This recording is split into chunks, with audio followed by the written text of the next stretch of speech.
Hello. How are you doing today? How is everyone doing today? You guys like my earrings? I don't know how I feel about them, I'm being honest. They're gigantic. I'm like debating what I think about them, but we're here. So, not really sure about this outfit today. Feeling not good about it, but that's okay. Hi guys! Yeah, they're bows. That one's not very nice. Can you this one see? My bows.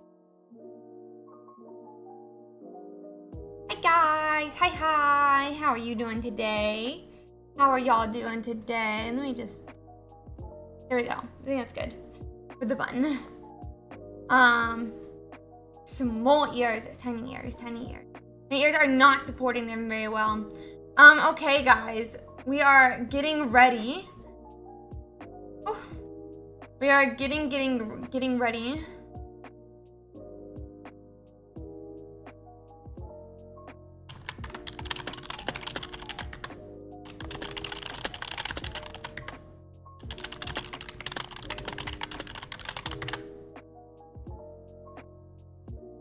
So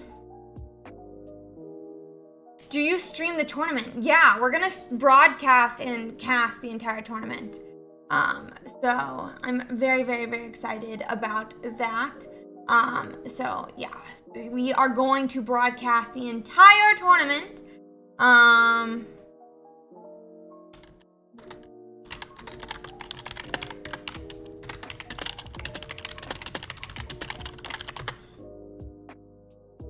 I am not going to be participating. We're going to be broadcasting it and casting some different games.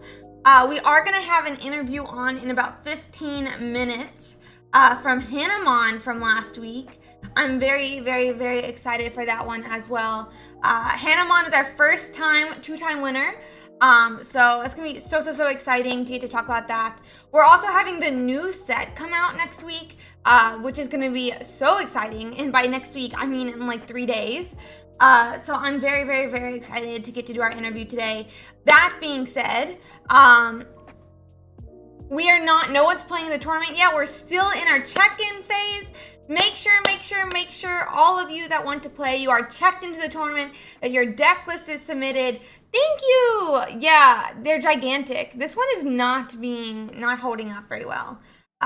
Make sure that your check-in button is clicked, that your deck list is submitted. Make sure that... I don't want to have this conversation right now, Kronos, about... I died 7 times yesterday.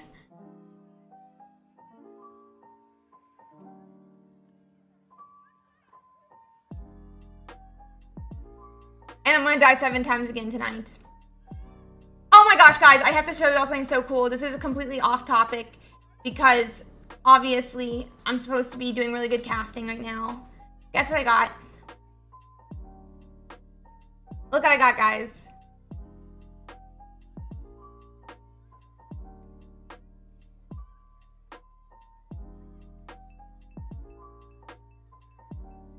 I got all of them. I do have a Christmas tree. Misprint Mew? What do you mean? He's not misprinted. Yeah, I got all of them. I have a frame coming for them, and I'm gonna put the frame up with all of them in the back. With the Ursiiday whenever it arrives. Good morning, guys. You guys are all having a great day. I want to have a great day with all of you today, though. I appreciate that. I feel like I look like a pile of poopy today.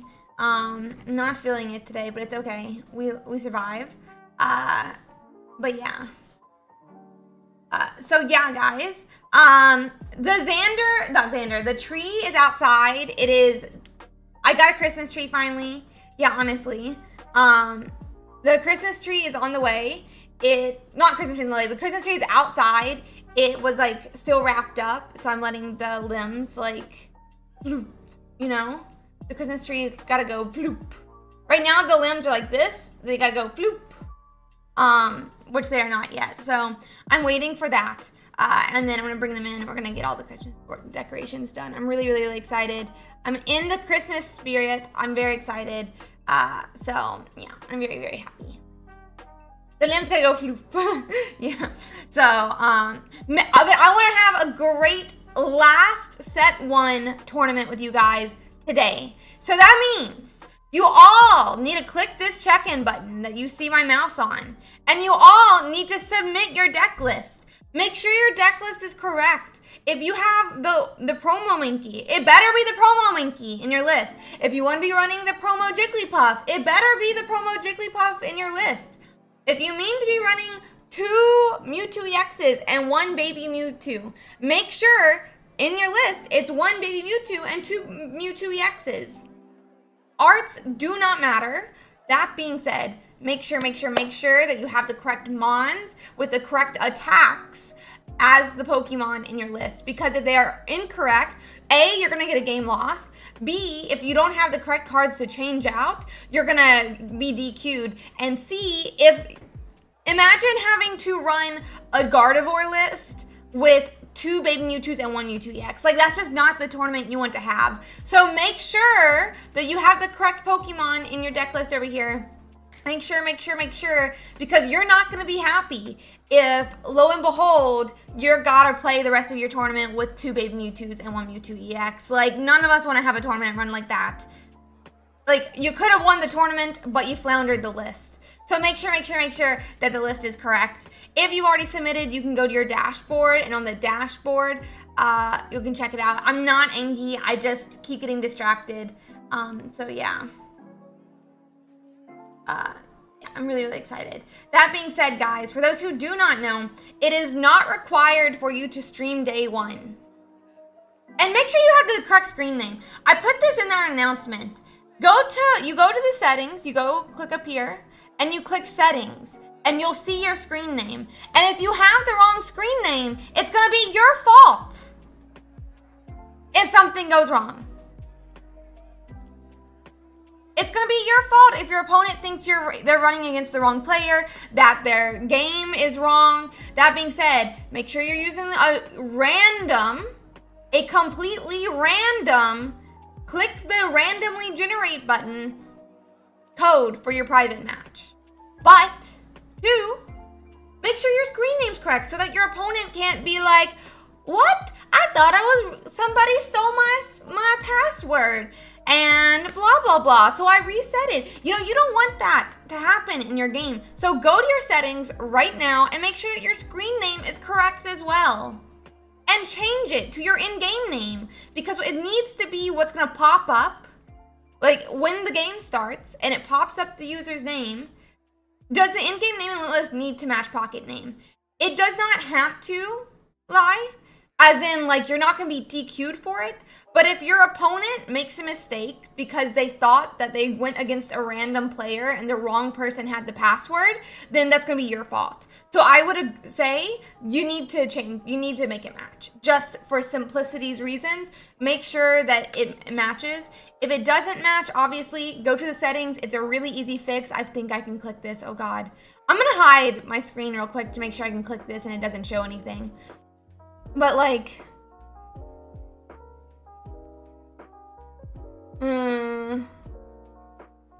kind of can't. I'm going to type random things in real quick.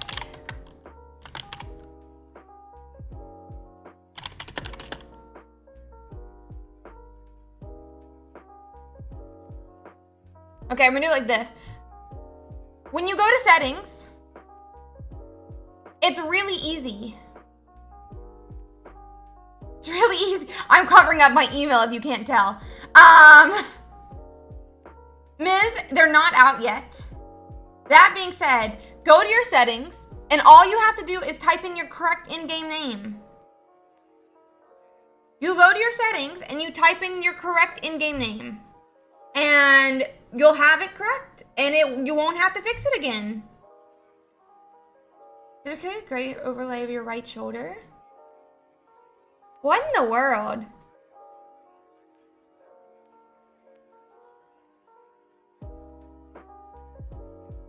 You're right. How weird. Oh, thank you. Anyway, all you have to go is to in-game name here and type in the correct, I know what it is, but go to settings, type in here at in-game name your correct in-game name so that there's no confusion. Like, you don't have to, like, there doesn't need to be a problem with your in-game name. Go to settings, type in your in-game name, and update it. And it'll be perfect. It'll be perfect. So, just make sure you do it, and it's fine. You know, like, it's super easy. It doesn't take anything but 5 seconds, essentially. So, make sure you do it, please, right now. Make sure you do it right now.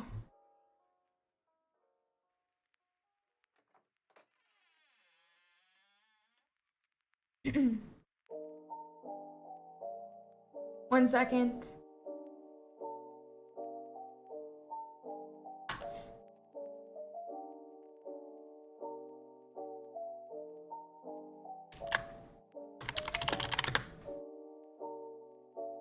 Okay. But yeah, so make sure, guys, your in-game name is correct.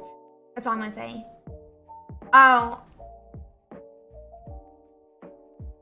Georgia, can you refund them since we're in, we're at tournament time?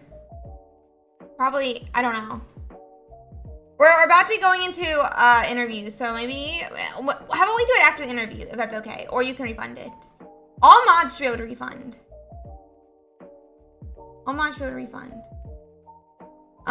But yeah, so please, please, please, guys, thank you, Moonlight.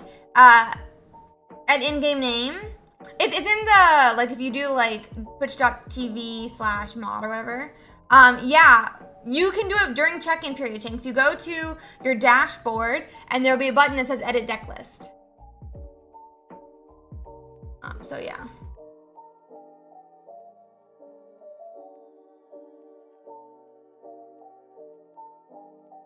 So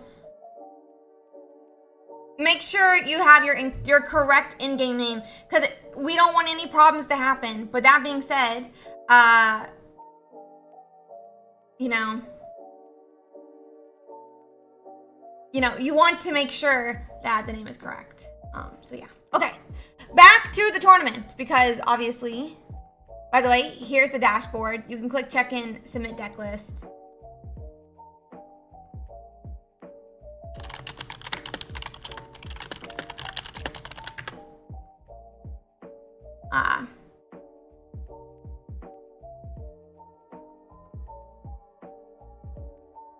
I do not take part in the tournament. I broadcast and cast the games.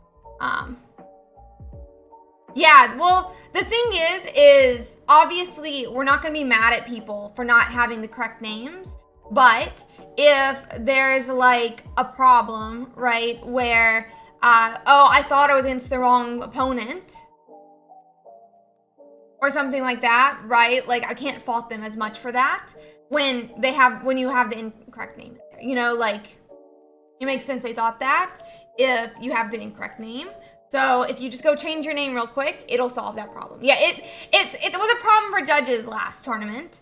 So yeah, like if they're similar or something like that, it's a lot different. But when they're completely different and you don't even alert your opponent about it before the game starts, like, at the least, you should probably, in, like, chat, be like, hey, my in-game name is this, right? Like, you don't need to actually change it, but there needs to be some way that you let your opponent know, like, this is my in-game name, and this is what you should expect, so that there's no problems.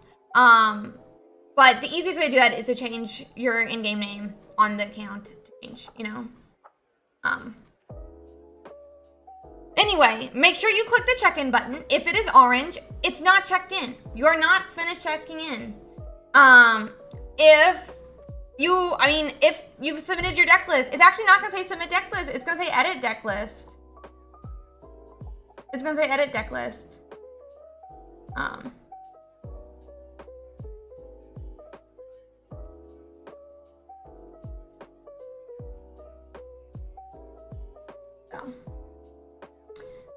Make sure, guys, that you're checked in, that you submit your deck list, etc.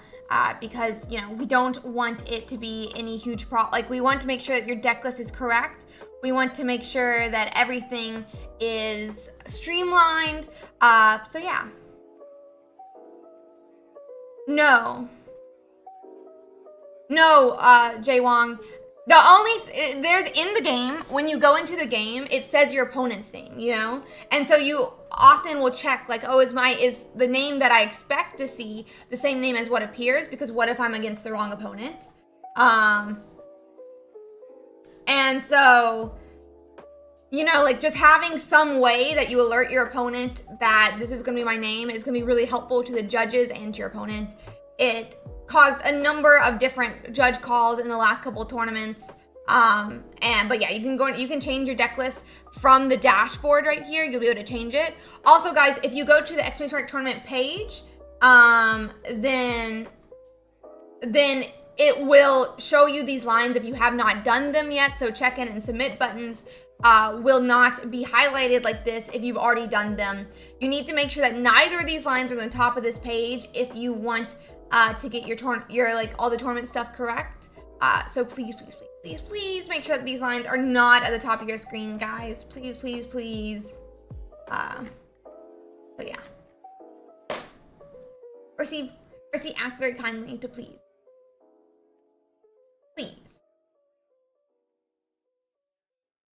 In what screen will I match with? Hi, Miz.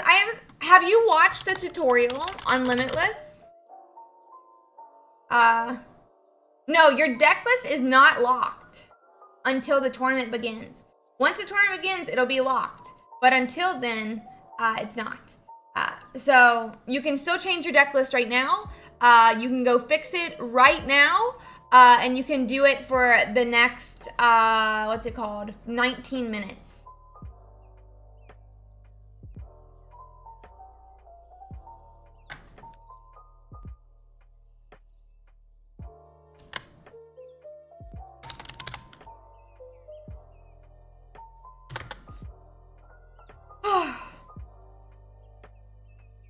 Thank you.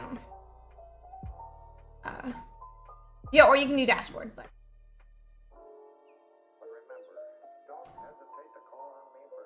Let's see here.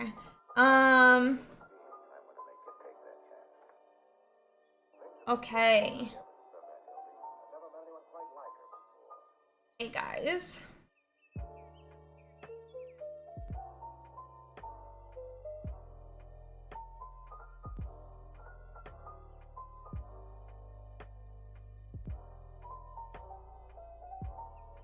You have an opponent right now? The tournament's not begun.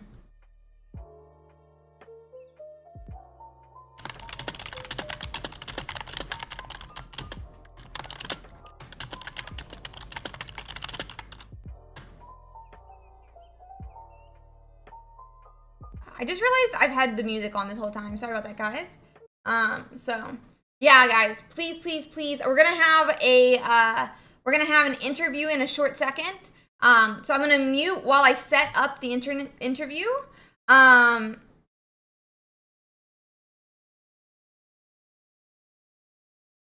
So are you streaming Pocket?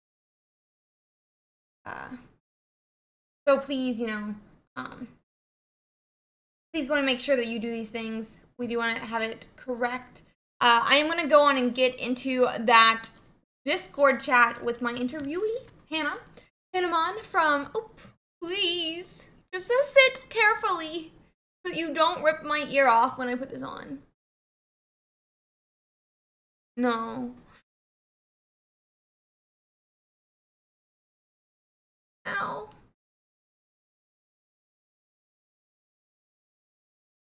This does not feel very good. 1 second, guys. I'm gonna mute.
Hannah, can you talk real quick to make sure that the stream can hear you?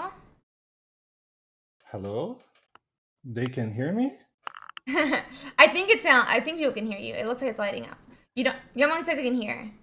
Um. Okay. Well, Perfect. Well, Hannah, thank you so much for coming on to stream today. I know you're prepping for the tournament again today. Maybe you'll be a three-time winner before we have even a second two-time winner. I Uh, hope so. Hanamon is our first ever two-time winner of the the Ursiiday's weekly Pokemon Pocket tournaments. They've played Pikachu and Mewtwo to get first place, so they're obviously very experienced with a wide variety of decks. But Hannah, would you like to introduce yourself? Yeah, I can. Well, I'm a boy, like you can see with my voice. Um, but I want to be a girl, so my nick and my Discord photo is a girl because of it, but you can call me boy, girl, she, he, I don't Mm-hmm. care. Well, I love a, a Pokemon since I am a child. So I watch it on TV. I am Brazilian, and my native language is Portuguese. So if my English is a bit bad, it's because of that.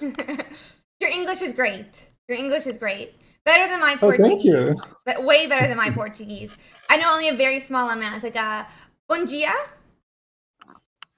Bom dia. Bom dia. That's the entirety of my Yeah, it's Portuguese. right. I guess I can say boa noite, but that's all. That's honestly all. It's right still. Nice pronounce. Thank you.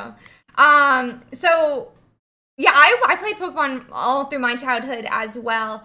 What games did you play? Oh, I guess every game in Game Boy and Nintendo 3DS. I loved it so much. That's And awesome. I played to a lot of card games. Mm-hmm. Hearthstone. And I played, well, competitive of Legends of Runeterra. Oh, that's a cool one too. Yeah, so I got a lot of experience with Pokemon and with card games. So the TCG Pocket fit like a glove to me. I'm so glad to hear that. I guess we can get into Pokemon Pocket then. As I mentioned earlier, Hannah has won these tournaments with both Pikachu EX and Mewtwo EX. Can you tell Mhm. me a little bit how you choose between those decks, or how you choose what deck you're gonna play for the Yeah, I can. week? Well, uh, in Ursiiday 3, I play with Mewtwo basically because it's the only deck I have, I guess. My first Ursiiday is number 2. I played 2 with Mewtwo and I did 7-3. Mm-hmm. I played some tournaments with Venusaur, Zerator 2, but it didn't do very well. So I did Mewtwo, and it goes smoothly. Uh, Nice. I guess it's a bit of luck because in that time Pikachu is very popular. So I faced basically Pikachu's and Mirror Max, Mm-hmm. and my list without babies did very well in the mirrors and even with with Pikachu. That's awesome. Um, so we have the new set coming out this upcoming week. Are there any cards that you have your eye on that you think are going to be competitively viable, or ones that you're going to want to play with next week? Oh, I saw those cards. I liked it a lot. Mm-hmm. Uh, oh, I forgot the name of the Pokemon. It's the other X. Well, Uh, uh, I think there's Aerodactyl, there's Mewtwo yeah, X. yeah, that one, Aerodactyl. I liked it, but I guess the one that will be immediately in competitive will be Mulex. Okay. I myself never played babies in my deck because of the constants, but I Mm-hmm. guess with Mulex it can be easily put in.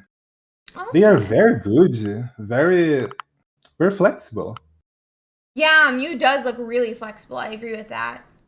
Oh, Um, Ursi, think about my Pikachu deck. mhm. I got more decks in year six. I was planning on playing Carcassard, but I still don't have the two Charizards. I don't got Oh it. no! I tried so hard, but I don't have any one of it. Oh no! That's so But sad. but since it got pretty popular, I thought Pikachu have a good match against it, Mm-hmm. and but I ended up not facing any of it. But I faced four water decks, I guess. Mm-hmm. And again, I got pretty lucky with the matches. That's a But pretty good run, yeah, for Pikachu. but Pikachu, mainly with Raichu, is very good because the match against Mewtwo. Mm-hmm. I run to Giovanni's. It's very nice because Raichu can kill Mewtwo with it. So I won, I guess, 4 games because of it. It's very nice. Okay.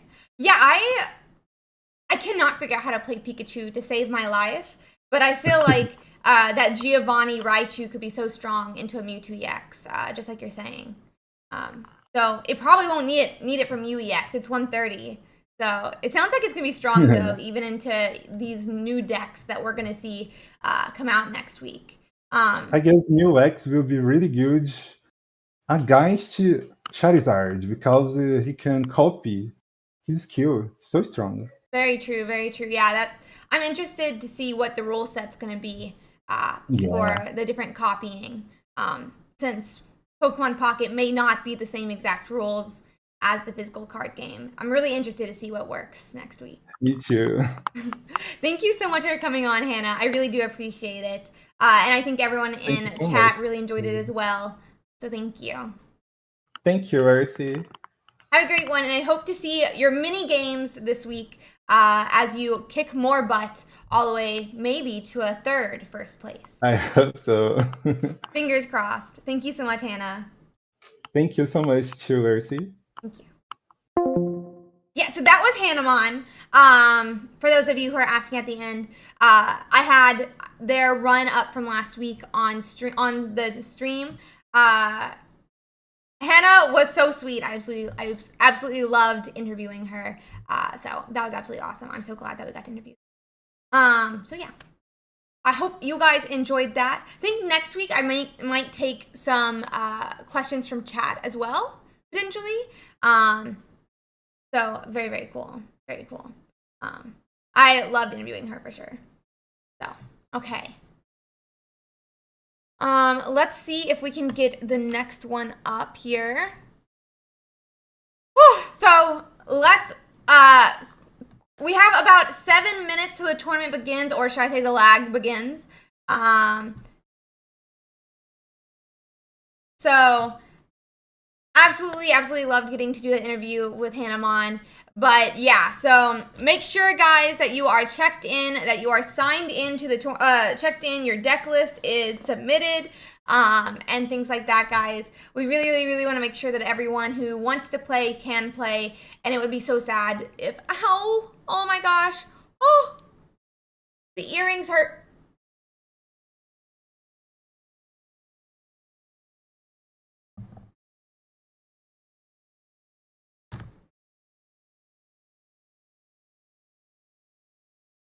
Guys,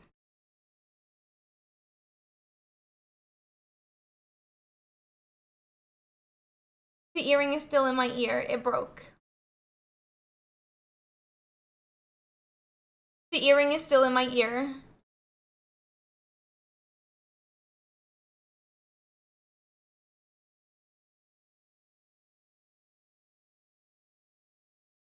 The earring is now in 3 pieces.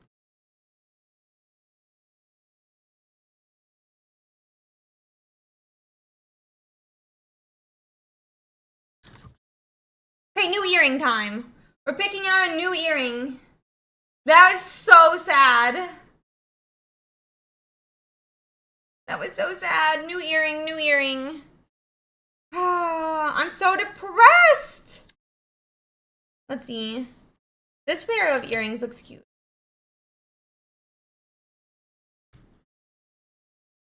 This pair of earrings looks cute.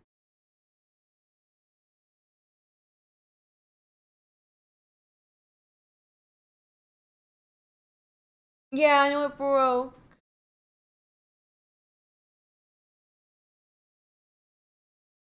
Putting a new earring in, 1 second.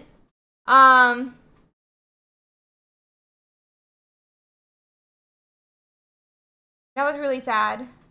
Had a very bad 20 seconds, yeah. What do you think of these? That looks cool, right? These look cool.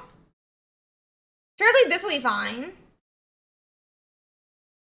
Surely this will be fine. That looks cool, right?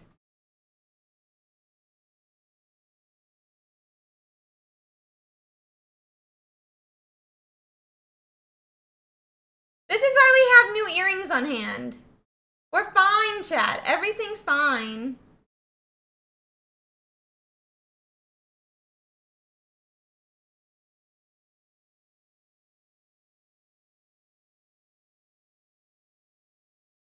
Why won't the back stay on this earring, though?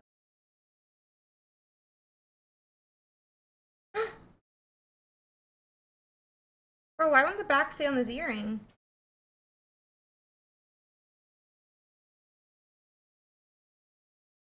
What do you mean, Serpy? All of these are through my ear.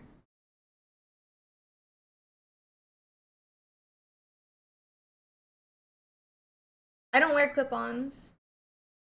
These are all through my ear. Yeah, okay. New earrings. Oh, yeah. If I want to do headphones, I probably need the, like, little buds. I agree. Okay, new earrings in. That was a little bit tragic, but we survived. Thank you, Forever 21.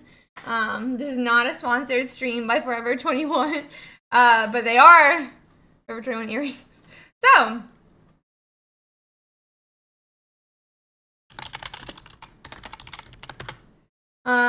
yeah. Make sure, guys, that you are checked in, that your deck lists are submitted. Depending on lag, we'll probably wait a couple extra minutes. As always. So.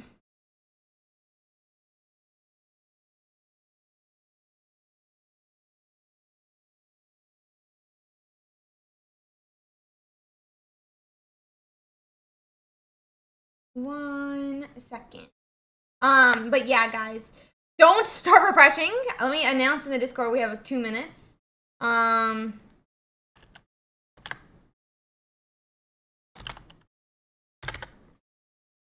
Okay. Yeah, we had replacement earrings on standby. They're gigantic, but they're so cute. I also have I'm gonna show you guys my Christmas ones. What do you guys think of my Christmas earrings that are coming up? I'm very excited for these. They're gonna be so cute. Oh, they're gonna be so cute. But yeah, guys. So let's see how it goes. What do you think of the upcoming expansion set? I'm so excited for it. It's gonna be so hyped. It's gonna be so hyped. I'm very, very, very excited. So make sure your check-in button is not yellow. Make sure your deck list submit button is not yellow. Make sure your dashboard says you're all ready and good luck or whatever else it says. So please, please, please, guys, do not compulsively refresh the site, please. Please. Don't do it. Don't do it. But yeah, so. Don't compulsively. That being said, guys, I do want to give a huge shout out to our sponsor, XP Collect. I'm we are all so lucky that XP Collect is willing to, you know, help out and put up the prize pool every single week. It really does mean the world to me, and, you know, I would hope that the community really appreciates it as well. Their sponsorship, you know, really helps us have this tournament, and I think that honestly, we've made such awesome milestones as a competitive community, reaching 2,700, 2,100 participants some weeks. And I know it's even be even bigger next week. I'm so excited for next week's tournament as well. We're going to have a guest broadcaster on tomorrow, and we're going to have a really exciting one for the first week of the set as well. So make sure, guys, that you are going to be all signed up and stuff like that. No, I'm not expecting them to be 30 to 35 minutes, no. We normally let them be 45 minutes. You can see the time on the website.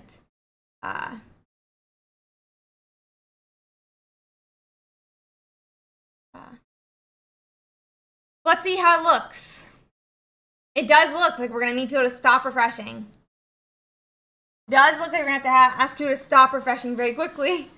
Nope, it looks like it's kind of okay this week. So give us a second. !tournament for the link to sign up. But we're gonna be starting in just a couple minutes here now, guys.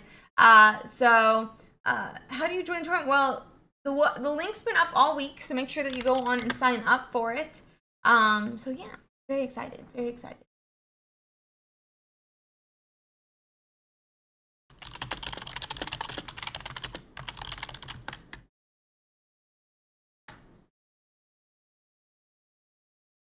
So one second, guys.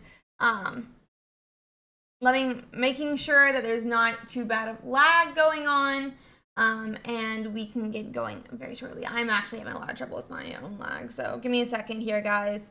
So hopefully we can start very shortly here. Very excited, but it doesn't seem like it's too bad.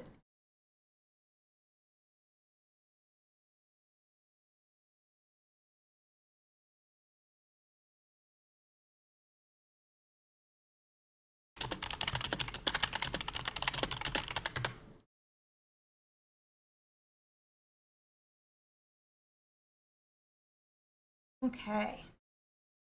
We're gonna get everything. I'm just like, it's very slow to get to the page, so give me 1 second here, guys. I'm very excited for us to find some different games to stream, so hopefully we can find some fun.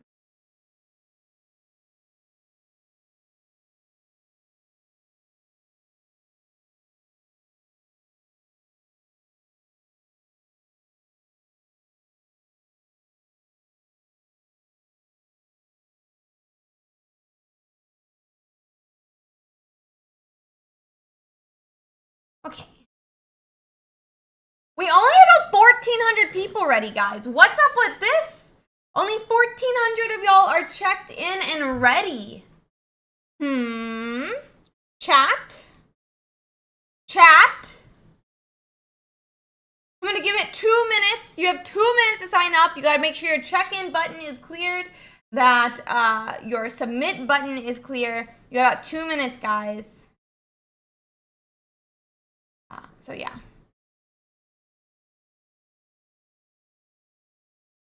Make sure. Obviously, it's normal. It's normal for the last tournament before a set. It's not a big deal. But that being said, make sure that you guys are signed up. Uni, you're having that bad of lag. I'm sorry. Well, we're giving it a second to allow it to do it. So.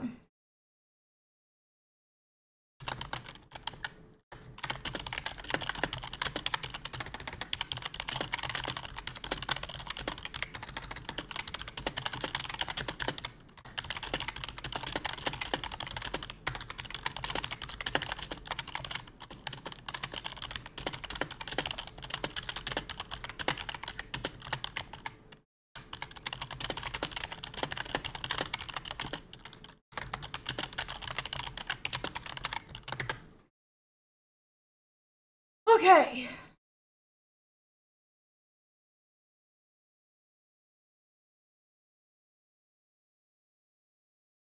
I'm just making sure everything's ready. I'm just making sure. You can see them on YouTube. You can see them on YouTube, Cloud. They will be, Fred. It will be. It will be legal next week, yes. Thank you, Raven. I hope you're having a great day as well. We had a great morning. Oh, you don't. Yeah, you stream on 2 Saturdays still. So. The link isn't working. I don't know what link you're talking about. Should be working. We're gonna be starting very shortly though, so maybe too late.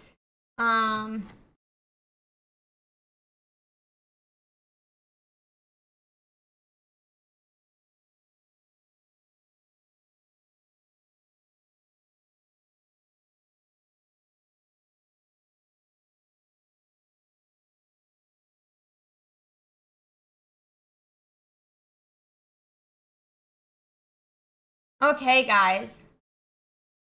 Let's see here. Tournament has begun. Everyone. Round 1 pairings.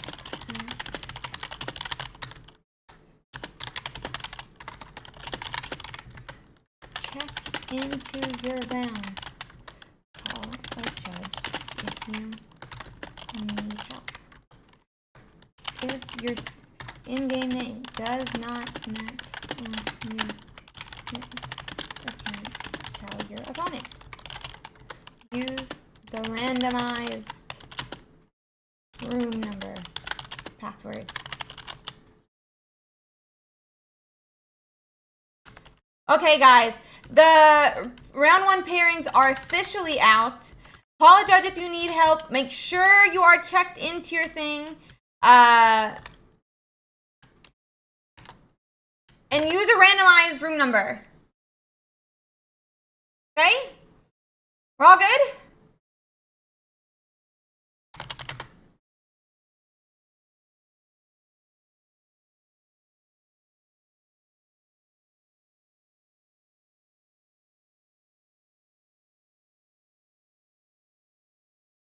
Okay, so it is officially out, guys. So go on and get to your round. Make sure that you are, headed there. So go on and figure that out.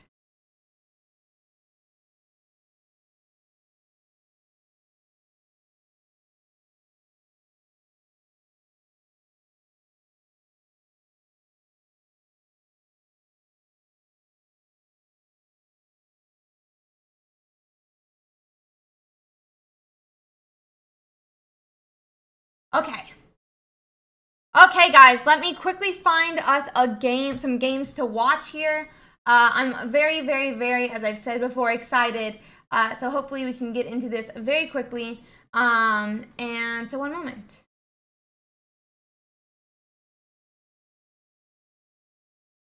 Limitless always lags a little bit the first couple of rounds, so you can, just keep refreshing. It'll pop up soon. I am gonna find us some fun games though to watch here, guys. So one moment.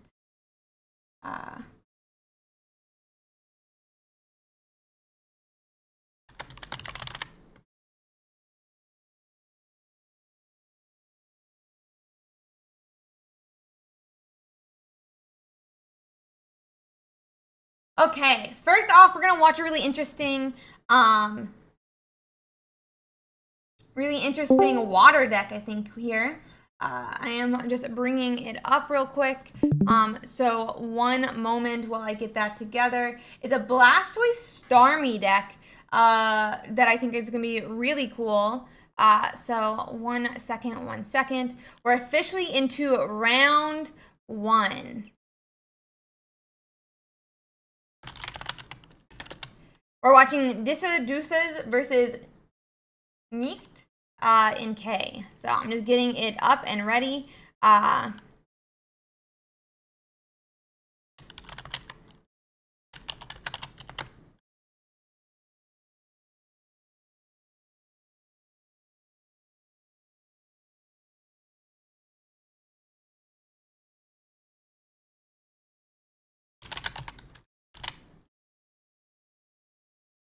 So, just making sure that everything is good, guys. They are still trying to pair into their opponent here. So hopefully we will be into our game very shortly.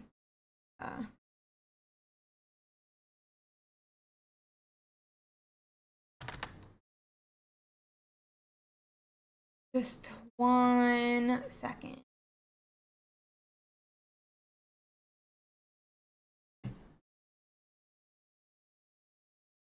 So.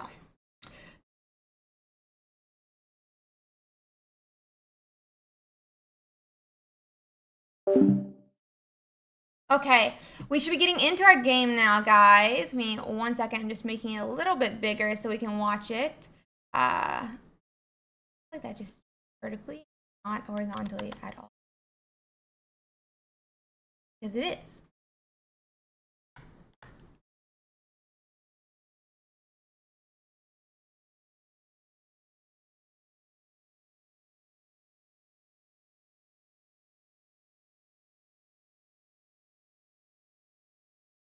Okay, so let's get into this game real quick. I feel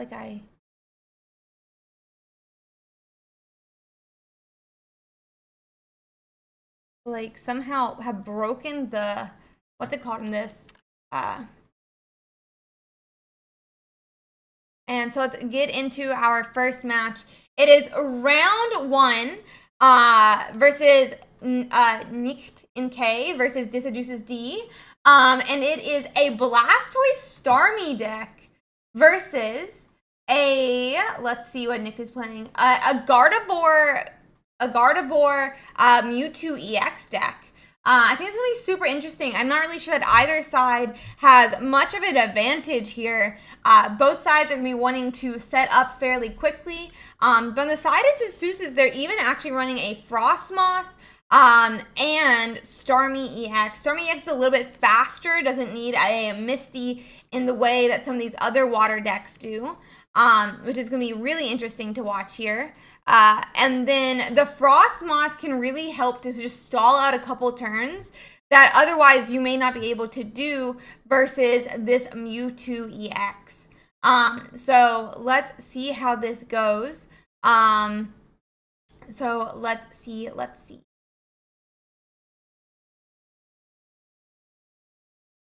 We do see Nick is going to go on and start digging further into his deck here. For his deck, Nick is running a single baby Mewtwo, which is going to help him delay a little bit. It's really what he's going to want to do versus a Starmie. It definitely will not help into that Blastoise EX that wants extra time to set up in the same way. But Starmie EX hits really hard and fast, and can oftentimes do enough damage to Mewtwo EX before there's even a sort of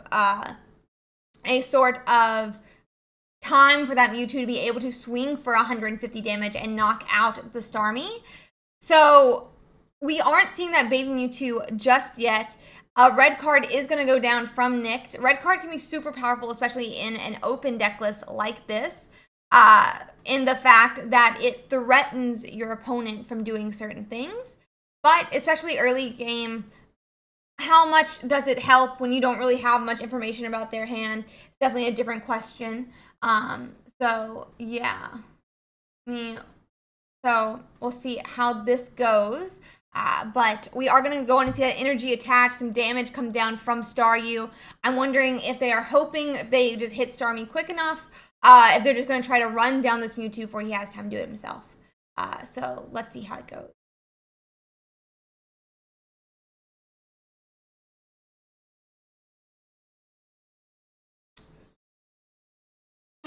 Okay, so Nick is getting that Kirlia/Ralts line set up pretty fast and quick here, right on the curve that he wants to be able to swing for 150 as fast as possible. Disajuices does have an attacker that could one-shot the Mewtwo EX, but he doesn't even have the basic for it down just yet. I think it can be a little bit risky sometimes running these multiple evolution lines. In the case of, you know, some of those different those different decks, like, I mean, Mewtwo's running multiple different Pokemon, but only one of its cards actually needs to evolve. Gardevoir is a stage 2 that needs to evolve. But in the case of Deciduce's deck, he's running 2 stage 1 lines and 2 stage 2s. We do go on and see a Frostmoth being built, but no second energy for that Water Bug just yet. I'm really interested to see how the sleep comes down. Sleep can really change some of these games from those immediate like game losses to almost a potential win just from hitting heads. But that Sabrina's going to be really strong on the side of Nicked, because that means that Starmie's not going to be able to follow up that 40 damage that Frostmoth does. It's going to be a first point for Nicked here. So let me put that in really quickly here. Back at highlight. Oh. Man, my keyboard sticks so much right now. My shift bar is not happy. But that's why it was, yeah, okay.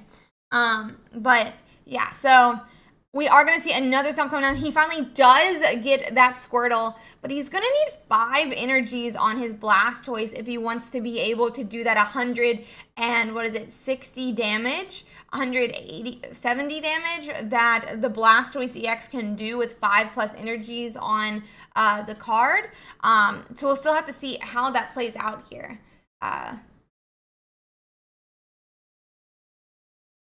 We do have a sleep come down, though, from Deciduce's Frostmoth, but a bit of a problem here is that Frostmoth, we don't have any attackers to follow up in the same way that Starmie might have been able to. Starmie EX could have hit for 90 this turn, could hit for 90 the next turn, after Frostmoth is knocked out, and that could be a 2-point KO. However, that's really not what's occurring here. Right now, I'm not playing the game myself. I'm broadcasting a player who's streaming their phone to the Discord. So using Discord's share your screen functionality. That being said, this Frostmoth does look like it's going to swing again here into that Mewtwo EX. We are going to be looking for War Turtles that are not here, and I'm interested to see how this goes down. I'm a little confused how I'm fitting so much into Deciduce's deck. One of the reasons, though, is that it's just 2 Misty, 2 Research, 2 Sabrina, 2 Pokeball, and only a 1 Staryu Starmie line. Snom and Frostmoth are in this deck with a 2-2 line, but Staryu Starmie is only a 1-1 line, and 2-2-2 for that Blastoise. I'm interested to see how that really works out, because it seems right now the only attack we would really be wanting is Starmie or setting up a single Blastoise. So we'll have to see, but it does seem a bit problematic here that we don't have a Staryu that we can access so quickly. However, Frostmoth continues to hit heads or hit tails on these sleeps and is able to continue to keep that Mewtwo EX in slumber, which means he's not able to attack, and Deciduce's has a chance if he hits 1 or 2 more turns that he could still knock out this Mewtwo EX. I think some of these status conditions in Pokemon Pocket are really, really strong compared to that physical card game. The physical card game really relies on, like Switch, escape rope, things like that to make it so that these status conditions don't really matter. But we don't have those in this game like you do in the physical card game.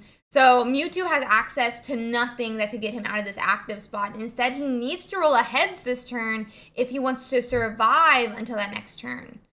So this is a huge one here. We do hit heads, but the only thing we're going to be able to knock out is that Frostmoth itself. I'm not sure if any potions have come down from Mewtwo, but if we don't have a potion, that War Turtle on the bench could KO this Mewtwo that is sitting here in the active spot with only 30 health left on the Pokemon. We are going to see on the Pokeball, he's thinning his deck a little bit, but I'm not sure what he's going to be looking for. Maybe he's looking for some X speeds. He does have a second energy onto that Mewtwo EX, but it's not going to attack this turn. And that War Turtle will probably be able to KO, but it will have a return KO. I'm not really sure exactly what Deciduce's can do here unless we're going to go in and evolve to a Blastoise. Does Blastoise hit for 30? I guess it does hit actually for 40. that Disajuice is pointing out. So that will be able to survive a KO from Nick's baby Mewtwo. That being said, we've already used one Sabrina. There are two in Nick and K's deck, but will he be able to hit it? There's only 2 cards in the deck. I'm not sure. So we're going to hit that 40 here. That's going to give Disajuices 2 points. But a huge problem is going to be if we hit Sabrina or not. I think that's really what's going to decide this game. If Nick and K is able to hit a Sabrina, that's going to be all it takes to be able to start, to take that final point of game 1 on either Squirtle or that Snom.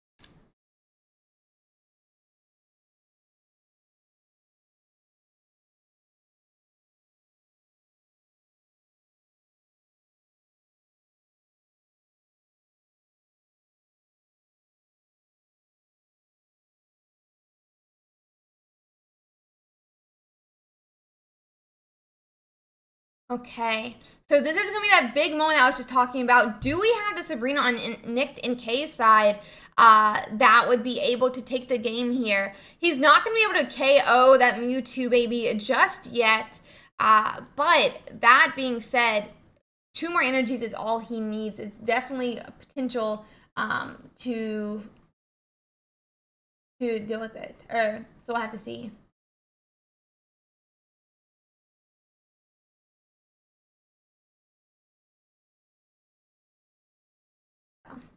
Let's see. Do we have, it doesn't look like we have a Misty. I guess we could retreat. We could see a Frostmoth potentially that would help here. But that would sacrifice all of this Blastoise deck. I guess it's one of those problems that we were talking about, not running any X speeds. If Disajuices wants to, we do have 2 points of Disajuices. I'm sorry about that, guys. We do, but a Sabrina is going to come down. This potentially could delay an extra turn.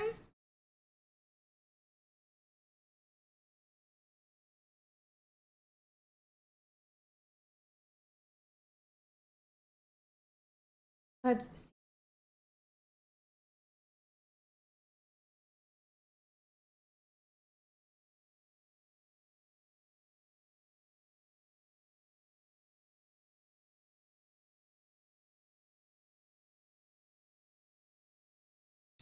So let's see. We did bring up that other Mewtwo EX.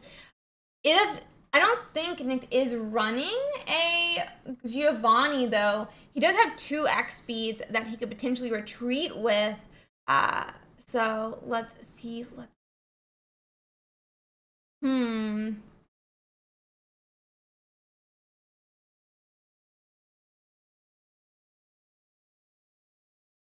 We are going to do that 100 Hydro Bazooka, but we still need 1 more energy. It's going to be a huge question here, though. If we have X speeds on Nick's side, no, yeah, we still need 1 X speed to be able to retreat and be able to get those 2 attaches. But does he have it? That's going to be a huge moment here. But the 1 X speed does come down. That means he's going to be able to double attach to that baby Mewtwo and swing for 120. And that's going to be game 1 for Nick and K here.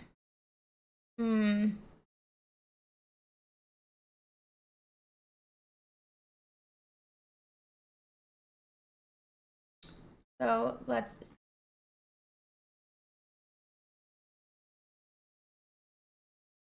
Okay, that is going to be a game 1 now. I am going to hide their game for a second while they get ready for their next match. Very, very, very close game. If that Misty had just swung an extra heads, this would have had the game. This would have had the game. So very, very, very close.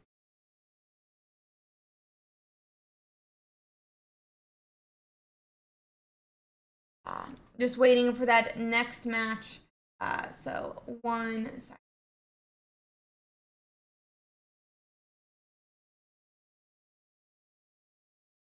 Okay, I'm gonna clear those points real quick on the scoreboard.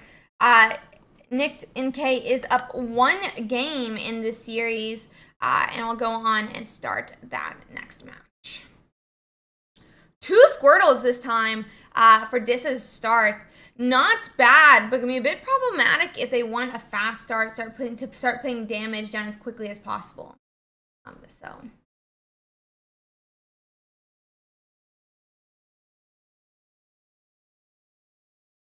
Let's see here.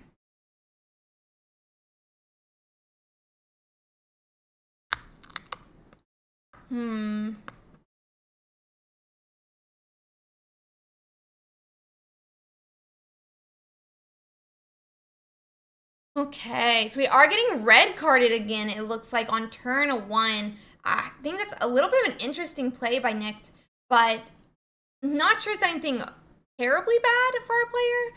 We are going to go on and see Snom down now as this continues to dig into their deck. They are going to be looking for a lot of the different attackers. I don't think Squirtle is going to be what they want to start with. They want to do that hard and fast start from Starmie EX. So we're not at the point that he wants to be at just yet, but we are going to go and start seeing damage come down here.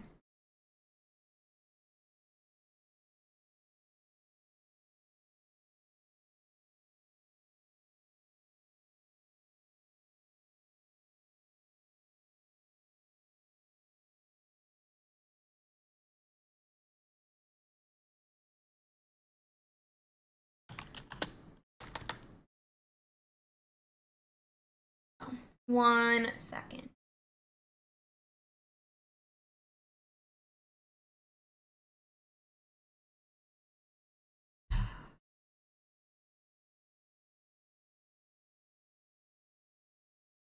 Let's see. We do see an evolution on that Wartortle now. I think that's pretty interesting. It looks like he's just going to keep swinging with this Wartortle, but I don't know exactly how that's going to play out here. He could hit for 50 this turn. We go into Blastoise. We're already at 100 damage. I guess it's not the worst, but we are going to need to find the big Blastoise now.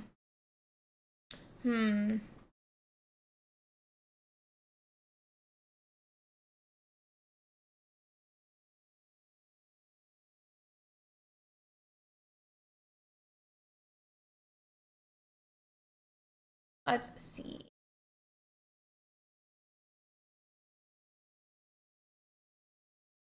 Another energy on that Mewtwo EX. He doesn't have a single Ralts. It definitely seems problematic for Nick here. I'm not really sure how this is going to end up playing out just yet. He's definitely going to... This is going to need to retreat, though, this turn, or find Blastoise. Oh, but we do find Blastoise, so we're completely fine, it looks like. So give us 1 second, guys. Blastoise is going to come down. Blastoise is such an interesting card to me. Is that, that like archetype in water where you need the excess energies to do much damage, or do the extra damage. We do have a Misty that could ensure this, though. Ooh. 1. Oh, just 1 energy short of doing 160 this turn. But he won't get KO'd anytime soon. So Blastoise is sitting pretty right now. Just doing 100 damage to his opponent here. Mewtwo doesn't do much without that Ralts Gardevoir evolution. With just 2 Mewtwo EXs down, I'm not sure exactly where he's going to want to expand from here. Honestly, Dissajuice is holding so much of the hand. I think this is one of those moments where it really talks about not using that red card too early. By using it turn 1, Nick doesn't only, not know what he's even doing. Not only know what he is doing when he, what cards he's going to be putting back into Dissa's deck, but it also takes away that threat that red card is so strong at imposing on the game. It's one of those moments where it's like, red card not only may or may not have done well turn 1, but it is also one of those moments where it's like, well, now that effect that it had just doesn't hold in the same way. We are going to see that smaller attack come down from Dissa on that Blastoise. So give me 1 second here, guys. Let me put those 2 points in. But I'm not sure Nick's going to be coming back from it here. We're going to see 160 damage next turn from Disseduces, and that's going to take our 3rd and 4th point. If Nick wants to retreat, even then, all Dissa needs is 1 more point, and that's going to secure him the win. So let's see what happens. So yeah.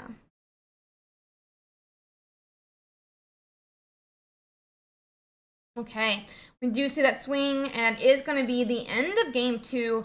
Disseduces takes game 2 in the series, and we'll see how that continues. I'm going to go on and close out of the game while we wait for them to get set into game 3 now. So give us 1 second here, guys.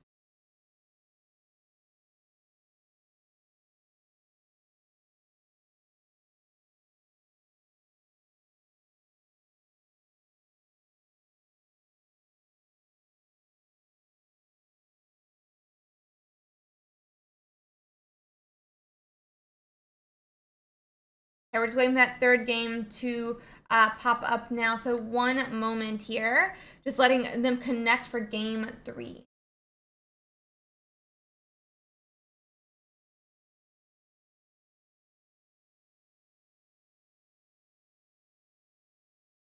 Okay, just waiting for the game to connect. Give them 1 second.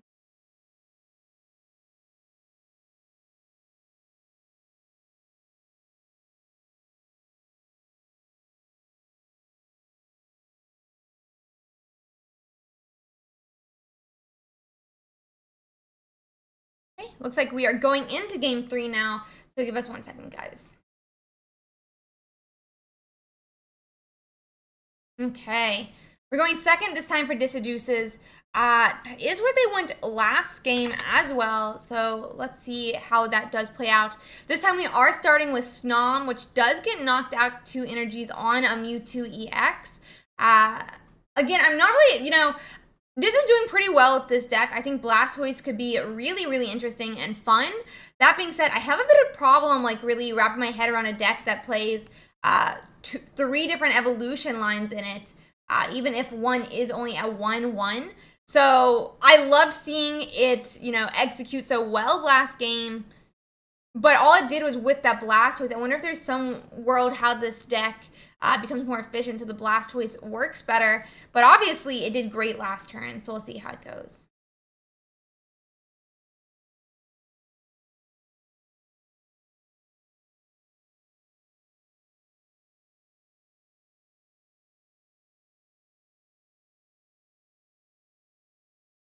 Let's see.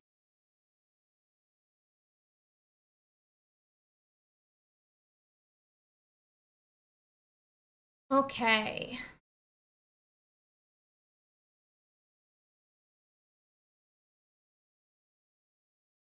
So Nick is definitely setting up a lot better this game. He already has 2 Raltses down, 2 Mewtwo EXs, and Disseduces is stuck at only 1 Pokemon here. He's really going to be looking for a second basic, because if Nick is able to knock out this Snom next turn, that's going to be the end of game 3, and series 1 is or round 1 is going to go to Nick. Oy, bad spot to be in for sure.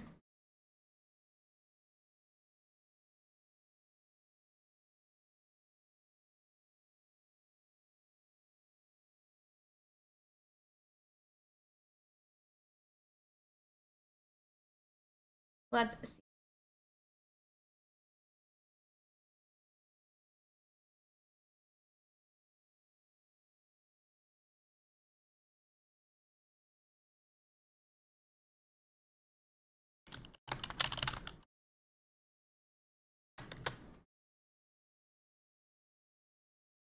So Frostmoth does come down, and that heads doesn't land, which means we are going to have another turn for Disseduces here. But it definitely seems like a bit of a problem. Definitely red card saved Disseduces this turn. He was completely bricked, didn't have another basic to play. He didn't have the evolution line for Frostmoth. I'm not really sure why we even saw a red card come down when he was bricked like that, if I'm being honest. But I guess there was a worry of seeing Frostmoth. Instead, we go directly into a Frostmoth from it. So let's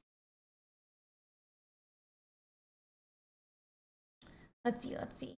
We are going to have another Tails, meaning that Mewtwo EX is going to stay asleep. But my gosh, we need a second basic if we want to survive this. It does look like Snom is here. We're going to have a second Snom be able to go into play to try to stave off any type of immediate KO. But let's see.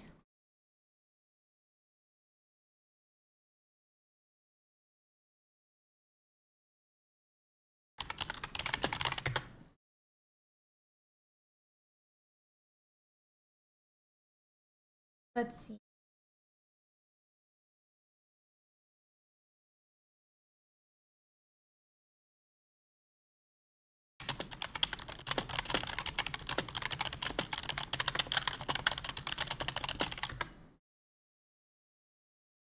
Okay.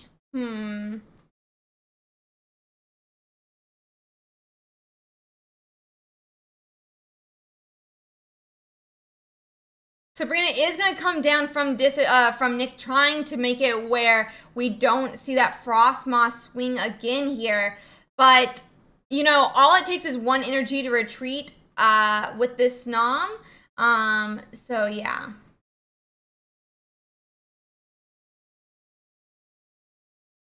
Let's see. We already have that one energy attached as well. I wonder if we're just going to retreat back to that Frostmoth. And we do see that retreat back. Let's see how that goes. I mean, it's definitely a strat just to try to keep someone asleep. That being said, we probably should start powering up one of those mons on the bench in case that we don't see that Mewtwo awaken just yet.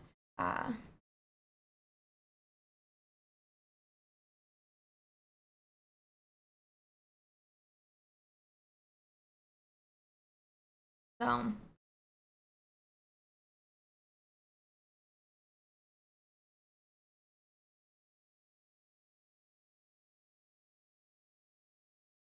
Okay, and we see sleep happen again, which is all Deciduous is going to need at this moment. But Mewtwo's kind of sleepy today.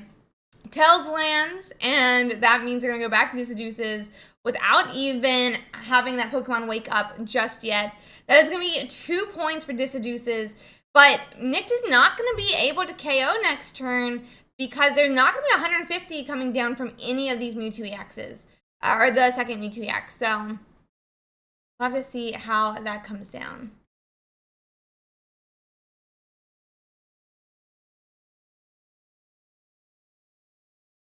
Okay.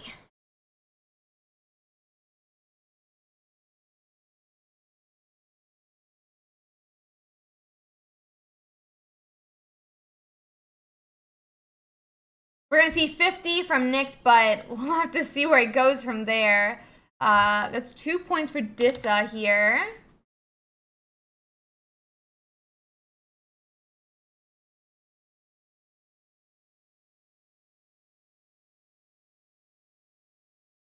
Okay, they are going to be promoting that baby, or we do Sabrina up that baby Mewtwo. Will it get slept? That's a huge question. Okay, so it will also waste energies at the least, unless we have XP. Oh, but it stays asleep. It stays asleep, chat. It stays asleep. Which is going to mean that we're going to be waiting another turn for this Mewtwo EX. I mean, for this Mewtwo to do anything. Baby Mewtwo, sleepy, sleepy. We still don't have Gardevoir either for Nick. Even if we wanted to be attacking this turn, we could not be doing 150. So we'll have to see what it is. But this Frostmoth is really putting in the work that it needs to do. So we'll have to see how it plays out.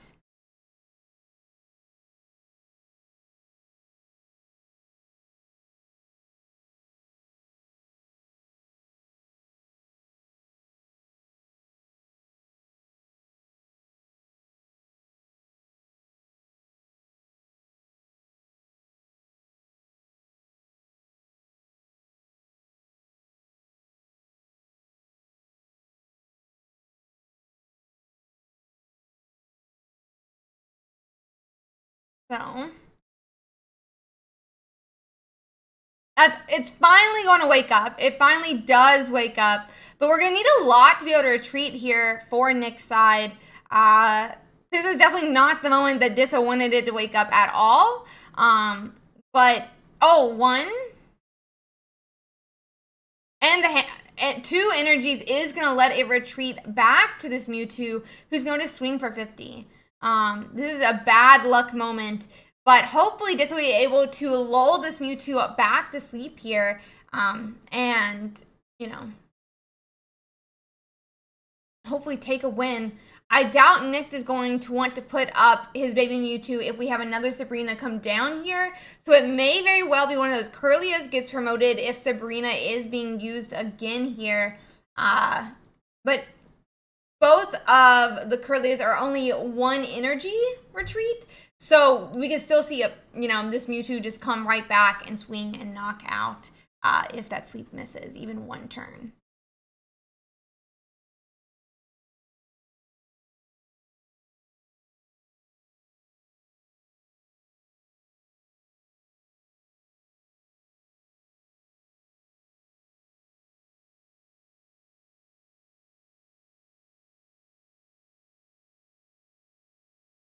Let's see. Let's see. We do finally get another basic as well. A Squirtle here going onto the bench that we can start powering up every turn. But could be potentially too late here. Another Sabrina does come down now. And Curlia is going to get promoted here. It's going to be a big prey for the sleep moment here. So we'll have to see how it goes. Moth definitely crazy powered as long as we keep them asleep. Oh, but he wakes up. And that's going to be a retreat back. We're going to potentially see that retreat back just this turn. That's going to be a KO. And I don't know if, this is exactly how Dissa wants it. If we'd potentially put in that 80 damage into that Mewtwo EX, maybe we might see it being okay, but we're not this turn. I wonder if we are going to see, though, that Gardevoir comes down this turn. So we're going to 100% have another 150 in the next couple of turns. Luck, cooldown, done. It's back up for the Mewtwo EX.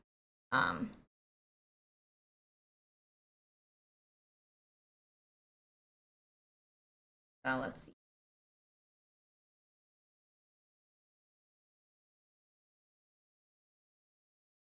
Okay. We are putting up that Squirtle here, but without an extra turn, Squirtle is not going to be a Blastoise in enough time. Potentially we see a Wartortle, but we needed Squirtle at least one turn earlier. We needed Squirtle at least one turn earlier.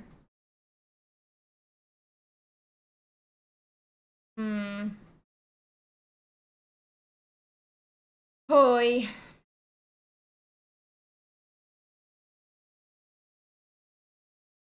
I'm going to look for another game for us to watch here, guys.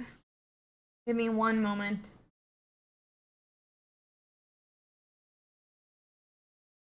Give me one moment.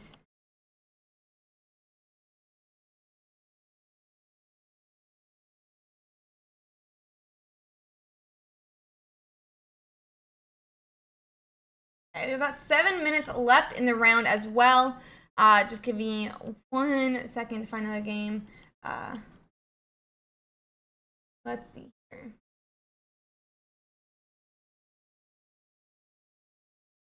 All these are 1-1 right now. I'm just gonna be checking some of these streams. That one is done. This one's done. That's done. Done.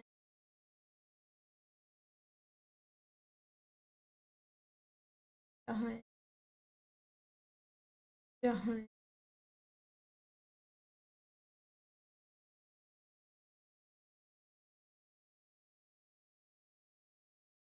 Misclick there.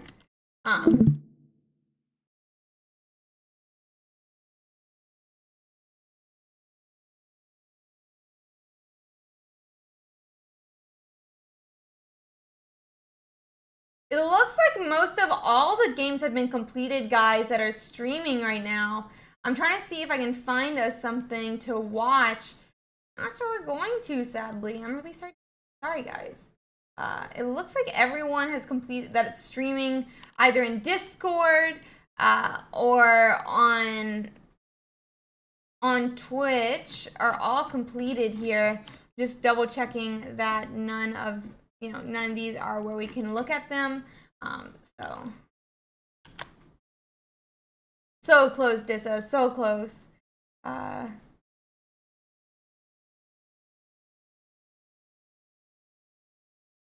Just really quick checking.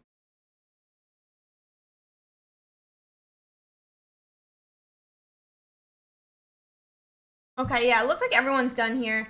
I'm gonna let's go over, we have about 5 minutes till our round is complete. So why don't we go over, see what we see in the meta game and what decks are really representing this week. How about that? Hi guys, we're back here. So we'll quickly go over this a little bit, and we'll see how some of these decks are doing, which ones we got for one. That being said, we are only on finishing up round 1, so we don't really have a lot of data just yet. So we'll continue to watch how these come in. These losses are from people who did not check in. So just heads up that, not all of them are correct. When we will be dropping them as the tournament continues if people just aren't showing up. So you don't need to worry too much about that. That being said, though, we have a lot of Pikachu again. Last week, we talked about it being the return of the Pikachu meta. It had dipped down for about a week, but we are back again. So Mewtwo is seeing that 25% representation this week. Meanwhile, Pikachu, 12, 10, 5, 2, 1%, and altogether, that firmly puts it above Mewtwo, almost 30%, I think it's like 27, 28% of the meta is some type of Pikachu EX.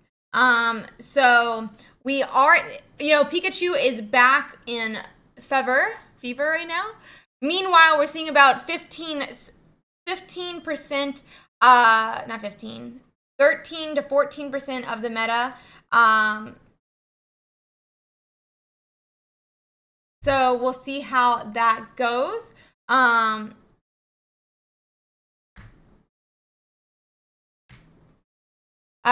We'll see how that goes. So about 12% is for that Charmander. And we do see a lot of these water decks as well. You do see, that those Articuno EXs, those Starmie EXs. We're seeing Starmie EX Greninja as well. So a lot of different decks being represented here. We also saw that Wigglytuff EX and Arbok last week that did pretty well. It did into 4th place with Sararu's list last week. We can briefly look.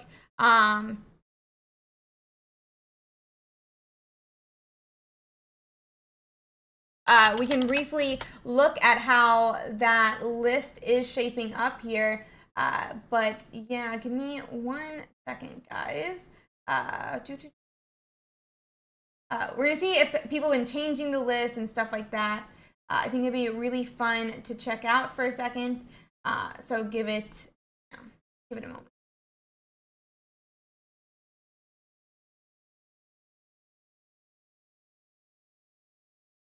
So 1 second.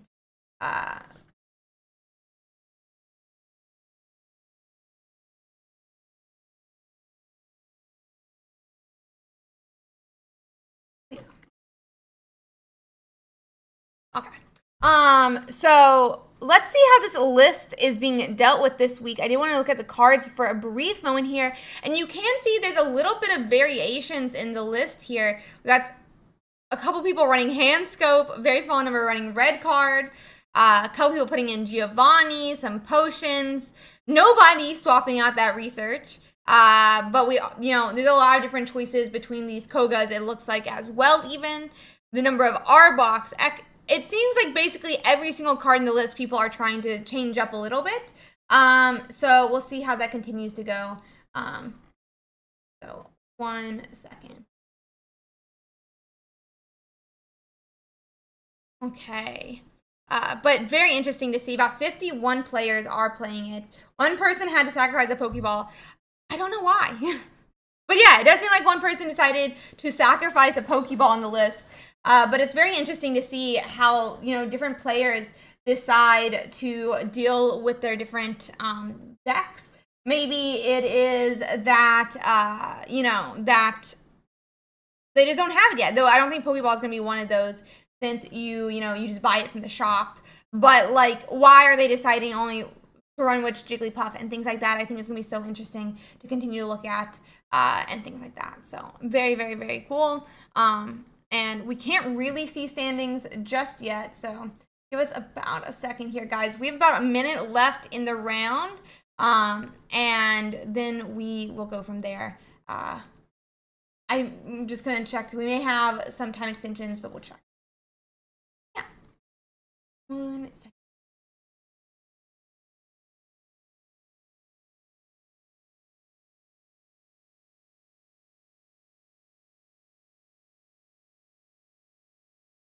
Let's see here.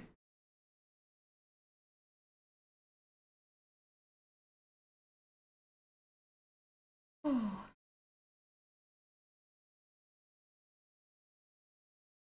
We are having these games close up now, guys. Going to be very interesting to see how some of these shape up in a second, because I think about 10 seconds we're going to see exactly how some of these games are looking. I'm glad to hear that, Joe. Yeah, I want to give a huge shout out to all of our judges. I'm really, really glad that, I'm really, really glad that there's so much support for our judges, and I just think everyone should say thank you to them. That being said, I understand there's some frustration with round 1, but we lag out the website. So we lag out the website about 5 to 10 minutes before the tournament begins because of the size. And so a lot of the time, we even announcing it here, which we do announce here, every single week we give about 5 to 10 minutes, depending on how bad the lag is. That's very normal. We do it every single week. So yeah, huge shout out to all the judges for all the work that they do. And so yeah, I am very, very proud of all our judges, and I'm glad with how they go.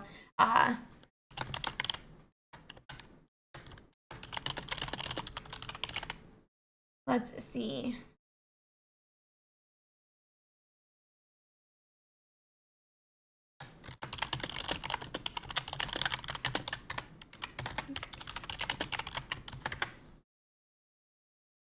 Okay.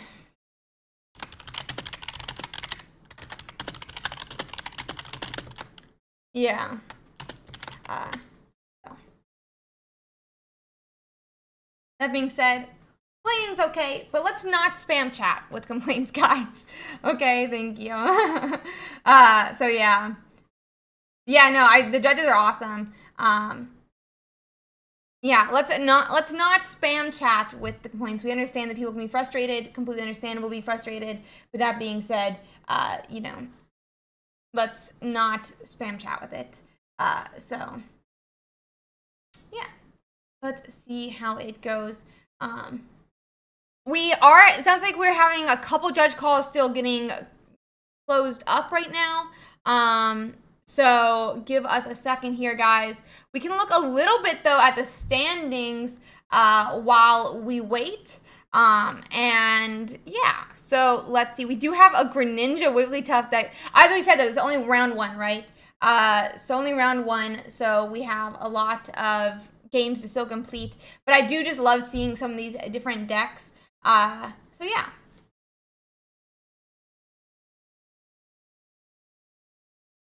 I love seeing some of these fun decks while they're still appearing and doing well.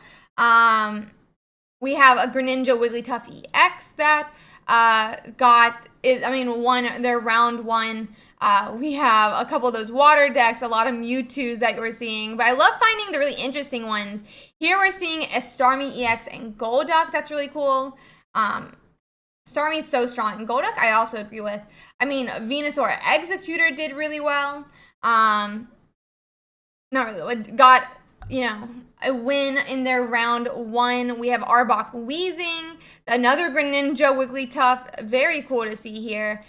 Some different versions of Arbok. Executor EX. I'm sure someone is using Melmetal. The question is did it or how are they doing? So we'll see how that continues to go. But it's gonna be really cool to see. I mean, I just love seeing all the different decks. You can see just really what a variety we have of decks in our tournament with over 1,000 players, 1,400 players. We obviously have a lot of people, trying out different decks. And I love to see what's doing well, how it does, and stuff like that. And seeing what Dragonite Farfetch'd, interesting. What finally ends up in day 2 is just so interesting. So very cool. Very cool.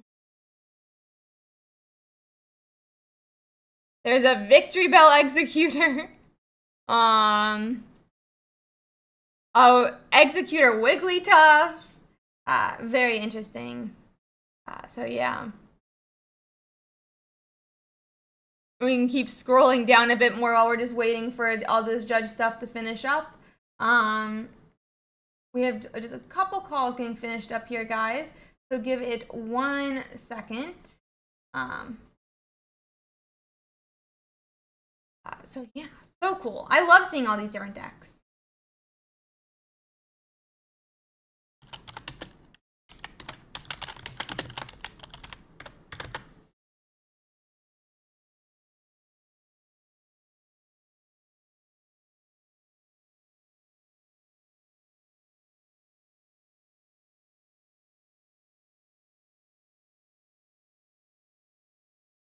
Okay. It does look like we're starting in about 2 seconds here, guys.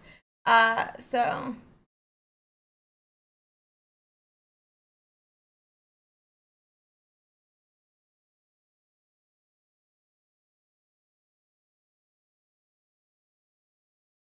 One second to let them finish up, and then we'll be able to get going. I think we'll see.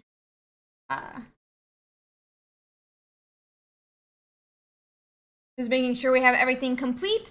I'm gonna look at a couple more of these decks while that gets finished up. So 1 moment. What is this? Honestly, Hypno never looks like Hypno here. I just want to state this real quick. Hypno never looks like Hypno. What is Electros Hypno? Bro, what? What does that even do? I want to check this out real quick. This is literally an Electros Hypno deck.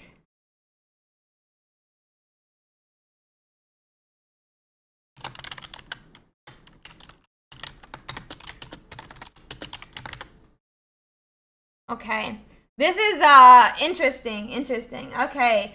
So okay.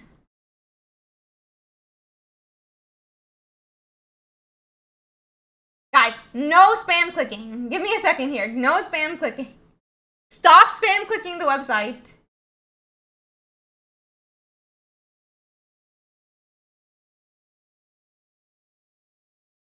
Okay.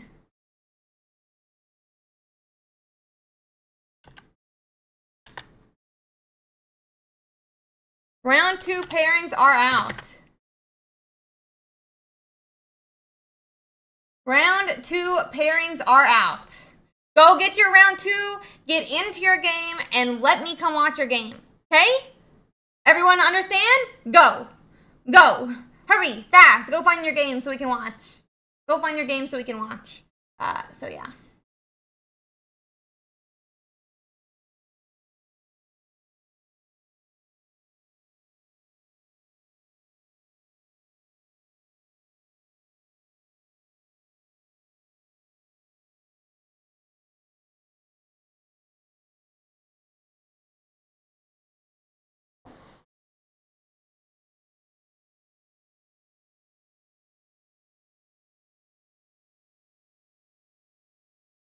Okay, so let me find us another game here, guys. So 1 second here. I'm gonna find us a Wigglytuff. We're gonna watch Wigglytuff Arbok versus a Charizard Arcanine. So 1, let me bring it up, and then we can get going.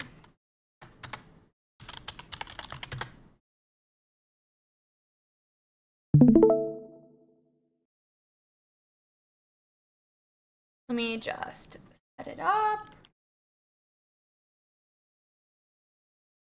Where'd my list go? There we are, okay. 1 second. Okay. We are round 2.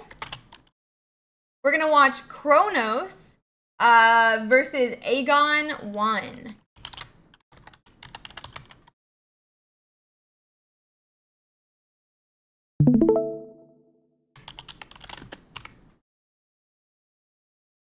It is gonna be a Charizard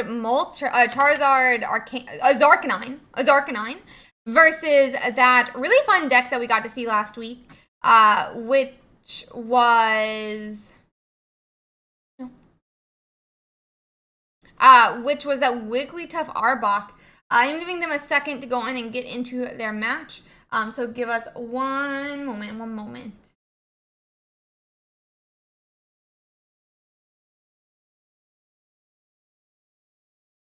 Guys, I'm so excited for next week. I'm really excited for next week. I mean, we're going to be doing...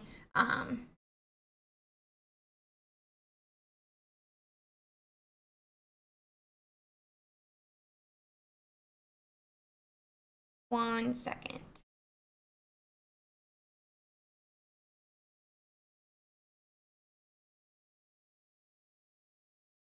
Okay.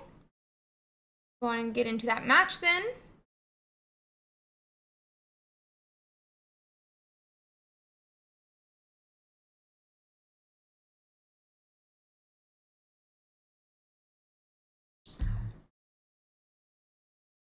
I'm so excited for next week as we start seeing some of these like new decks come out. It's gonna be so hype. So let's get into this. These two decks are very different. And in my opinion, a lot of times their strategies are very different as well. So to briefly go over the Wigglytuff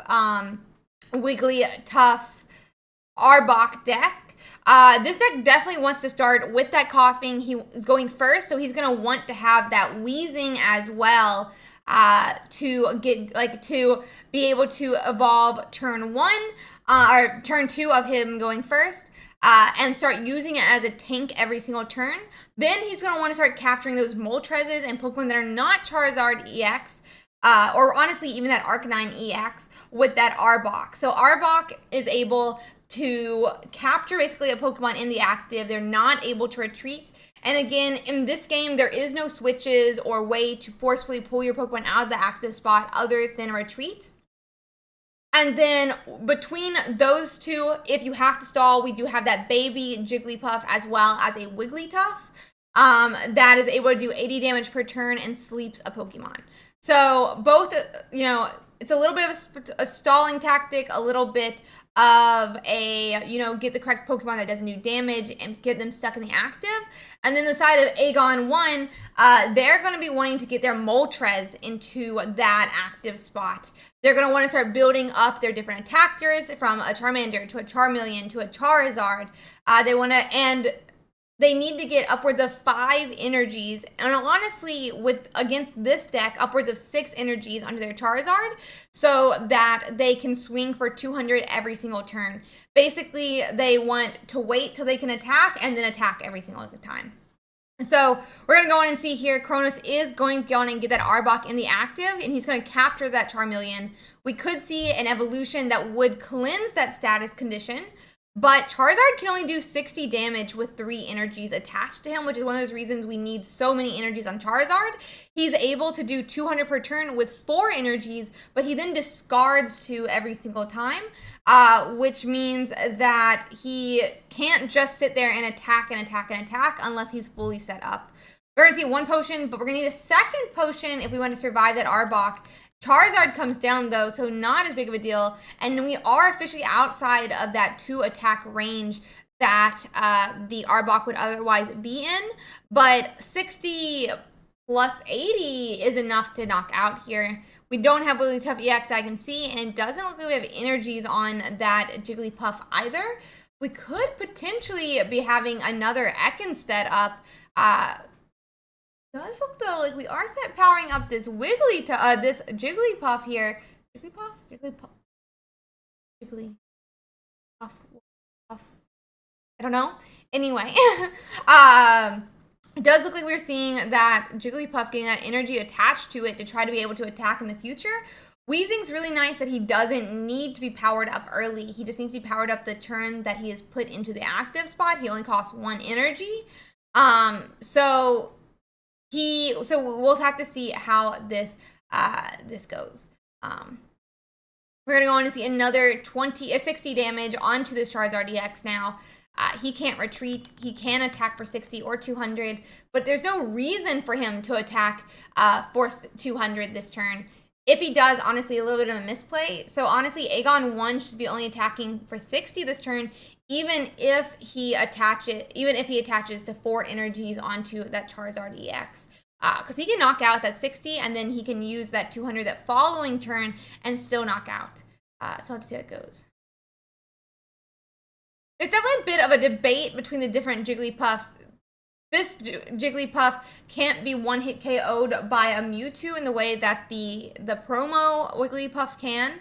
But you are trading out that potential status condition by using the non-promo. So you gain 10 health, but you lose sleep, and you lose the ability to do anything with a single energy attached to it.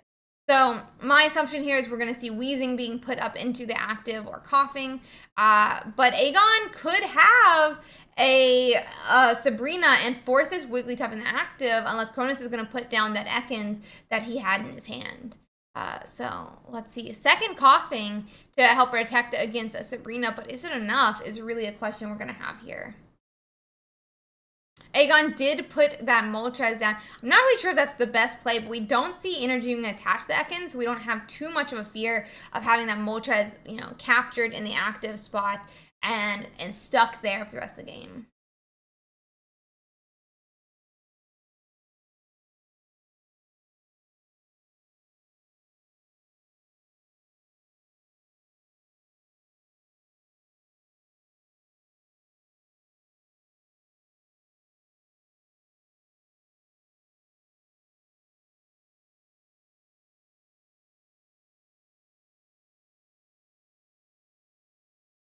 Let's see. So we did have that Moltres being moved on into the active spot now. Not too much fear of it being stuck there because no Arbok being no energy on that Ekans just yet.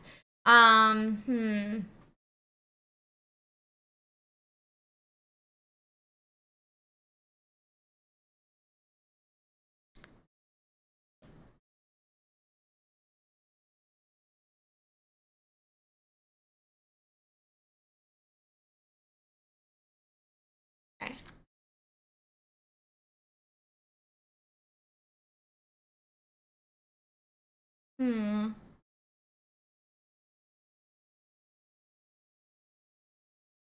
Okay, I'm trying to debate what Cronus is the correct play here for Cronus.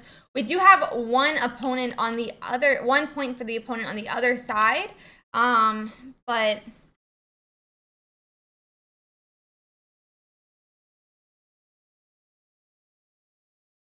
I'm a little confused why we would retreat back to the Moltres just yet. I feel like we could.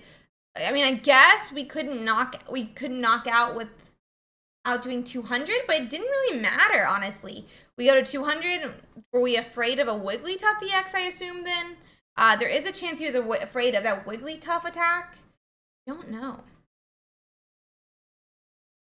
I mean, it is only the first attacker that he has set up, but you normally don't even ever build a second Zard. You normally just swing all with a single Zard just because of how powerful it is, but we were worried about that Wigglytuff for sure. We are going to go on and see that Inferno Dance. One energy from that Inferno Dance.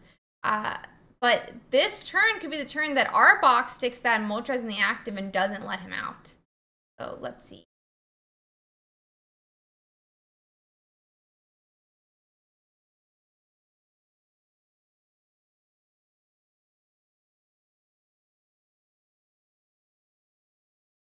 Weezing is going to get made. We are going to see Gas Leak.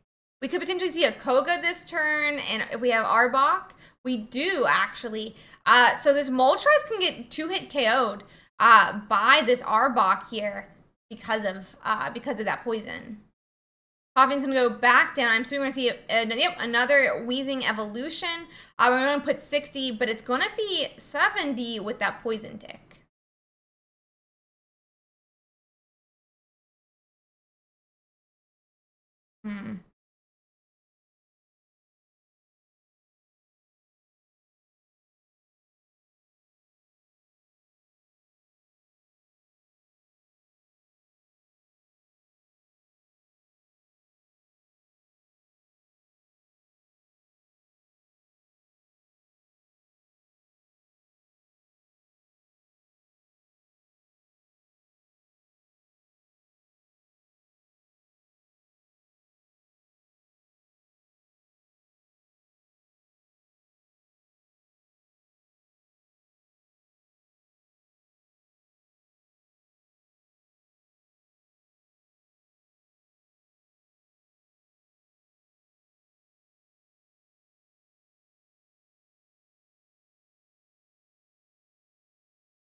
Okay.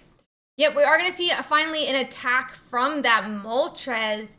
That is, I mean, that means that Charizard didn't really get powered up much more. Wondering how we're going to decide to go here.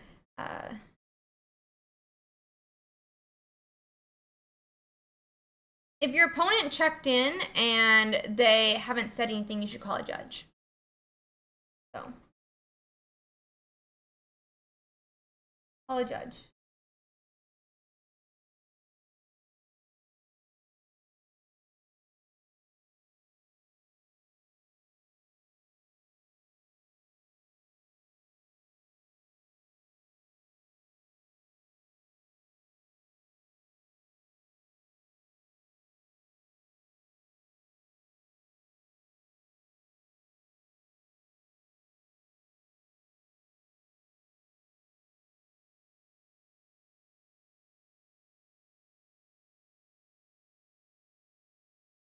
Let's see.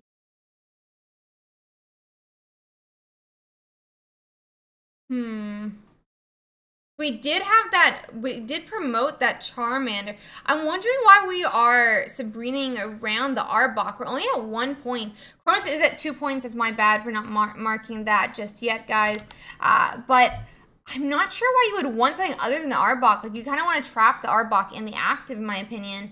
We are going to see an X-Speed back, I'm assuming, to that Charizard, who's going to hit for 200. But then he's only gonna, oh no, we go to Moltres again with no energy on it.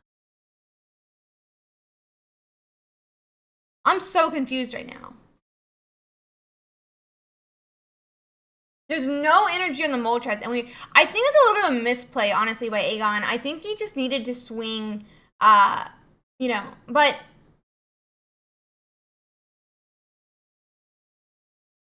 because we just poison and go back to the Arbok. I'm so confused right now. I'm so confused. But it's okay.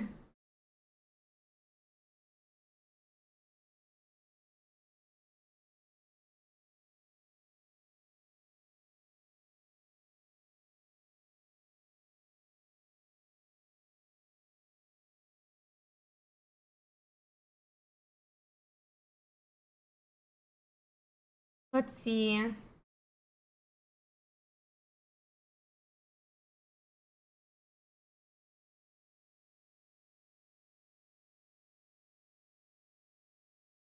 Third energy attaches to the Arbok. He's going to hit for that 60 on the corner. I don't really know what Charizard can do now that he's stuck in the active.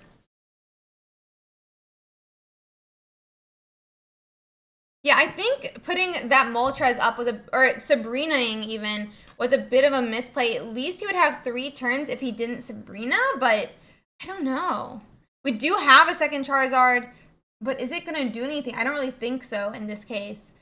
Maybe there's some win con that I'm not thinking about, but in my opinion, this is not really going anywhere uh, for our Charizard player here. Making sure I'm all caught up here. So let's see how this goes.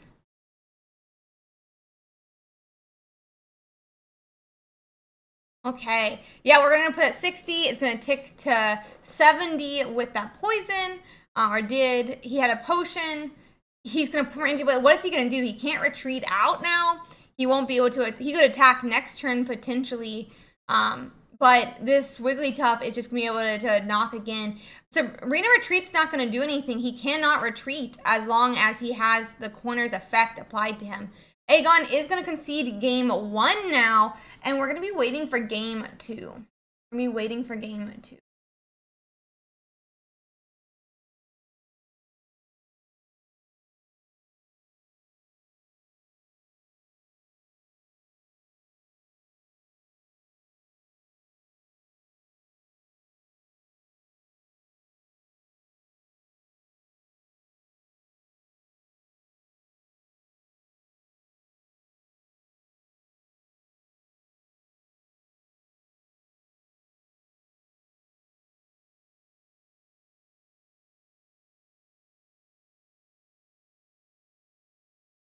Okay, so we're just waiting for game 2 to show up now, and we'll get into that match.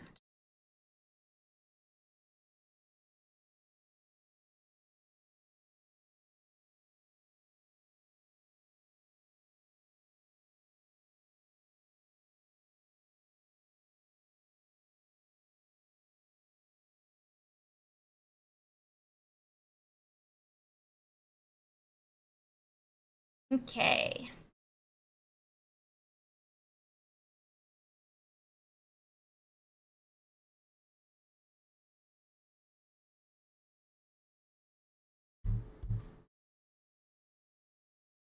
Okay. We're into game 2 now. The first match went to Kronos, and let's see here.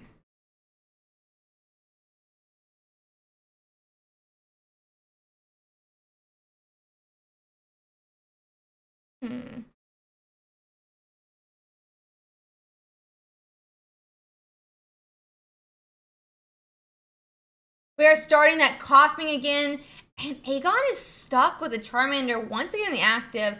But if he has X speed, we could see retreat. Meanwhile, Kronos could also counter that with a Sabrina. Does look only like a Growlithe though. Aegon's still gonna be digging for those Moltres. So let's see.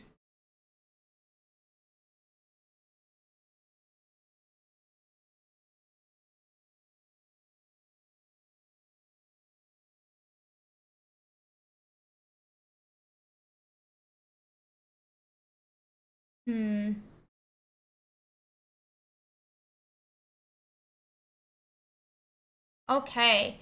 We are going to go on and see a research again come down for Kronos. He's digging in for looking for more of those different Pokemon from his deck. Some more of those different basics and their evolutions. Probably some Kogas as well in case he hits that wheezing. But it does look like we're just going to suffocating gas and pass. There's nothing really that Aegon can do this turn that would threaten his coughing, so it's probably the correct decision. Let's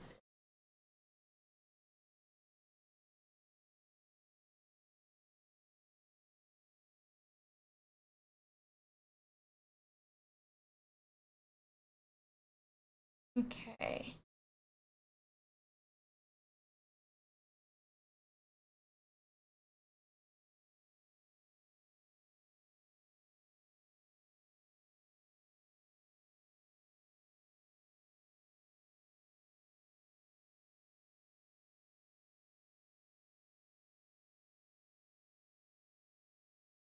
Okay. So it Let's see where we go from here. We did attach that Charmander, which I don't really think is the correct play when it comes even to retreating to that Moltres. Aegon could run into an X-Speed next turn. Aegon could be Sabrina to this turn, and that would be a wasted energy on that Charmander, though I guess ultimately we do want more energies on it, the Charmander. But honestly, in my opinion, I think that you're supposed to attach that energy to the Moltres and then wait to the next turn, so that you know what you're going to find, potentially. We do want to see this Wheezing come down for Kronos, which is going to be 40 damage between that poison and the tackle. Potentially more, depending how this plays out. But we do see that Ekans come down. We do finally have a Coughing getting played, and we put that first energy on the Ekans, which is going to allow the moment we find an Arbok to evolve and have that second attachment that it needs to attack and corner. Let's see here.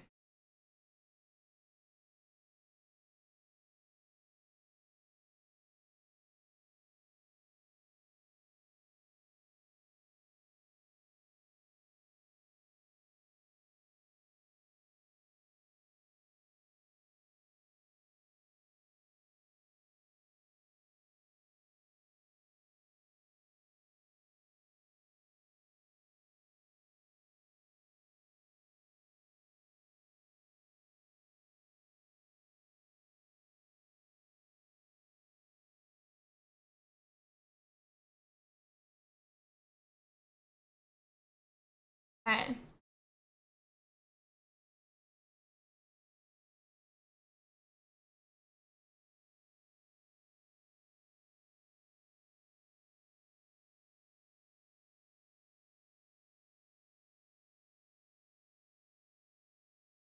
We do get 3 heads on this Moltres here. That means that our Canine is fully powered, not fully powered up, but near fully powered up.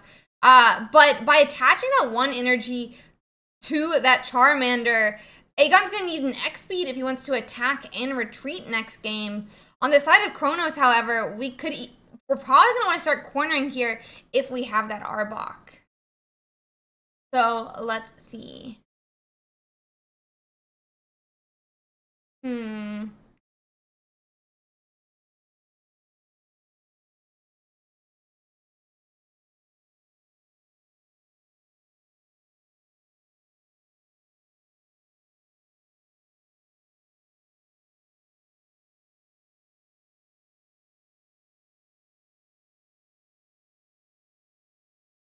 Okay. Yep, Arbok gets put to the active with that Koga. That Wheezing applies that poison, and now that Moltres is going to be stuck in the active, not able to retreat. And with poison, it's going to be a 2-hit KO onto that Moltres here.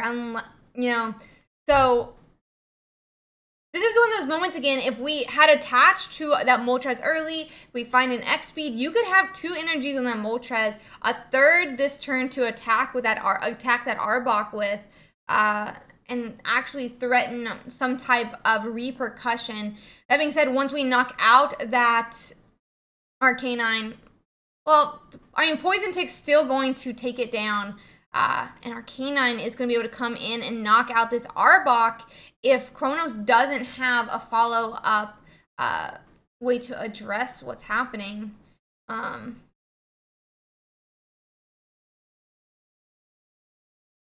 Let's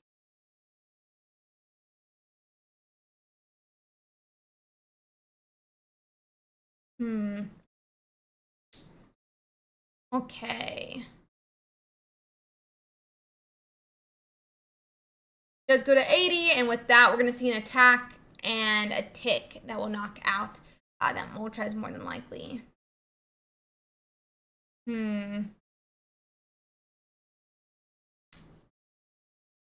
So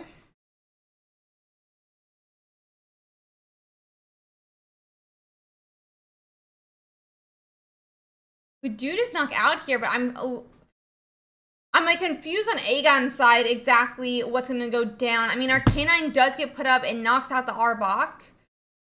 And then what type of response does Kronos have to it? I mean, I assume we put up that Wheezing. We do 30. It's already got 50 on it. It knocks out the Wheezing again. that'll be 0.2. But do we have anything that, I mean, even with the knockouts, or even if we have Zard, he can't successively knock out in the way that our Canine would be able to next turn. But right now, because of that potion, Moltres actually gonna get stuck. That's my bad, actually. I'm not sure how to feel about this, in all honesty. I'm kind of wondering if Aegon shouldn't have, potioned up this Moltres, because this Moltres is going to get knocked out as it comes to Kronos' side. I don't know why I already went ahead and put those 2 points. It's going to get knocked out as it comes back to Kronos here, and that's going to allow Kronos to decide who he wants to attack, potentially, or go on and put damage into one of the attackers.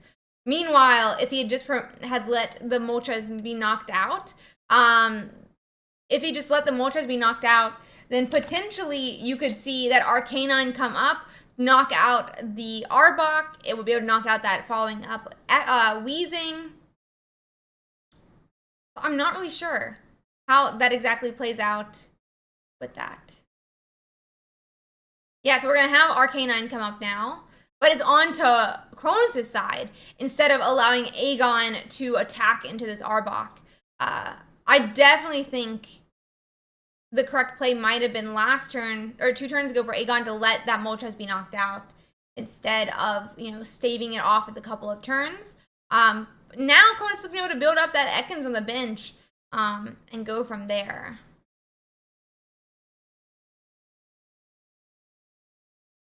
Okay, we're going to see that 60 damage here. Our Canine cannot retreat, but he can knock out this Arbok this turn. He can knock out the Arbok.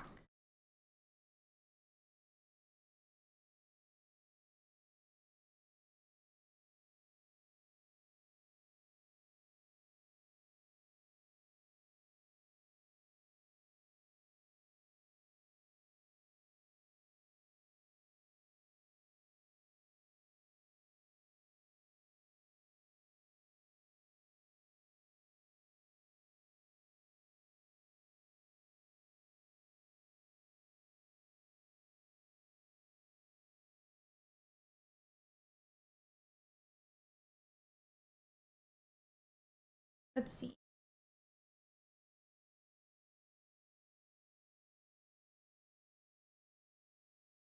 Okay. So we do take the second win here with that Arbok. Let me go on and find another game for us to watch. We have about 16 minutes left in this round, and we'll go from there. Give me 1 second to find us another match. So about 50 games is still going.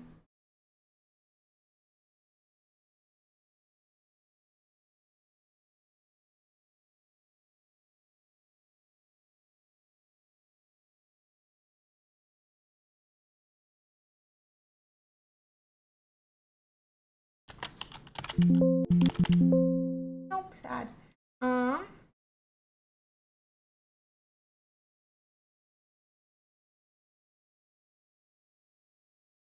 Trying to just find us a quick game to watch here.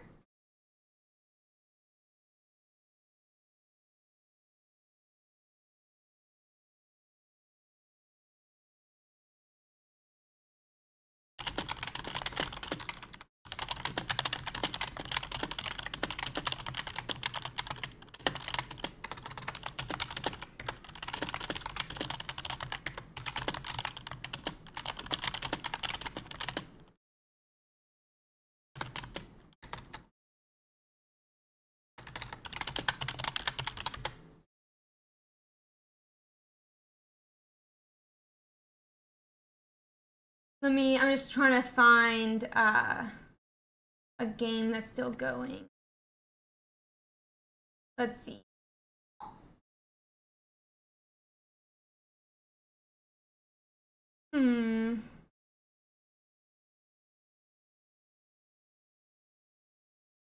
Sorry guys, give me 1 second here.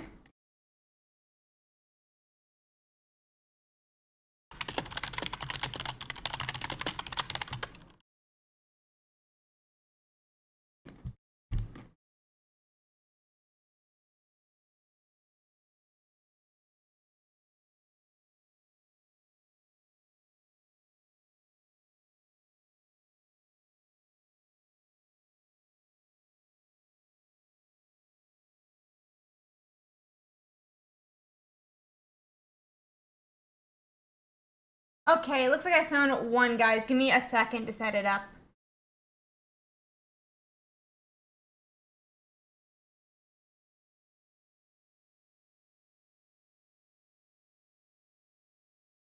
So let's see. It is a Pika versus a Pika here. So one moment.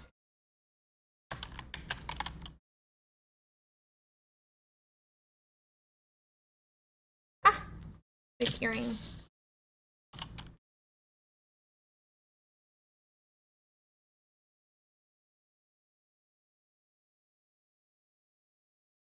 Okay, yes, they're into game 3, so let me get this game up for us. Through here.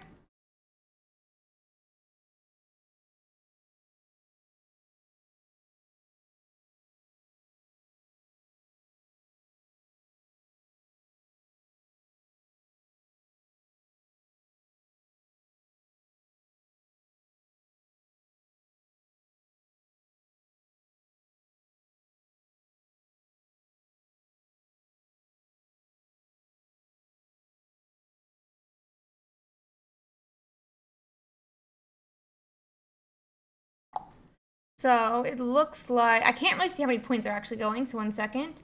Oh,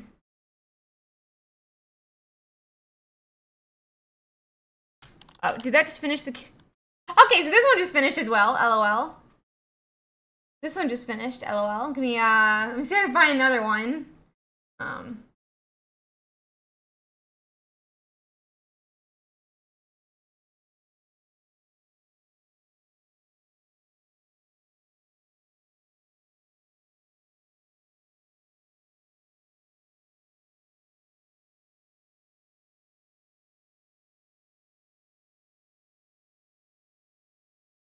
One second.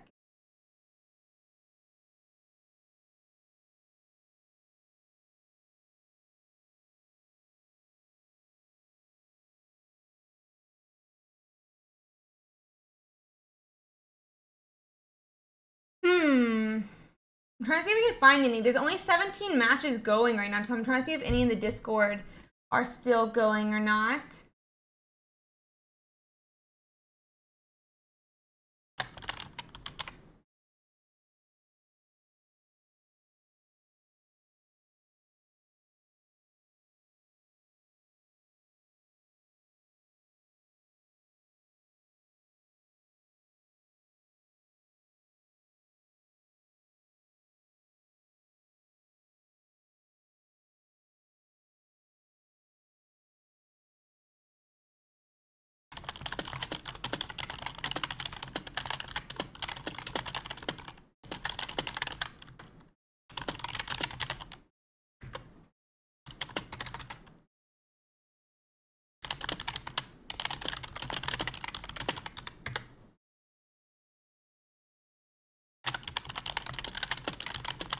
One second.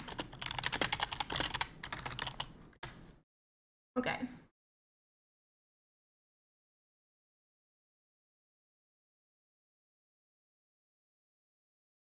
Okay, so give me a second here. I don't see any games still going on the streams, guys. So give me 1 second.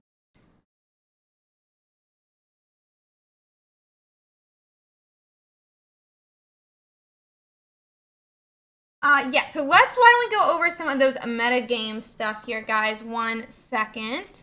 Kind of sad that we don't have any more game streams. There's only 9 left still going here. So one moment. Wait, where is my metagame? Okay.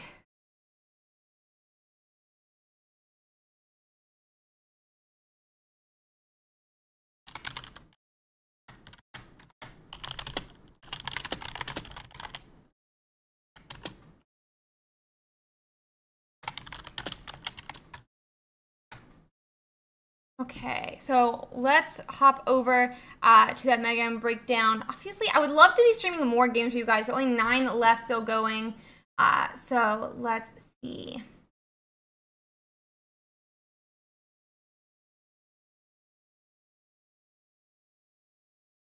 Okay.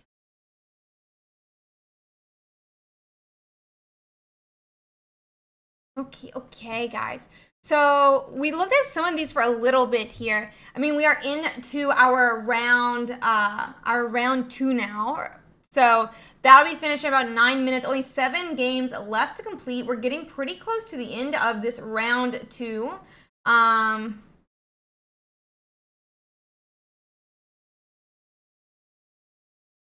So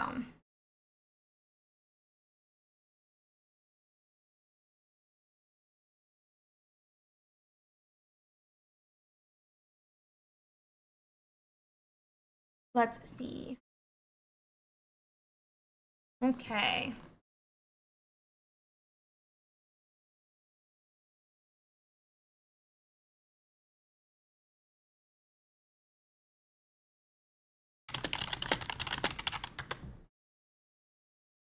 Okay.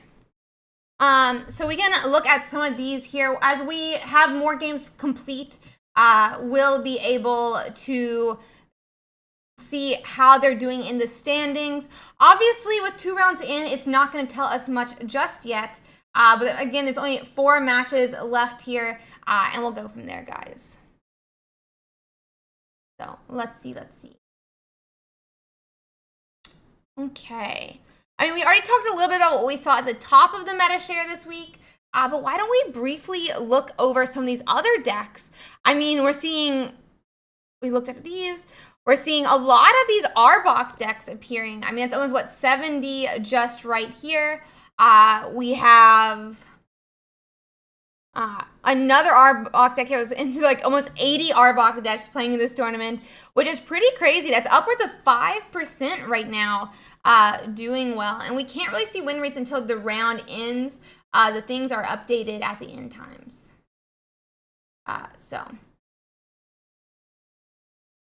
let's see. Why don't we scroll down a little bit though, and check out some of these more crazy rogue decks. We always have the Blastoise Tentacruel that, how did they end up doing? 1-1. But 1 second here. We have some interesting Zapdos EX Zebstricas. We have those Marowak Aerodactyls, interestingly enough. We even actually had a Wigglytuff EX Indugtrio. We've seen this upwards of 3 different tournaments now, which it's done well in some of these other tournaments. So we'll have to see how it continues to go.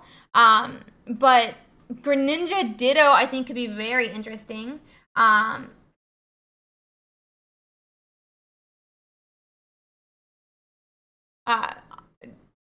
Ditto is a very interesting one. I have a lot of, different questions on how they're deciding to run this, but it'll be cool to see if it continues to do well.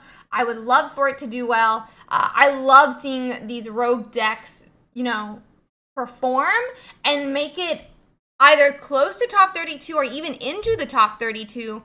We see an Omastar Pidgeot that won round 1.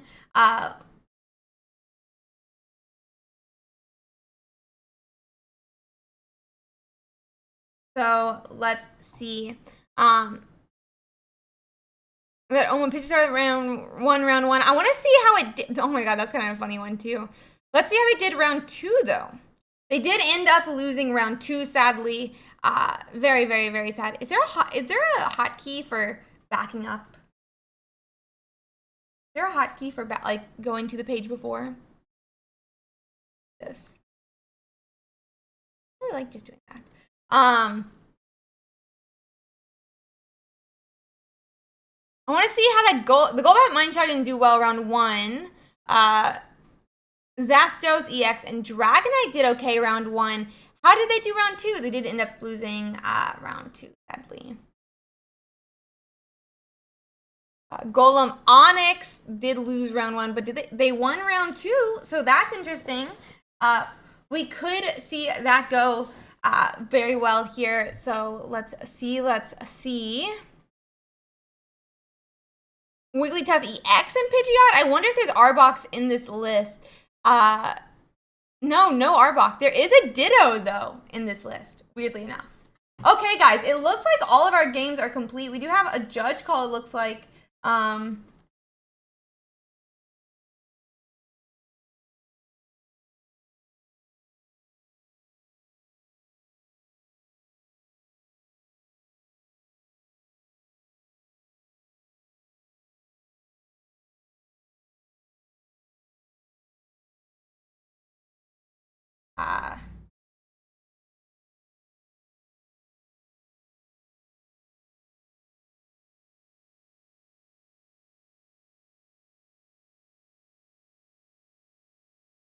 1 second.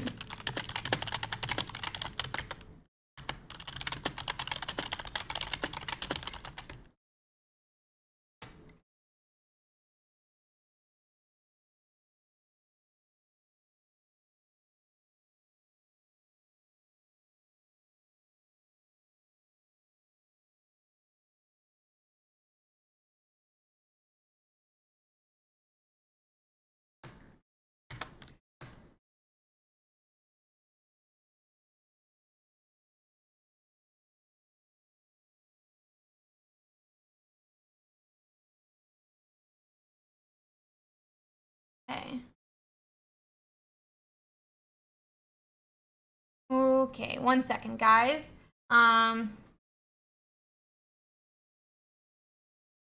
Let's see.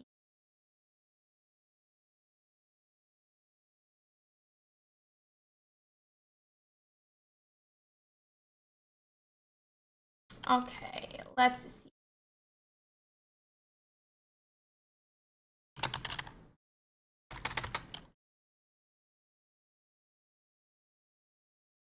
Okay, all games are complete. And we will be able to end round and go for round 3 now. Very exciting. There's nothing in the rules that you can't switch energies. There's no way for us to know which ones you're supposed to have. Okay, round 3 is out. You guys can go on and get into that next.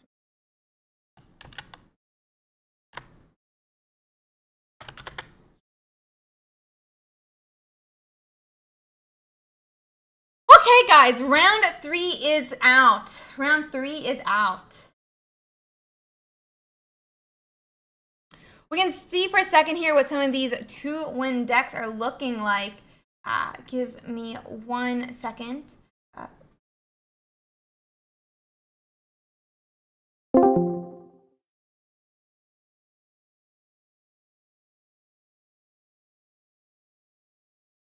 So, let's see. We're going to be looking for our next round here.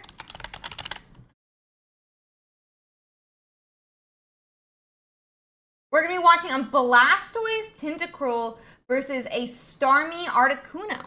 Okay. So let me go on and get it ready for us to watch once they are ready themselves. So 1 second.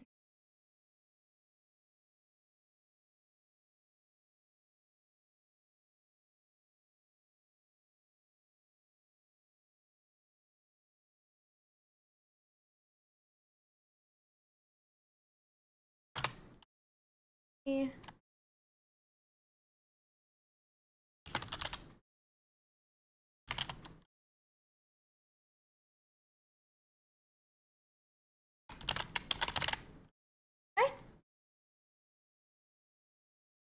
And we're getting into this next game.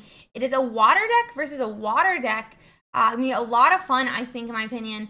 To see. So let's see how these go.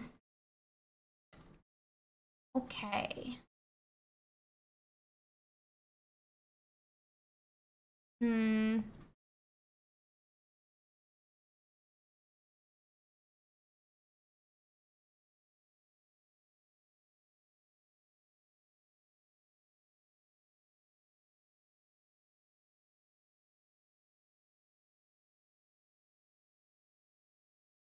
Oh, I thought I had. My bad. Oops, daisy. My bad on that. Okay, guys. So we are gonna go on and see how this game plays out. It is that Blastoise versus Starmie deck here, and so let's. Okay, we're gonna go on and attach energy for that Squirtle. Youngmon's definitely gonna want to get this Squirtle powered up. He meant to have his Tentacool and Tentacruel in the active spot, but this turn Minoki could power up and go into a Starmie Misty and be swinging for knockout. Surely we won't see that just yet, but it is a potential play that could occur here. Okay. Let's see. We could have War Troll, it still wouldn't be actually out of range of that Starmie EX. I'm just trying to think. We definitely need, though, a second Mon for Young Mung, because if Starmie EX comes on curve, this could be pretty disastrous for Young Mung's Squirtle line.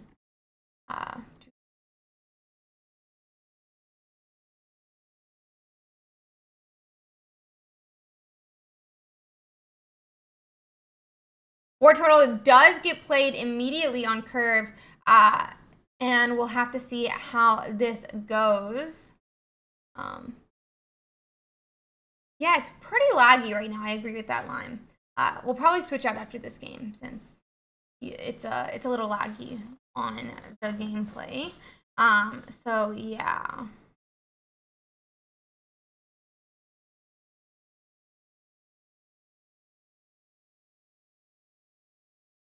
Starmie EX is going to get knocked out by the War Turtle, though, and that's actually going to make it where that other Starmie EX really needs to... Your video is open as well, by the way. That might be causing part of the lag, but you can deal with that later. Makes sense. This Dario is really going to want to find that Starmie. We do have an Articuno come down, though, instead. Potentially a Misty could put Minoki back on to the curve here. But yeah.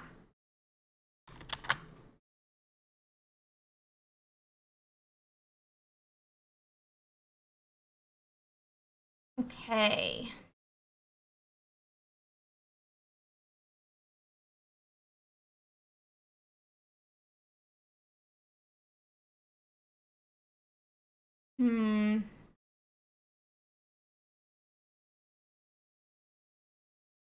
X-Speed is going to allow this War Turtle to retreat.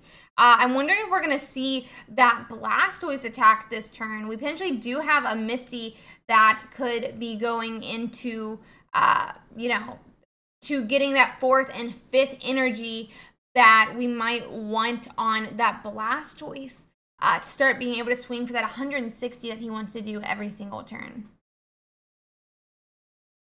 Does look like a 3rd energy getting attached. We got nothing off the Misty, it does look like. I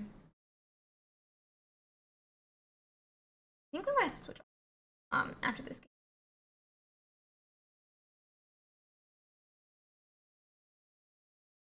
Okay, and they go on and concede to that Blastoise. Okay. I'm gonna go and see if we can find us another game, guys. One moment. So 1 second.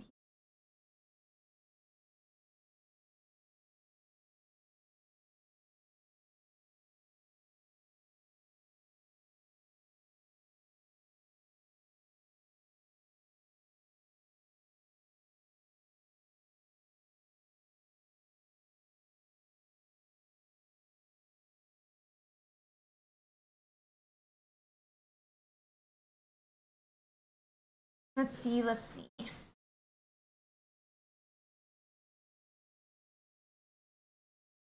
I'll go and cover up though while they're getting ready. How am I holding us up?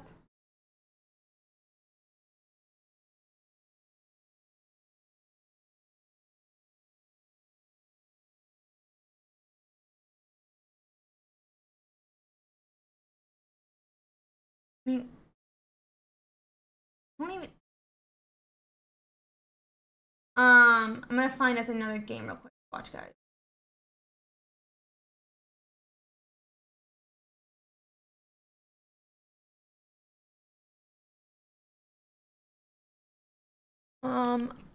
Let's go back. See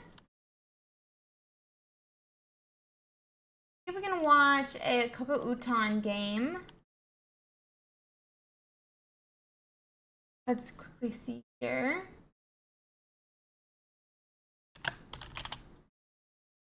He's up game 1. It's Mewtwo versus Charizard. So let's see.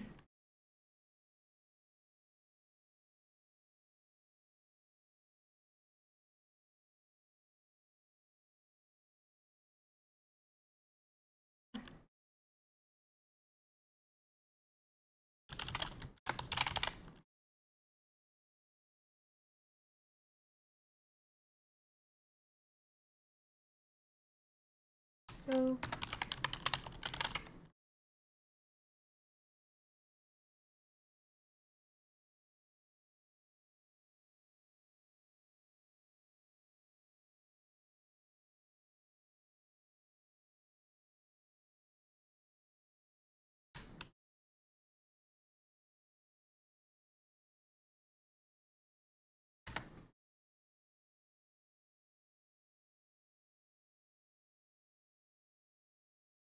what is happening? Let me just quickly shrink this down. It would not let me shrink down a second. Here we're gonna go. And it's gonna be Kokauton versus Pkmn. So it is that Mewtwo EX versus the Charizard. Mewtwo EX definitely has a little bit of a advantage here versus the Moltres. The Moltres means that that Charizard attacks more than the Mewtwo is able to. Oh my god, the wording. Has a bit of an advantage because Charizard can one-hit KO the Mewtwo EX, even though Mewtwo EX would never be able to one-hit KO a Charizard. However, because both decks are using stage 2s, one of the huge differences is that Mewtwo is the attacker in Kokauton's deck, and even if potentially he doesn't find that Gardevoir, he could by hand power up to attack.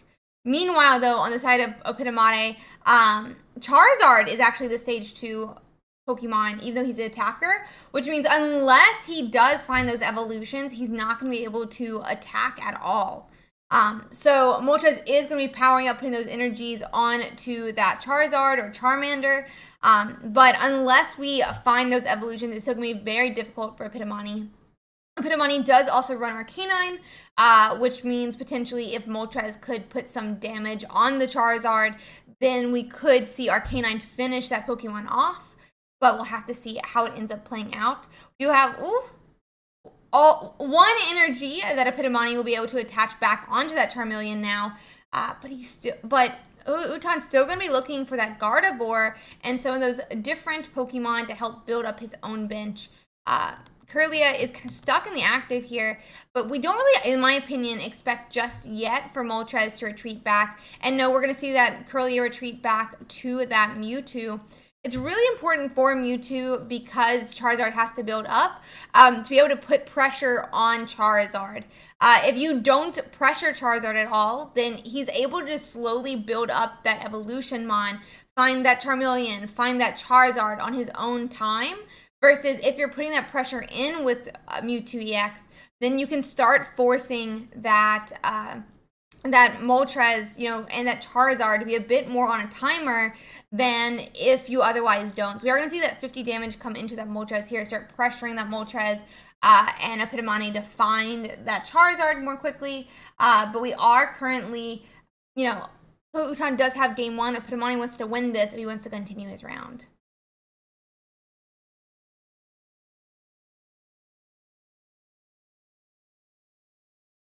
Let's see.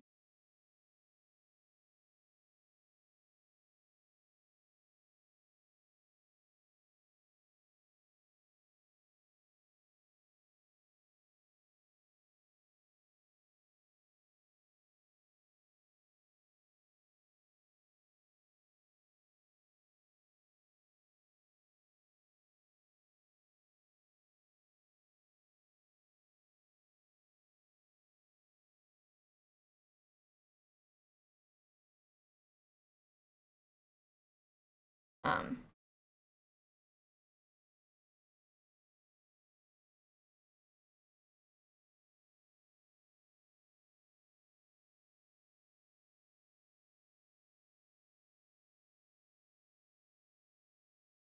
Okay. We are seeing that Gardevoir put back that active again from that Sabrina. But we're going to go ahead and see a retreat here back to that Mewtwo. You know, because we started seeing that pressured Moltres. We're actually going back to the baby Mewtwo, though.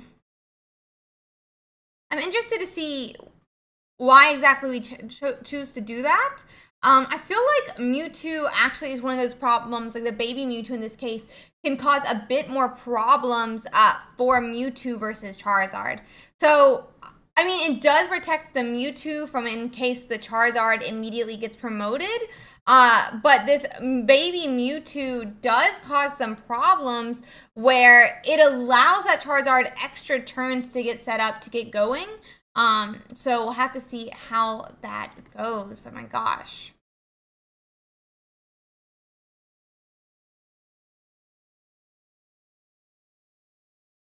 Moltres does get another turn now to keep putting more and more energy onto that Charizard. So.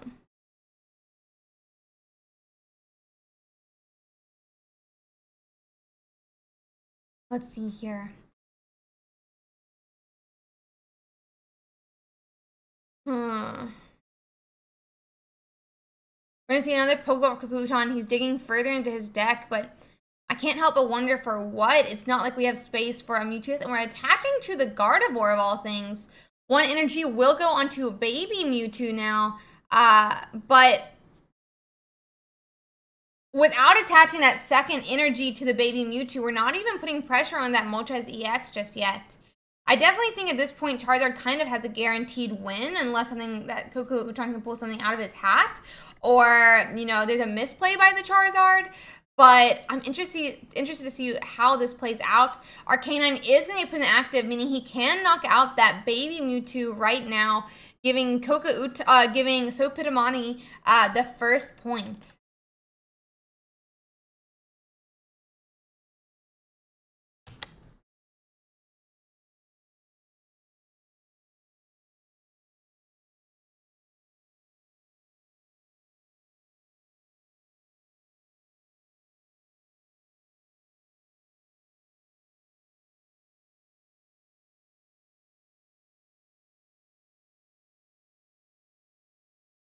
Let's see. We do potentially have that retreat here with that Gardevoir. I'm just very confused with how this is playing out. So.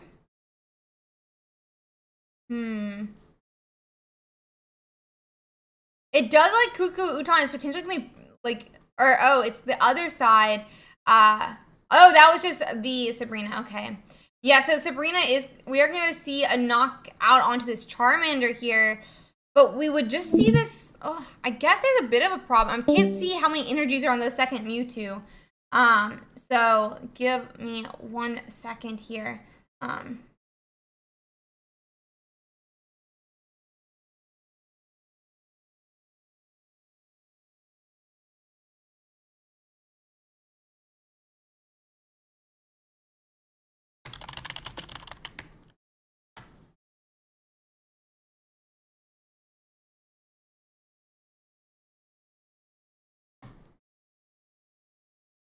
Let's see.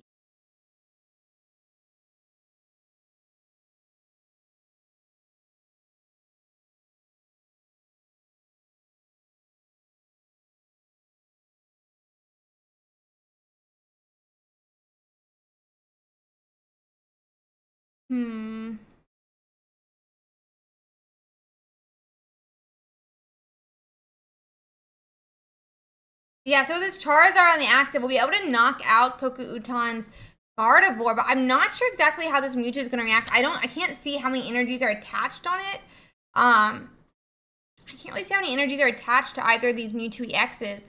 I don't think there's 4 on it, so we'll have to see how this goes. But without 4 energies attached to these Mewtwo EXs, even a Sabrina is not going to save this game. He does promote. Okay, there is 3 on this one. So a Sabrina can really help here. We could still see a second win for Koko Uton now. And I think he's saying that he won, but even though he didn't click it. So I'm gonna just close the chat, I guess, because it does appear that we are very happy. And we'll go on and find a third game. I mean, he's not showing his win, but okay, we're just gonna go find another game real quick. But glad to see the players are, oh, okay, he is back to the game. I wasn't sure if he was gonna go back to it or not. But yeah, so we are gonna go into that 150 into that Arcanine here. I gotta see if we have another game going. Give me 1 second. One moment. We can go and pause here while we find another one. Does look like Kronos is still going, so we can hop over there real quick. We'll zoom in a bit more here.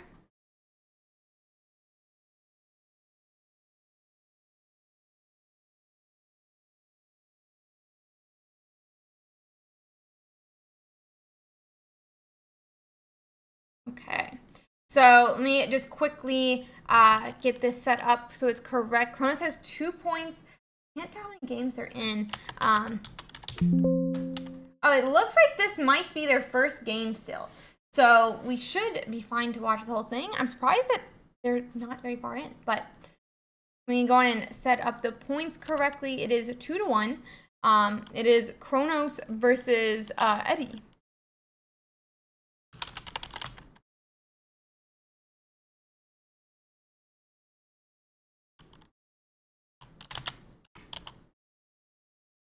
Okay, so we do already have a fully powered up Wigglytuff, and this Weezing is going to be able to retreat back. I mean, that's going to be a knockout, and we're going to go into game 2. So, 1 second. He'll cover up his screen. He normally does. 1 second.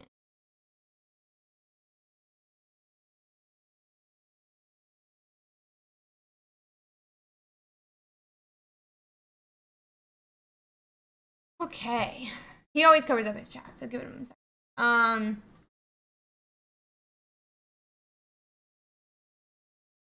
Let's see.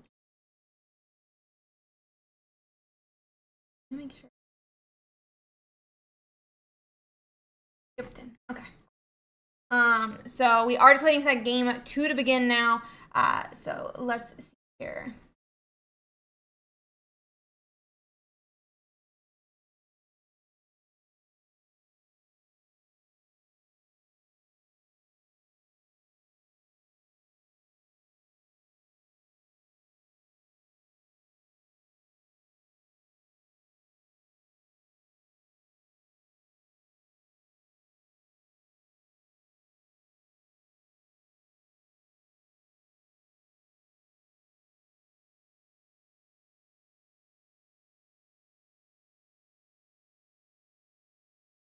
Okay, so we are going into game 2. This is a great start for Kronos here.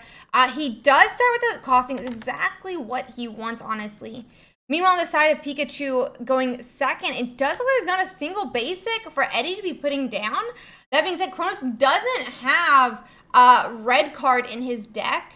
So, I don't think he does, at least. Let me double check that.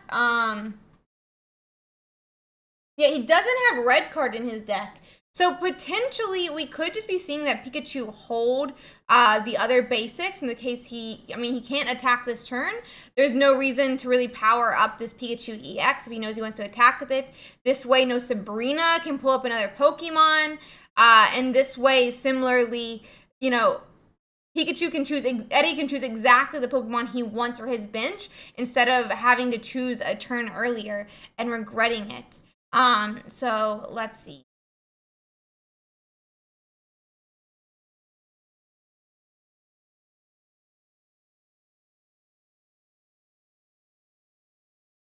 Let's see.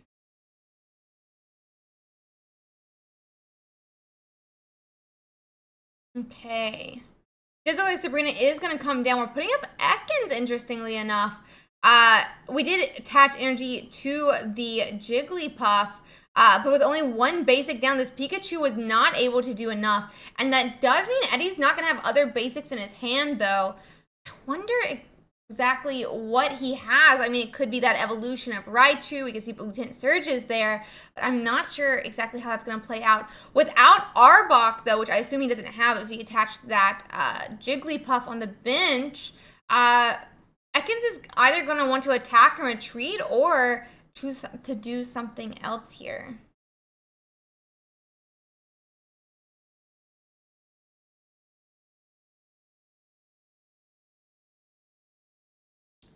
So let's see.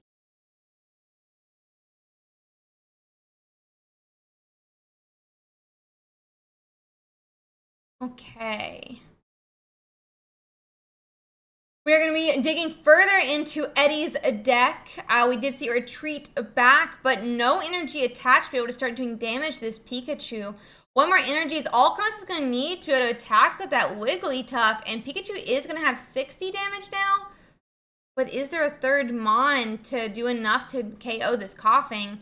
I'm not sure it will be. We had a Pokeball, but that's all that really we saw. And obviously, the Pokeball was a top deck for Eddie. Another 60 damage into that Coughing now. And we do see Arbok this time. There's already damage on Ekans, so I'm not sure he's even going to want to power up, power up an Arbok that's just going to want to get one hit KO'd at this point.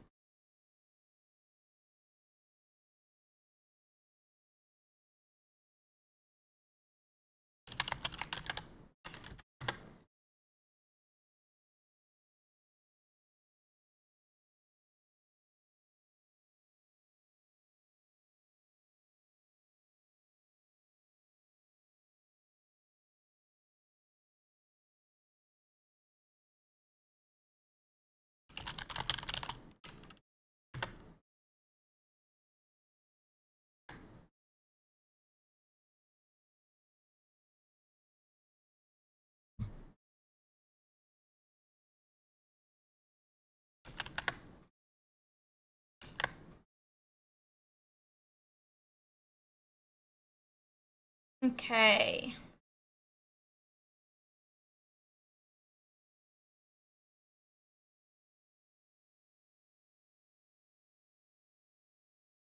Pikachu X does finally get that KO that he wanted.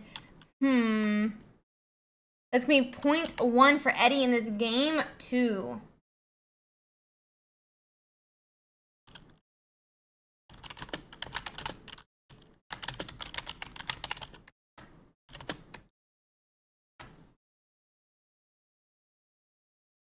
Okay.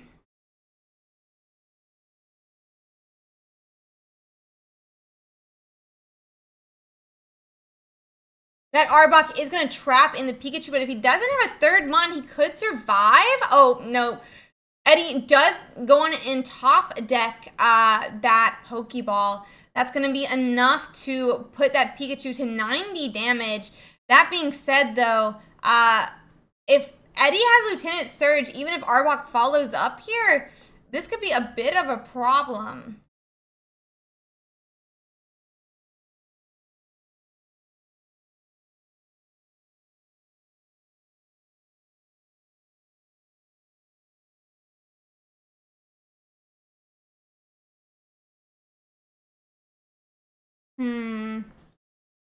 This is one of those moments where you really wish you had a red card in your deck. Like a red card this turn would be super helpful. Just to decrease the chances that he's actually hitting that Lieutenant Surge. For sure. So it was 0.2 for Eddie there. Knocking out that Arbok.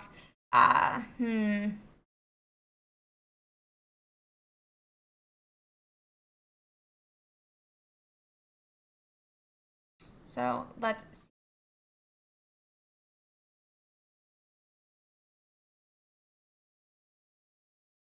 Yep, Lieutenant Surge comes down. That's going to be the end of game 2, and we're going to be seeing a game 3 now.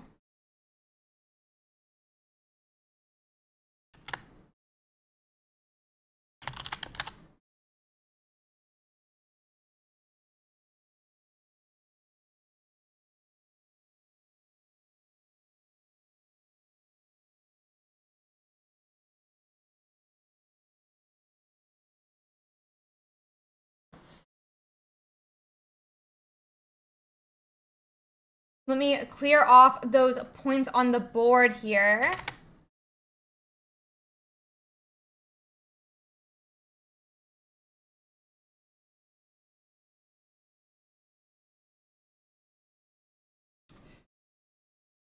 Richard is 140, which is enough to one-hit KO the Wigglytuff.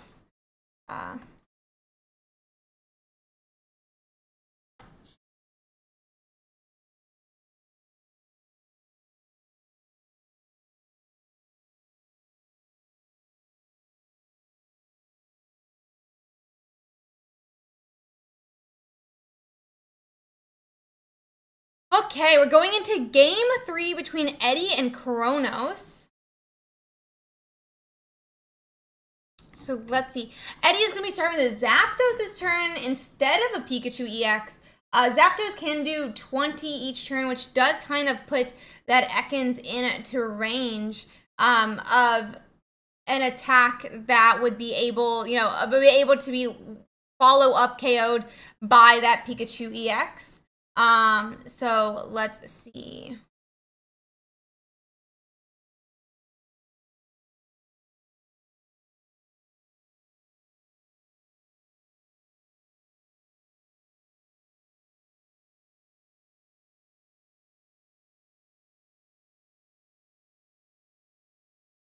Let's see. That Pikachu EX on the bench, so is going to be getting powered up. Eddie is going to need to have an X speed.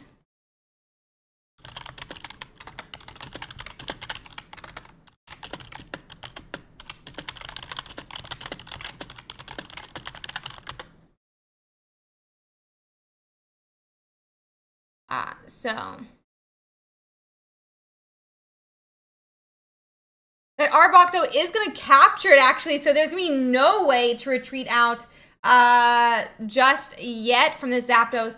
Zapdos this turn definitely wanted to hide and get back to the bench, but Eddie's not going to be able to do it now that corner has come down. Potentially, we are going to see that 20 damage, though, and Eddie's going to need a third Mon to be able to follow up KO that Arbok. But Kronos is going to need to set up a second attacker if he wants to, capitalize on this swing into Zapdos.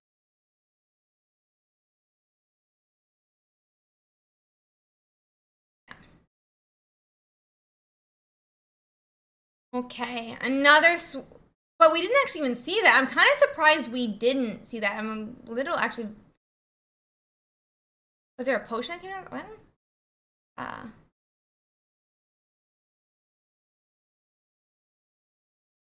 Let's see.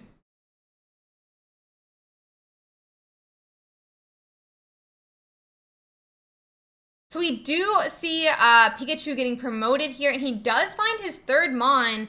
He's going to need Giovanni. Eddie's going to need Giovanni if he wants to be able to KO. And it doesn't come down, which means his Arbok is going to survive for another turn. Ooh, and an Ekans. A second Ekans for Kronos, which does mean we go and start powering it up. Do we have Arbok in hand? I'm not sure. So let's see here.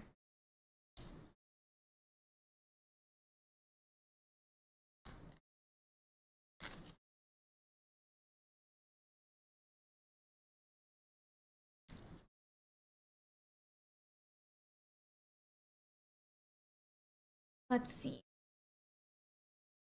I'm assuming that we're going to be wanting to attack here with another Ekans. So let's. But it doesn't. We would need Arbok, obviously. Eddie is at 0 points. We're gonna see a retreat instead to a Wheezing. Did that leave any energy in our Arbok though?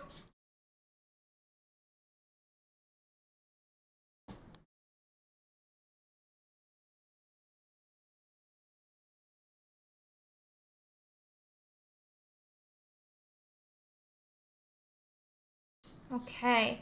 So instead, we do just attack with that Wheezing, get the poison on Pikachu. That will put him in range of a future KO of this Arbok. But instead, we're going to see a red card come down, shuffling Kronos's. I'm very confused. Oh, he hit it so you couldn't see the cards that came into his hand. That makes sense. We are going to want to find a Koga here so we can retreat back to Arbok now that this is set up. I'm not sure exactly how it's going to play out, though, just yet. So we'll see.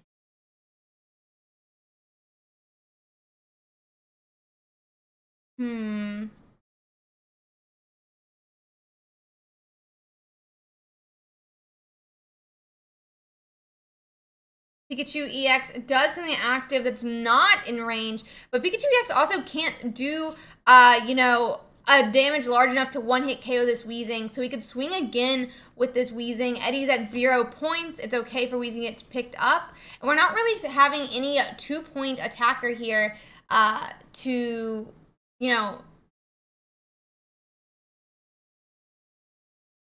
2-point attacker to be able to like threaten a KO, like to win after a 1 KO.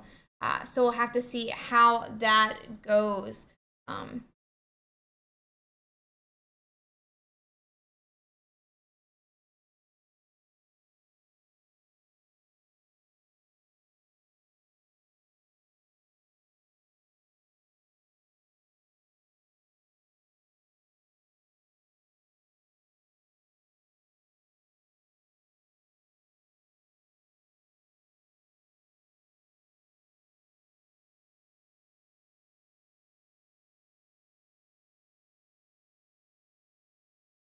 Okay, and we do see that 60 attack come on to Pikachu now.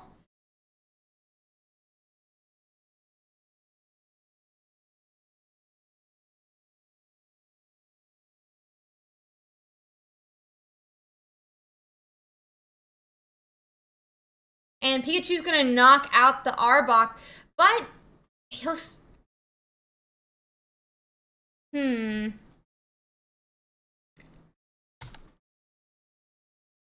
Well, that's 1 point for Eddie. But we're going to be able to KO this turn, and that's going to take the last 2 points that Kronos needs to get this game. Does he have an earlier match? Let me just double check real quick. They're 1-1 currently, so this will give him the last match that he needs to win, and we will go from there. We don't even need Giovanni because of that poison tick. So, yeah, let me just quickly find us another game here, guys. Okay, let's see if we have another stream game that we can watch.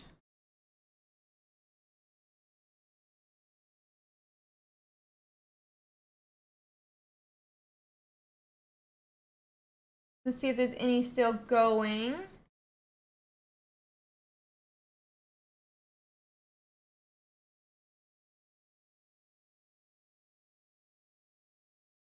I see someone just beat the Electros Hypno. It seems they were 2-0 actually going into this round. Kind of funny. But we'll see how it continues. So let's see.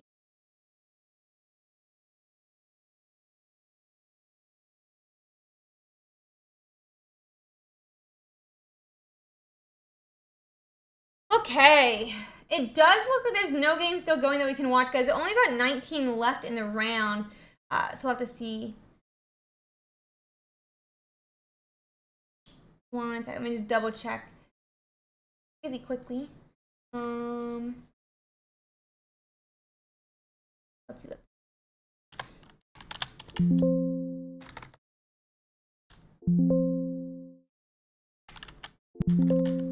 Okay, yep, they look like they're all done. So let's check out some of those standings and see what decks are going. Let's see.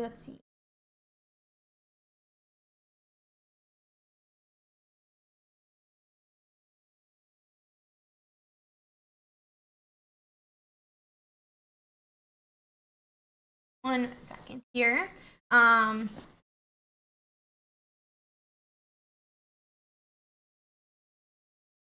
Okay, let's see. Let's check out those standings and see how they're looking at the end of round 2 going into round 3, which we just watched, but they don't update. So, so let's see.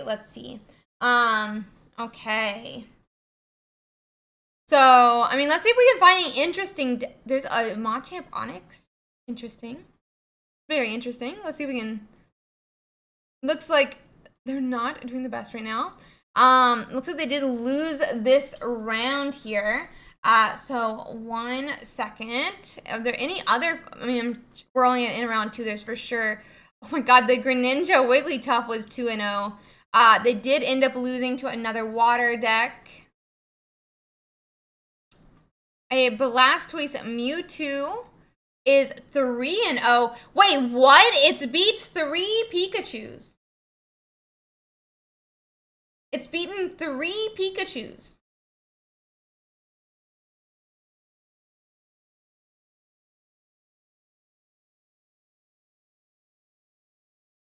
I don't even understand. This man's cooking. What is in his deck? Wardrobe, Blastoise, 1 Articuno, 1 Snorlax, 2 Mewtwo. Interesting, interesting. Okay, and a red card. I believe in the red card. So let's see here.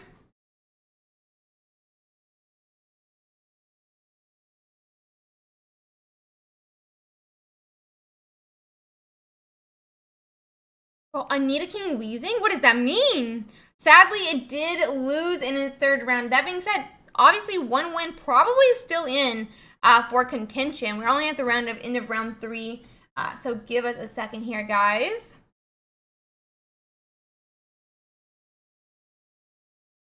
We are seeing a couple of these Weezing Arbok doing well.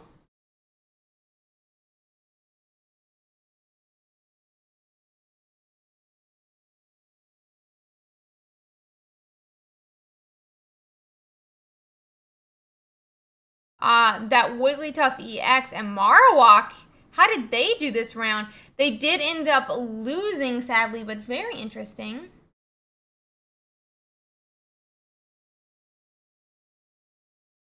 There would be no reason to update bracket right now. We still have games going, buddy. There's still games going. Ooh. There's no entry fee on this tournament. Let's see. So it does look like Dragonite Farfetch'd is still holding up as well here. Did they win? Oh, no, they lost this last one.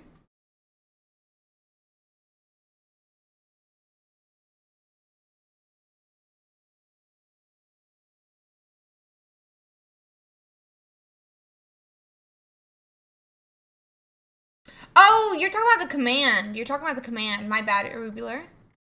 My bad. I thought you were talking about going to round 4. My bad on that. I'm a dummy.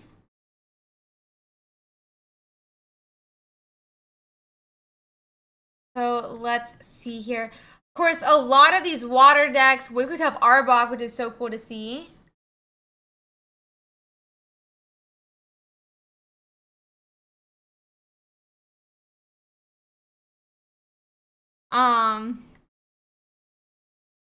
Let's see here. I just love trying to find those rogue decks that are doing well. So let's see. Yeah, I saw the Horn. Yeah. Horn is its most recent appearance in Standard. I thought it looked really cool. I was surprised that it would be in this game, but very cool. Very cool to see.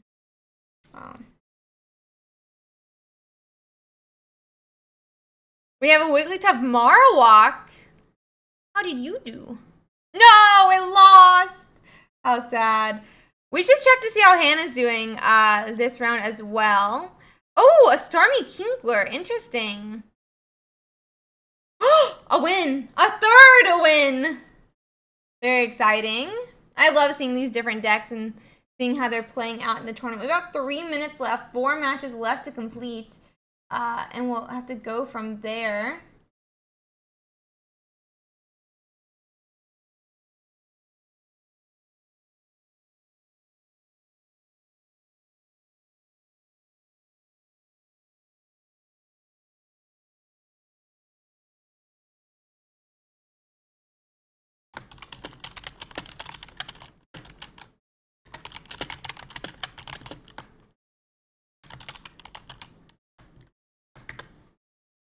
Let's see.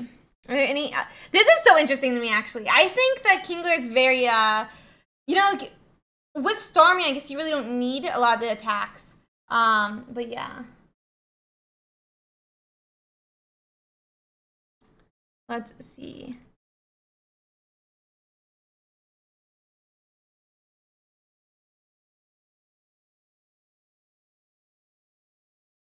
This one did end up losing this round, as we saw, but so interesting.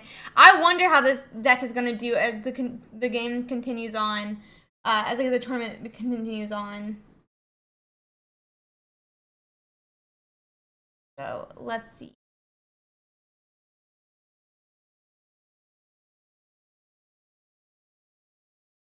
Are there any other? I mean, Greninja Mewtwo has been appearing on and off for a little bit here. So 1 second.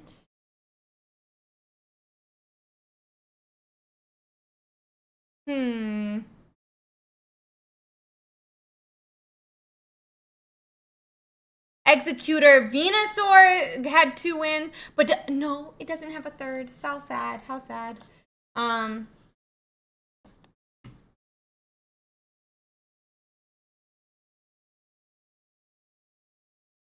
Are there any? Oh, this is the wrong thing. I clicked the wrong thing. So 1 second.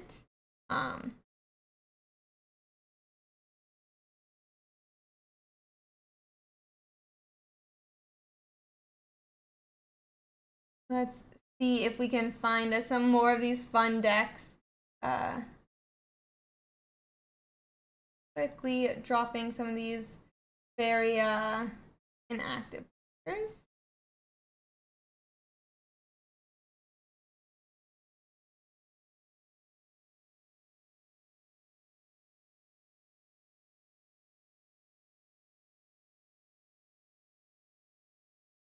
Let's see. What is the weirdest deck you've... Well, I saw a... What was it? Oh my god. It was like a Flareon... Oh my god. It was Flareon something that I thought... I was like Flareon Greninja or something that was like 7-3 one tournament. That was so cool. Maybe it was like Flareon Weezing, honestly. I can't remember the exact one. I think that is so cool. I thought Wigglytuff Arbok was weird last week, but then it still made it to day 2 and actually got top 4 in the tournament, which is absolutely crazy to see. Absolutely love it, though, honestly. So, you know, I love stuff like that. I love seeing these crazy decks do well. So, you know, I don't know. I like it a lot. Yeah, it was something wacky, like a Flareon Greninja, Flareon Weezing. Sadly, it was like right out of contention because I think that 8-2 got in, like most of the 8-2s got in, or a number of the 8-2s. And so I don't know. I just think some of these crazy decks are so much fun to see, and I absolutely love it. So yeah. It was Greninja Flareon? Yeah, I think that's insane, but like in a good way. You know? Like insane in a good way. Insane in a good way. So I'm just really excited. I really hope to see more of those really fun decks continue to reappear. Okay, guys. One moment, and we will be starting our next round. Okay. Oh no, wrong thing. Dashboard. And we're going to end the round and pair next round.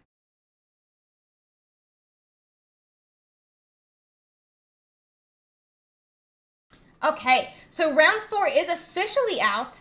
And give me one moment to go in and announce it. And then Top Cut is tomorrow. Top Cut will be tomorrow. Round 4 pairings are out. So 1 second.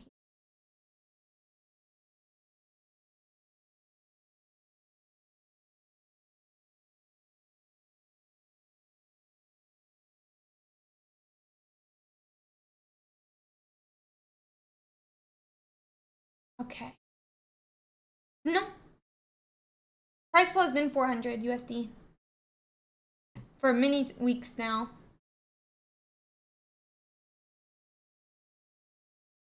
There are 10 rounds today. So yeah, 10 rounds.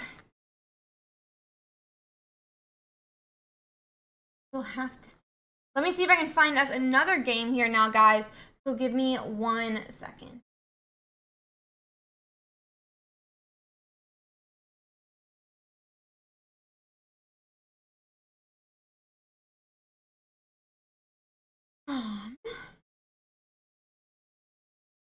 Let's see what this one's.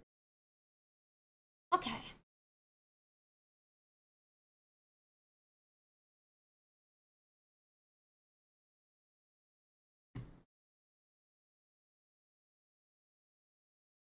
It looks like we're gonna be watching an Arcanine Pikachu this round. Gonna be very interesting. So let's see how that goes. 1 second. Let me just quickly get our everything correct, and we can get into our match. We're gonna be watching MV Sky today versus Yunlong.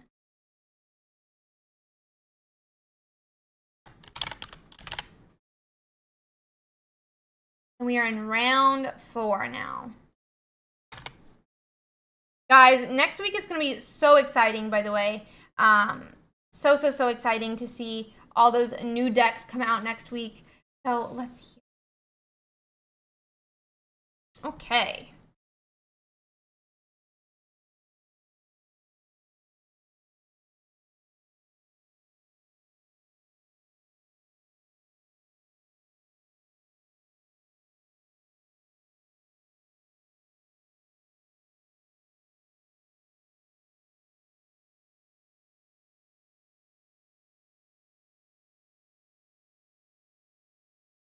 So it is going to be 3 energies already from that Moltres EX here.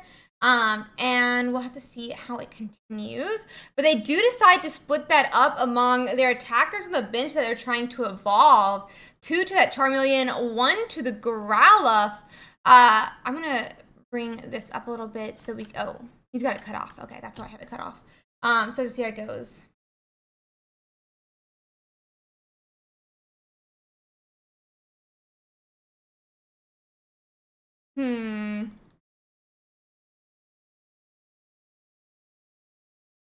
We are gonna, I mean, that Pikachu is able to do 50 damage into that Moltres.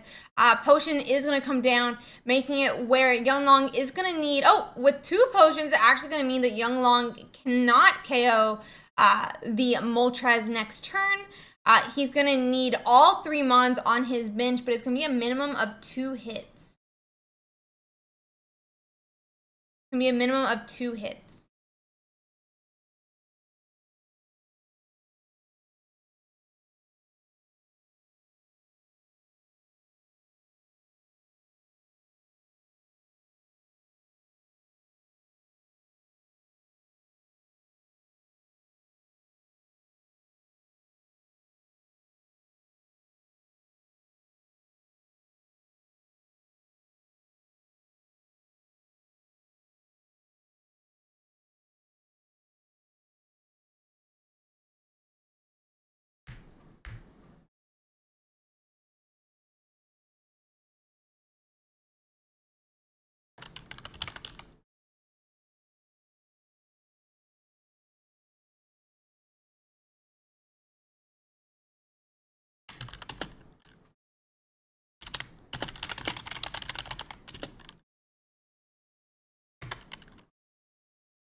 Okay.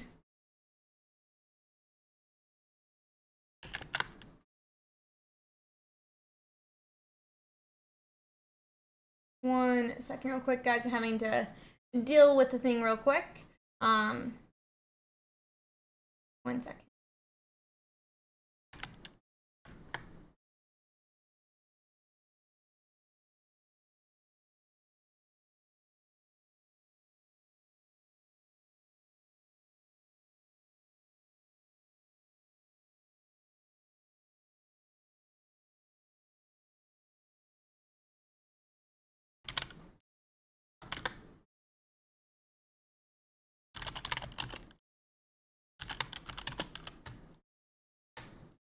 Okay, so we are back to that Zapdos and Charizard gameplay here now, guys. Sorry, we had a little bit of a thing to deal with really quick. So 1 second here. But yeah, so this Zapdos is going to be flipping for 3 heads. He is able to attack and do 4 coin flips for every heads he hits. He will get 50 damage. So in this way, if he hits 3 heads, he does, and he does, and that's going to KO the Charizard, but that's going to be the first 2 points that Yunlong gets. I believe MV Sky is also at 2 points, so we do have a potential to still come back, but it's definitely going to be more difficult of a game. It does look like we already have a Growlithe, though, almost fully set up here, and we will have to go from there. So yeah, give me 1 second. Give me 1 second.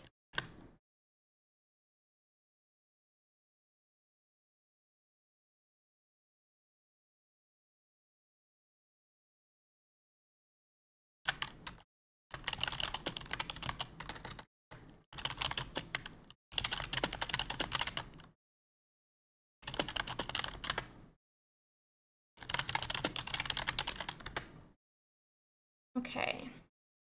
So we do see that coin flip going on and putting that Arcanine back to 3 energy. But if Zapdos could get 3 heads again, this is going to be the end of his tournament.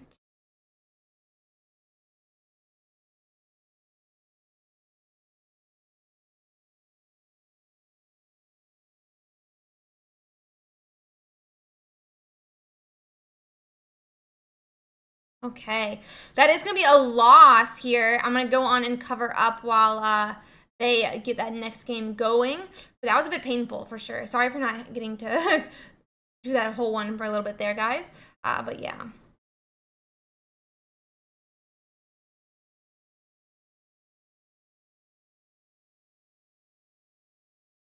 Okay. We're just waiting for that next match to get on in, and then hopefully we can go on and watch it. But that Pikachu came back strong after that Charizard had gotten made. My gosh. So let's see. Okay. We're getting into that next match now. They are starting with the Electabuzz in the active for Yunlong and a Charmander in the active for MV Sky. We're definitely looking for that XP, looking for a Moltres, and going from there. But my gosh, it's a bit of a difficult spot to be in for both sides. Takes 2 energy to attack for Yunlong. MV Sky doesn't want to have that Charizard in the active, so yeah. Or Charmander in the active before it's powered up, so yeah. We're going to go and see a Pikachu now come down on Yunlong's side. He's starting to build up that bench exactly how he needs it.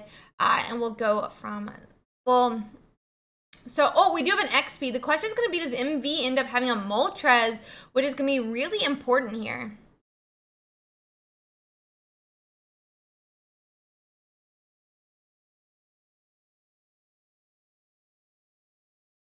Sabrina is going to come down of all things, which is going to be a bit of a defensive Sabrina on MV Sky.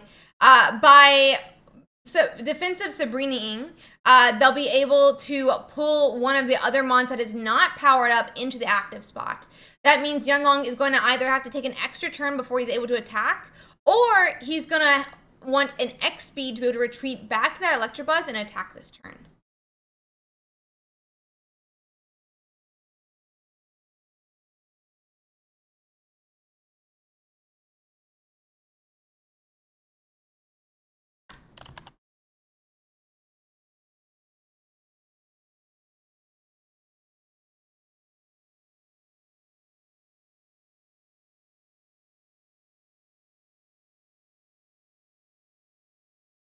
So let's.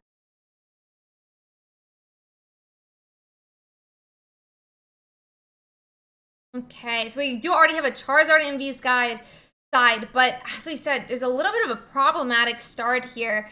Without a Moltres, MV Sky only has 2 energies attached to his Charizard, and it's gonna be a while before he can start swinging for 200. be a while before he can start swinging for 200. If there's any way to get X speed, it would be a great moment. There's only going to be 60 damage here from this Charizard EX.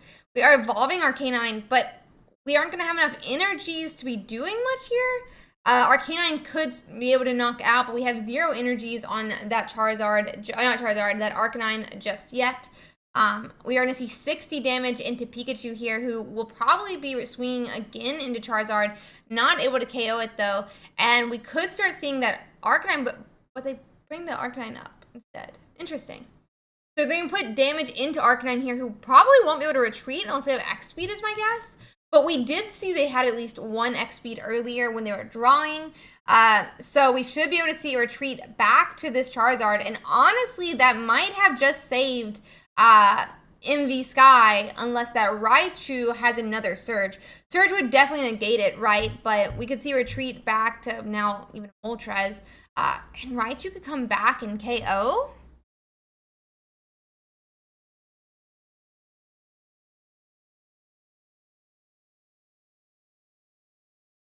I'm interested to see what he ends up doing here. But my gosh.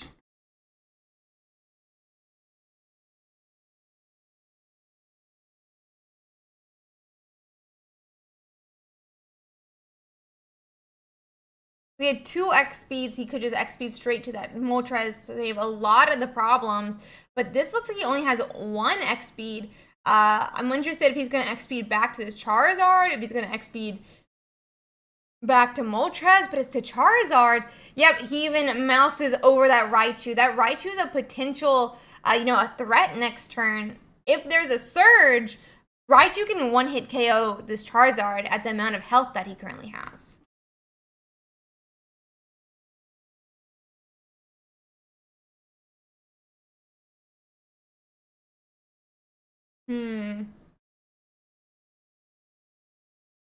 Electabuzz is going to go get put into the active top. I don't know much about his attack, like what exactly it is. Thank you.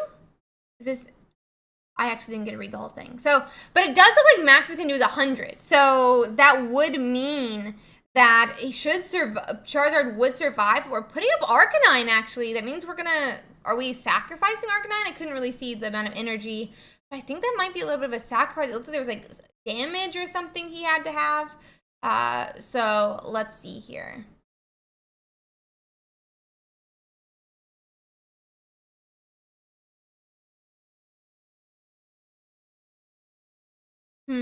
Oh, we go in and attach to the the Zapdos on the bench instead. We're just stalling a turn on Younglung's side here. We did get 2 points for M-Sky. Let me just quickly put that in. But yeah, interesting. Electabuzz still sitting there in the active spot. I'm curious how this is going to play out.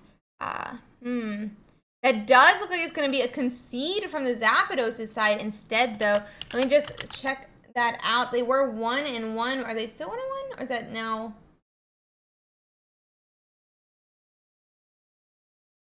I think that was only game 2. Yeah, looks like it was only game 2. So we will be going into a game 3 here on stream.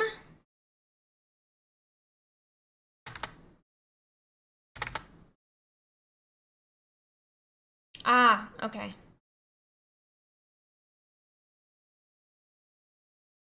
Very interesting. Thank you, Castro. So we're going into that game 3 now between Yunlong and MV Sky. So we're gonna see how it plays out.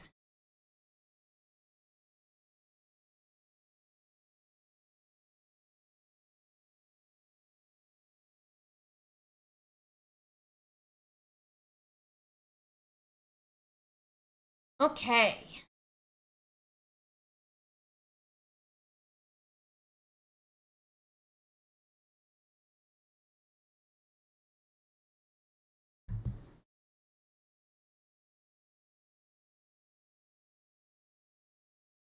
Okay.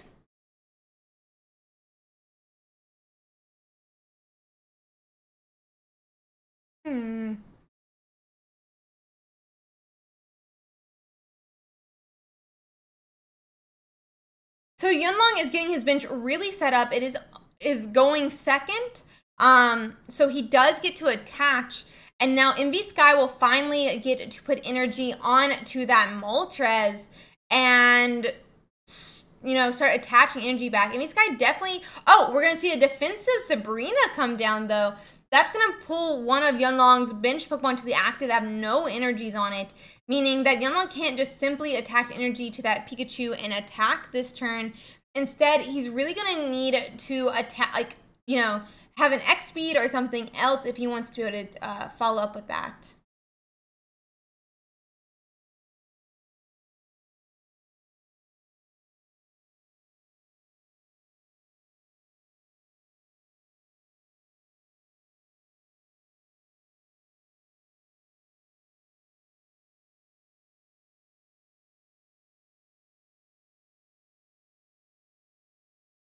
Okay. Okay, we do have a third Pokemon come down, though. If he has a Sabrina in turn, that would actually be able to knock out the tournament, but we don't see it just yet. That is going to be 110 damage that MV Sky is going to have to eat into that Moltres. It does look like we finally do have a Growlithe, and a Charizard does get played. I don't know how many energies are on the Charizard just yet here. We're going to attach another to Charizard. Growlithe comes down to protect against the Sabrina. Not that it really matters this turn. And we're going to see another Inferno Dance. Okay.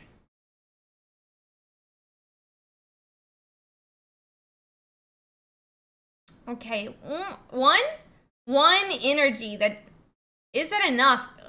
It puts him in the ability to hit next turn for 200, but he's not going to be able to follow that up with a final attack.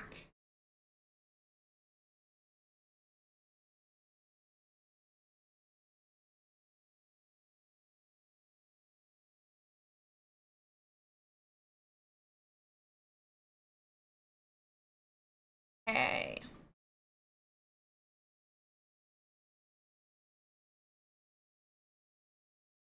An X speed coming down from Yunlong now. He's going to retreat back to that Zapdos, which does mean that this Pikachu could be safe potentially from an immediate knockout. That being said, we knock out the Zapdos, Pikachu attacks. We put 60? Yeah, that could be a bit of a problem if we don't have any potions on MV's Sky. MV's definitely going to be wanting to look for some potions in the next 2 turns. Doesn't have to be this turn, but that following turn could be really important to finding, to keeping that Charizard alive and able to power up for a second attack. Arcanine and Moltres both get put on the bench now. There's no risk of an immediate Sabrina and win here, it looks like, but we still have some turns that MV Sky is going to need to survive to be able to come out with the win on this round. We Crimson Storm into the Zapdos now.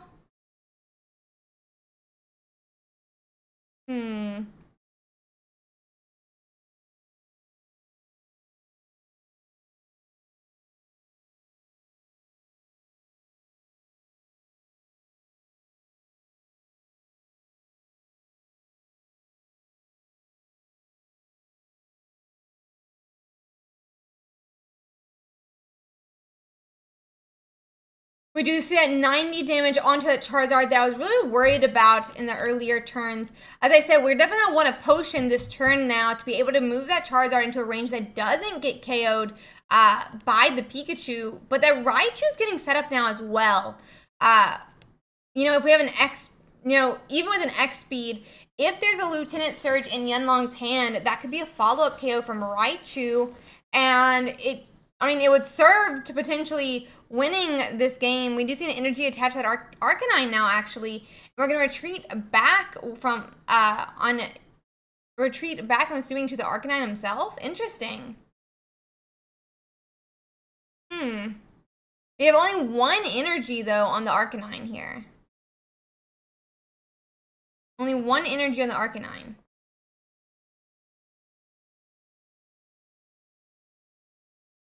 Yeah, I'm not really sure how this is going to play out. This seems like a bit of a problematic spot for MV Sky. We're going to need to retreat again. He can't sit in. He can't knock out this Pikachu. Could we have another X-Speed that would lead to this Moltres, potentially powering up these people on the bench? I'm wondering if last turn we were supposed to just retreat back to that Moltres, pray for the 3 heads, and that is going to be the end of their series here. I do think that might have been what we're supposed to do is retreat back to the Moltres and pray. So let's see.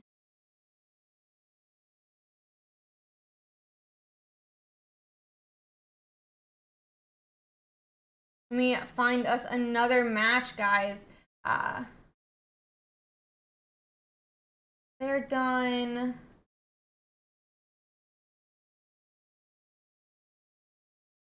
Let's see who all is still going. Let's see.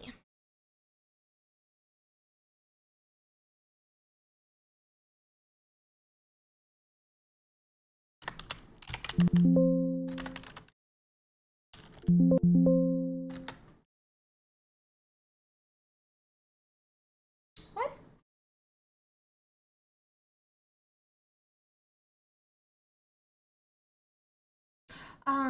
Oh, that one's already over though. Looking for another one.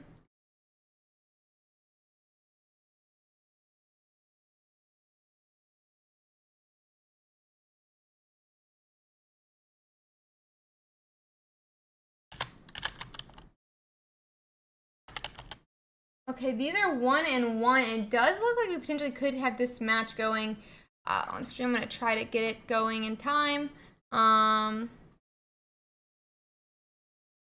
This is Valden versus Wang Jay.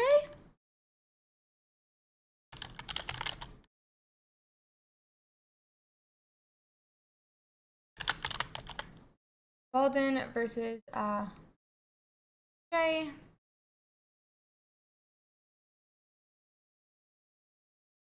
Okay.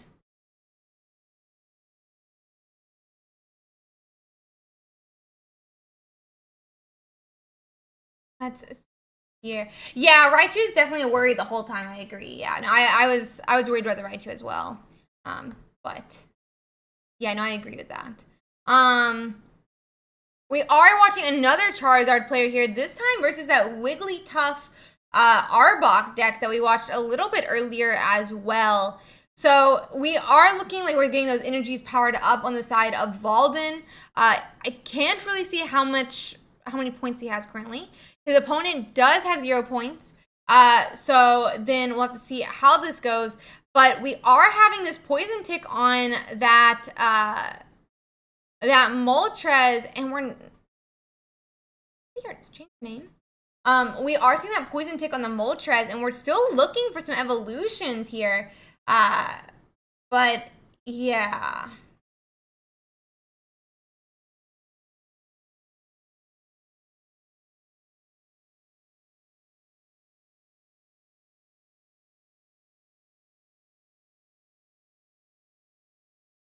Okay, we did finally find that Arcanine though, and that does mean we do get our first KO onto that that Weezing there. That's gonna be a first point for Valden in their game 3. Wang Jay does have, and they do have the Wigglytuff, which is gonna mean 40 damage, 80 damage this turn, and potentially a sleep.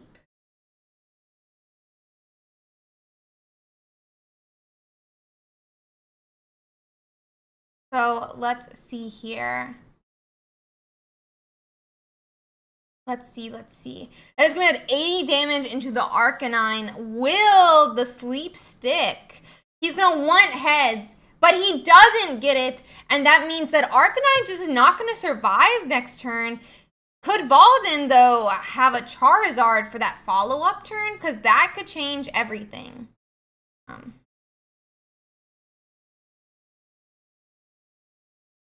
Let's see.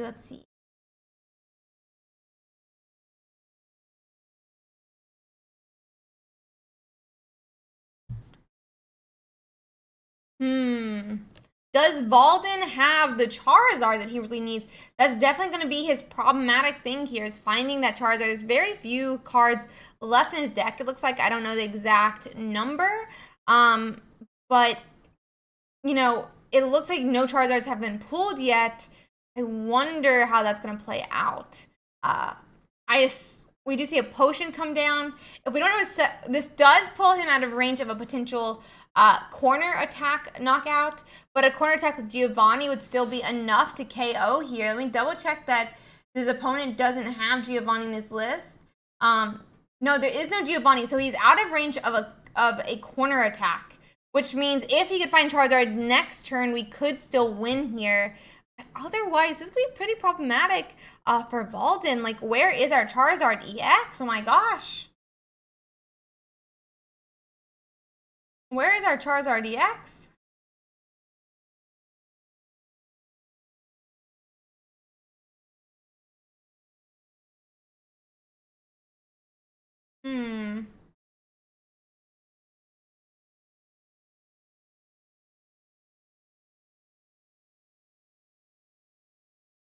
Let's see.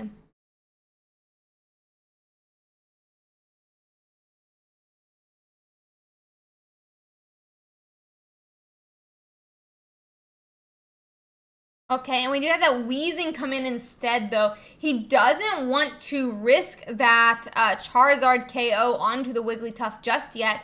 Heads does appear, and that does mean our K9 could KO the Wheezing this turn, but unless he, can set up for a follow-up, that would still knock out unless we have another potion.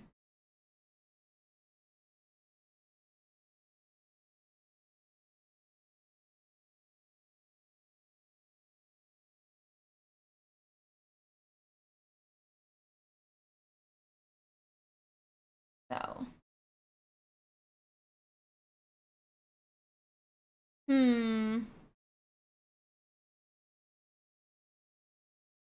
Yeah, the big question is he could knock out this Wheezing, get his second point. But if he does, when his turn ends, he's going to, also KO himself. But if he waits a turn, he gets KO'd anyway. Are there only 2 cards left? I'm hoping so. I mean, they're both Charizard EX in there. So Ekans gets put up instead here. He probably wants to save, his final attack.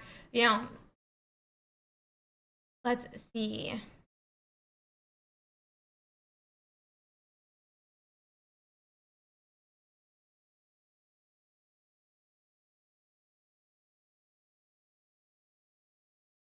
Okay, so Charmeleon knocks out the Ekans. Interesting. I think that's a really cool move.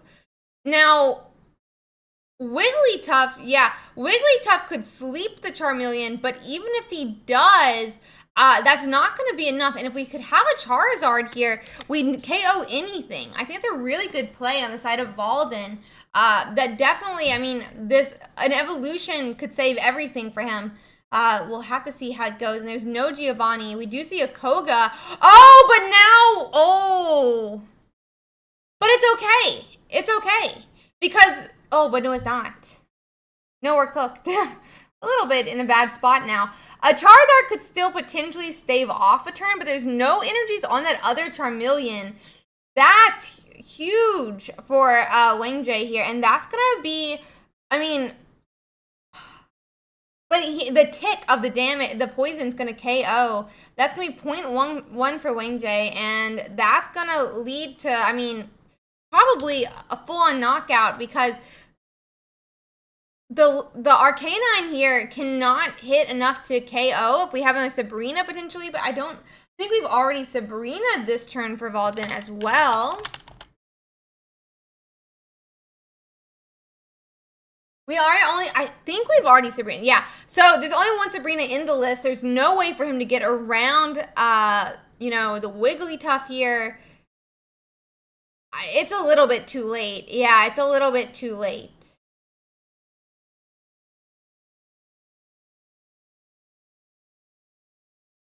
Little bit too late. Charizard comes into hand. 1 turn. He can attach the energy. He can wait a turn, but nothing's really going to come from this. And X speed could help him next turn. Like, oh.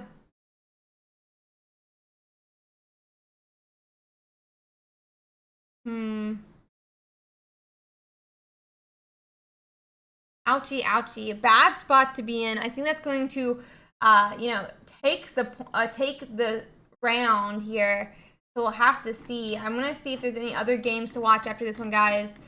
So one moment here, but bit of a bad spot to be in for sure. Okay. That one's done.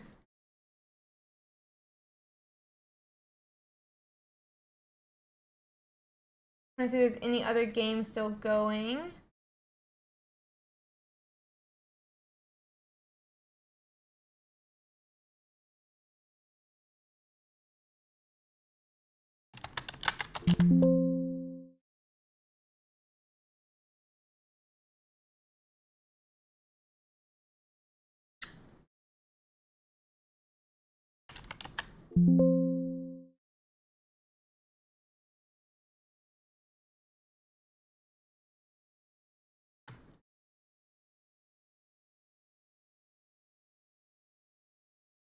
Yeah, it looks like we don't have another game to watch yet, guys.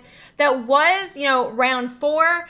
So we're starting to see some of these decks starting to, you know, pull ahead. But it was very, very, very unfortunate. If only he could have found his Charizard a bit earlier, if it would have come into his hand a little bit earlier. Definitely a sad loss to be seen. Let me bring us back to that metagame. We can look at some of those standings of how things were shaping up at the end of last round.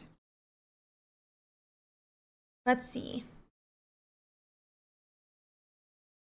Okay, so we had that Wigglytuff Arbok. They did end up losing this last round, so they are now 3-1. Let's see what else. Goo. Also 3-1 to a Machamp Dugtrio? I'm sorry, what? What?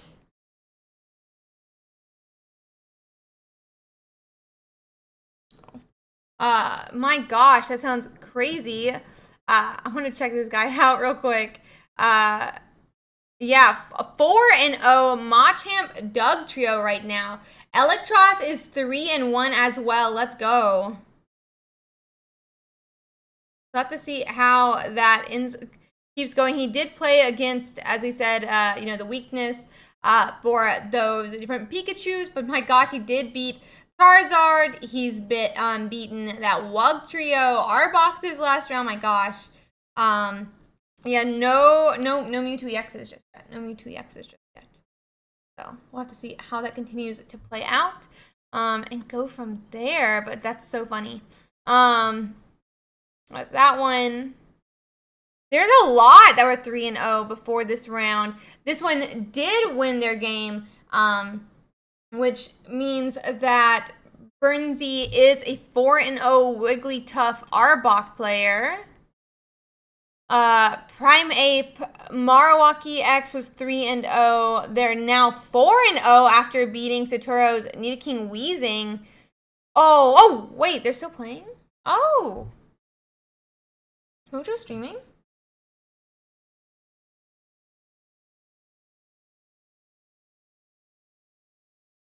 Doesn't look like it. Okay. Not look like it.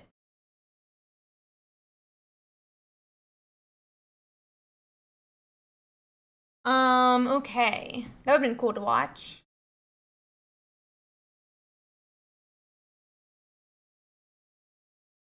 That Starmie Kingler we talked about briefly.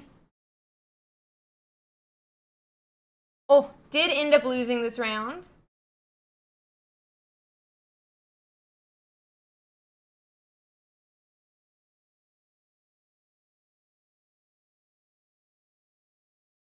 Hi, Blue Morph. If you actually think that, you can send me the link, but that's the category I'm in right now. You can send me the link though, but I don't know who it is to report them. Okay.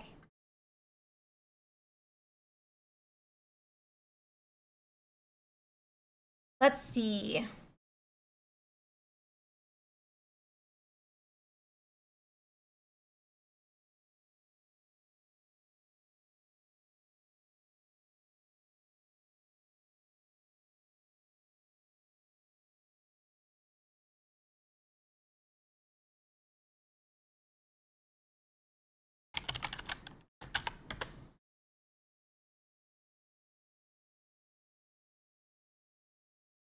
Okay, let's see what else is in this 3-0 right now. We have another Wigglytuff Arbok. Did lose this round. It is a best of 3, so they can play anywhere from 2 to 3 games per round.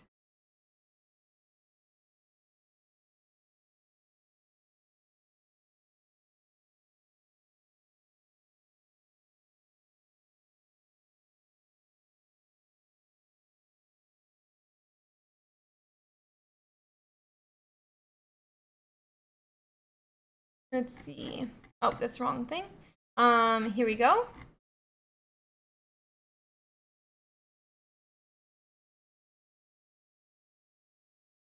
Ooh, are there any other interesting ones you want to look at? There is a Wigglytuff Greninja that was 3-0. Are they still? Nope, they did end up losing here.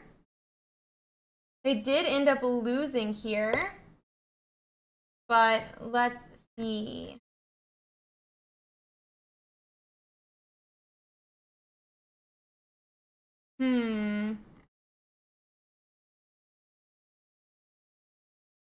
Let's see. Let's see.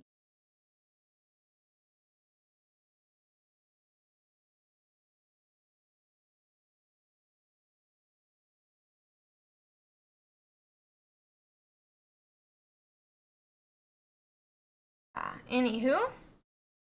Okay.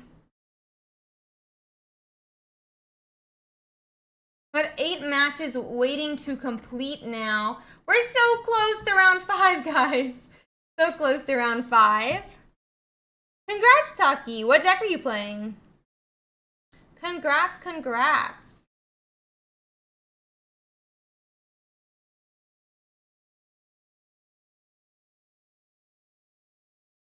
One second, guys.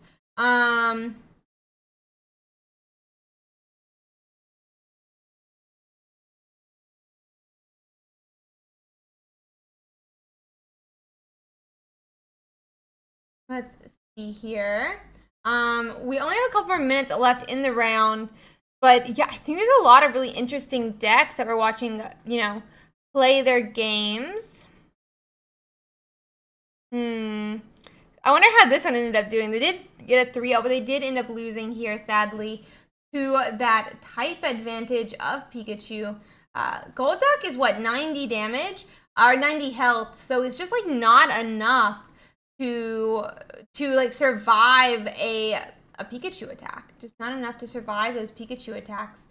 Very sad to see.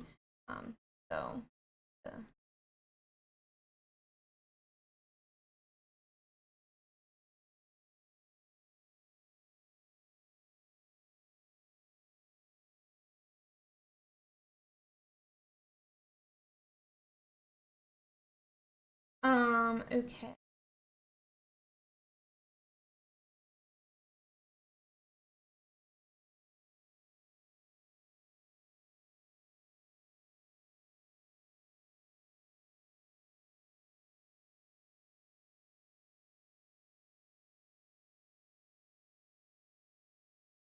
Just making everything correct.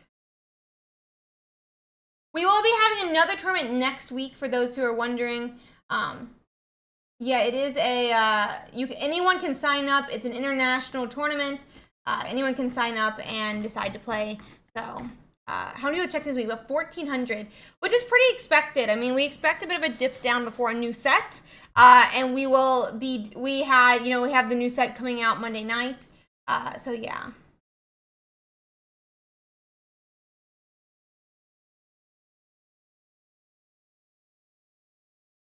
But yeah. No, we're only 14 something. We might have gotten some late signups, but it was only 14 something, like 1431. We might have gotten late signups, but it was only 1431. Okay, so let's check out some of the others. I'm gonna quickly see how the tournament is going. How many more minutes do we have? We have about 4 minutes left, about 6 matches left to complete. So yeah. Top cut is tomorrow. It'll be a top 32, and we'll go from there. I mean, it's still a lot, so. Yeah, I do, Taji. That's why the chats are there. Neon, you can ask a mod to drag someone in for you. You can ask a mod to have someone drag someone in for you.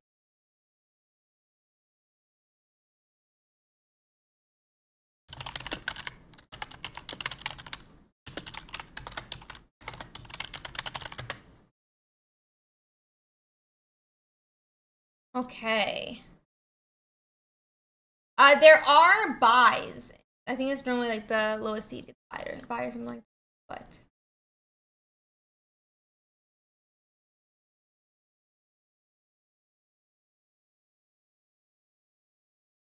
okay.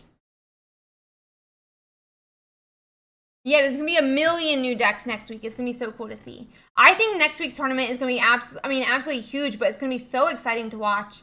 I'm really excited to see how the Mew EX plays out. I want to see what Pidgeot EX has. I want to see what Celebi EX is. So yeah, I don't know. There's so many good questions. I'm really excited.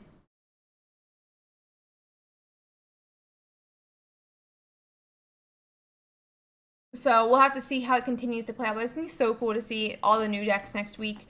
I'm really, really excited for it. I think we're gonna open up the signups for next week a little bit earlier. We are about to go into round 5 here. So exciting. So exciting.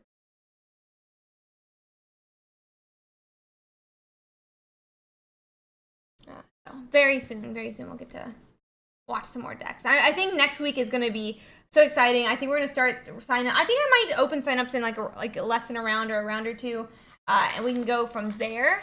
But yeah, I think it'd be really cool.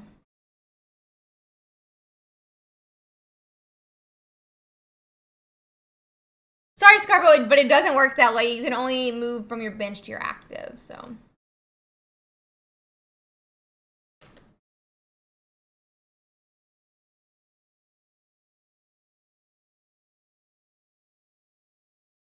Okay. We're going to look at more of the other decks.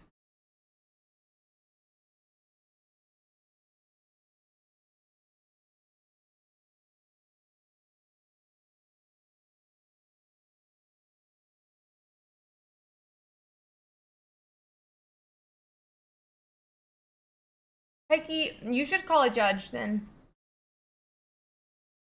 Yeah. Sportsmanship behavior is required, so okay. Let's see here.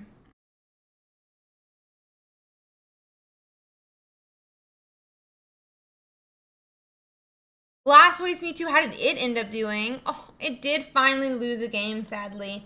And Intuit should be its better matchup. Very interesting to see. Very sad, honestly.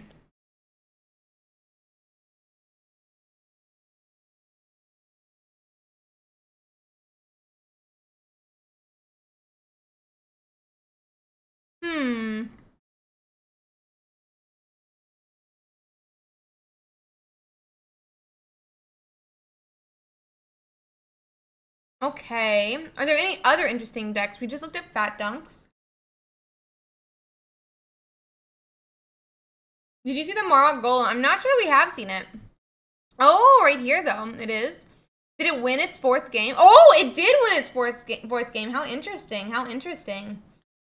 I wonder how that's going to play out. We got 3 seconds left, guys. So 1 moment.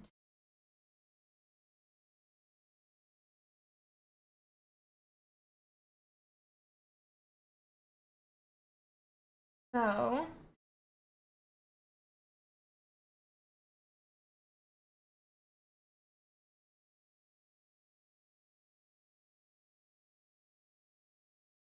just waiting for the round to finish.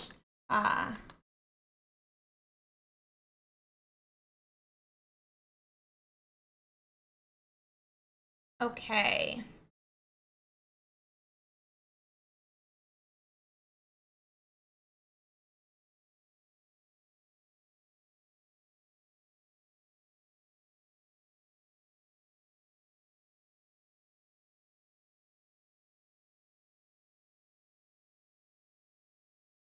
We should be starting very shortly, guys. Give us 1 second.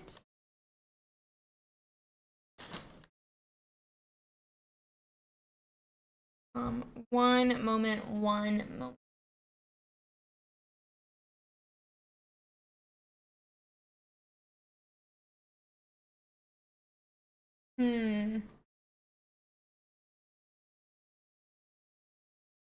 Okay. We're just finishing up some judge calls, guys, and we should be getting into that next match. So yeah, give us a second.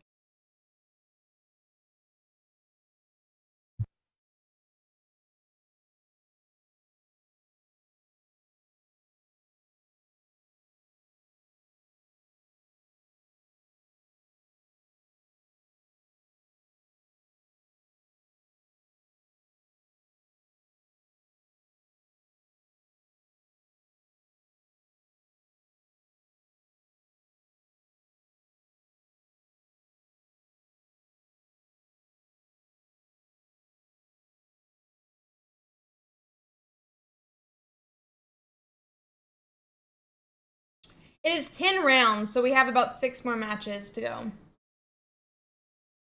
6 more rounds to go. Sorry about that. Let's see.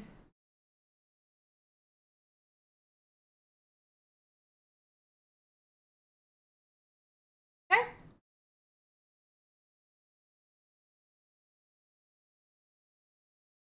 Okay. So we are good to go, guys, and we're gonna go on in round 4, and pair next round. Okay. Hopefully we're gonna find some interesting ones to watch here. I'm very excited to see. I wonder if these guys, who they're against. I don't think they're streaming bad. You can check real quick. They're not. Okay. So let's see here.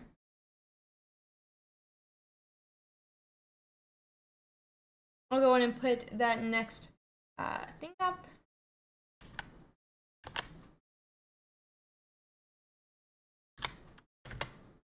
Round 5 pairings are out. Round 5 pairings are out. Let me quickly find us another match, guys, but we can see a little bit of how these games are, playing out. And some of those decks that did end up going 4-0 while they get set up here. I mean, there's that 4-0 we just talked about. Another 4-0. So exciting. Oh, there's a 301 Melmetal. 301 Melmetal. Interesting. Huh. Very cool. We'll have to see how that continues to go. But give me 1 second to find us another game, guys.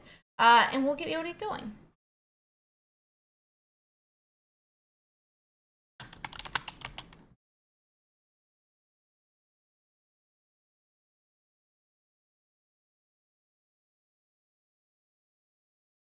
Okay. I'm going to get us a game in the Discord. So 1 second here. It is... Yep, we'll be against... let's see. Yeah, I can see it. Okay. It is round 5. It is Blaine versus Marowak Greninja. Blaine versus Marowak Greninja.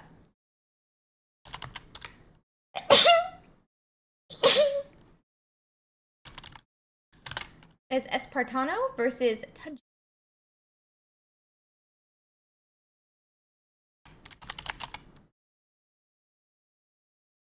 So let's see if I can get that match up and going.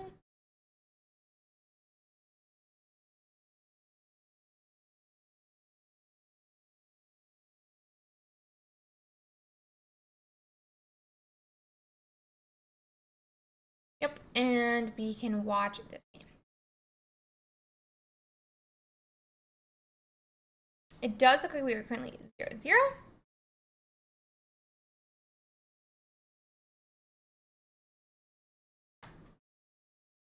And what transition? Ta-da! Okay. Okay.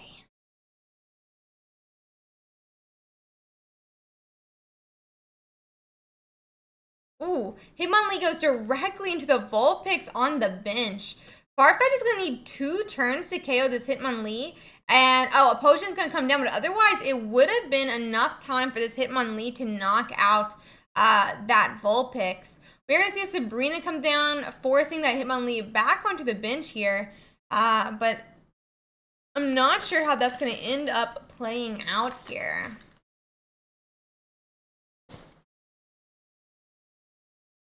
Hey.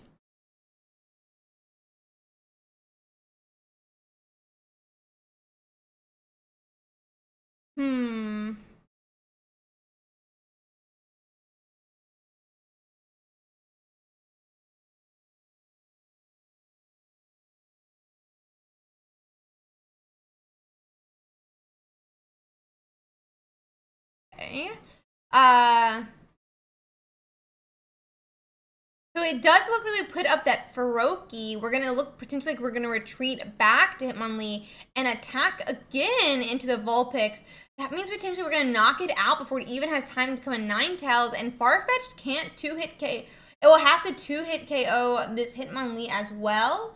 Tudgy is only running 1 Farfetch'd, 2 Vulpixes, 2 Ponytas, 2 Blaine, 2 Sabrina, 2 Research, 1 Giovanni. But so we could see a second Sabrina coming down. Let's see how it ends up going. I guess there's no X speed for Esperanto there either. And Vulpix gets put into the active from this Sabrina, meaning we're going to start hitting instead into the Farfetch'd on the bench.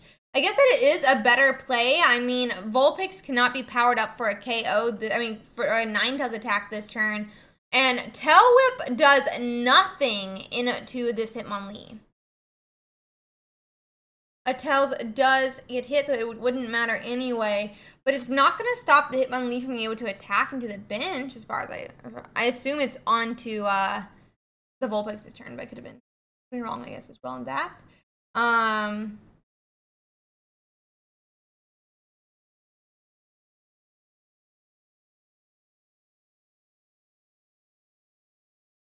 Okay.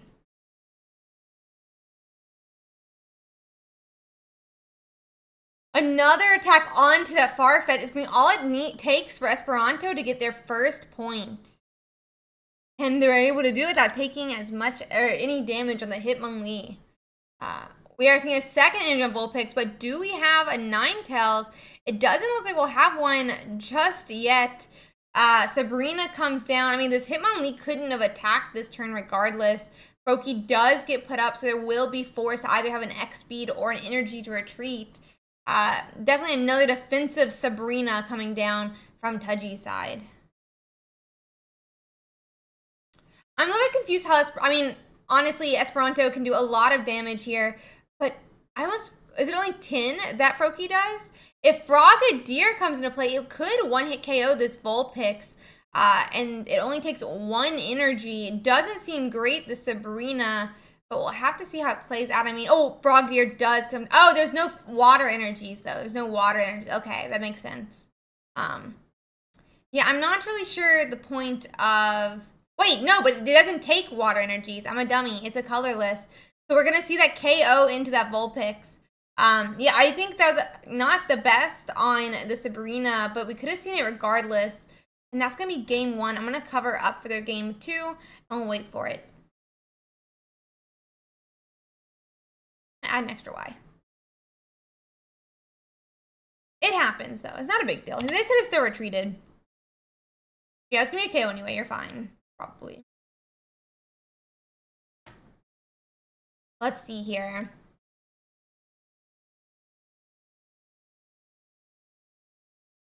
Pudgy has 5 basics in their deck. I don't know if they totally need more, per se, but they definitely needed to get some on the bench. That is for sure. They definitely need to get more on the bench. That is for sure. We're going to go on into game 2 now in this set.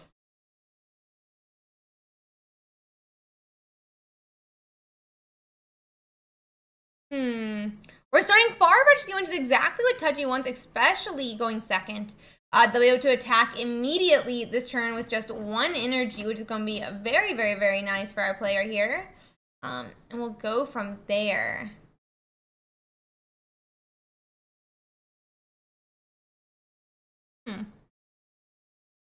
Froakie is what starts off the game for Esperanto, but they can't even attach this turn.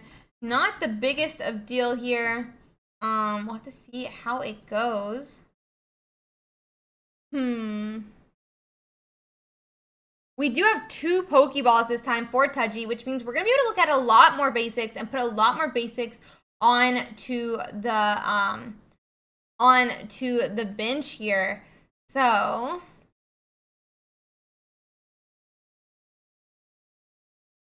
evolution removes all effects, basically. All negative effects. It doesn't remove positive effects, but evolution removes all like negative effects.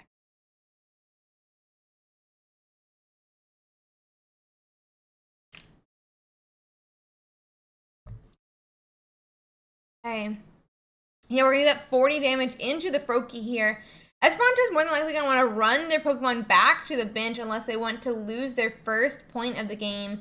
That being said, it's only a 1-pointer. He's got a number of 1-point attackers, meaning it's not the biggest deal either, even if he does let it get knocked out next turn.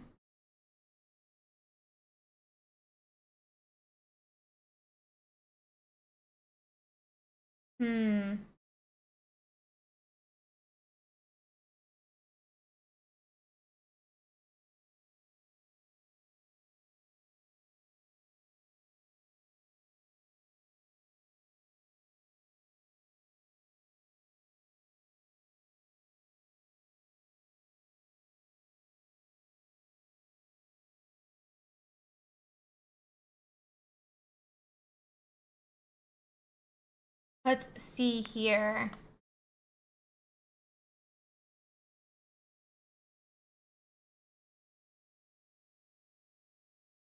We do finally see Marowaki X on Esperanto's side. I mean, it's a very quick evolution, but we don't have the energies needed to be able to attack this turn with that Pokemon. I'm wondering exactly where we're going to decide to attach and what that might mean for Esperanto this game. It is Tudgy's turn. Where did we attack?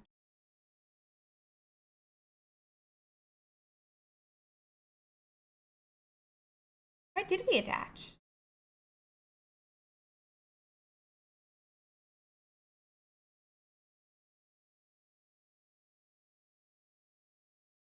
Did we forget to attach?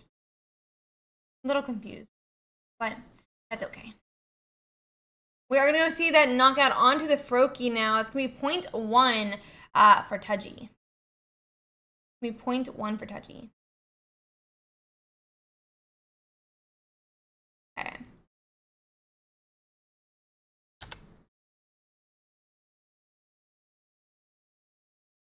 Let's see.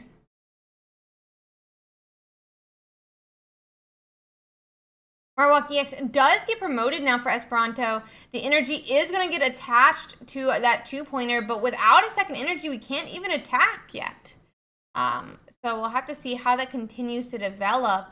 But I'm a little confused. A research is going to come down on Tudgy's side. We're digging deeper. We're probably looking for those Ninetales, for those Vulpixes. We do finally have Vulpix getting played. And we can go and start powering up that Ninetales. Because honestly, Rapidash doesn't really need the power up that it has right now. With 1 energy attached to it, it's not like it's going to need a second to attack later.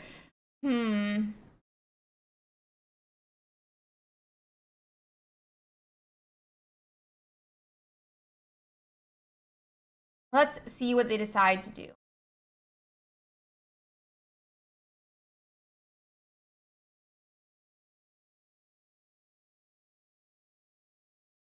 Okay.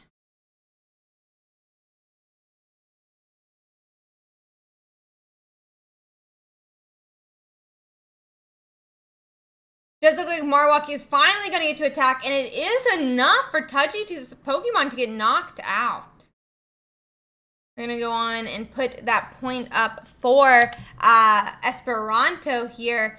But unless this Ninetales can find a Blaine and the Ninetales itself, it's not going to be enough for this knock. Oh, but a Giovanni will be enough. We're going to see that get played, and that's going to be the end of game 2. And now we are 1-1. 1-1. I'll go ahead and hide their screen for a second while they go into game 3 now. So 1 second.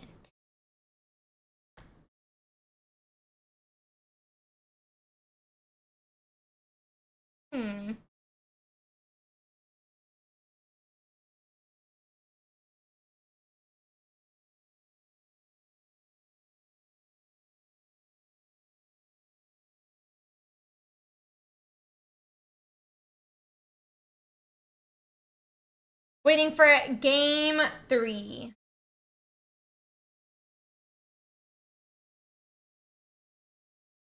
Game 3.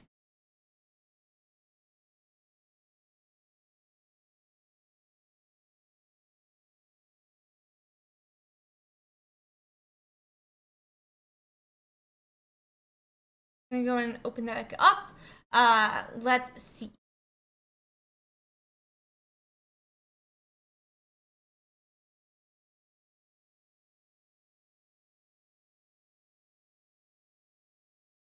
Okay.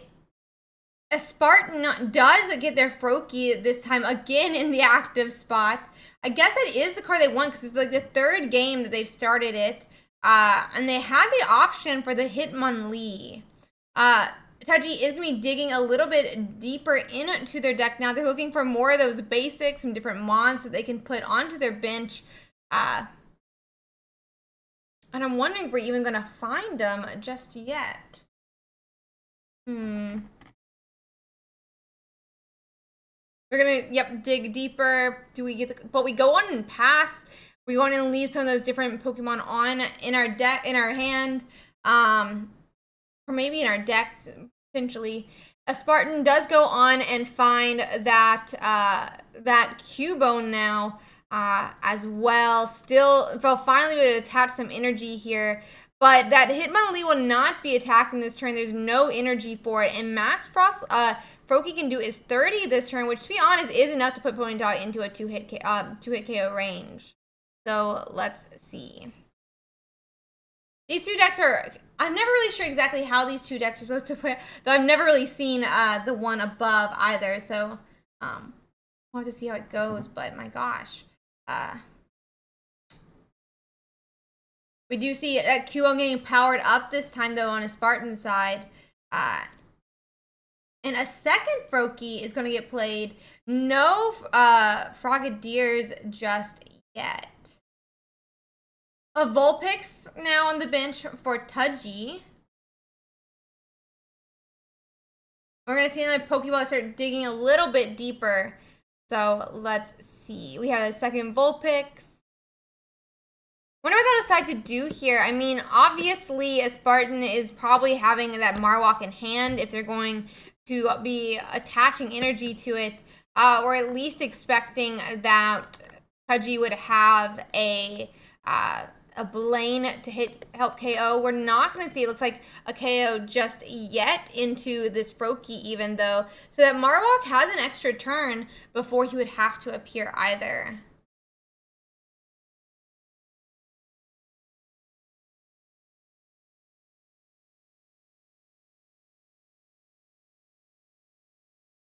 Okay.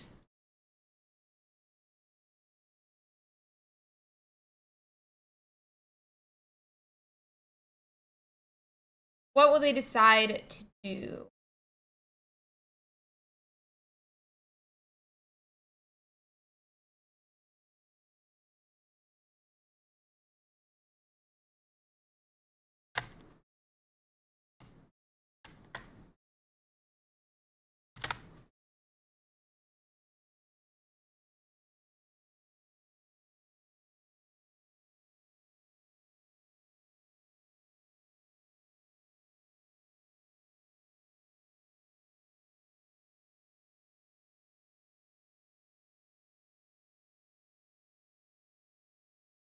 Okay.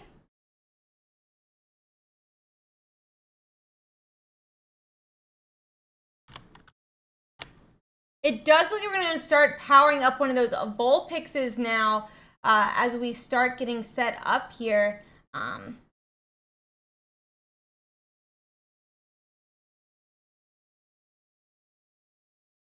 The Marowak is on the bench, but there's no reason or no way to retreat just yet. So he's just going to go on and power up that Froakie and attack for 30 into that Rapidash. A potion will pull that Rapidash out of range of a single heads on the Marowak, but a Giovanni heads could still be enough for that Marowak to KO the Rapidash. That's going to be 0.1 for Tudgy now. Definitely, a Spartan is not going to want to have that Marowak get any damage on it before it can at least KO one, if not two, of Tudgy's Mons. That Ninetales on the bench could do upwards of 120 damage next turn. So honestly, any attack from this Rapidash is going to be enough to put him, in range of such damage. Let's see.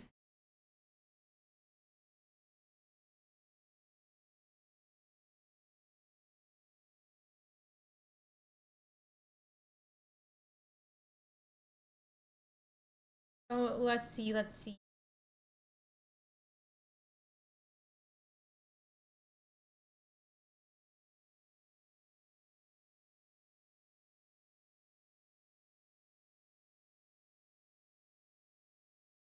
Okay, we have, not a single heads though.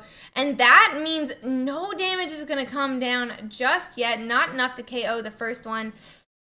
Oh, and presumably this Ninetales won't be able to attack this turn, but that Rapidash will, and that's going to be upwards of, even 70 damage if we have a Blaine.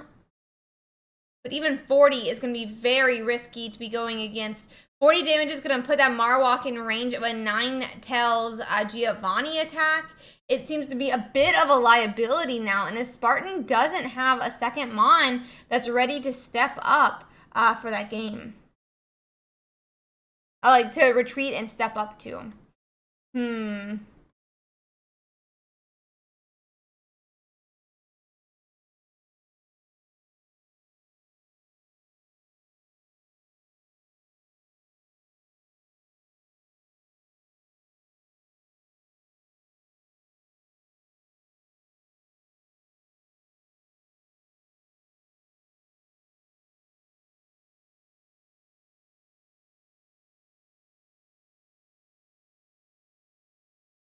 Let's see.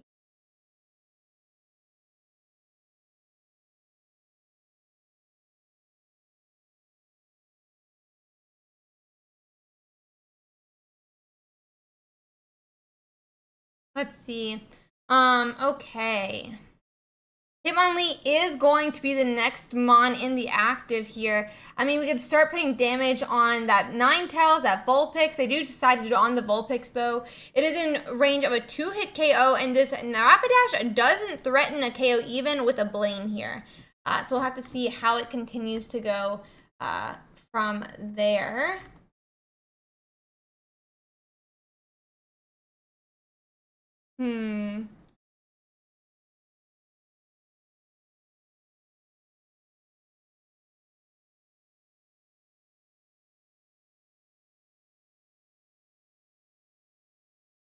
Okay. Frogadier finally appears for S-Spartan. I'm assuming they normally are, expecting Greninjas to be able to be doing 20 damage each turn once they're powered up as well. And we'll go from, but,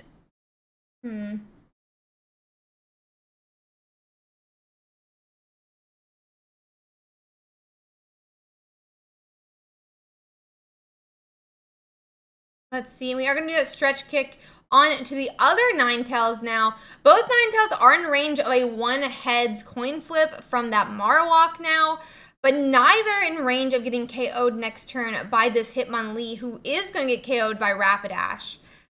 It is currently 1-0, Tudgy with 1 point, and it looks like we're about to have a second point for Tudgy as well. Yeah, I'm not sure exactly what Spartan is supposed to do here. A Blaine, even just a Giovanni spells a knockout and a win for Tudgy here onto that Marowak. It's a bad spot to be in, and I'm not sure how they come back or if there's just going to be, it's just going to be a win. They're both currently 1-1, so whoever wins this match does get the game here. A second Cubone is being set up now, and the Greninja finally appears, which is very exciting for Spartan.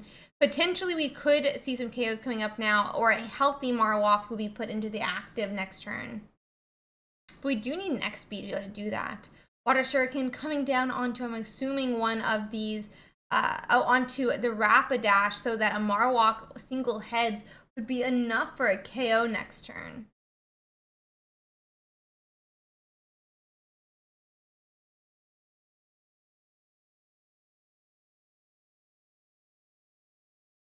Okay.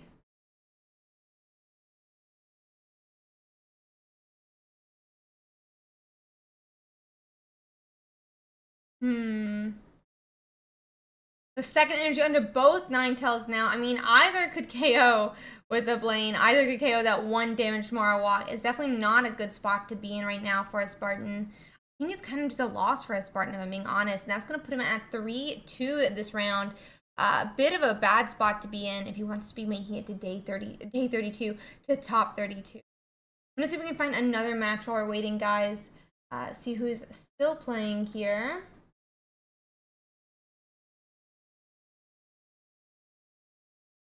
Stretch call.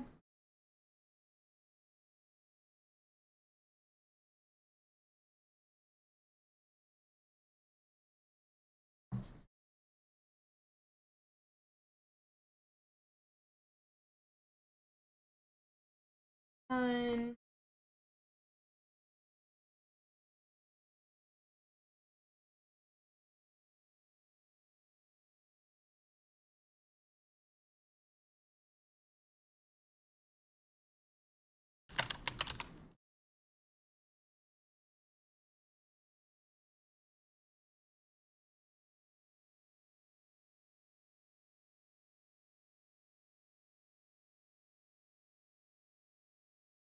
Okay, yeah, it does look like we're getting that second Marowak set up as well in the bench here.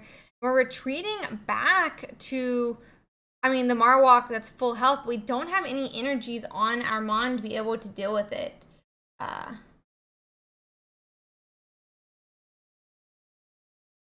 So, I mean, we're just going to get that same problem where this Rapidash sets up both of these Ninetales to one hit KO in the follow-up turn.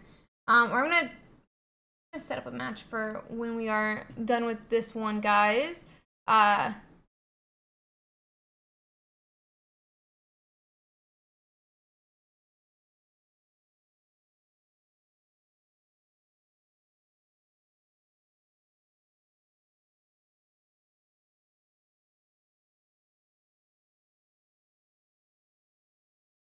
Never mind. That's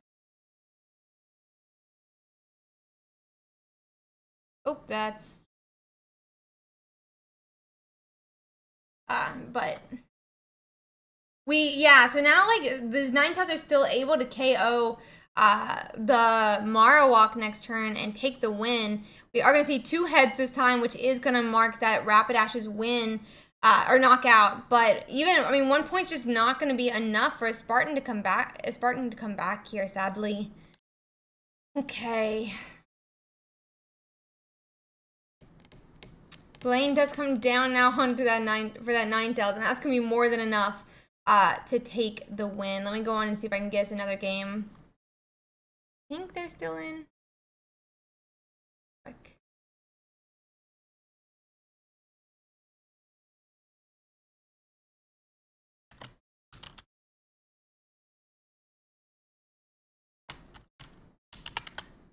One's 1-1 and they're 0-0, so just getting set up, it looks like.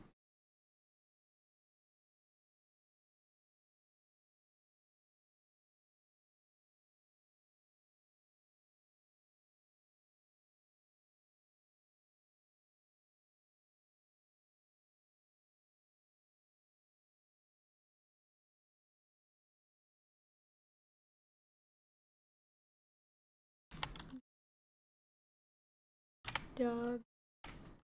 In.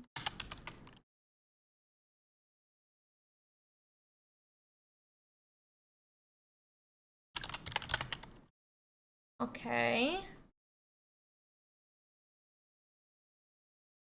We'll go on and get to this Wigglytuff Arbok and Charizard, not Charizard, yeah, the Charizard Arcanine here. And watch this game next. It is round 5 still, and we can see how they continue to play this out. They are 1-1 in the series right now, and Jigglypuff is in the active. I mean, it's not really at risk of any damage, but are we going to see this this isn't even the correct Jigglypuff to be able to sing here. But yeah.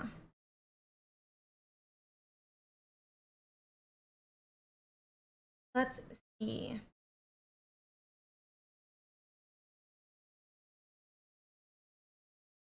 Okay.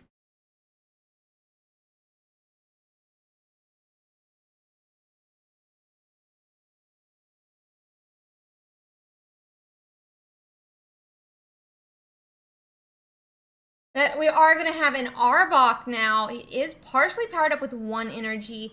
We could be attacking this turn if we have that energy attached, which we do. That would stick the Moltres in the active spot, but he does have a 3rd energy on him. So unless we're able to Koga Wheezing right now, yep, we are going to put that Wheezing in the active instead. So with the poison and a Koga, we could potentially see a 2-hit KO onto this Moltres, which we're going to need if we want to be able to KO it before the Moltres can knock us out in return. Arbok does go and put that 60 down. It'll be 70 with that poison tick. And it'll come back around for a KO unless there's another potion, which I honestly don't think is really the play.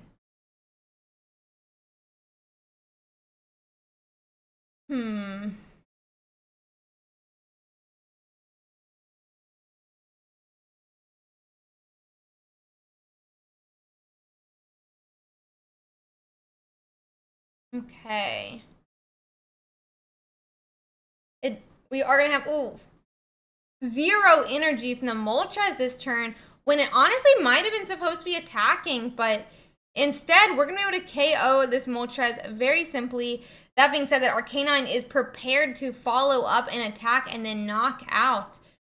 We'll have to see how it goes, but I'm assuming Cronus is gonna be looking for a second attack. Or do we have Wigglytuff EX in the bench?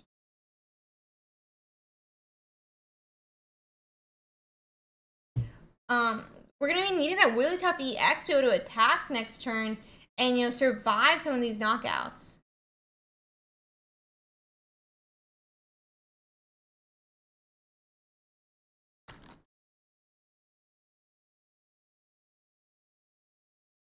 Okay, 2 points here taken by knocking out that Moltres. Arcanine does come out, and it is going to be a KO more than likely on to this Arbok.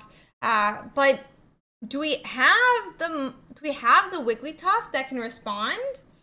We're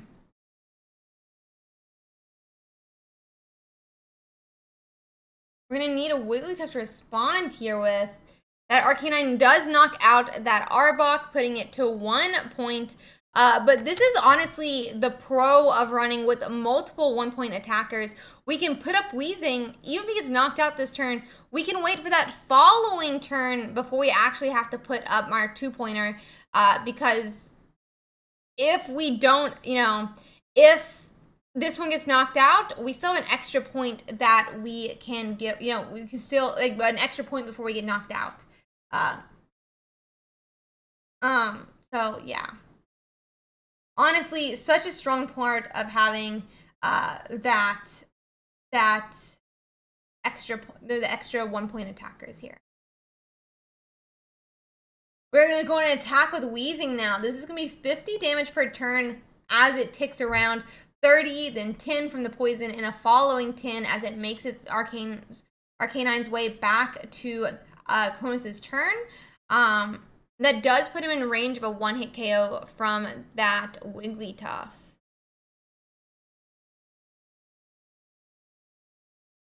Let's see.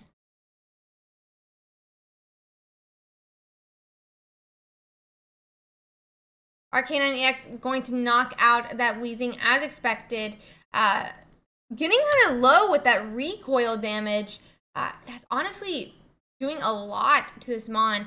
With this 30, would a recoil would cause actually a tie here. As they both, what is it? It is 30 or is it 20? It's 30 plus the recoil plus the damage. It definitely seems a bit risky here, and did we get the Wigglytuff?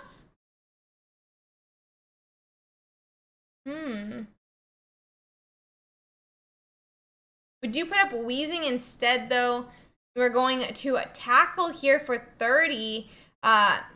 It's gonna force, honestly, that hit from our K9. That recoil back, though, is gonna cause a tie if he does decide to go that route. Honestly, though, if we retreated back to this Charmeleon, any Sabrina could lead to a knockout, and that would mean that we wouldn't be able, we wouldn't get that same tie. It would be a win. So the question is, do we have the Sabrina? Sabrina's going to be the really big deciding point here for Duggan. But no Sabrina, that means we're going to have an extra turn to attack, actually. Do we get the Wigglytuff? We don't. And honestly, it's not going to really mean much because that's what... Okay, so we have Sabrina ourselves now. Back to the Moltres, though. We've already used one X speed, so we would need a second X. We would need at least an energy attach. An energy attach before we get there.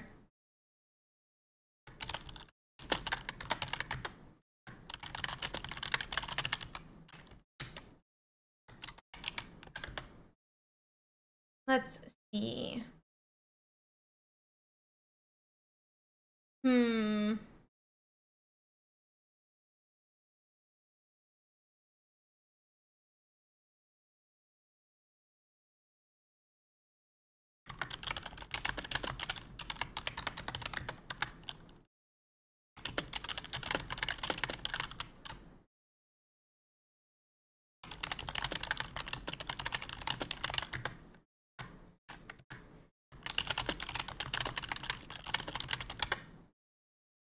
Okay. Yeah, we're going to go on and Gas Leak now on to that Moltres, but you can see on the bench here, we're getting an Ekans build up that could become an Arbok, and a second, a second Moltres could be pinned in the active here, unable to attack that Arbok. But I'm assuming we're going to see a second X speed come down. Will we, though? And we don't. That's just going to be an Inferno Dance, which means if we can find Arbok, now we have 2 outs, honestly. For Chronos. If we have an Arbok or that Wigglytuff EX, this could be a really strong moment. That being said, we're going to need, obviously, a Koga as well to get this Wheezing out of the active slot. Do we have Arbok, though? We obviously don't have the Wigglytuff EX. But do we have Arbok? We only used 1 Koga.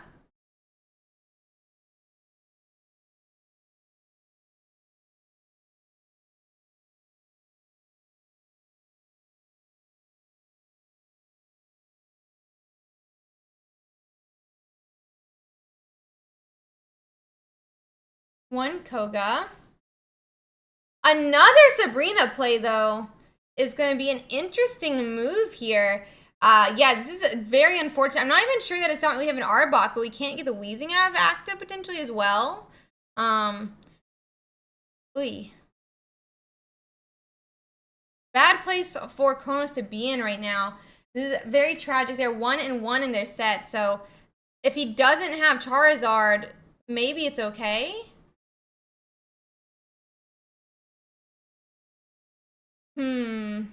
We were just, I guess, hope. Wait, I don't get it. We just get KO'd here.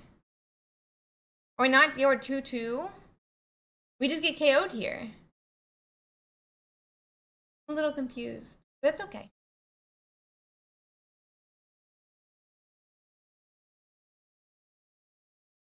And defeat. Yeah.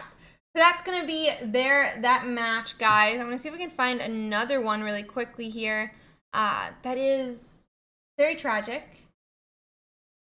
Trying to see if there's any other streams that are still going. Don't know that there are.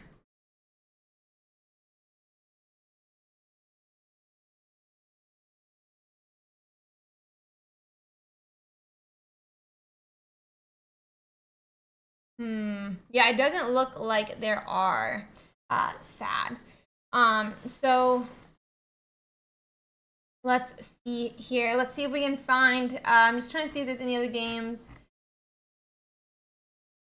Doesn't seem so. We only have about 5 minutes left, 6 minutes left in the round, 6 matches left to complete. Just, oh, is it not marked? Oh, there it goes. Okay.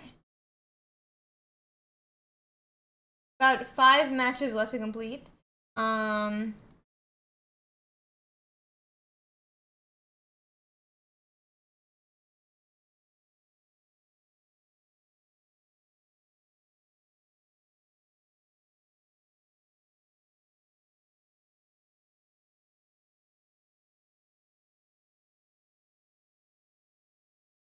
Let's see.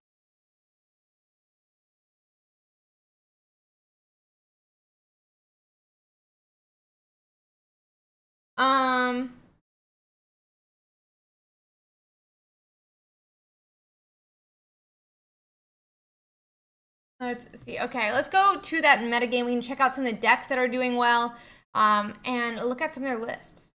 I thought this one was super interesting. We can see how it ends up going. I think this is one. Yep. Let's see how they did. Oh, they're still in progress. Sadly, they're not streaming it, so I can't see how their match goes. But yeah, it would be very cool to see if they, get the win here. Hopefully, they won't have a second tie because that would suck. And I'm pretty sure it put them out of contention for the most part. I mean, maybe it's still fine. Obviously, it's still fine to some extent. But wondering how that's going to end up going. Okay. Let's see how some of these standings are doing. That being said, guys, really quick here.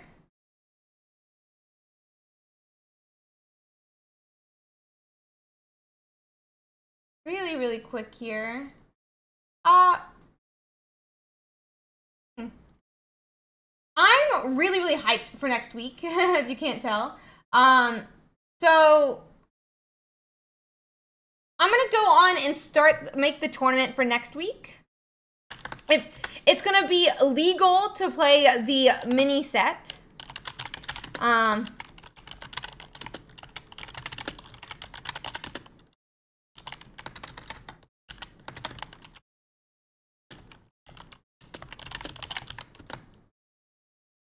So go on and sign up now. We would love for you to play in our tournament next week. I cannot wait to see all of the new decks, all of the new, new decks, new like strategies, all the new cards. I'm so excited about. So please go on and sign up for next week's tournament. I really want to see all of the, ingenuity? No, that's not the correct word. The word for, uniqueness. I can't wait to see what decks you guys think of. Can't wait to see the different games next week, learning new matchups. It's going to be so much fun next week, and honestly, I cannot wait. So please go and sign up. I cannot wait to see what you guys think of. And with that, let's get back to the standings. And as well, want to say huge shout out to our sponsor, XP Collect. They support our tournament so much. I'm so glad that they're a sponsor, and I'm just really appreciative that they're willing to help us the way that they do. Okay, so with that, let's check out some of these decks that have been doing well, and go from there. But yeah, go on and sign up, guys. Go on and get your spot. About 2 minutes left, 1 match left to complete.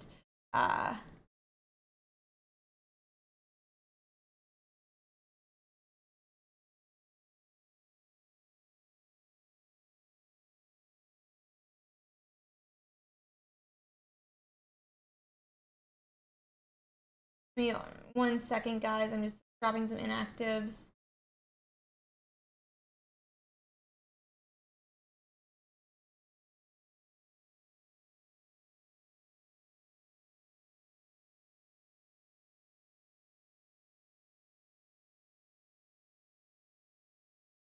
One.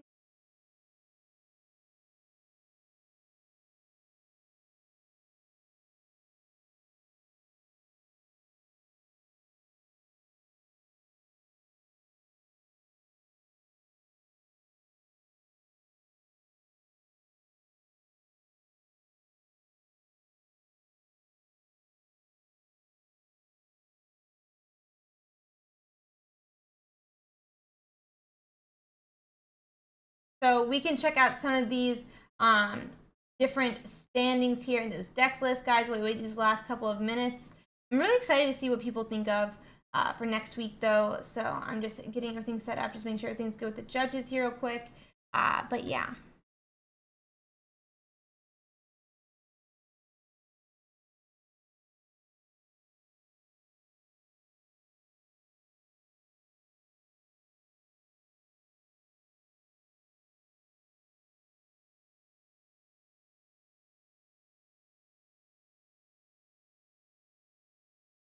Okay.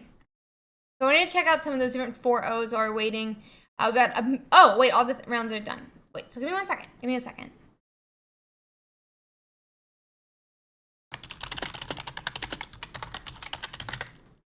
Making sure everything's good. It looks like we might be able to start next round early. Ooh, very cool, very cool. Okay.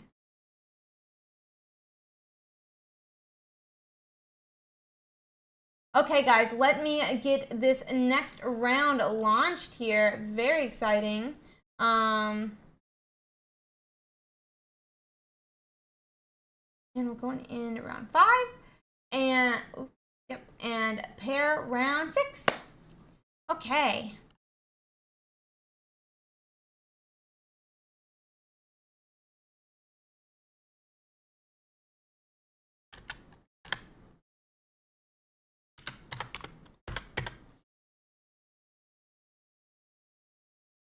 Okay. I mean, it's only a mini set, Will of Fire, so I think even if that happens, I mean, I assume that'll happen for a lot of stuff. That's how most decks, you know, get affected in the game. But in Pokemon, you have like some, you know, pieces change. But normally it's not too big, you know. It is also just a mini set, so it's not like it's a full set change. But I'm really excited to see how the cards change, or how some of the decks, you know, get buffs, not so much buffs, stuff like that.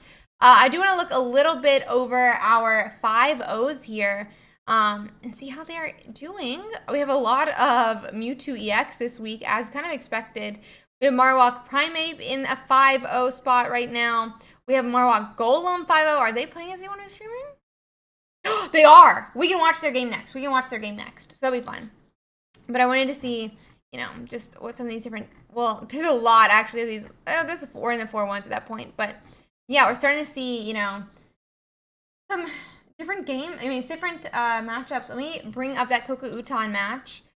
We can get going, hopefully.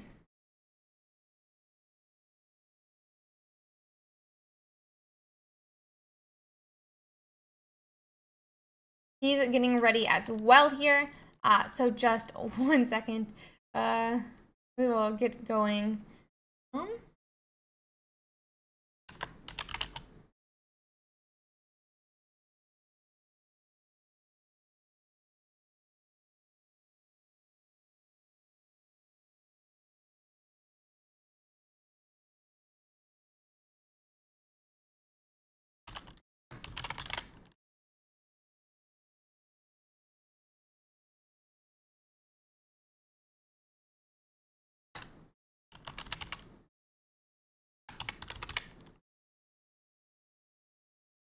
Okay.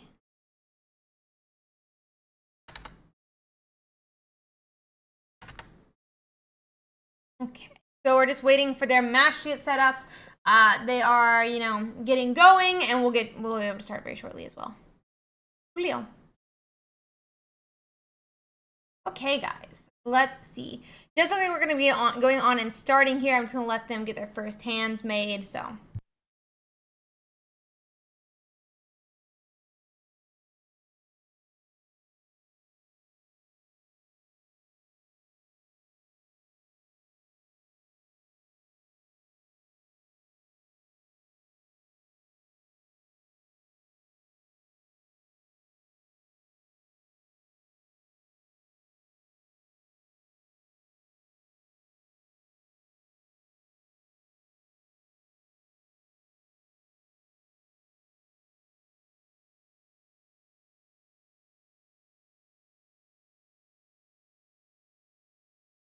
We are going into our round 6 game between Coco Uton and Wiki Dippo.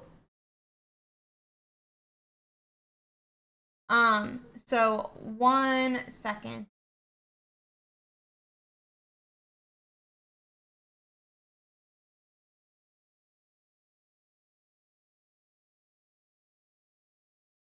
So Coco Uton is going to go on and start with that really slow baby Mewtwo EX in the active spot.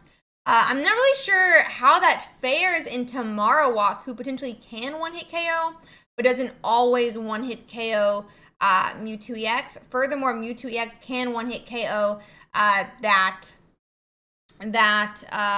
Marowak EX pretty consistently, which means we don't have too much of a problem. I do think that Golem might be 160 though. It is.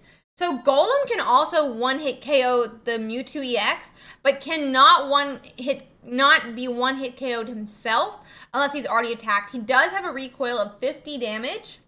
But he is able, to survive that hit and able to survive a Mewtwo EX attack. So we'll have to see how it. What are you talking about?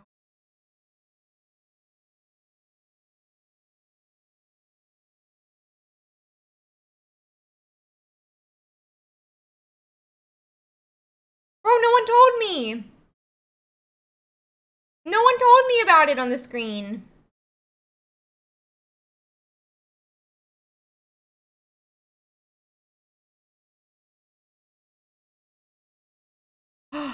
Okay, anyway. Back to my game. So Golem actually already has 3 energies. What? 4th energy. What? I'm sorry, what?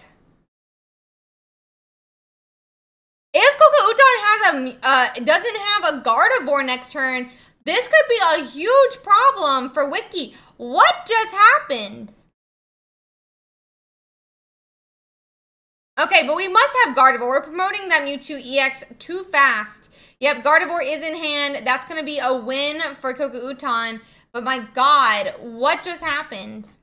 All he needed was an extra one.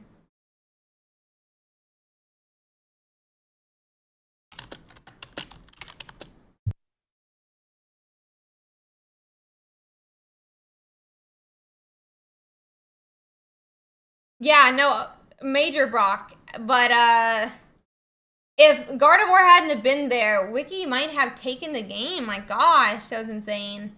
Very fast, it felt like. So, let's see. Let's see.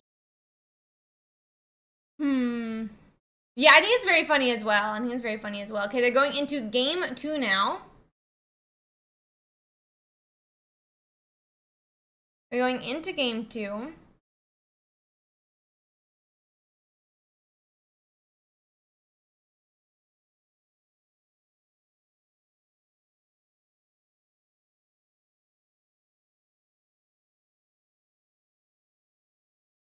Let's see. Okay.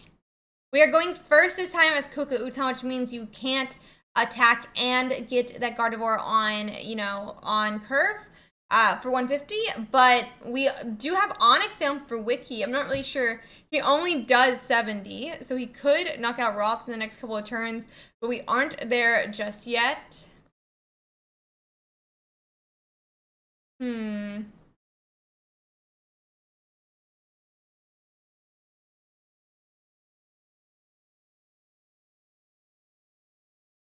Let's see.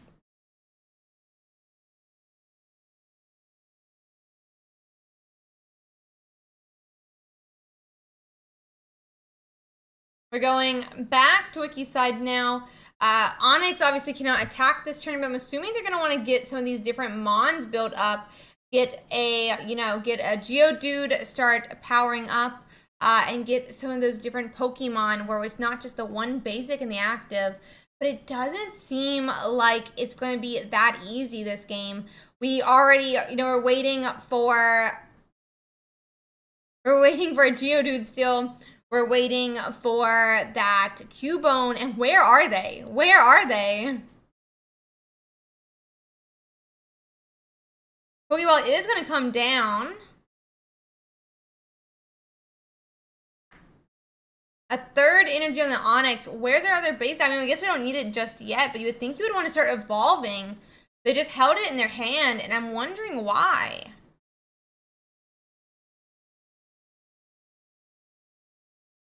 Research from Cuckoo Uton is going to be looking for those Curlias, going to be looking for those Gardevoirs. We do get a Pokeball that we could use to thicken up our bench a little bit still. Mewtwo EX. Another, so Mewtwo EX is getting played here. And we have an X speed that's going to allow us to move this Curlia onto the bench.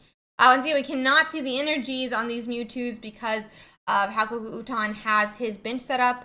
But it does look like it's going to be our second energy, going to do 50 damage here. And if we, we are going to have a Gardevoir though, and so we are threatening 150 for that next turn. Are going to be threatening 150 for that next turn. Okay, and Psychic Sphere. We have a basic in hand, to be fair, on Wikiside. We have a basic in hand because we Pokeballed, but we didn't use it. So what was it? Why didn't he put it down? Like, I'm so curious why we didn't put it down. So we'll have to see here, but my gosh. That Cubone gets played here. Will we have a second basic? I'm, love seeing the strategizing, but why?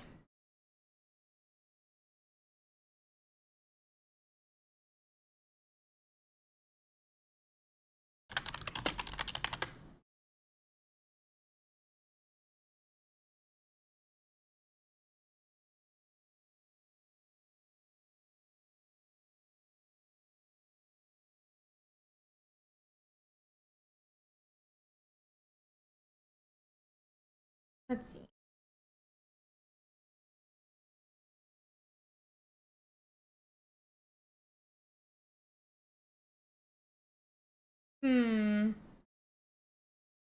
Sabrina is going to come down here from Wiki's side. Looks like it's forcing up the other Mewtwo EX that has no energies attached to it. I mean, it's a good stall. We're going to need 2 or 1 X speed if we want to be able to attack next turn on Cuckoo Uton's side and knock out, or potentially a Giovanni. Both of which are options, but I haven't seen anything yet.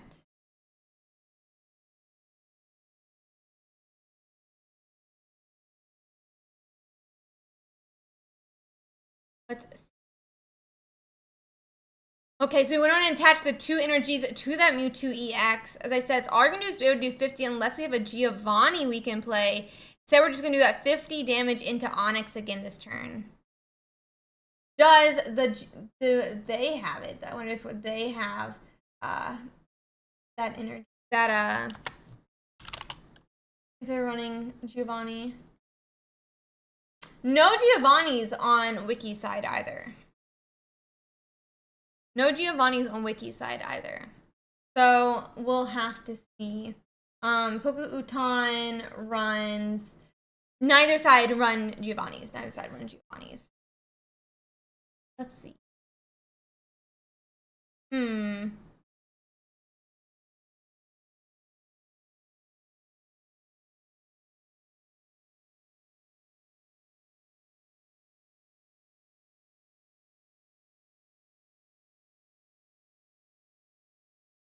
Another Onyx now on Wiki's side as well. And that Marowak EX is coming down. Marowak with 1 coin flip heads could knock out, but there's not enough energies on that Onyx yet.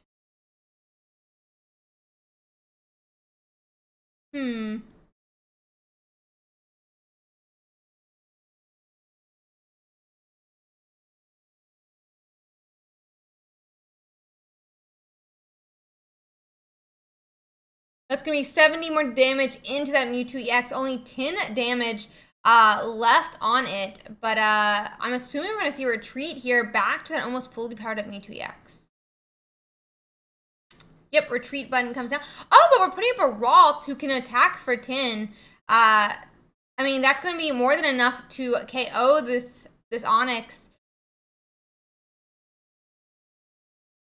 We're going to attach that Gardevoir as well, setting it up to potentially do 60 damage in the future.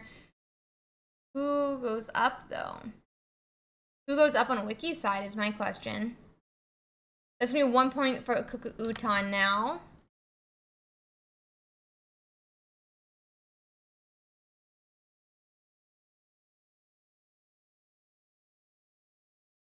Hmm.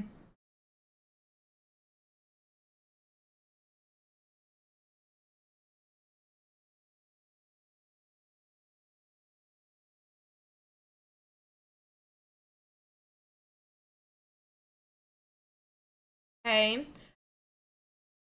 Wiki just puts up the Onyx and lets it sit. It looks like we're going to evolve to Curlia. I wonder if we're going to see a retreat here.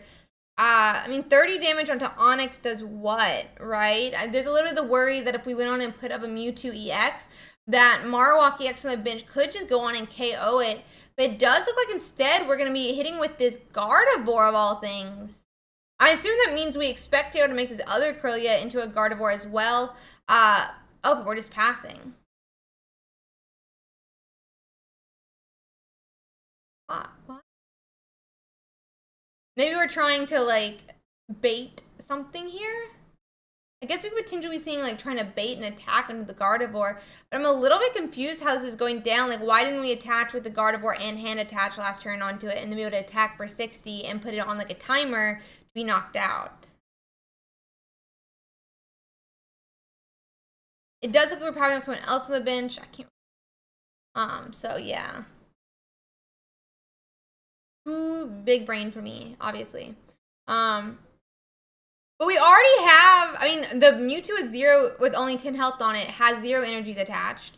I can't see the other Mewtwo, but it already had 3 energies attached. And Curlia potentially would be, 140? But, I mean, maybe that one you could attach to power up a second Gardevoir. It's not fully following, I guess. 1 energy is going to be going on that Onyx. It's in range of a KO from that Gardevoir.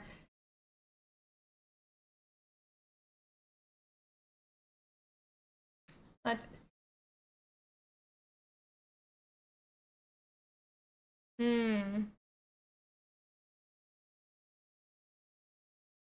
I think the Mewtwo players already won this for sure. And that's going to be a game 2 when he knocks out the final Mon here. I'm not really sure. I mean, Golem can't attack, or he can get KO'd is the problem. I don't know. I don't know what he's supposed to do here. We have a Sabrina, but all he's gonna do is put up that Curlia. He's not gonna sack her. He's not gonna put it. Yeah, he's not gonna sack one of his Mewtwo's. So this Golem is gonna be doing nothing this turn. I mean, unless he wants to damage himself and put him in range of a Mewtwo attack. Okay. Let me see if we can find us another game, guys. There should be plenty of games to watch, though. So give me a moment here.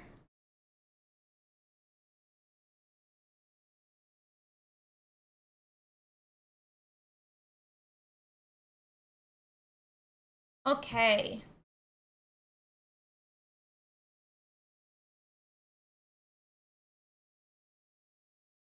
So our next game is going to be Valden versus S3S3.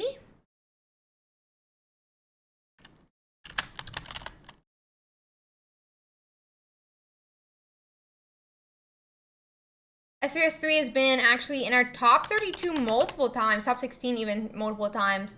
So it's going to be very fun to watch. Definitely a seasoned player. So we'll have to see how that goes.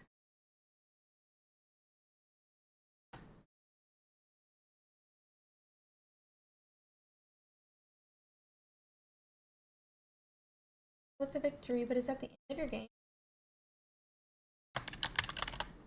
Oh, that was the end of his game. Okay, never mind.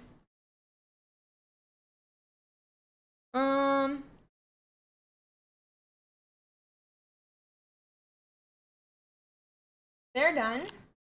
Guess that means we're gonna go back to Kronos' stream potentially. Yeah, this is gonna be. It looks like an interesting matchup for Kronos as well.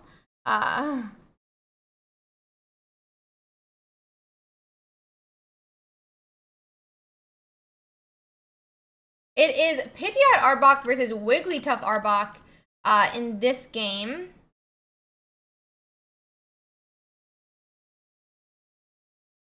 Is against.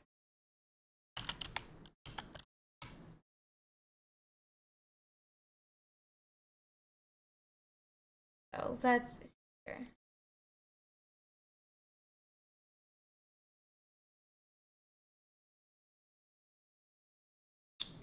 Okay. So it is that Arbok versus Arbok Pidgeot versus Wigglytuff Wheezing Arbok. And it looks like we're gonna see a reverse KO onto a KO onto Cronus's Arbok here. FG is already at 1 point. That's gonna put him at 2 points now, but Cronus has no points going into this next turn.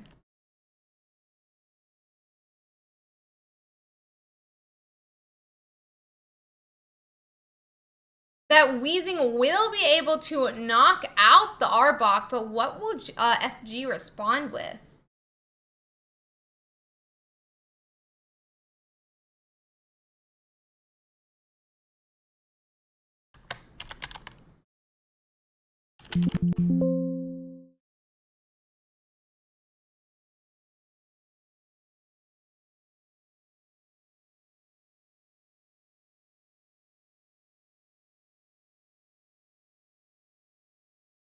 Let's see.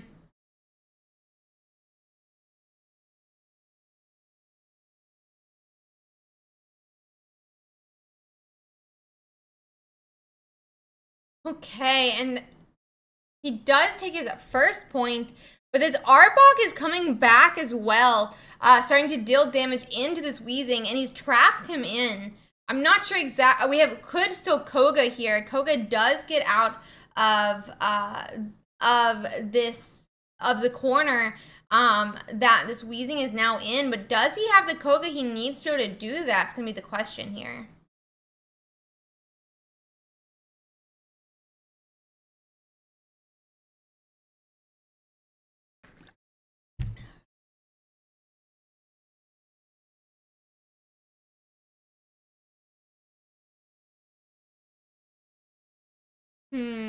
Koga does come down now, and it looks like we're putting this second Arbok up, which should put us, ahead with this type of attack. Pidgeot, though, could be any turn now from FG, which means we're going to need to be on a little bit of a watch out here. But with this attack and the poison, this other Wheezing should be able to KO as well anytime. So let's see if it'll be possible.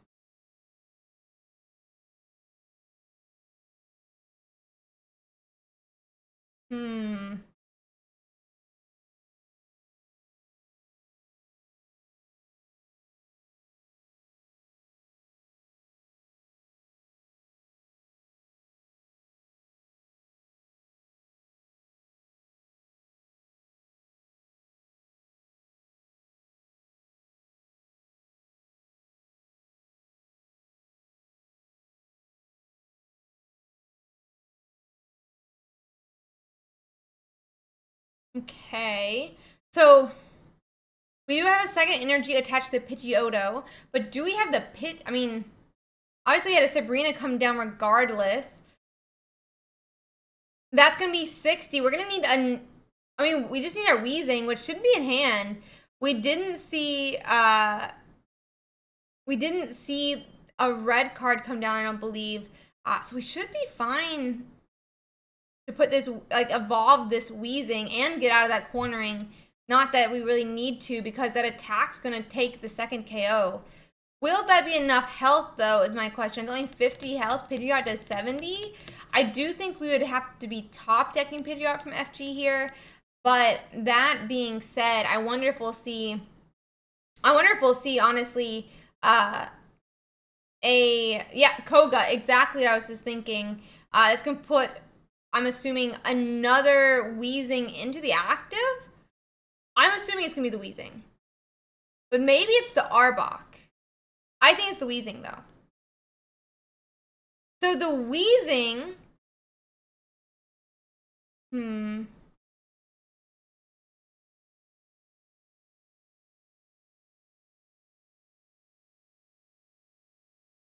So the Wheezing is going to be able to KO the Arbok. Pidgeot could do 70, but I mean, we don't have a third Koga. There is no third Koga. Are we just hoping that the Pidgeot never hits? That'll be a second point for Kronos here. I'm just a little confused at how this is supposed to play out. A research coming down on FG's side.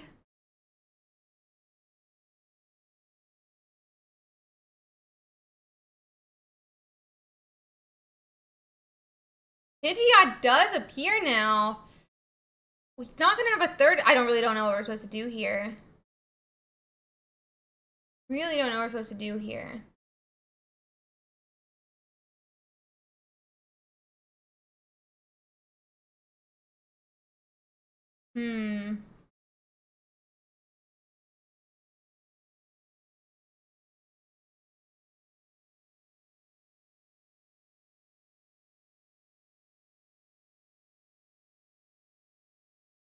Let's see. That 70 damage does come on to Wheezing. I think it's a bit of a problem. Like, where do you go from this? I don't know. I don't know where you go from this. You can't retreat here. We have 2 potions. We have an X. Oh, we have an X speed, and that's gonna bring us back to that Arbok now. That's gonna be able to, you know, be like set up for a 2-hit KO. The Pidgeot could pull up another Mondo, so we're gonna need that other Wheezing set up as well. Boy, this is a bit of a problem. I feel like we have 60, 70 with the poison. I'm assuming we're gonna have a pull up that'll go to 80. We can only do another 30.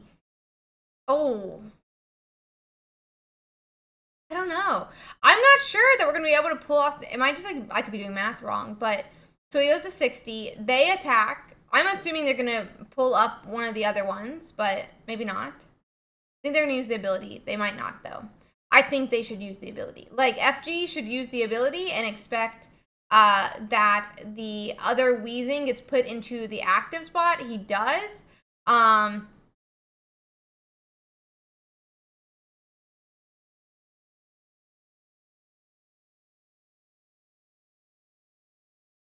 He'll hit 70.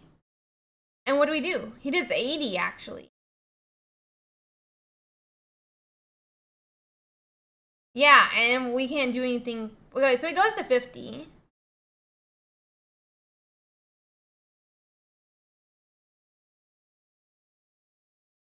I think we've lost here, though. We've used our 2 Kogas. We've used one of our X speeds. Research is going to come down. Wiggly. I think that's a loss here. It's going to be... Oh, but let me check how we're doing in the round overall, because it might not be 1-1. 1 second here. Oh, they were 1-1. So this could be a lot. Yeah, this could definitely be. Yep, and a knockout onto that Wheezing. It's gonna be the last point that FG needs. And that's gonna be a win for FG. Let me see if I can find us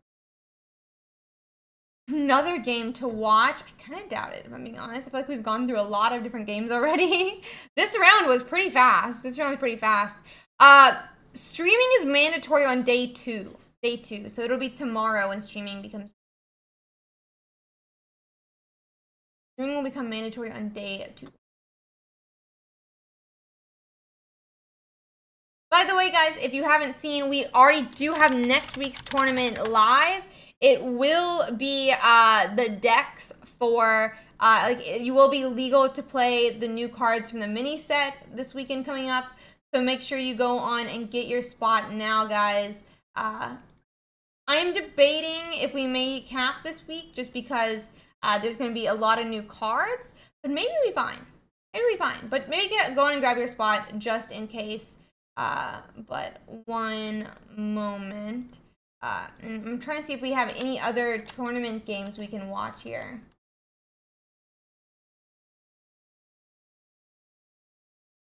I'm trying to see if there's any other tournament games.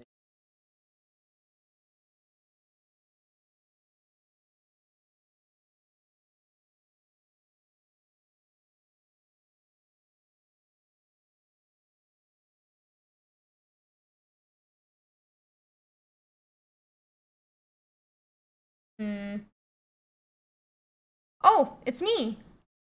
That's not cool.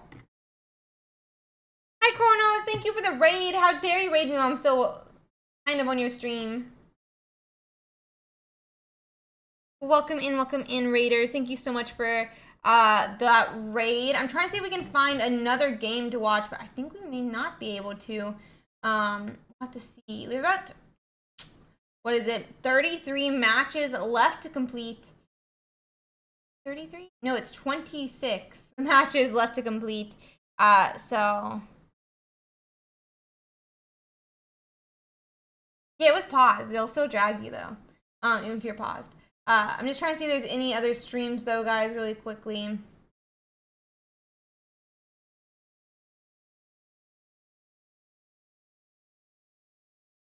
Doesn't really seem like it.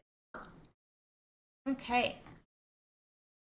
Oh god, double RC. Luckily, no. No, wait, you can't hear me twice. Oh, no, we're fine. Okay. Also, this isn't even a good photo of me. That guy paused on it still. Yeah, next week is so much for fun. For those who don't know, we've actually already launched the tournament for next weekend. I'm so excited to see what decks people come up with, what new, what the meta is going to look like as we go into that next tournament. So go on and make sure that you get your spot, guys. I'm going to head over to our meta game and start looking at some of these decks because people are officially starting to get into, that smaller, those, 6 O's, that 5 zeros, and we can see how those games are running. But yeah, so one moment.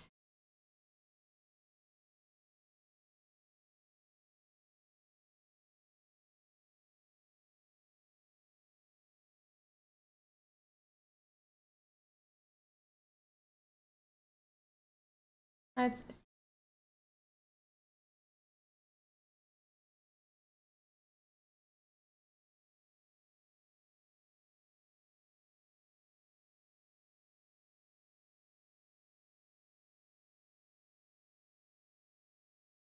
Okay, so let's check these out a little bit. We actually just watched them lose, sadly. We just watched them lose, but they're 5-1.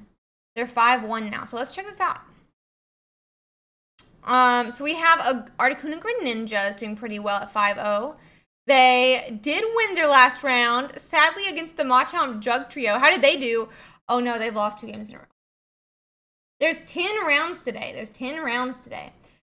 So a lot more to go. So another Wigglytuff R-Box still up there, but did lose its first game. We have a Marowak Primate that was 5-0, is now 6-0. This one did just lose its match. We know they're 5-1. Starmie EX was 5-0, now 5-1. A couple more of those are 4-1. We'll have to see how they continue to build. But let's check.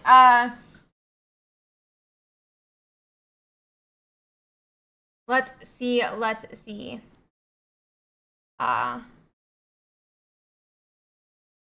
let's check to see how some of these decks differ. I want to see, is Ketchum playing the normal list? So let's check it out. It is that normal 1-2 on that Arcanine, 1 Potion, 1 Red Card, 2 X Speed, 2 Pokeball, 2 Research, 1 Sabrina. Why do I feel like something's missing here? Maybe this is normal though. Maybe it's just the ordering that's throwing me off. Maybe this is just the ordering that's throwing me off, right?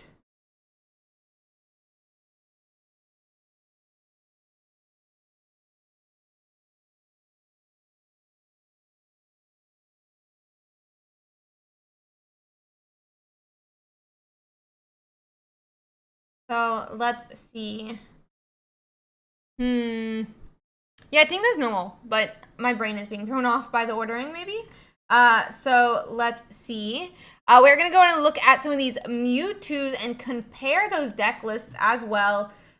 We are currently about 10 matches left to complete here, guys. So closing up fairly quickly here.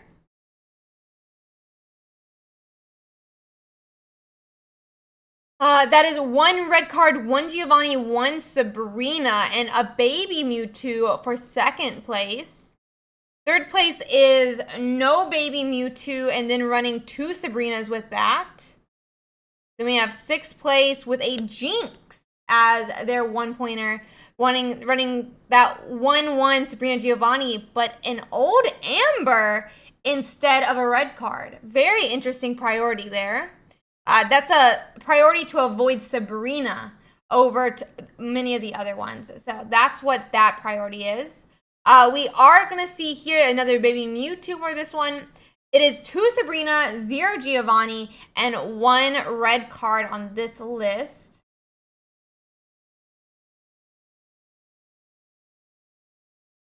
This one's 1 Mewtwo, 1-1 with that red card as well. And then Coca Uton's list is the 2 Sabrina, 0 Giovanni, 1 red card, and that 1 baby Mewtwo.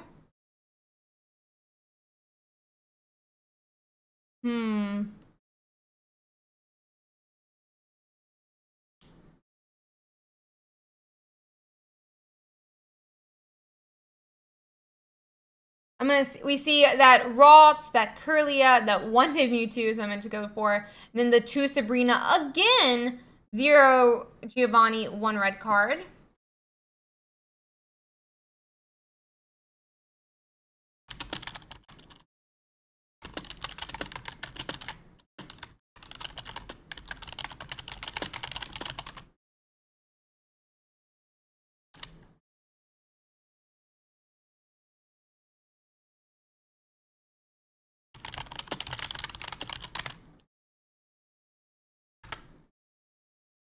Let's see.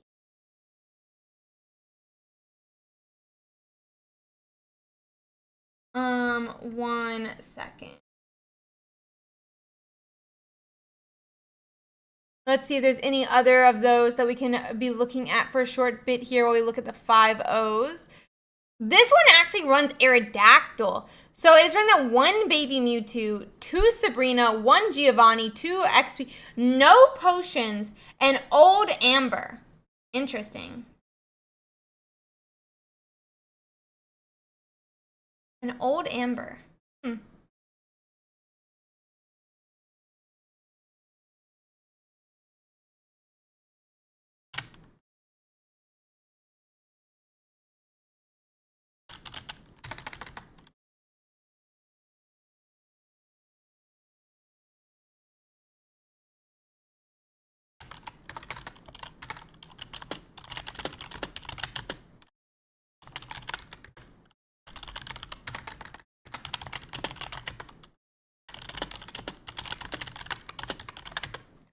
Let's see.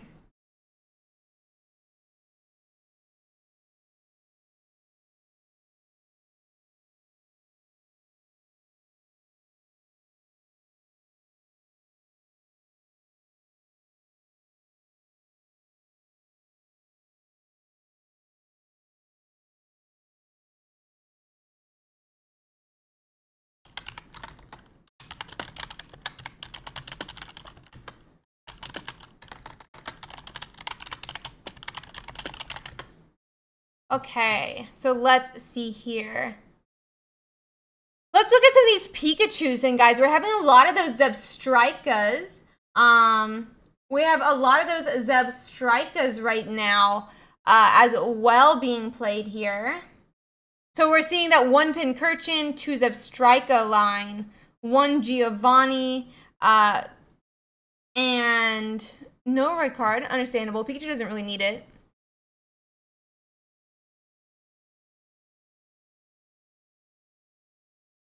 So 1 red card, 2 Giovanni this time, but it's a 1 baby Zapdos. Interesting, instead of the Pincurchin. Let's see. 1 potion, 1 X-Speed, 1 Sabrina in this list with an Voltorb Electrode as well. Huh.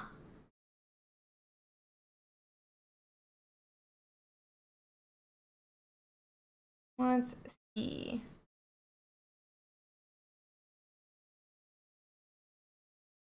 Let's see.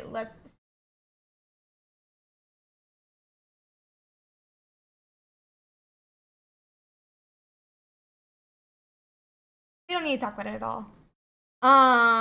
Anywho, yeah. So we have the Zebstrika. We have Electorb in this one.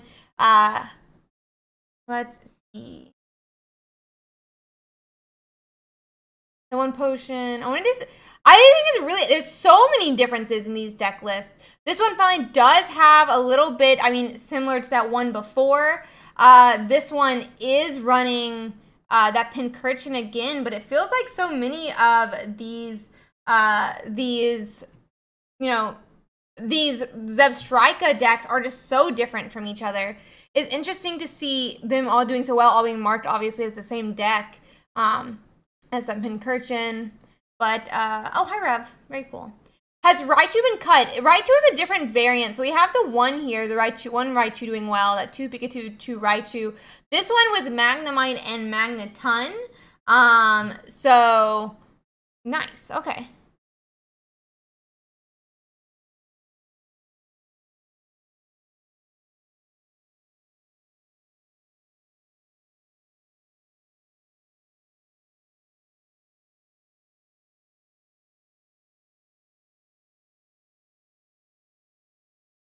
Let's see.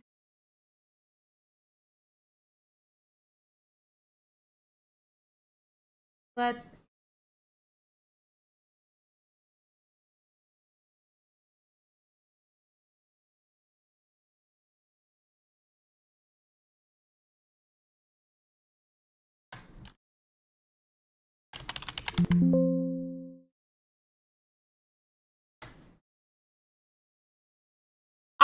I don't know. I think the decision in Raichu as well on the Magneton Magnemite is always an interesting one. I don't know. It's interesting. Sometimes you see the Magneton, sometimes you don't. In these Raichu decks, here's another Raichu here. This one's not running that Magnemite or that Magneton.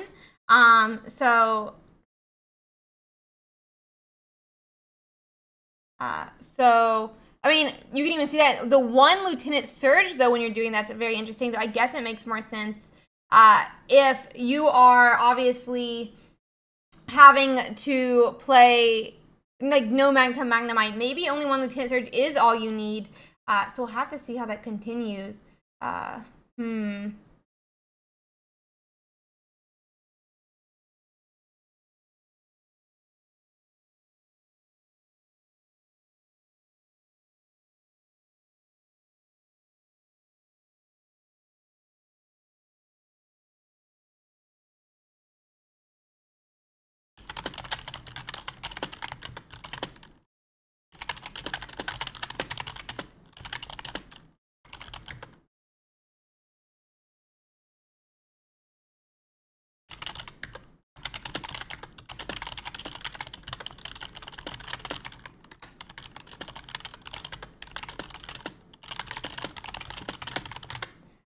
I just have typing. Okay. Okay. So let's see.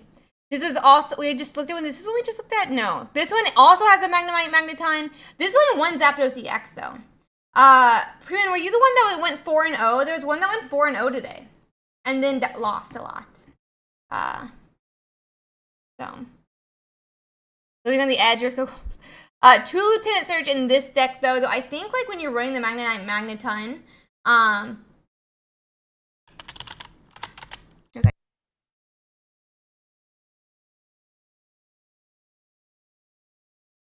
okay, but Magnemite Magneton, it does make sense to have the 2 Lieutenant Surge just because there's like a higher chance of you doing it more than once versus if you are only doing the one Magneton, then you would be able, like not running at all, then you wouldn't be able to do as many Lieutenant Surges.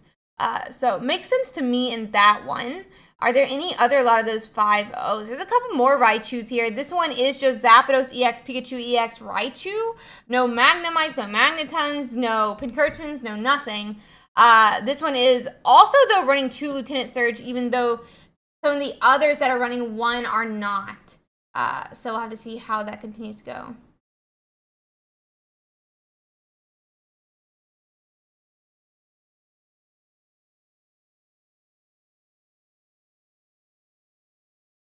Let's see.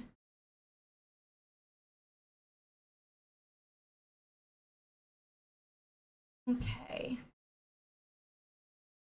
Let's check how Hannah is doing. I'm not sure how Hannah is doing. I haven't seen. Let's see. Pkmn, but let's check. Probably better to do it in the pairings. They might have already dropped that, but we'll have to see.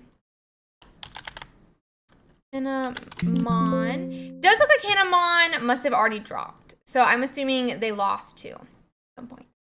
It happens though. It happens.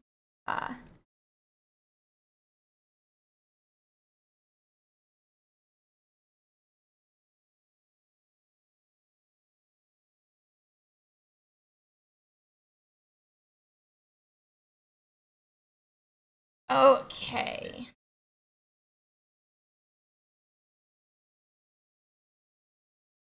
I think our hero got knocked down, but it happens. Honestly, if you just won the one before, I think it's, you're allowed a lax week. You're allowed a lax week. You're allowed a lax week,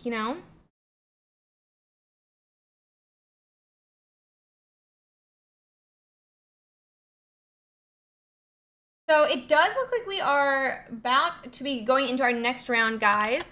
Give me 1 second here.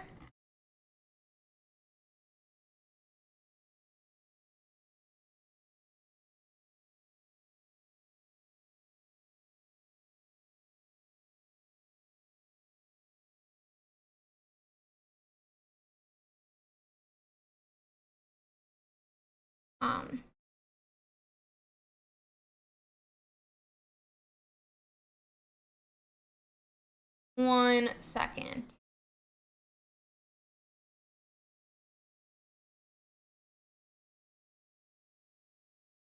We're having a little 1 second, guys. We just have a judge call we need to complete. I think I'm not gonna say anything. Pkmn 2-2. Well, we're in round 6, so they must have already dropped, or they would have a different number.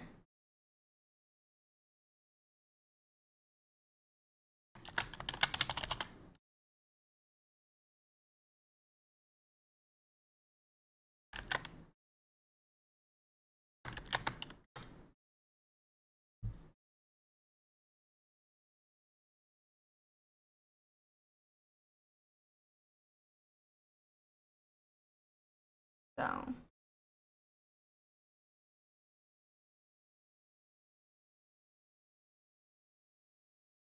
Okay.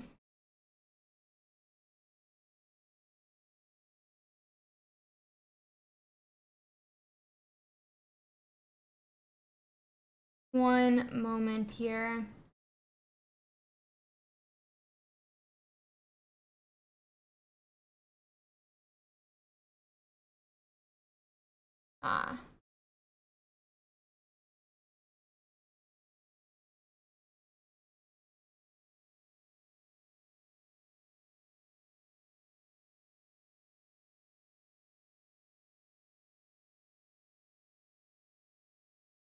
One second, and then we'll be able to go, guys. Okay, looks like we're good to go. We're gonna pair round 7. Round 7 is officially out, guys, and we can check how that'll go.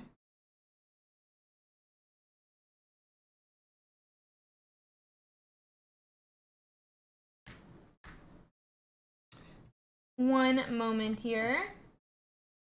Let us find us another game.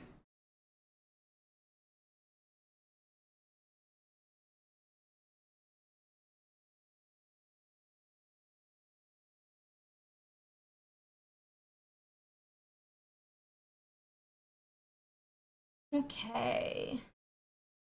I'm gonna bring up Coco stream, I think, guys. Coco is still 6-0 here, so it'll be a fun match to watch. Let's see exactly what we are playing against, though. It is a Starmie Articuno versus Coco Mewtwo Gardevoir deck. So let me bring that up.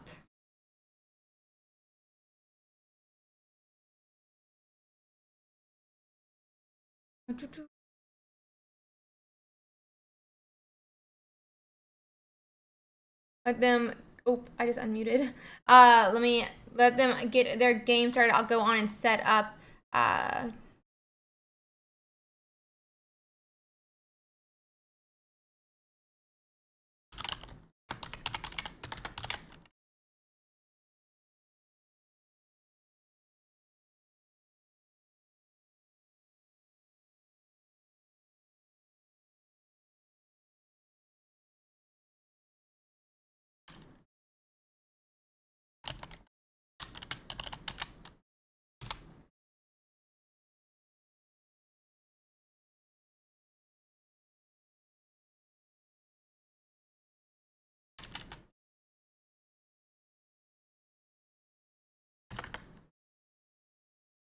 Let me quickly bring this up. I think Hanamon dropped. Okay, and we are into round 7. It is Coco Utan.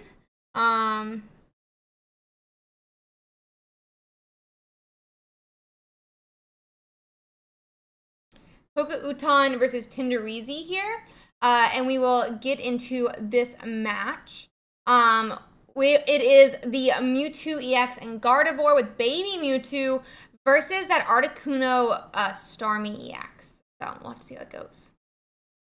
So Coco Utan does look like he's going to go on and have that Baby Mewtwo on the bench here, but we're not going to be having those Raltses down just yet, it looks like. But going first, you're able to have an extra turn before it would actually really matter, since you won't be able to attach energy this turn. You would only have 3 energies even if you get it fully on curve.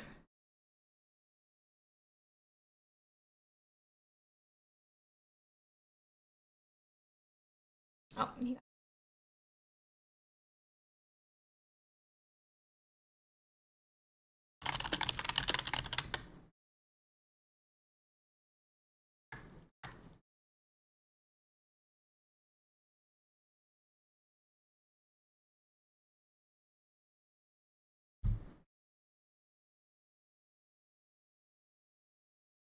okay.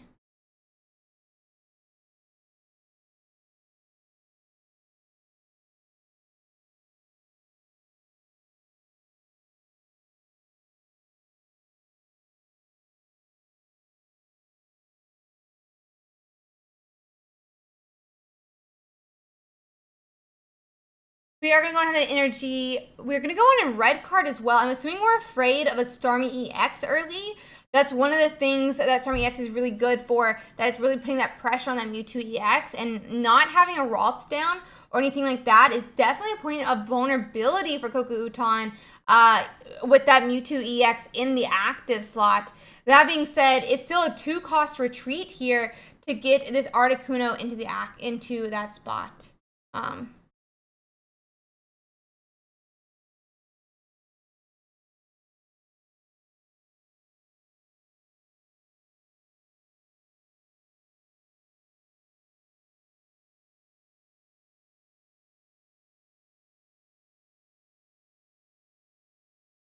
Okay.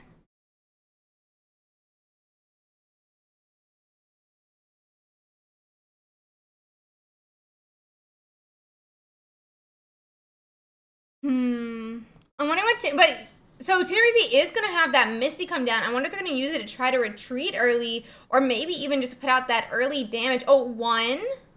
Oh, just 1. But that's still 40. Oh, no, but it's onto the Articuno on the bench. I wonder if we're going to have any X speeds here, because an X speed would be huge right now. But we would need 2 is kind of part of the problem here. We're going to see red card, though, instead. Oh, I mean, I'm not sure that I would have played it just then, just because of, we're already, Coco Utan is definitely a little bit bricked.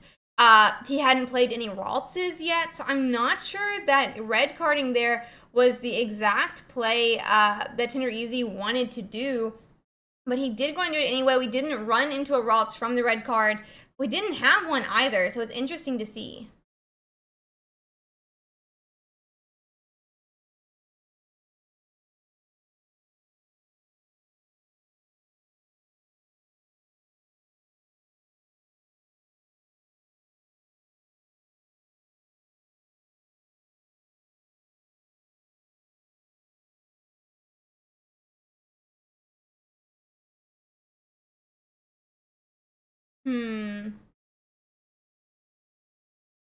So that second energy is going to let this Articuno either retreat or be able to attack for 40 here. But that does mean Coco Utan will be able to take a knockout that following turn.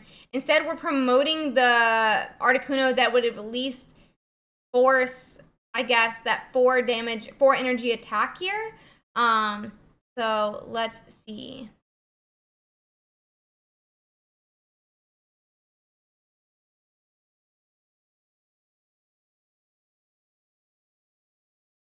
So another energy is going to be attached to that Mewtwo. That's going to be a knockout that Cuckoo Uton can go on and take from Tinderizi.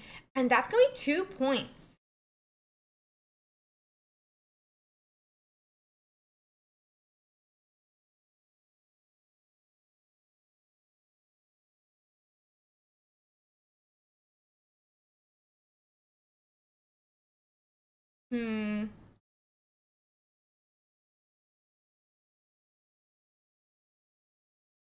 Okay, Tinderizi is going to go on and concede that round.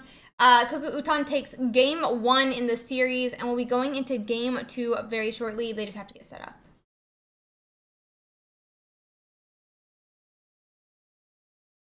One moment, and we'll get into that next game.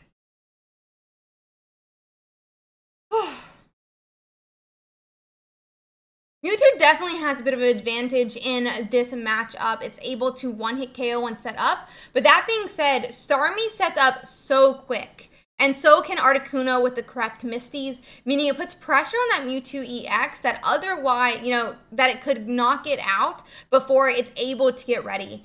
And I think that's one of those things that baby Mewtwo is able to help with. It's really able to stall off those attacks. Obviously, we didn't see it that turn, and we didn't see a need for it. But I do think that's one of the things that Baby Mewtwo is really good about and really nice to have with. So we'll have to see how it continues to develop in this matchup and go from there. But I do think that they have a little bit, Starmie's so fast that Articuno kind of slows it down at times. But once set up, Cuckoo Uton can do honestly anything with the Mewtwo. So let's see here. We are starting Staryu this time from Tinderizi, which is probably what you do want to start, but going first is a little bit scary. That means while we can evolve first, we won't be able to attack this, attack very quickly. And at 50 damage, we have to evolve now unless we want that Mewtwo to be able to knock us out in 2 turns.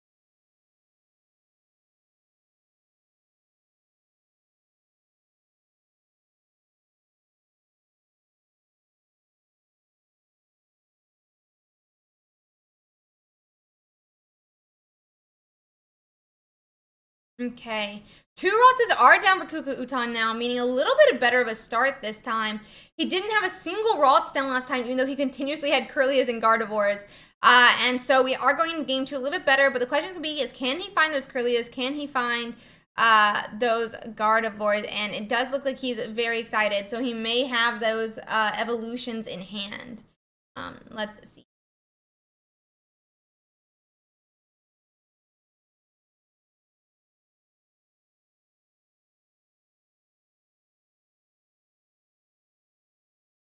So X speed is coming down here, and we are going to see a retreat back to that Articuno EX. 1 energy attached, and we're passing. Oof. A little bit of an oof. Let's see.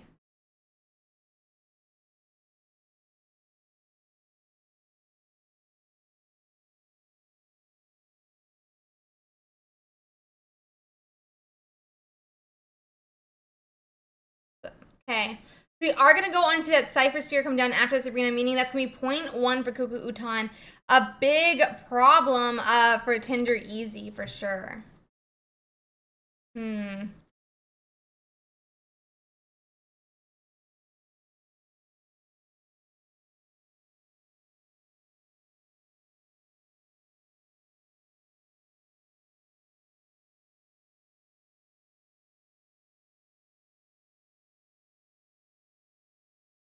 We are seeing a Sabrina this time from Tinderizi as well. Articuno will be able to do 40 damage at minimum this turn. I mean, he will do 40 damage. We already had a Sabrina come down. But definitely a bit of a problem for Tinderizi, it seems. He's not setting up fast enough. He's not getting the aggro start that he wants. And so he's going to try to stall out a turn of energy by, pulling up another Mon that he won't be able to knock out. It looks like we're going to see a retreat back now to that Mewtwo that we are powering up, potentially.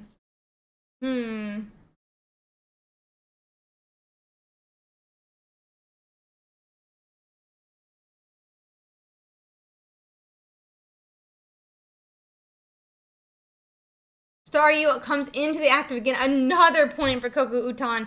These Sabrinas hurt. These Sabrinas hurt for sure. And we're going to be able to see potentially a 150 damage into this Articuno the following turn if we get that Gardevoir.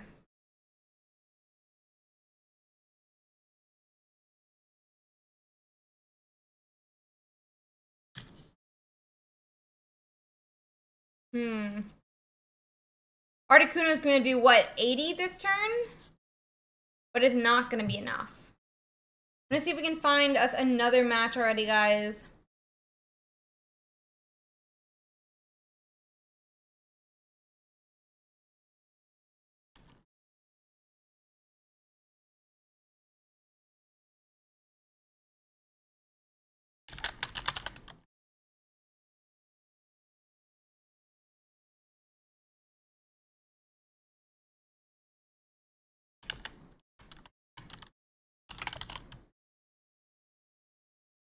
Okay. And now we're going to see, are we going to see it actually, I guess is a huge question here.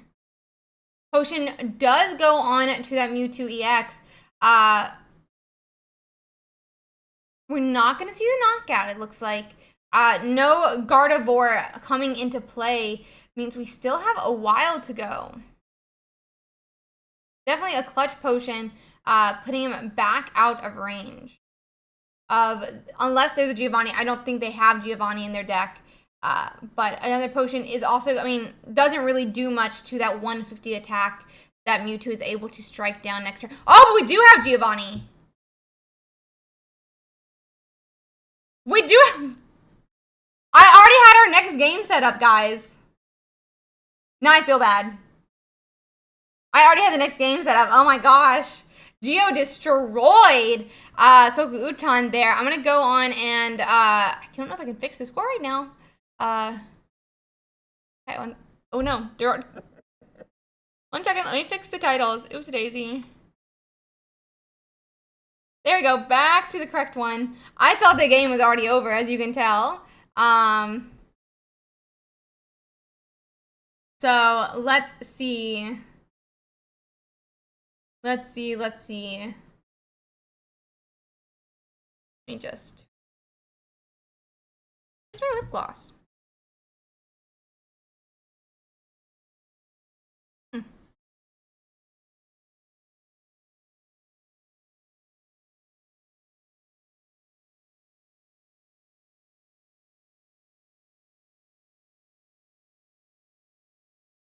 Okay.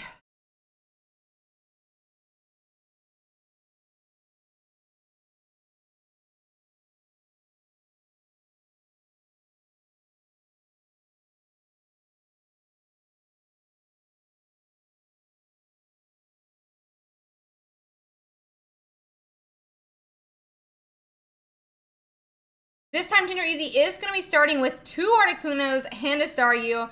That second Articuno is going to protect against any sort of Sabrina tomfoolery that Coco Uton might want to do to pull that Staryu into the active here. Doesn't look like Coco Uton is going to be able to start that Ralts, but he's so excited, more than likely, to have that baby Mewtwo in the active here. That's going to help him slow down the game and stop these Articunos from poking and pecking at his Mewtwo EXs.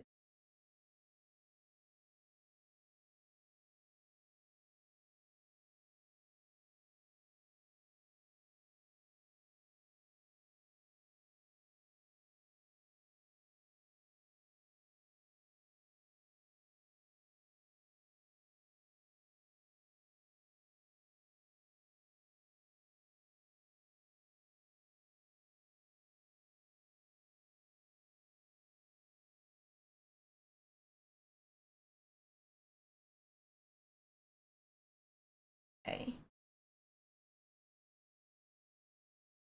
That Starmie EX does come down this turn, going on and getting that evolution down, but no energy on the Starmie EX just yet.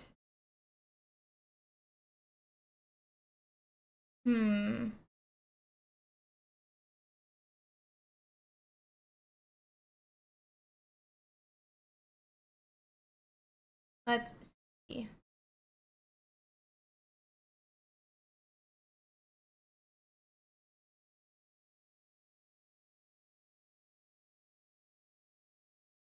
That is going to be 40 damage as a first strike from that Articuno EX. That is going to put the Mewtwo a bit on a timer here. He's already got a Kirlia, now a Gardevoir, and we'll potentially be seeing... I mean, we already have, an energy attached now to that Gardevoir EX, the Gardevoir itself.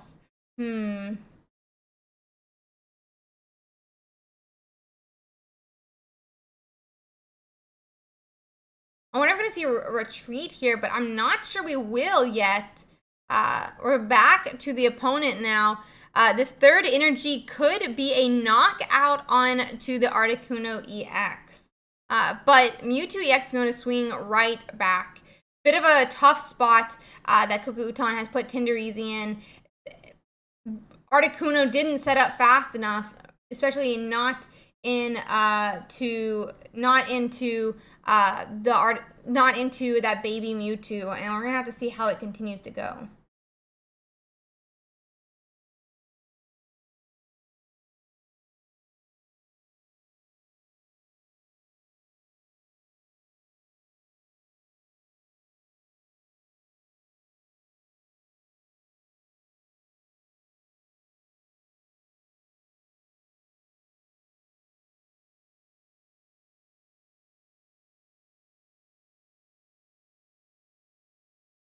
Okay. Yep, that 150 now directly into that Articuno EX. 2 points for Kukulkan.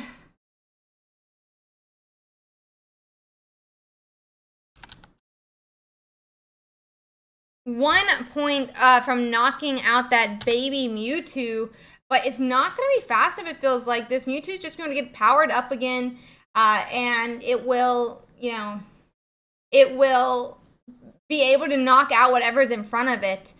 This Gardevoir is going to keep it up at 150 damage every single turn and continue to swing and take more points.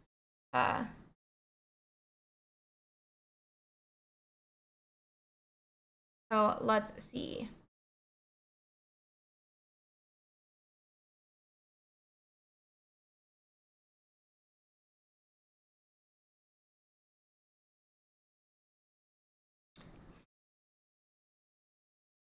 I'm assuming this is supposed to help stall out this turn here. It looks like we're going to see a Side Shadow onto the Ralts. We're not going to be able to swing for 150 this turn, but it's not like we really have... so we are pulling up the Articuno, but like, how are we going to get enough damage on one of these Mewtwo EXs that it matters before they're able to take their third point? And I'm not sure. I think this is a little bit of an end game here. We'll have to see how it continues to play out, but it's a bit difficult for sure.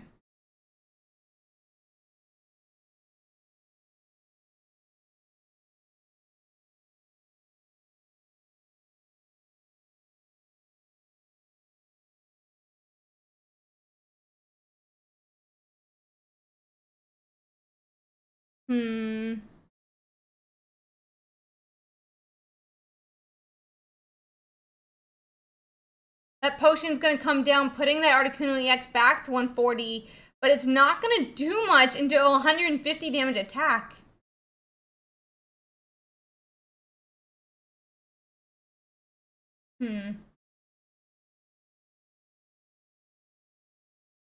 Yep, a retreat back now to the Starmie EX, 130 health. It just knocks out the Ralts here. I don't know. I don't know exactly where they go with it. I mean, they take the point. We have Sabrina come in now. We're going to put that fully powered up almost Mewtwo EX up. It's going to get 90 damage into it, and then it's going to swing back for 150 and win. So that's going to be the end of the game.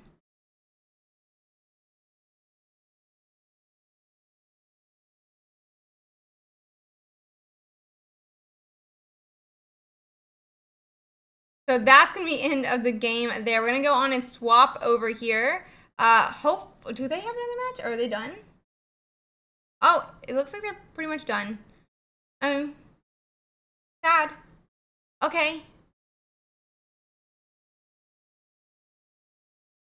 One moment. Let me find us another match, guys.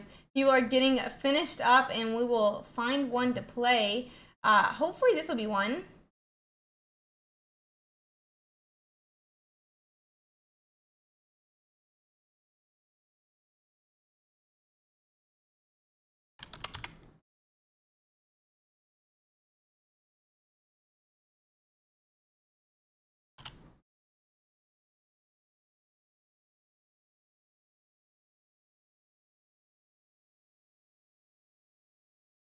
So it's Alo versus Left here, and we'll be able to watch their gameplay. I'm checking how many points they have. I think it's 0 versus 0, but I'm not sure. So Left has 1 point now.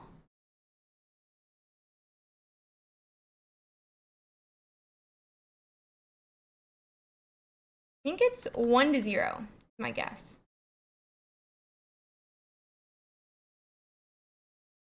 So let me quickly see how far they are in their series. They are 1-1 here. So it looks like Arcanine Solizipede on the side of Alo. So let's see.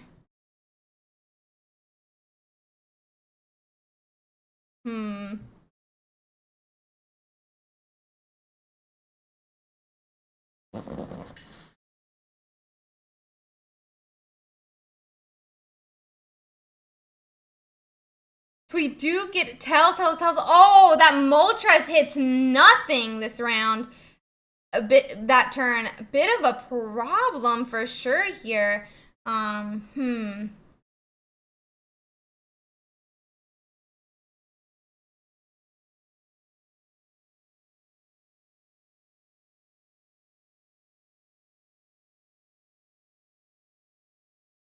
By the way, guys, I want to give a huge shout out to our sponsor, XP Collect. I'm so appreciative that they're willing to sponsor and help our tournament every single week. Absolutely awesome.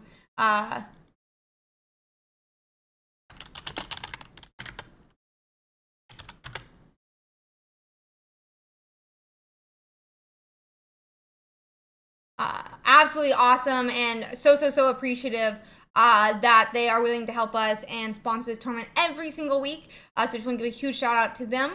That being said, guys, we are watching Left versus Alo here, and it's gonna be super fun. So very interesting deck on Alo's side. They are both 5-1. Very interesting decks. We'll have to check them out after this.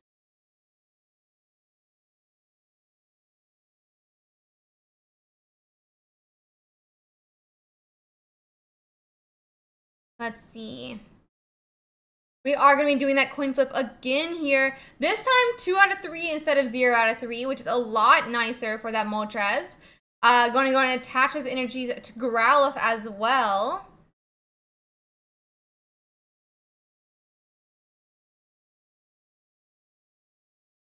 It is Arcanine and Centiskorch. Yep. Very interesting. Very interesting.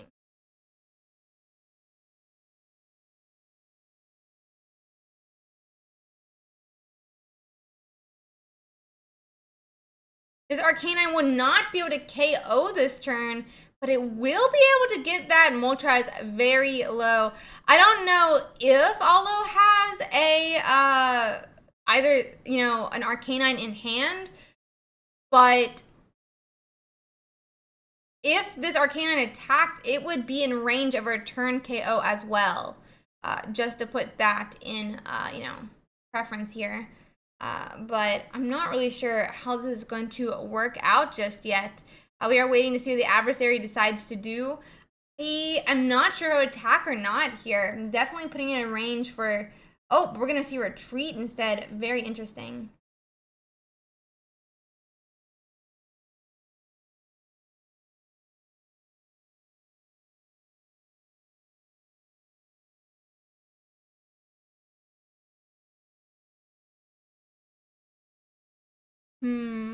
Got 4 seconds left. He's not even going to be able to do the coin flip. Our next tournament is next week. The mini set will be legal. You can go on and sign up right now for next week's tournament.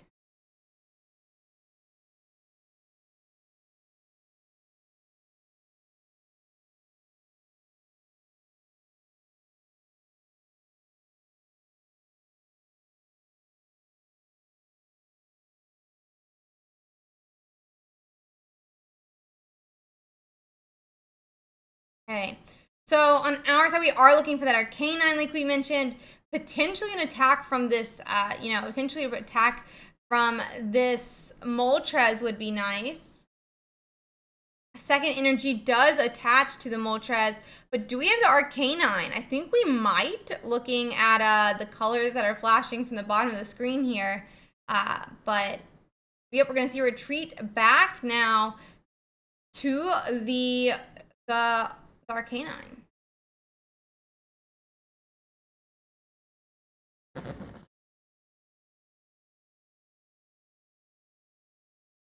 Hmm.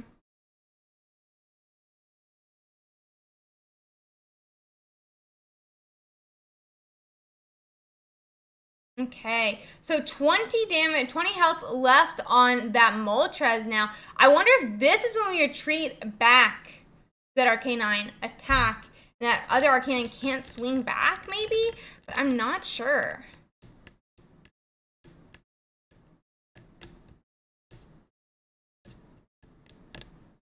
Let's see here. That Charmeleon does get an evolution as well.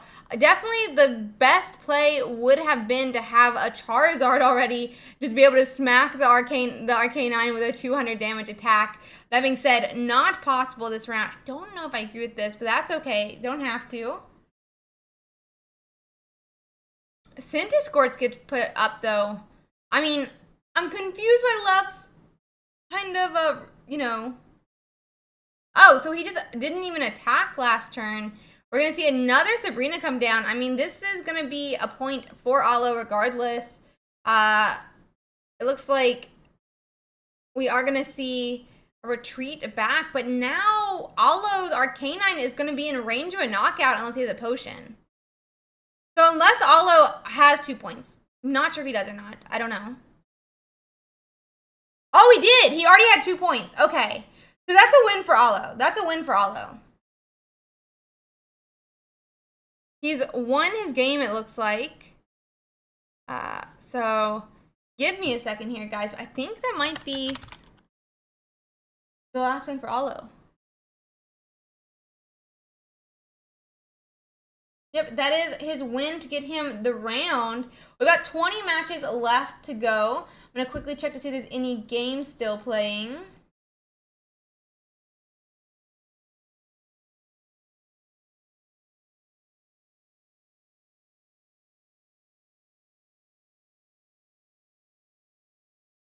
Doesn't really look like it, if I'm being honest. Okay, so give me 2 seconds, guys. And we'll look at some of these lists in a moment here. Give me 1 moment. We're gonna go through some of these lists and we'll check out what everyone's running. But give me 1 second.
guys.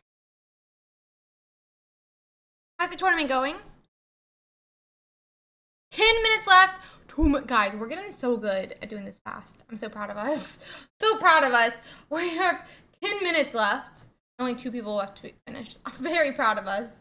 Very proud of us. That being said, let's go back to the standings. Let's check out some different lists. I wanted to check out Aloe's list because that seemed really cool.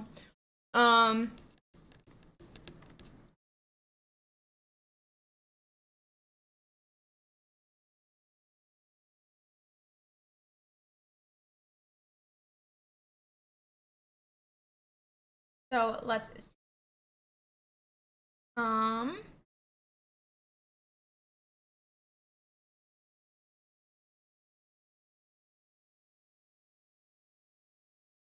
Where was Aloe's name? So Lef was playing the Charizard Arcanine. Looks like a pretty standard list by Lef here. I wanted to see Aloe's list. Where can we just find them right here. Aloe is currently 6-1. And this is their deck list. So they're running a 2-2 Centiskorch Sizzlipede line, a 1-1 Growlithe Arcanine EX line, 2 Sabrina, 1 Giovanni, 2 Potion, 1 red card. Interesting. There's a bit more room when you're only running stage 1s. So very interesting to see. Very interesting list. We'll have to see how it continues to play, but very cool. Very cool.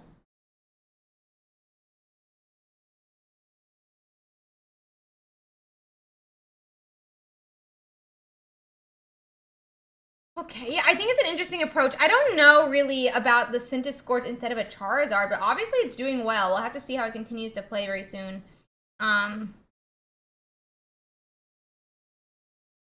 Let's see.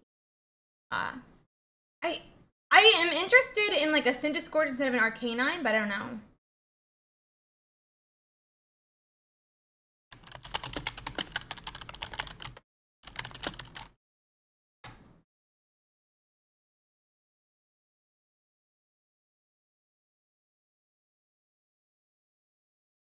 Okay. Let's look at some of the other decks, though. I wanted to check some more of them out and see what we see here. The Marowak Primeape, how do they end up doing? They go 7-0.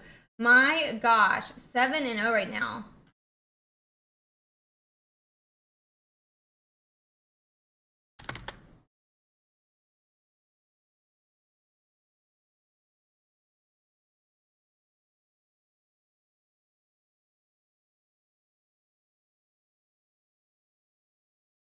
Okay.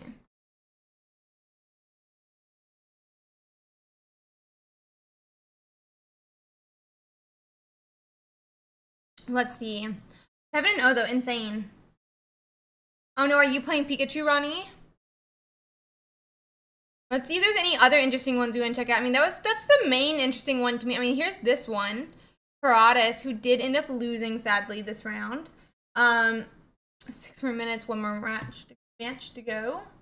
They're only 1-0 right now.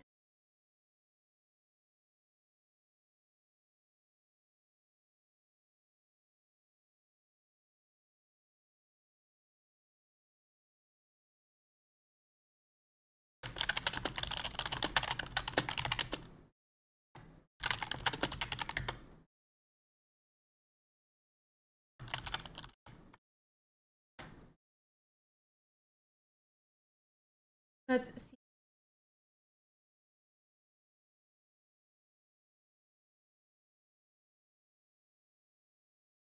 Okay.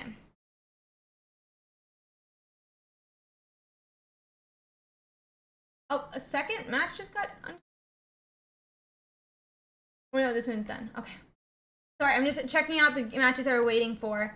Check my Alakazam list. Ooh, that could be cool. Let's go check out the Alakazam list. I want to see how this one's doing as well, though. No, they lost another one. How sad. I want a Blastoise deck to do well. I want a Blastoise deck in day 2.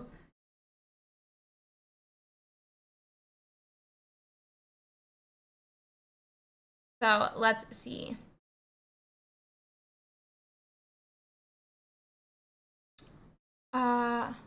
Where's an Alakazam in 5-1s? Alakazam in 5-1s. I don't see it. Yeah, I didn't see it.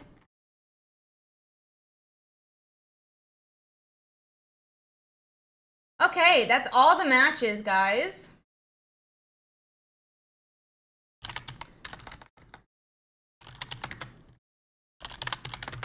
We're about to go into round 8 here, guys. Give me 1 second here. Give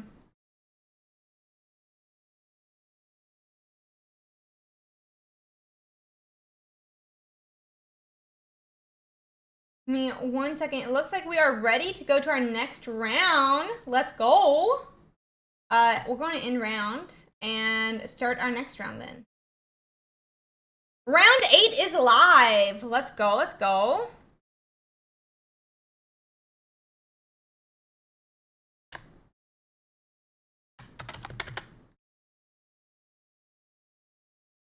Round 8 is live.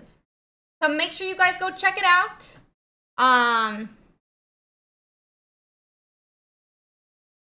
Make sure you go check it out. We're going to give them a second here. We can check out here, actually. Wait, there's a 5-1 that dropped. What? We can check out here some of these 7 and O's. It looks like there's only 1 Charizard and 1 Maroc EX is currently, undefeated. Very cool to see, though. Love seeing some of these undefeated decks. Love seeing some of these, more rare decks come out. We are going to see these 6-1. We got an Articuno Greninja. Jesus Christ, there's a lot of Pikachu and Mewtwo EX. We have a Wigglytuff Arbok that's still 6-1. We have that Marowak Golem that's still 6-1.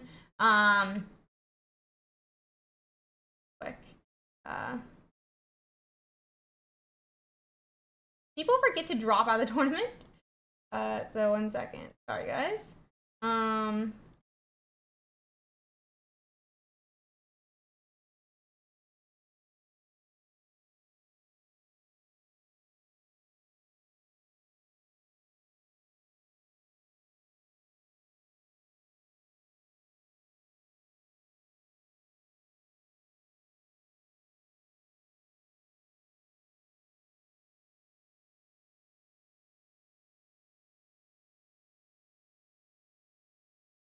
And we will go on and find us a game to watch. I think we're going to go watch Pkmn again since he is currently undefeated.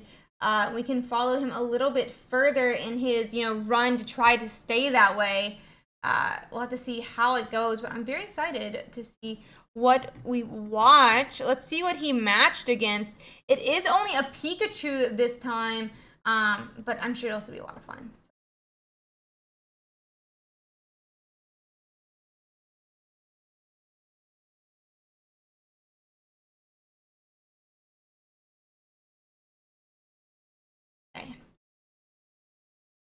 Let me quickly get that up, and we will get that going. We are round 8. Let's go. Guys, by the way, if you haven't seen already, we do have our next tournament already live.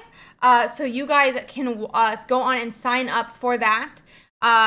They are, it looks like, started up here. So let me get that centered correctly.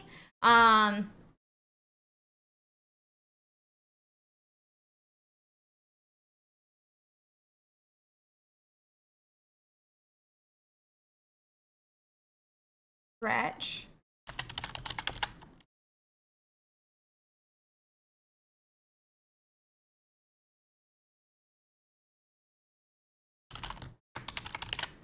So we are round 8. We're going into this match for Pkmn. They're currently 0-0.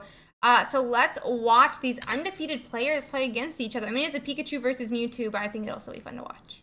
So let's see the 7 and O's. 7 and O's. Okay.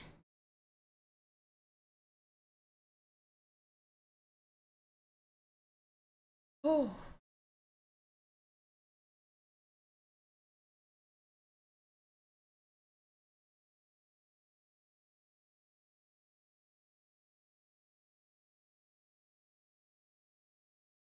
Okay. So we have that Raichu gets immediately in the active. That's going to help knock out this Curlia. But there's going to be 0 energy on Stretch's side after this. A bit problematic, in my opinion. Ooh, what did I just do? A bit problematic if, you know, Stretch wants a chance to do it. Mini set being legal means that, so in the physical card game,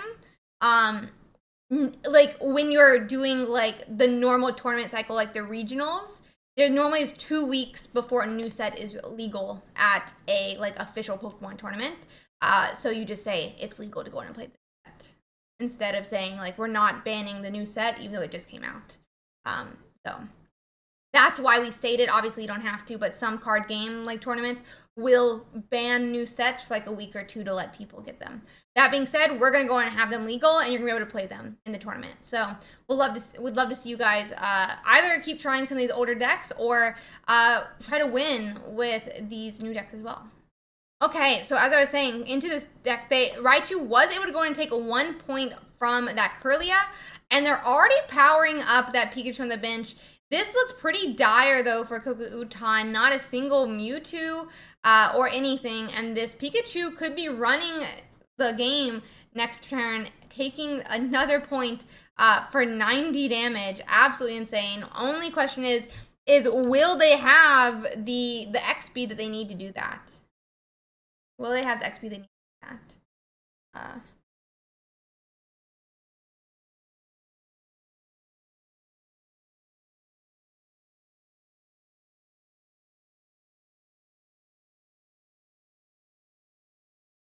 Okay, so that was game 1, sadly. Definitely a painful game, how that normally goes. But we'll have to see how it continues here.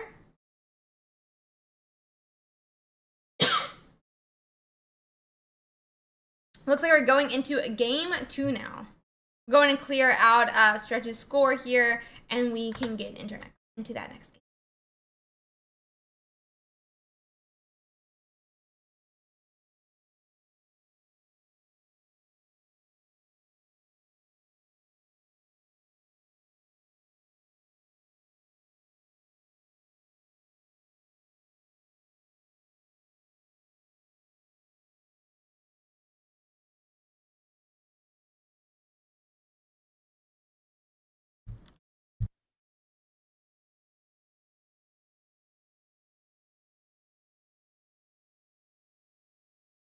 Okay.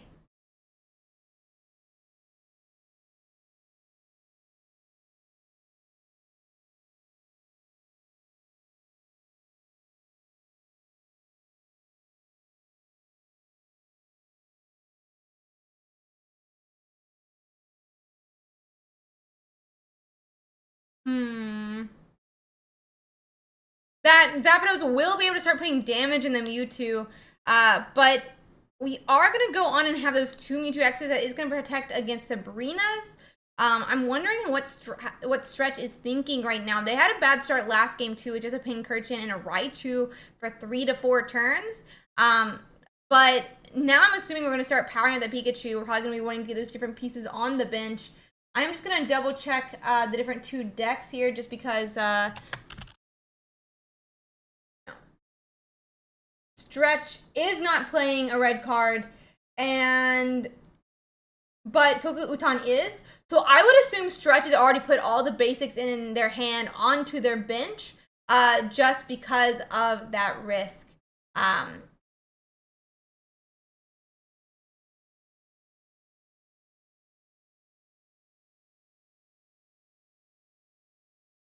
Let's see. There's going to be a second energy onto Mewtwo EX. That means we're going to see 50 damage here. But unless we have, you know, a Curlia, it's not even going to be 150 next turn.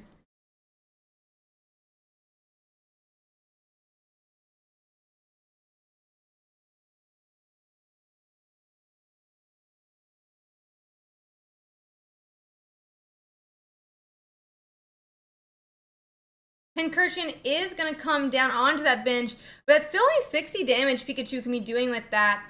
And we're in kind of an iffy spot here. Will that energy go on Pikachu? Will that energy go onto that Zapdos? I'm very curious. Very curious.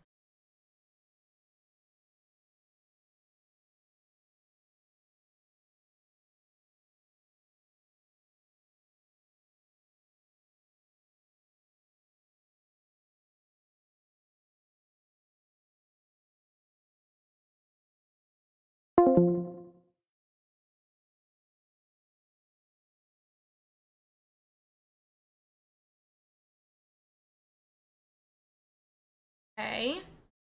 So wait and see what the opponent decides to do here. Definitely a bit of, I don't know, like the Zapdos could hope that in 2 turns it could knock out the Mewtwo, and it does look like that's what we're trying to bet on here. I mean, hoping for minimum 2 coins. I mean, I think that's like a 60% chance is what it is, but still, that's a lot to, you know, hope for. We'll have to see how it goes, but we do see a potion now as well, which means they're actually going to need 3 heads. I think it's like a 33% chance, something in that range. Still, ouch.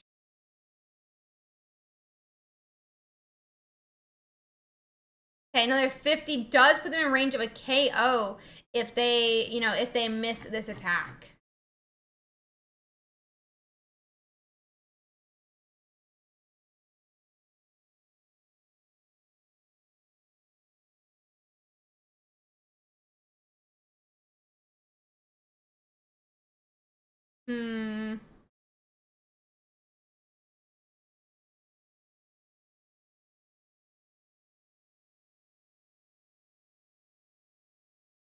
Potion puts the Zapdos at 50. Do we have a second one, though?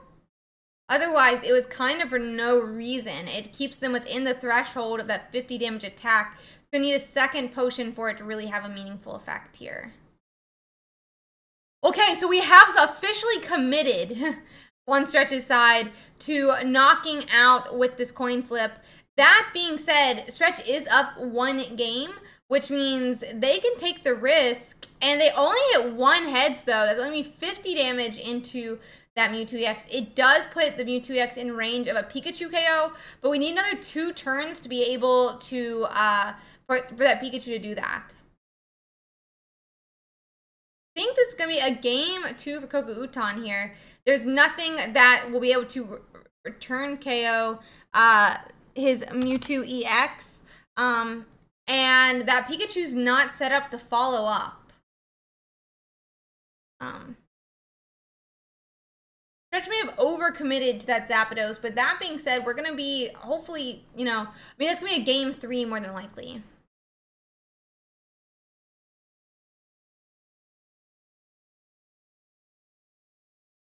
That's going to be a game 3 more.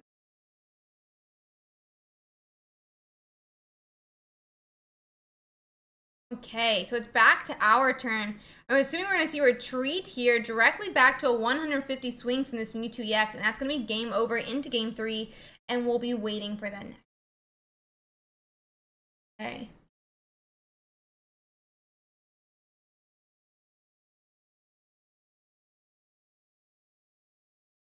So we're going to reset up that board for our game 3 now.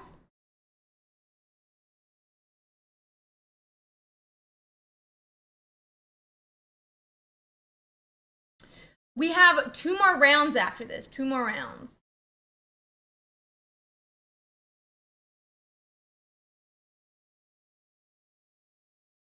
More rounds. Let's see.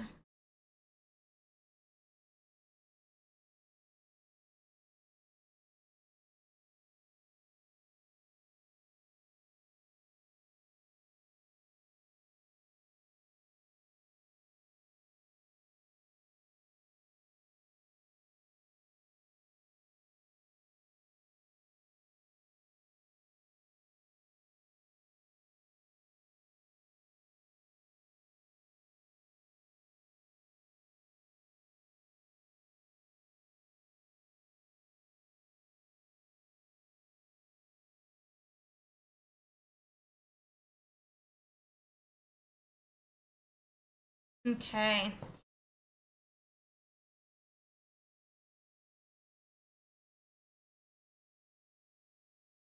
Utan is only starting with a Ralts this turn. Bit of a problem. He's going to be looking for more basics, which he does run into, luckily. But we're going to need a retreat for this Ralts to get him out of this dangerous position that he has in this, you know, active spot here. Pikachu is going to want to run down that Mewtwo before before he gets set up, but we do have a baby Mewtwo that, if we have an X speed in the future, could start acting as a you know, a tank for the Pikachu deck. I mean, for the Mewtwo against the Pikachu deck. So let's see here.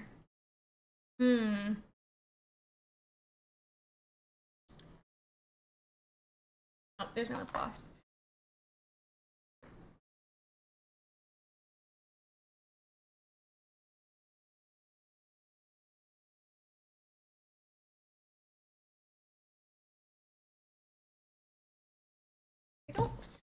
So let's see. I grabbed a monster when I was up.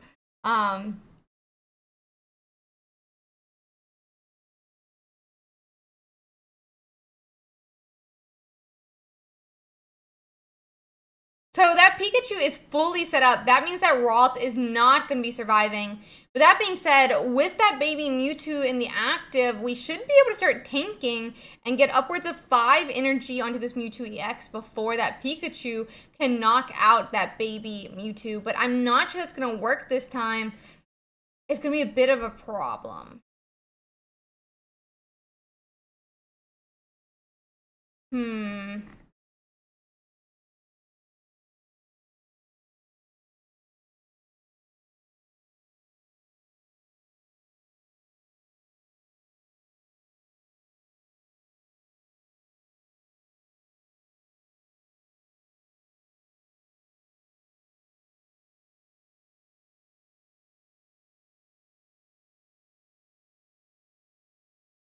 Let's see. That Pikachu EX does get to do 90 damage. Ouch.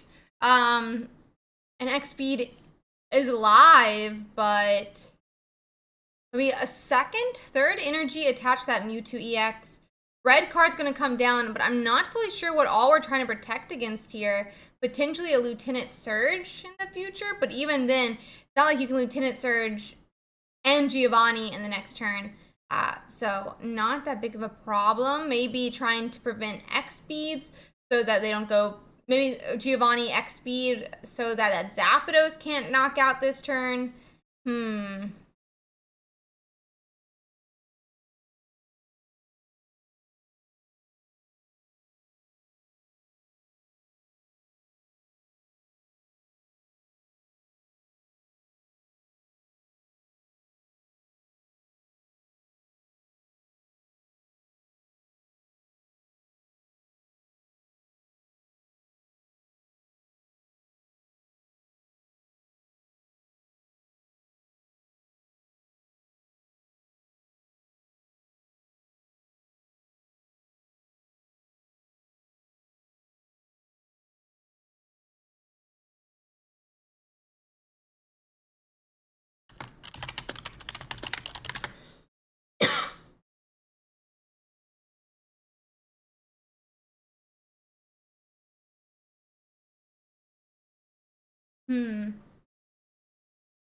Arcanine should be eating that up, honestly, but and by that I mean Zarkanine be eating that up. We are gonna see Raichu going to get promoted to the active, but I'm kind of wondering why here. By stalling out a turn, we're just causing more problems, in my opinion. Almost, we can't knock out this Mewtwo in the active with Raichu because it discards all of our energy. Like, what are we supposed to do here? We are gonna go in and see another attach and in turn here. I feel like this is more of a turn where you'd be wanting that, like, that Zapdos to be doing something, doing that peck into the Mewtwo, potentially stalling for a Giovanni Raichu in the future. I'm a little bit confused. I'm interested to see what exactly they decide to do, but so confused right now with how this is going to play out. It feels like both sides are stalling, but Koku Utan is going to be the one who's going to be able to capitalize on that because he's the deck that can one-hit KO, not Stretch. Consistently. Let me give up one. Yeah, for sure. But my point is like, they only want to give a 1-pointer. But the problem is if they swing into Raichu here, a Zapdos isn't set up, their Mewtwo can still then knock out the Pikachu as well, especially when you're giving him this many turns. Like you're giving him an additional 2 turns to get set up and have 5 to 6 energies on that Mewtwo EX before it gets promoted, which means obviously we're going to be hoping for Sabrina, but... Okay, so the other Mewtwo gets put into the active. We're still going to be looking for some X speeds here to get back to the other Mewtwo. At least we're putting damage into the Mewtwo EX here, though.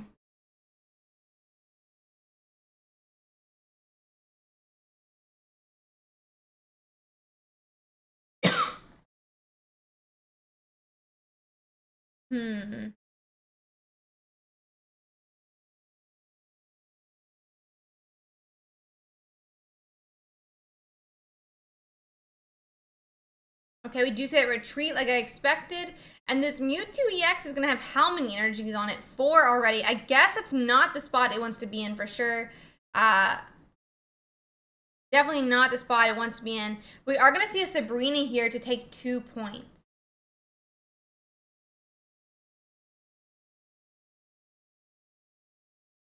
Yeah, I think Pika might have a better spot now, but I don't know. Like I wouldn't have been against just putting that the baby Mewtwo back into the active.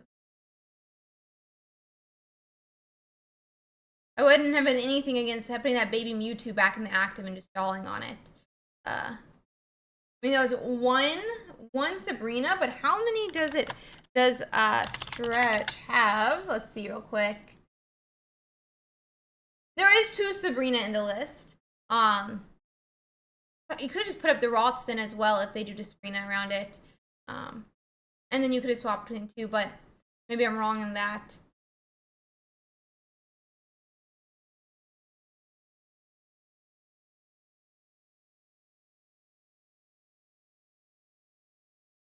This is definitely a bad spot for the Mewtwo to be back in now. I kind of feel like we should just retreated to the baby Mewtwo, as I was saying.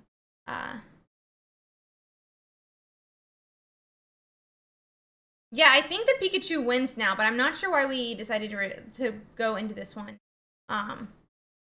Let's see, does Koka Utan run 2 potions? They do run 2 potions. That could put them back above 100.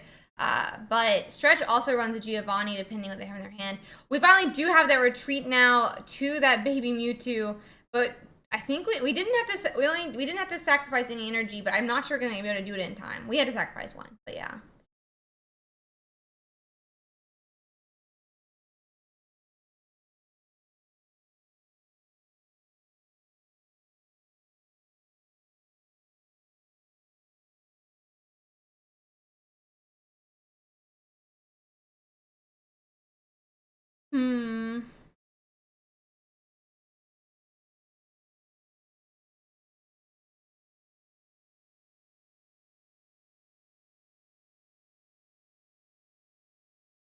Pikachu doesn't even knock it out, actually. I'm not sure how I feel about... I don't know.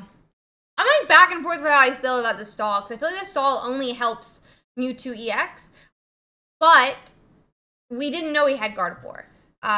So now it doesn't only help him. So we'll have to see how it goes, but...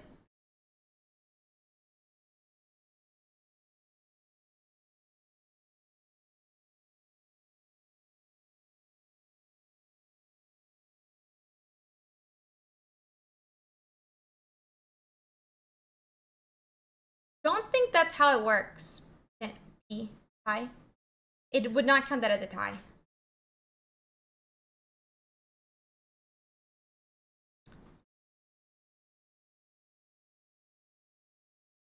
It would not count that as a tie.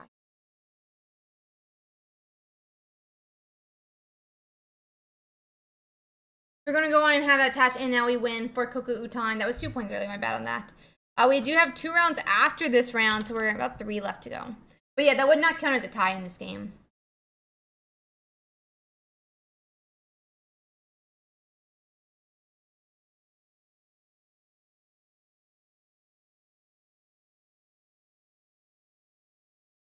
Let's see.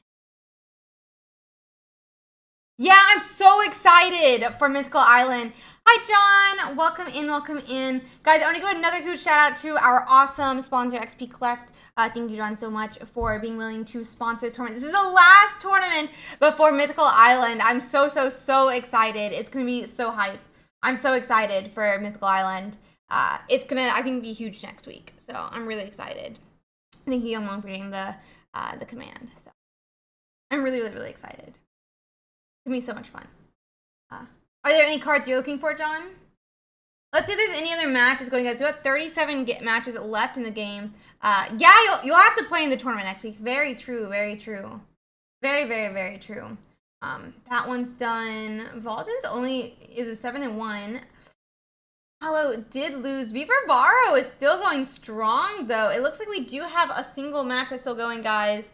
Yeah, 2 more days. I'm so excited. I'm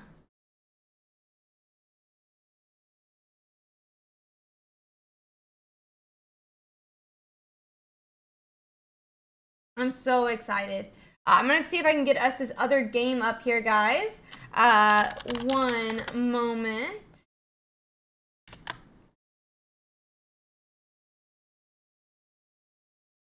Your Pokegold is ready? Let's go.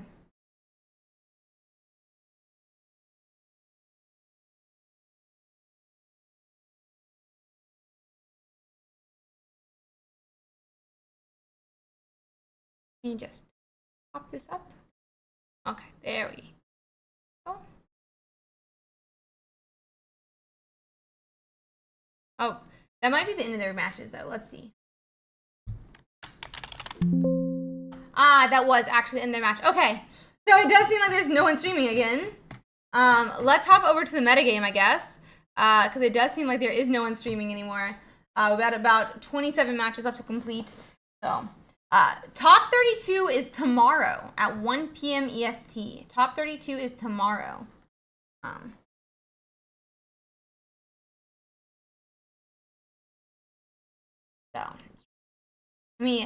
Let's check it out real quick, guys, and see some of these decks that are doing really well. Let's see. F11. It fits the screen better. So, let's see how Charizard ended up doing. They did win, so Charizard does continue. Oh no, Sararu dropped at 5-2 at the same deck, though. Very sad to see. Very sad to see. We do have Inkto still in as well. They did win. They are also 8-0 now. So they're doing very well. Articuno and Greninja here.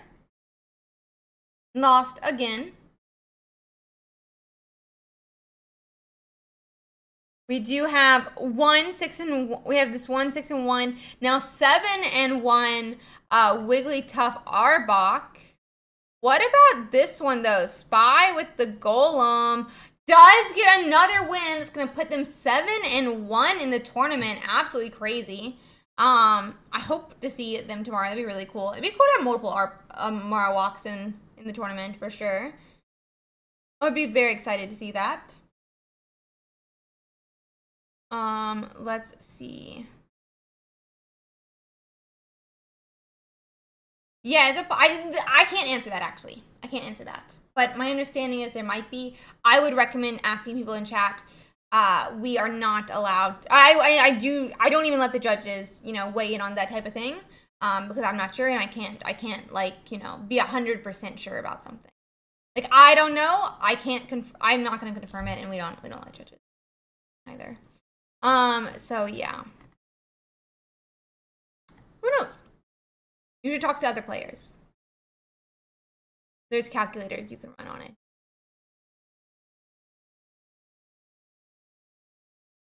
Oh, here's that Alakazam Greninja that Mackles was talking about, I think. And no, they got a loss. So sad, so sad. But that is very cool that they went 6-1. Sadly, now 6-2. Let's see what deck they were running, though. 1 X-Speed, 2 Research, 1 Sabrina, 2 Pokeball. Honestly, that makes a lot of sense. There's a lot of stuff in this deck. It is 2 Stage 2 lines and a tank as well. That's what, 13 different Mons? So it's a lot to do. There's a lot to fit in your deck. Let's see. We are seeing those Raichus, those staying strong here in Undefeated Land. This one with Pincurchin and 1 Lieutenant Surge. This one, Pincurchin, 1 Lieutenant Surge. It's the same list. This one is Magneton Magnemite with 2 Lieutenant Surge. And here's that final one, Pincurchin with 1 Lieutenant Surge as well.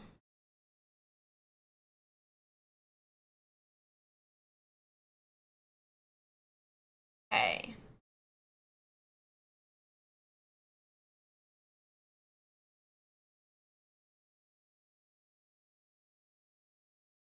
Let's see what else we have here, though. I'm interested to see how it actually plays out. We have about 9 matches left to go in about 14 minutes here. So we should be getting in very soon. But we can also start checking out some of these meta games look like.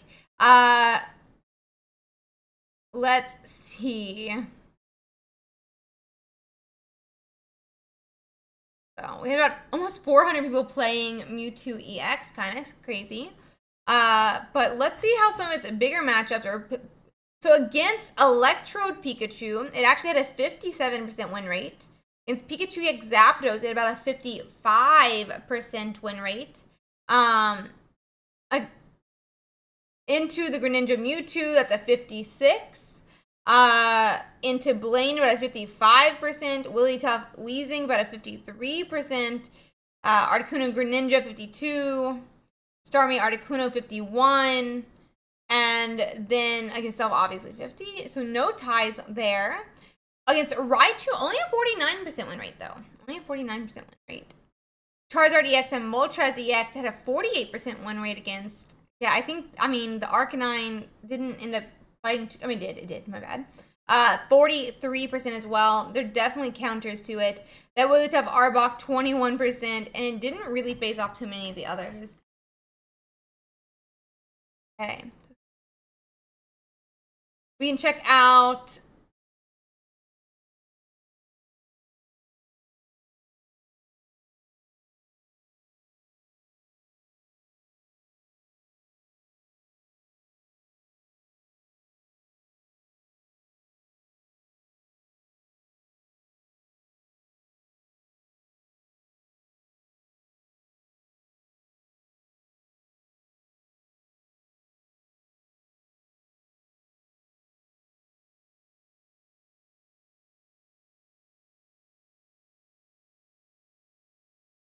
Let's.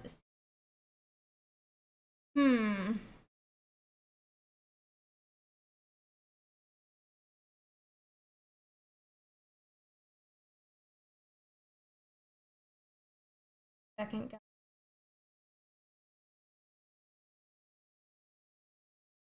Okay. We got 5 more games to go, guys, and then we'll be able to go into our round 9. Make sure you go on and sign up for next week's tournament. I'm super, super, super excited about it. It's going to be the first week of that new mini set, which is going to be super exciting, and I can't wait to see how it goes. So please go on and get your spot, guys. I'm so, so, so excited, and I hope you guys will be too. I can't wait to see that Pidgeot EX. I can't wait to see Celebi EX. I can't wait to see Mew EX. It's going to be so hyped. We already have 134 signups, so go on and get your spot right now. And yeah. Go on and get your spot right now. We've got 5 matches left to complete here, and then we can get into that.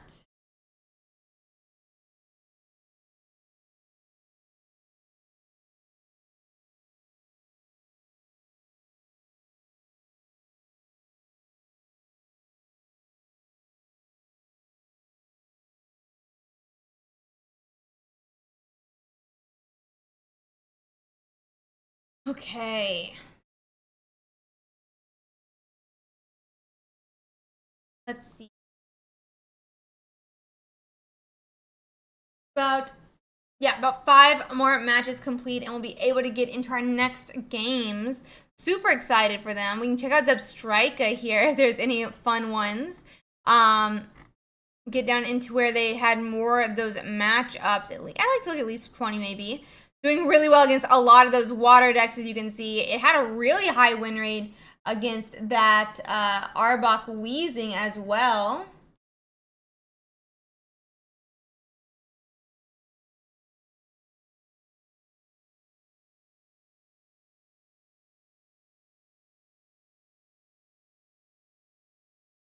Let's see.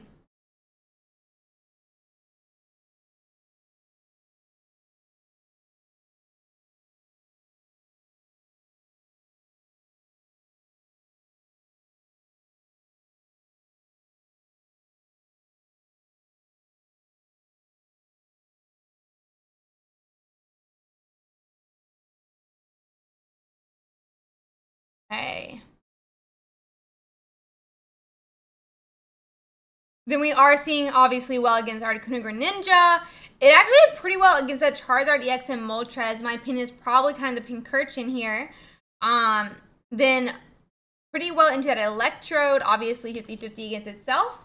And then we are seeing that Pikachu Zebstrika. Pikachu Zebstrika as well. Interesting to see Execute EX Wigglytuff. I wonder how that deck ended up doing. Let's see. The best, only got 3-4. Very sad to see. But I wanted to go back to here. We can go back to those matchups.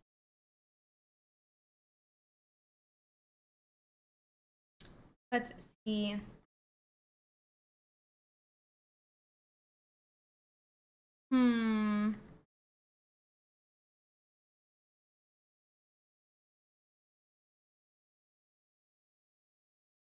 Quick.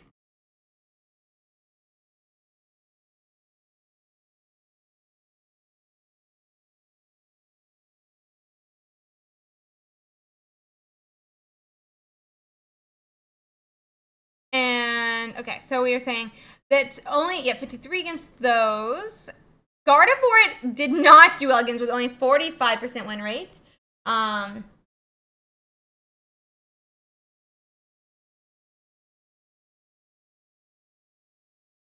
So let's see. And did not do well into Arcanine, didn't do well into Raichu. A lot of those different matchups, it just didn't get done. So let's see here. We can check out that Charizard Arcanine as well while we wait for those last matches.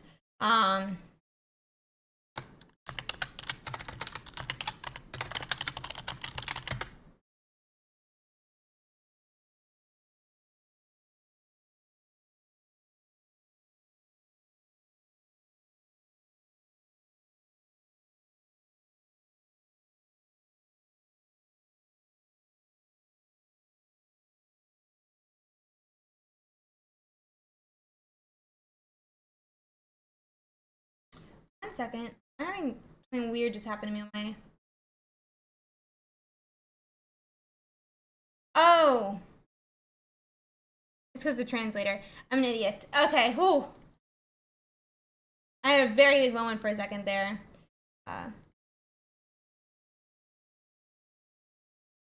There we go. Okay, so let me get back to looking at this.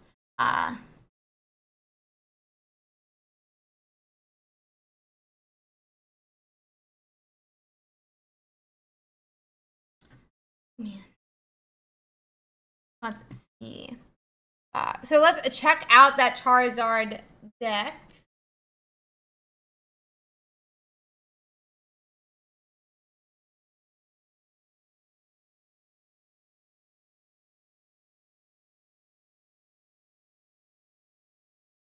Let's see.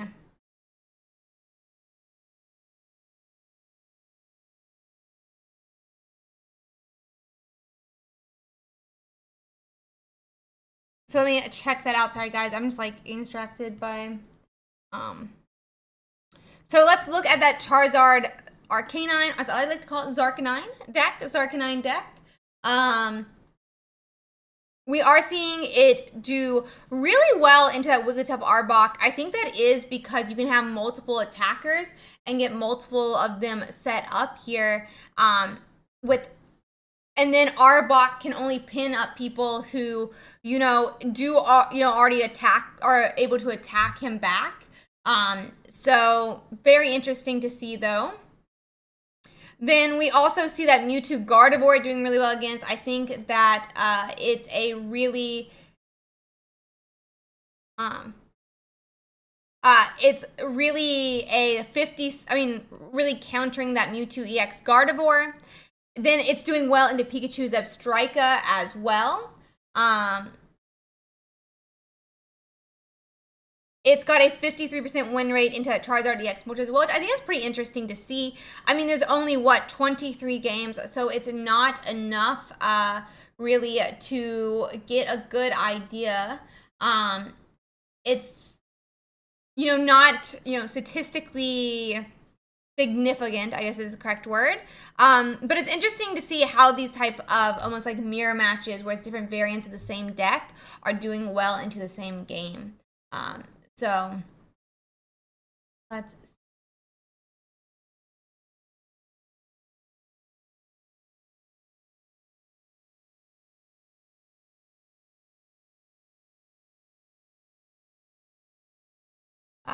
Then we can see then that Raichu, it's kind of actually going 50-50 with Pikachu X Raichu, which I think is really interesting. But we'll have to see how it goes. 1 second.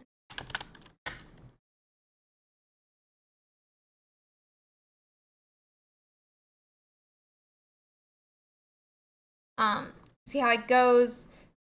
Obviously, it's a 50-50 into itself here. Articuno EX Greninja is a 50% into, I think is pretty interesting. I was a little bit surprised by that. And let's see if there's any other big ones. We have that Stormy X Articuno does not do well into, or Pikachu X Electro, which I'm a little bit surprised by. I don't know too much about that matchup, but I'd be interested to know why that one's 34% win rate compared to the closer to 50% of the other Pikachu decks. I wish Wigglytuff Dugtrio did better this round. Only one person played it this week. Only 1-2 going into this round.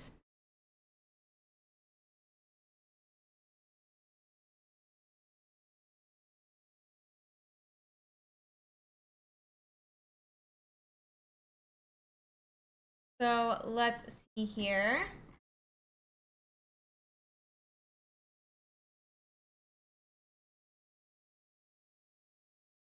Let's see if there's any other interesting ones we can look at. We have 2 minutes left in the round here, guys. 1 match left to complete. So we'll have to see how that continues to do. But let's see. Let's check out Wigglytuff Arbok. I think this is such an interesting deck. It got top 4 last week. There is a couple 6-1s, it looks like, and some 5-2s that could potentially be making it into day 2. So really cool to check out. Let's see how its matchups are doing here. It's had a good number of matchups into that Mewtwo EX and Gardevoir, which makes sense to me. 78% win rate. It gets to capitalize off of that dark typing of Arbok and Weezing that's really strong into Mewtwo EX, and Gardevoir has that type advantage. It's also doing well into Articuno and Greninja. Pikachu Raichu immediately dips down on, though, which is not as good here. And it starts losing to these different Pikachu decks. Ouch. 40% lose rate to those different decks here. Big ouchie, big ouchie. Waiting for that 1 game to finish up, guys.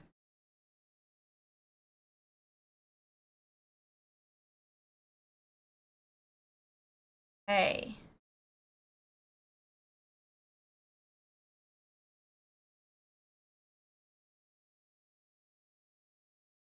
Let's see here.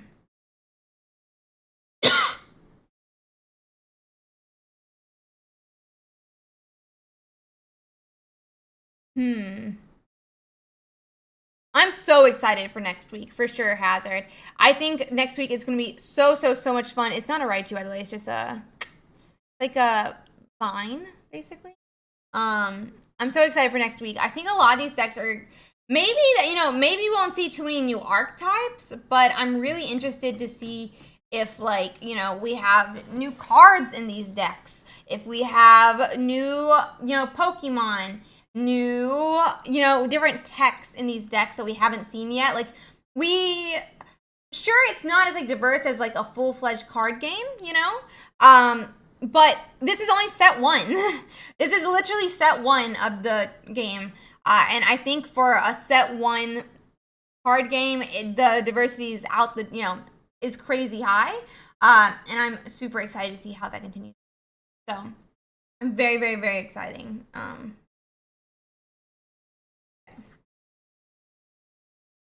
It's going to be really cool to see how it expands. And so it's only a mini set, but it's like upwards of 80 plus cards. And I think that's going to be so much variation added in, even at least for just a couple of first weeks, as we figure out those different games. We are still working on a judge call here, guys, so you're going to have to give us a minute while we figure it out.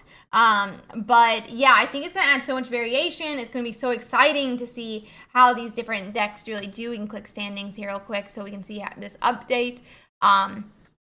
It is in the undefeateds, 2 Mewtwo EXs, a Pikachu, a Charizard, and a Marowak. For sure, it's got room to grow, but we're only in game 1. We're only in game 1, or tournament 1.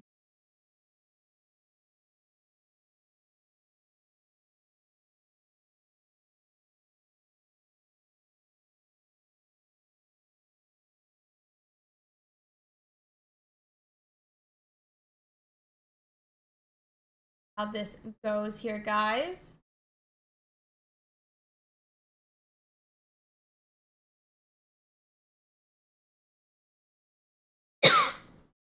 It does feel like it's a little bit bigger, but that being said, I mean, it's 80 cards. I feel like that's pretty big.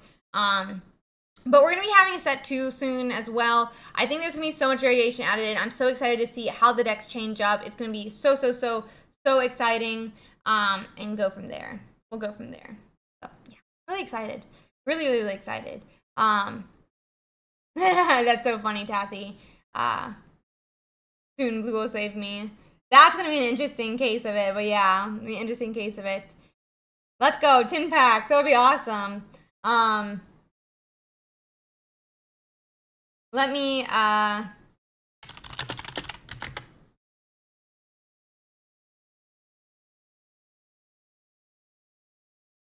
okay, guys, we're going to be going into round 9 now. I'm going to go on and pair that next round.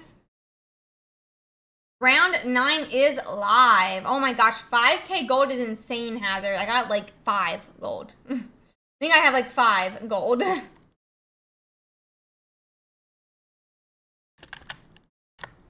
Literally probably 5 gold. So yeah, really excited. Really excited. Really excited. Okay, let's see. Oh, yeah. Into round 9 we go. We'll probably watch Pkmn again. I'm assuming they'll be playing this round. They might start do their ID the following turn. But, oh, they went against the other guard. Interesting. I would have thought... I mean, that's exactly what the Marowak wants, I guess, right? Unless they went against Charizard. I want to see real quick. Who went against who? Who did you go against? Oh! Ow. Neon, which one are you? Sorry. Neon, which are you? Oh, you're the other guard, the other Mewtwo I meant. That makes sense, That means Pikachu ends up pairing down, though, into another Pikachu. Very interesting, very interesting.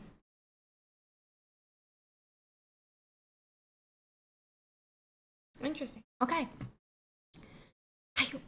Just imagine that, though, if the Marowak had gone into Pikachu, I feel like it'd be a very, like, but it didn't, and that's okay. So let's get into our next match, though, guys. I'm gonna bring up Pkmn, who is, currently live. So Let me get over to that. This is their list while I get set up for them, and we'll go from there.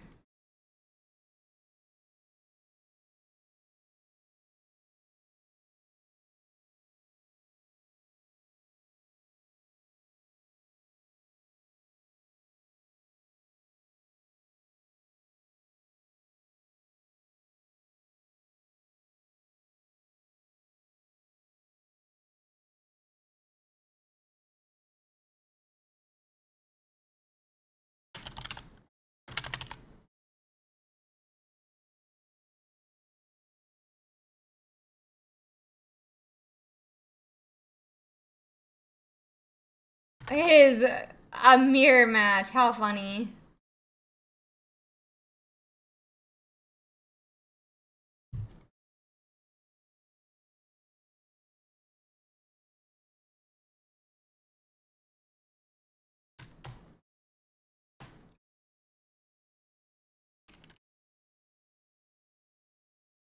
Okay.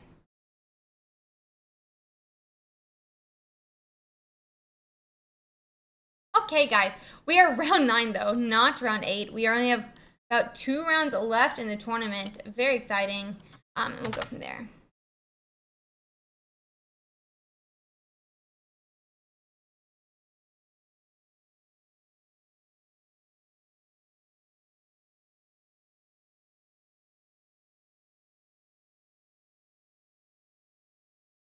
Okay. Let's see. Let's see. Oh no. Oh, there it goes.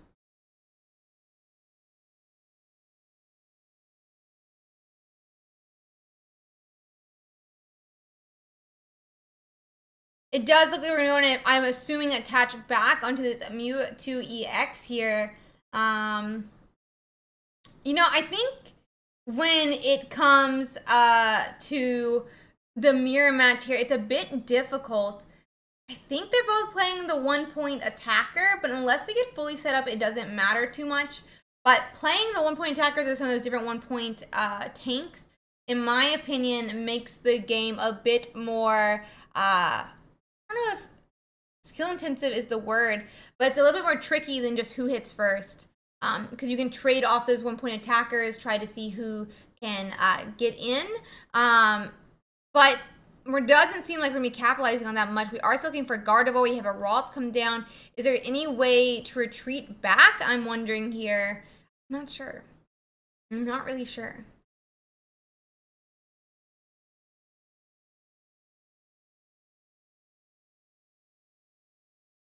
Let's see. Let's see. Let's see.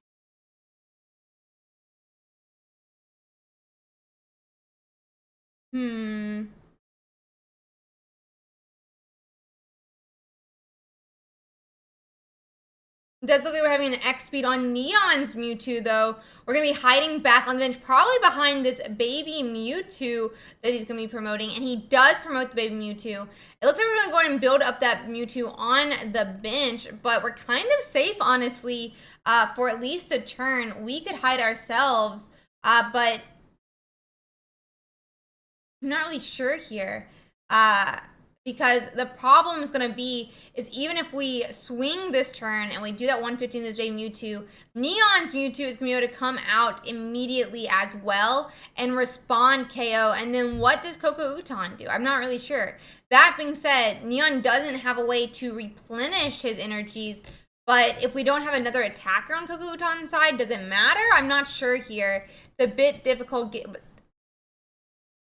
I don't know. I'm not never really sure in this mirror match how well it does. As we'll have to see.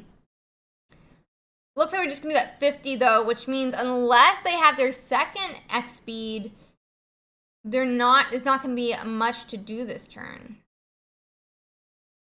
Potentially, I guess, if they don't get their Ralts back here, we could promote the Kirlia, knock out with the Kirlia. And we would need X speeds for that. If it was a Ralts, we'd be able to do that, I guess.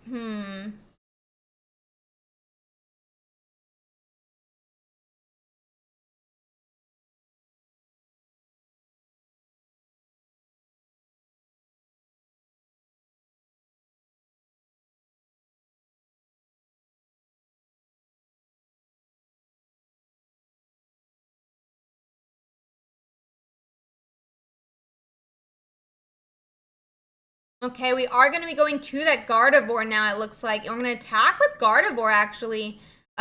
Doing 60 damage here to that Ralts. So now we're finally able to attack this Ralts safely, take the first point. And what is that Mewtwo going to do? Nothing. Because he's going to hit into the Gardevoir, but it's okay to lose those 1-pointers that we were talking earlier. I think it makes it a little bit more difficult. You don't really want to be swinging with Mewtwo EX this early in the game. Because it just opens him up to the attack that that Mewtwo on the bench has been powering up the entire match. But we did end up getting that Gardevoir into the active spot where it could attack instead.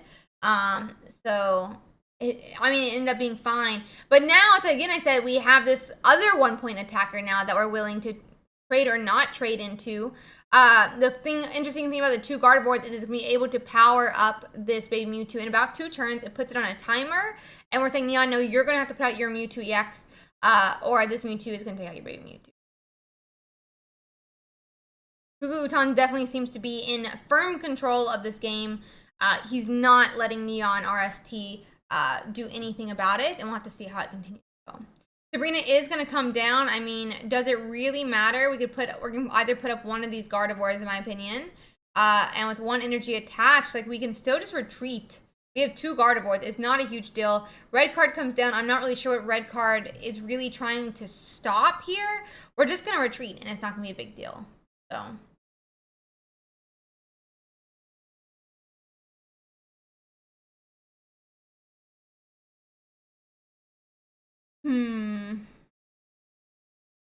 That is going to be an attack. It looks like actually from this Mewtwo into that other baby Mewtwo, taking us a 2nd point from Kokautan.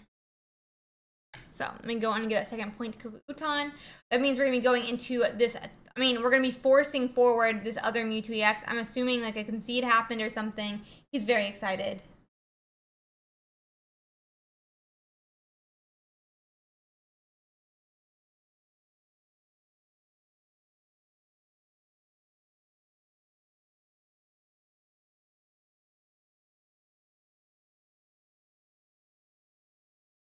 Okay.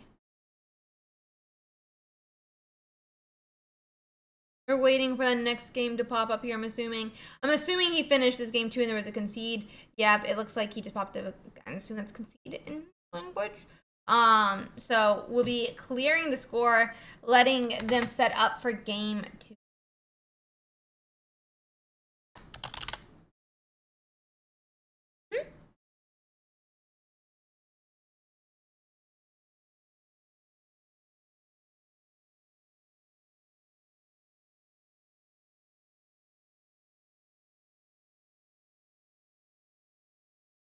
Okay. Yeah, it's a lot. Agreed, Neon. But yeah, definitely playable. Definitely playable.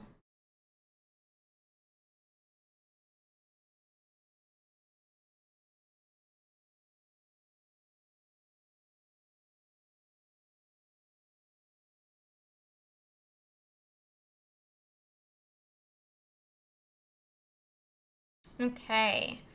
So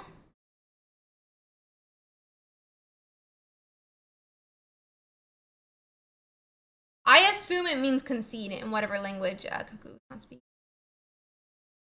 Spanish.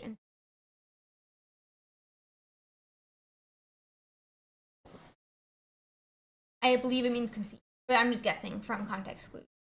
Okay, so we are starting with Ralts this game for Kokautan here. Meanwhile, Neon is starting with that Mewtwo in the active and Ralts on the bench, exactly the same as game 1. Exactly the same as game 1.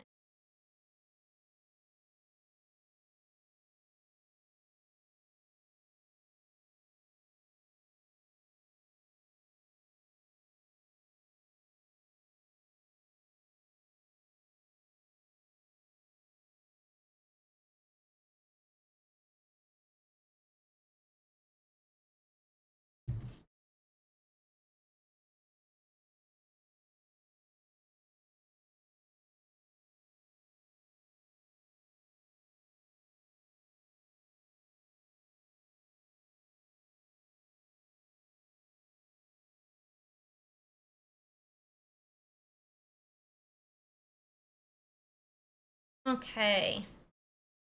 So we are finding a second Ralt as well on Koku Utan's side. I think he's powering up that Mewtwo in my assumption. But we do find a second Mewtwo as well. No second point, 1 point attacker though, unless he's willing to risk one of those Gardevoirs.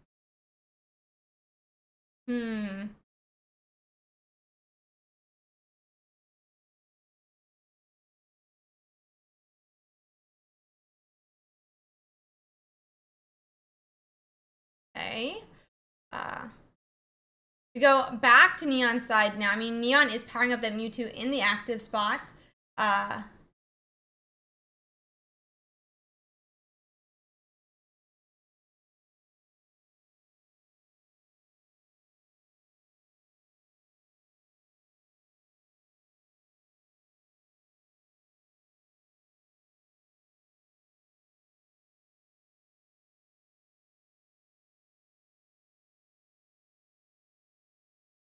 So let's see.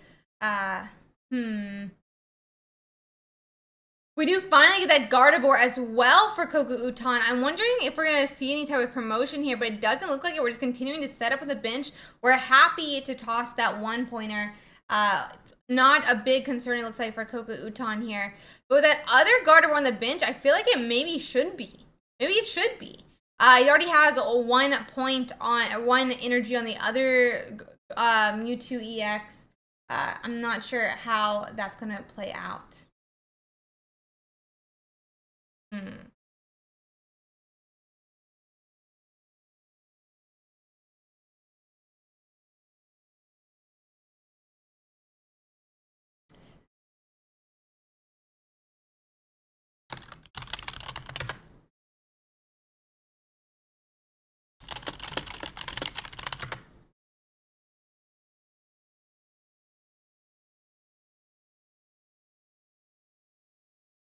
Okay. So, like, I just don't really know what the correct move is here. It looks like we're having a Sabrina come down now. And the other Mewtwo will get put into the active spot. I just think there's a huge problem here. That Gardevoir is obviously going to put either of these attackers, I guess right now this one can't do 150, but the other one would be able to when he can.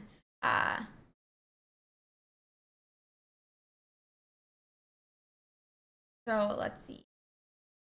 Yep, that's going to be a concession. That is game 2. It's going to go to Neon. I thought the same thing. And we're going to be going into game 3 now.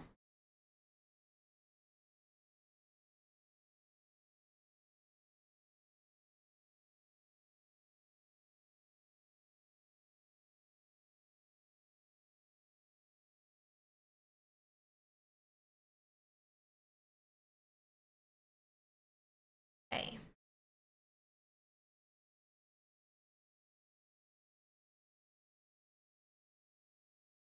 Okay.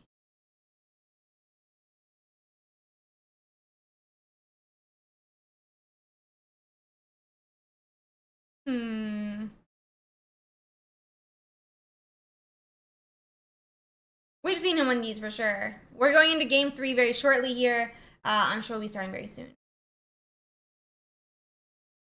We'll be starting very, very soon.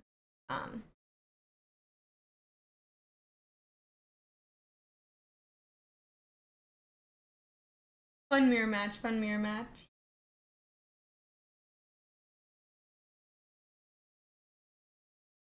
There's a lot of ways to play the game. You can play it with the Let's View for your phone. You can do it on the Moo player. There's a couple of different ways to do it.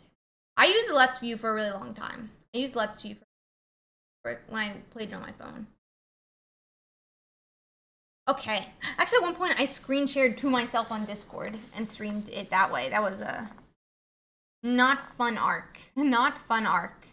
That being said, we are going to be going into a game 3 now. We are starting once again with that Koku Utan start, Ralts in the active, Mewtwo X on the bench here. And Neon gets that same start as well. Ralts on the bench, Mewtwo in the active. I wonder which is the correct start. Seems like both players think they have the correct start. They played the same start every single game this round. But I wonder, you know, which is what Mewtwo players would agree on, you know, like overall. Very interesting to think about. We're going to see a Kirlia already on the side of Neon getting those Pokemon directly on curve, but he doesn't even need them on curve just yet.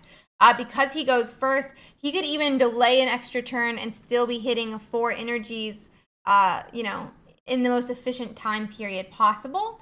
Koku-Utan needs to find his Kirlia as well. Kind of looks like he has one or two. And we will be going from there. We are going to go and see those attaches onto that Mewtwo now. And it looks like Kirlia in the active is pretty happy in her spot. We'll have to see. So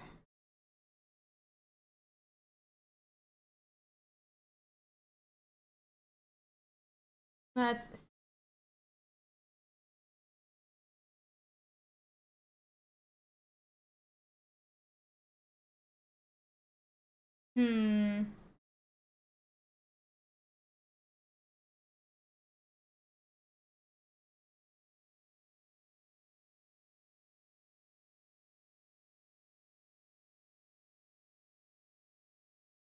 Mewtwo is now But what will Mewtwo decide to do? I'm like, he's going to be able to do 50 into Neon. He's already got a Gardevoir, though, but it just means he's going to be able to set up that second Mewtwo.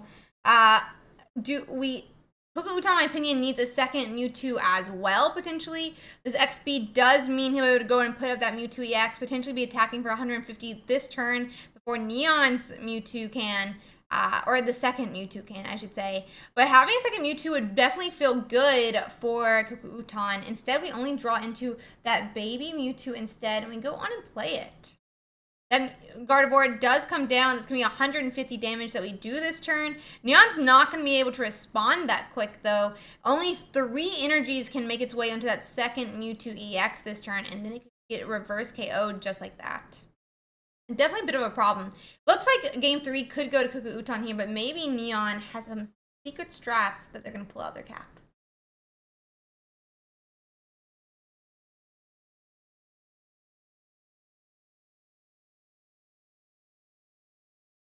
Okay.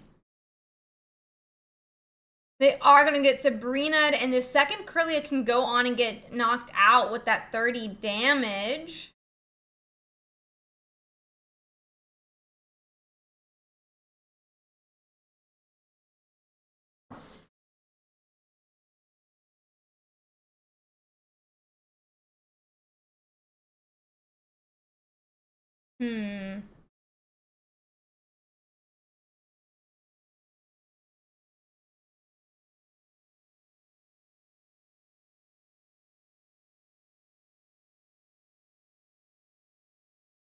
I'm assuming we're having that knockout.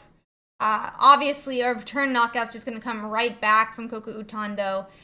No question about it. Nothing is stopping him. One play might be to stall, but I don't think it's a very good one. And we are going to see a concede, which is going to finish off that round. Let me go on and see if I can get us into our next game, guys. I think we can go on and watch Valden here, who is playing that Arcanine versus Pikachu. Let me go and get the names on here for us. It is Valden versus Sakuya. And it is Valden.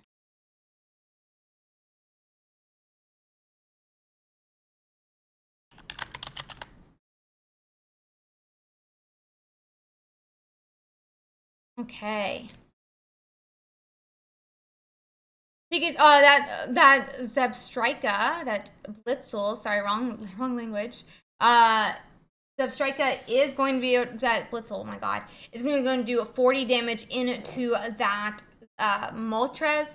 It is in range of a KO from the Pikachu. I can't see how many points Valden has just yet, but Sakuya does already have 1 point, and they're up 1 point in the series as well. So this could be their second game that they need to secure the win, but we could go in and see a retreat back here to that Arcanine that could just start swinging.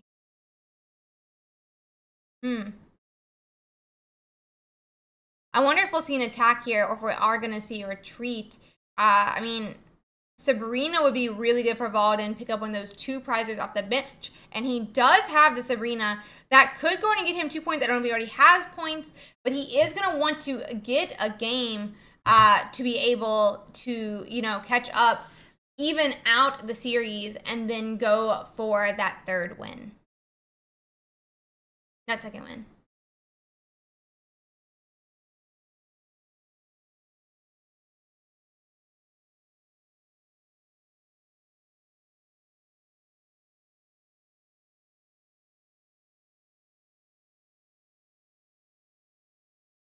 Oh, Volden is going to get this game, and we are going to go into a game 3 then. I don't know if he covers up his...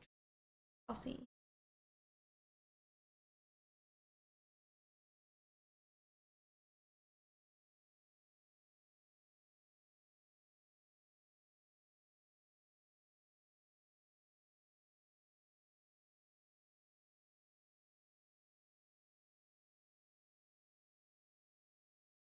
We're going on into game 3 now, and we're having to figure out where to go from there.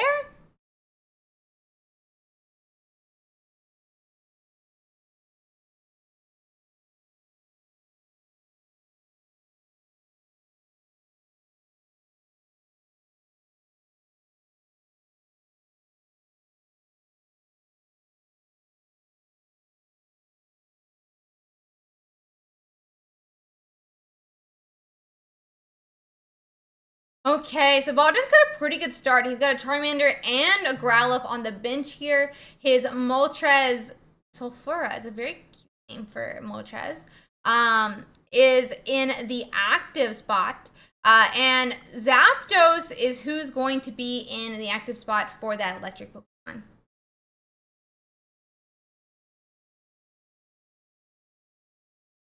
Let's see.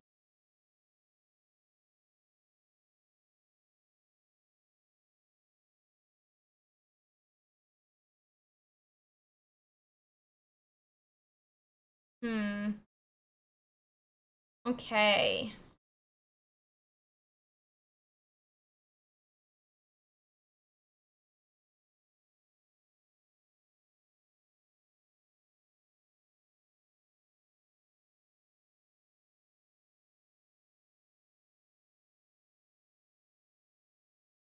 That's me 40 damage from that peck on that Zapdos. But Pikachu probably will not be able to follow up next turn. So it's safe to go on and start, adding more energies back on to these basics on the bench here. Presumably, he's going to want to do that Growlithe, though, who has less time needed to evolve. But Charizard is a little bit stronger. It does look like we don't have either in our hand.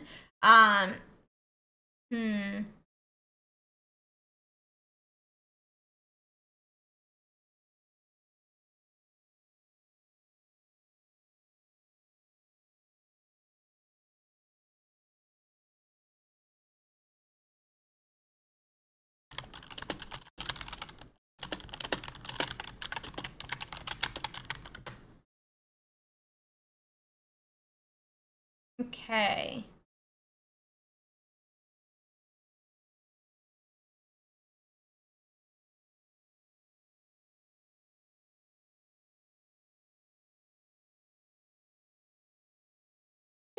I love that for Beck. Oh my god, that's the cutest name. That's the cutest name for an attack. I love that. Pick. I love it. Oh my god, I love this.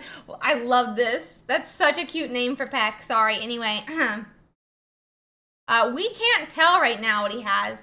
But that being said, Zapdos could be, not Zapdos, Moltres could be in range of getting knocked out from a Blitzel.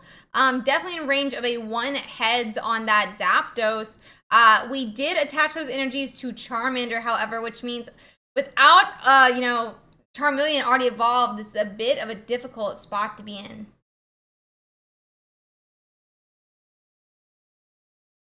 Let's see.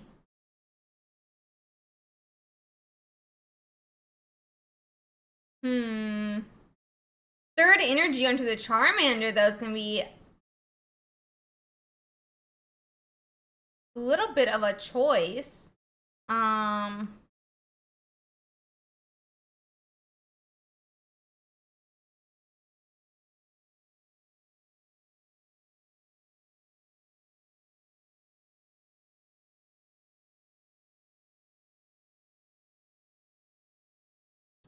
That's maybe one energy coming onto. Oh, the Growlithe is. Oh. He ran out of time. He ran out of time.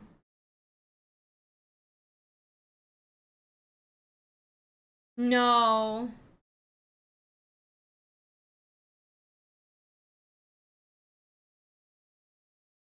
He ran out of time. Oh, that really sucks, honestly. That third energy is going to go on Zapdos, though. I mean, we could hit literally 0 heads here and survive. Even 1 heads is fine. But we'll have to see how this goes. This is definitely not the gameplay or game plan that Valden had for this round. That is for sure. We have about only 19 matches left to complete this round. So we'll have to see how that continues to play out. But definitely a bit of a problem here. So yeah. Oh, 2 heads. That's what he didn't want for sure. And no evolutions to be seen for Valden. This is game 3 of the series, so this could be the end very shortly.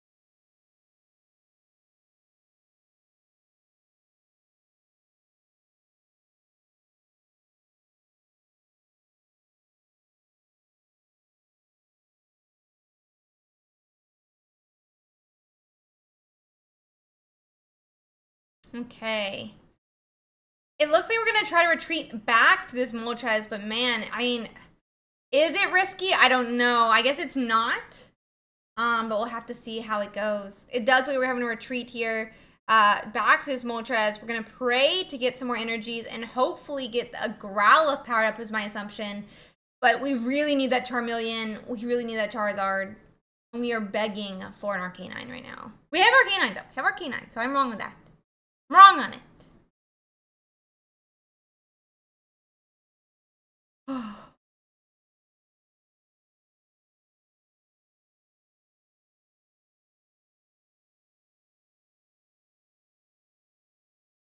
So we see that other Zapdos get put to the front, but it's only a 1 cost retreat, not really enough to be super strong here. We are gonna see those coin flips come down now. Ooh, 1 energy, not really what he was hoping for either. So.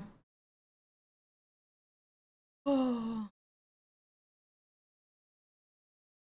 Yeah, I kind of think I think there's a mistake in putting so much energy on the Charmander. I thought that it was supposed to go in Growlithe as well. But yeah. Yeah. We'll have to see how this Zapdos goes. He needs to hit all 3 heads to win. But we'll have to see how it goes. Oy.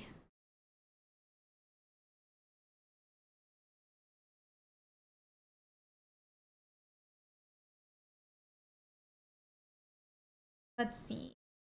That Sabrina's going to come down. We're putting up our Canine. Are we going to have 3 heads? Are we going to have 3 heads? That's going to be a huge question here as we go into this. Honestly, we would like 0. Honestly, we would like 0.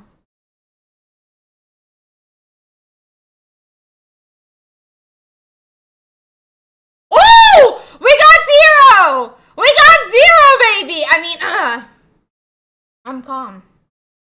I'm cool. I'm collected. I'm sorry for destroying everyone's eardrums. I was really excited about that.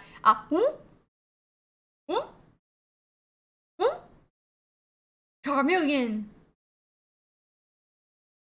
I wouldn't have cared who. I just didn't. 0 is so much fun. It's just fun. I love when we hit the worst or the best. 3 energies would have been great on the Moltres as well earlier. We didn't get 3 energies. I love either, 100% or 0, both would have gotten the Scream, honestly. Both would have gotten the Scream. Let's see.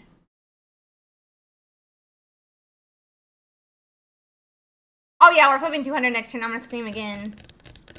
I'm gonna Scream again.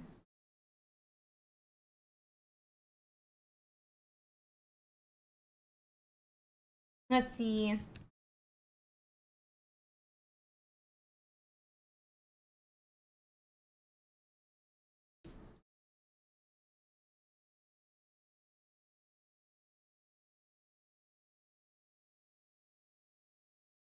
Okay. Let's see. Let's see.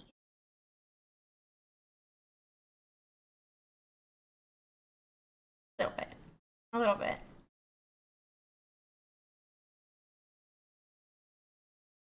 Okay.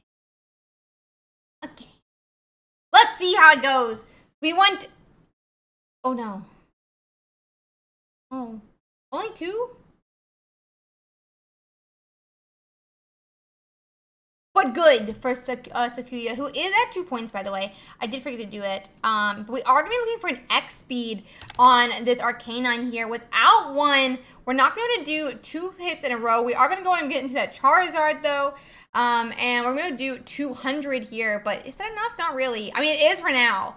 But it may not be in the long term. Got a little excited, guys. Got a little excited. I love chaos and pain and happiness. 2 points for Walden.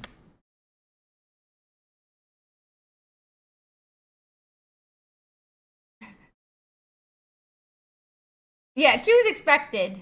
Exactly. 2 is expected. So.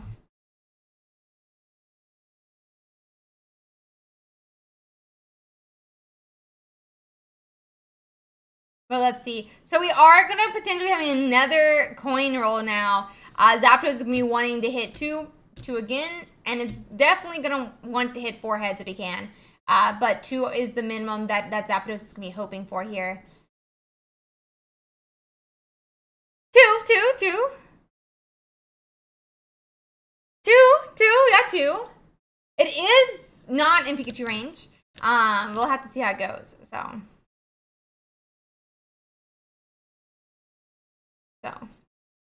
okay. Let's see. We're going into we're going to energy attach here, obviously. I mean, it's too bad we didn't have X speed last turn. We get to swing again here. But we're not going to see that. So we'll have to see how that plays out now.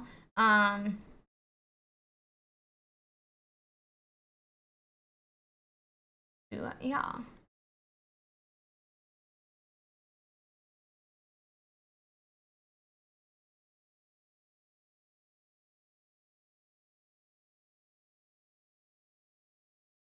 We're going to see a Giovanni actually come down from the Charizard. It's going to be 70 damage. So next turn, no matter what, it sounds like we're going to be knocking out next turn with that 4th energy. But presuming that there's a chance we could get Sabrina, we'd still be able to knock out next turn.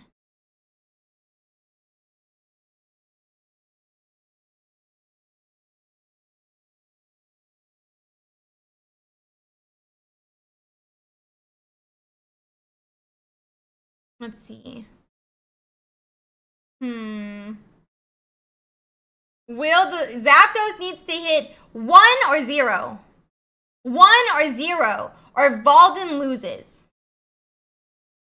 1.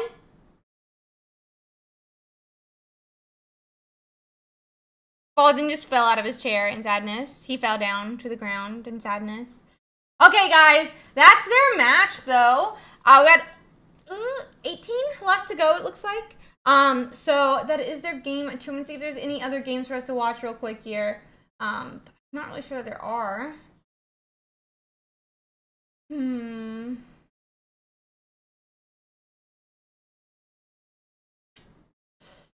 I don't really. Is this not streaming?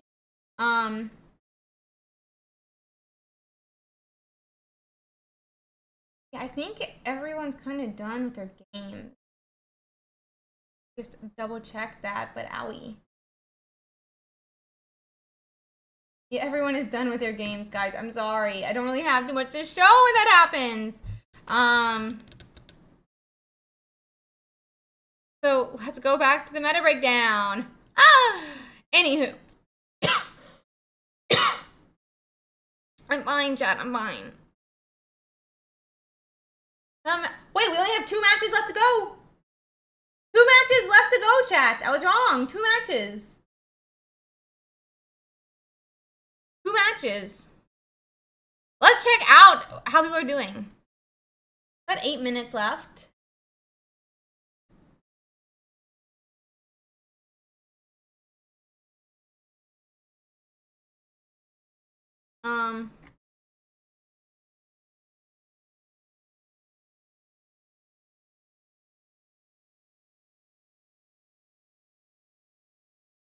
Okay.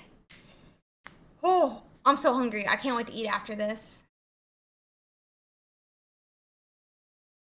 I can't wait to eat after this.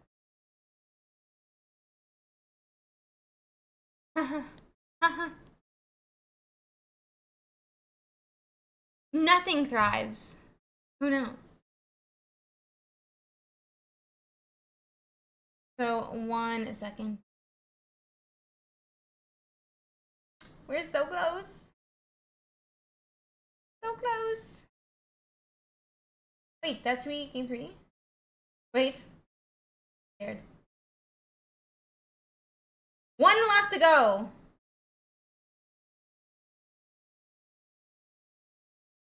1 left to go.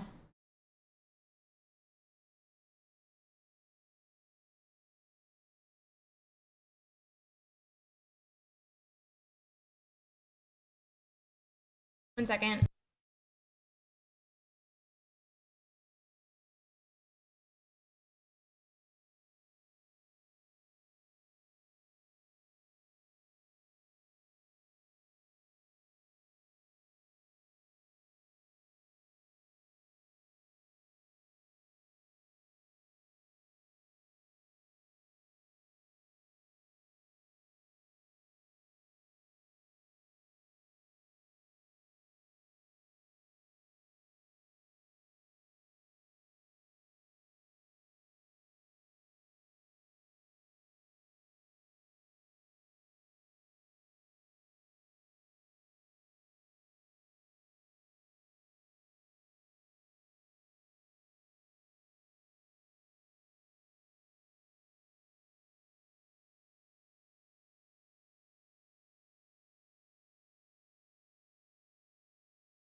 Okay. I was going to type a lot, so I wanted to make sure it didn't, have any problems. Okay, guys. That is going to be the end of round 9. All matches are done. I think all judge calls are done as well.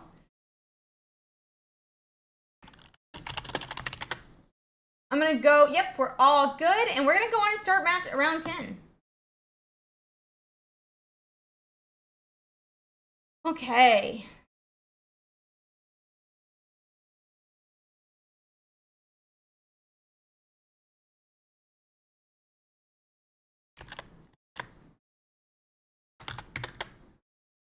Round 10 pairings are out.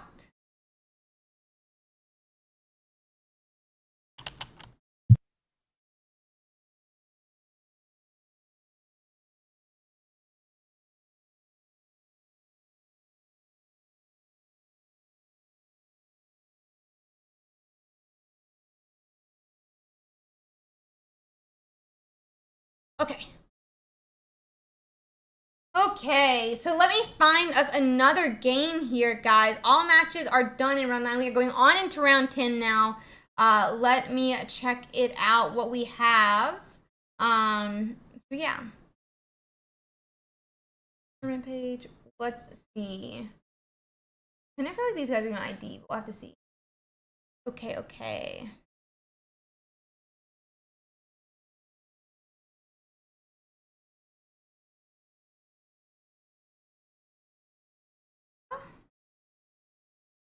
We can quickly find us a game here. I'm interested in watching some of the like 8-1-7-2s for sure.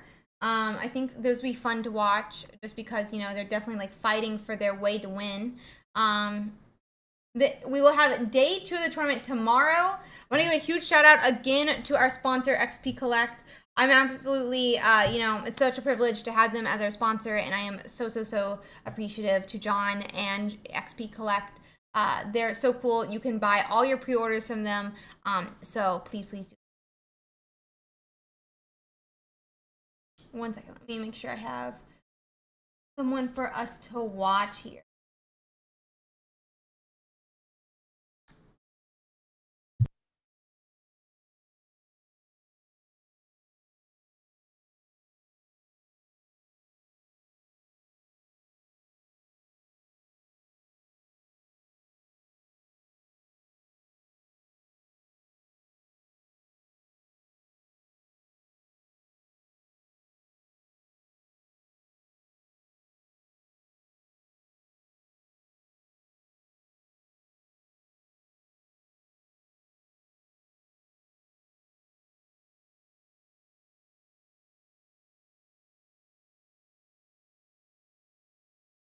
Okay.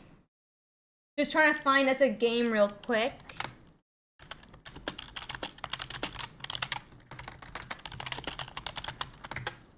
Okay. Let me find us a game really quick, guys. I am quickly trying to find that. And then we'll go from there.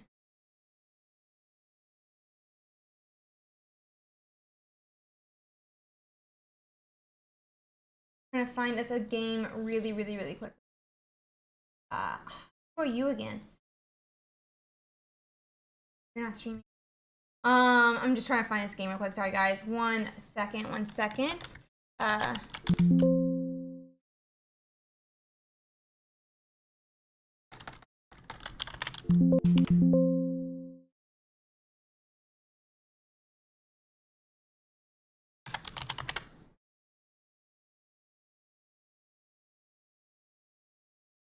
Okay. Okay, let's do some of the 8-2s real quick. Yeah,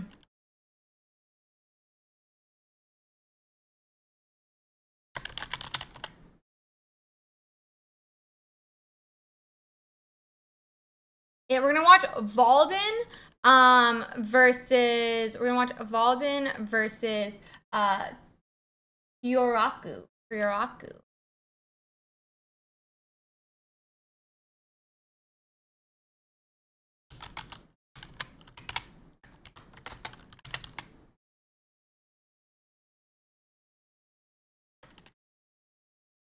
I'm gonna go in and clear their point score. It does look like we're already getting started. We have a Moltres with 2 energies. That is just going to be done.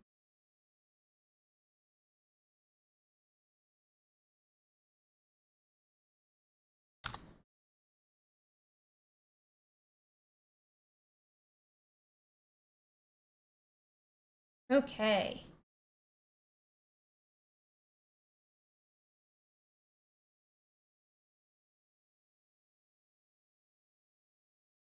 Okay, so let's watch this matchup. It is a Mewtwo EX versus our Zarkanine here, which is going.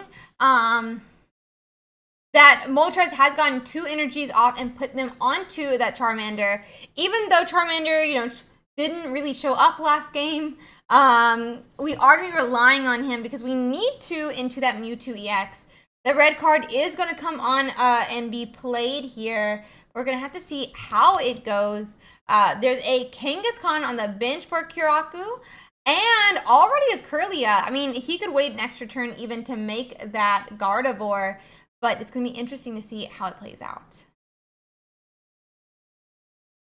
Yeah, I think the big thing here is if you want to be able to attack with Arcanine, which is not really what you want to do here. Like you do, as the Charizard, you do not want to attack with that Arcanine overall. I mean, it's a bit difficult because Mewtwo EX can one-shot your Arcanine, but Arcanine can only two-shot it back. So if you want any chance of hitting with that Arcanine, then you need to be able to set up your Moltres actually to be doing a 70 damage attack first before you move into that Arcanine second.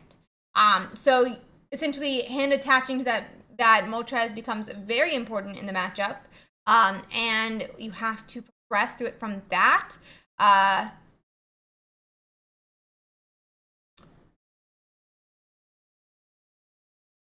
Question is, how is it going to work out here?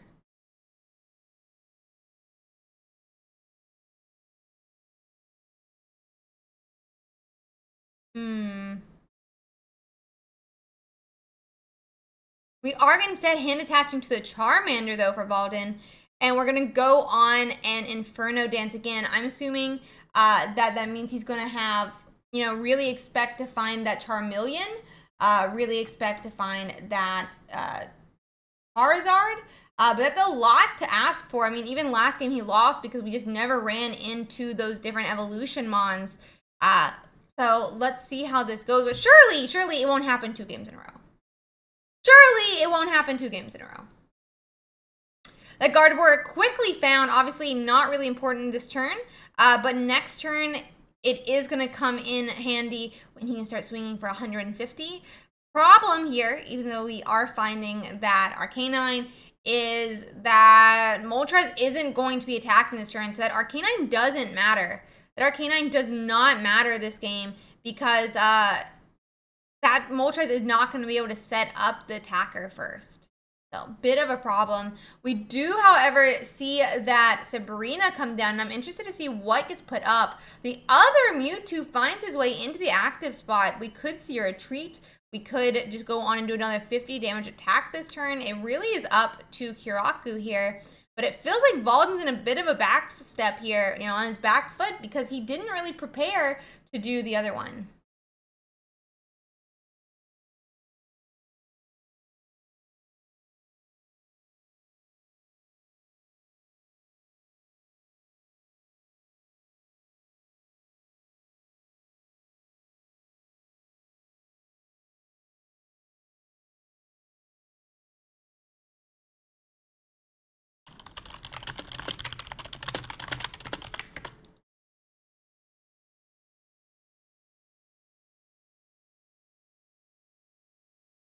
Okay. Let's see.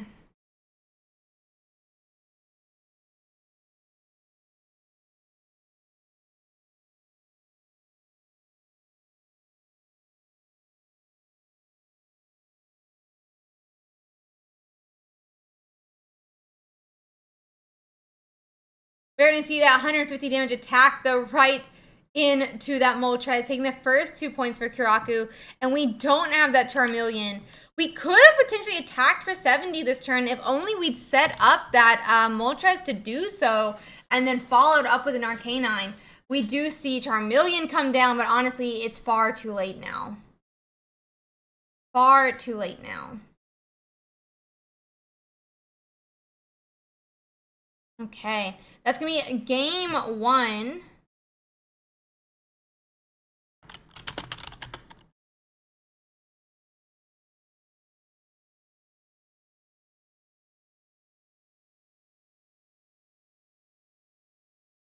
Oh, he didn't cover up his stream. Okay, 1 second.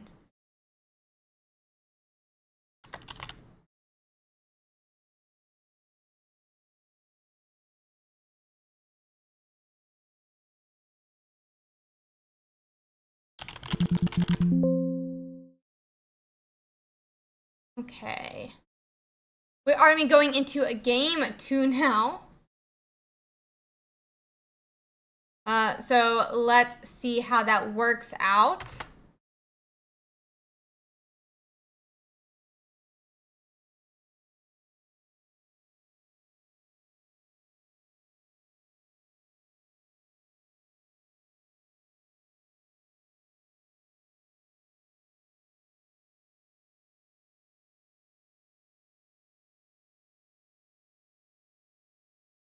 Let's see.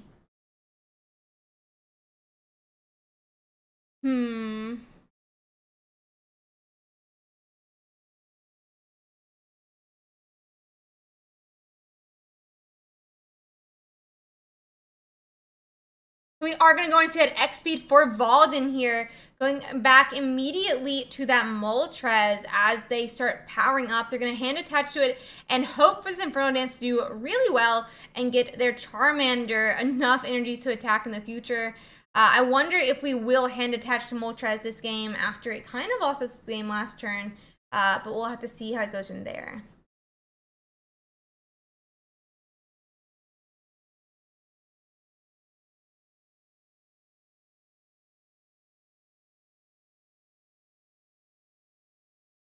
Okay.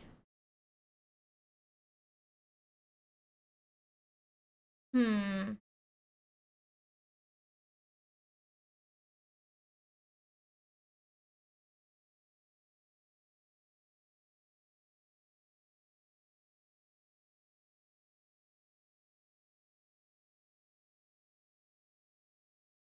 Okay. We're going to see that Inferno Dance again now onto this Charmander. I wonder if we're going to have a Charizard in hand or not. We can't see just yet, but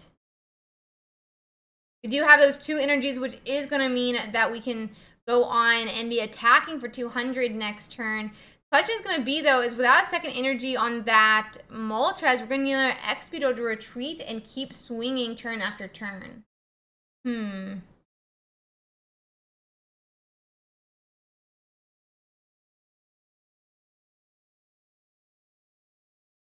Second energy does going to get attached to that Mewtwo EX. You could see 3 energies this turn, but not enough to one-hit KO this Moltres that way.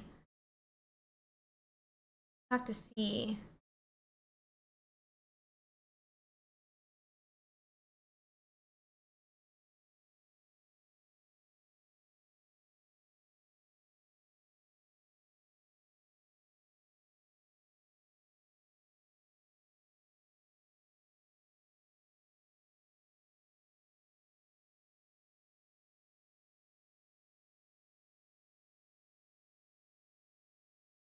Retreat back to that Charmeleon now.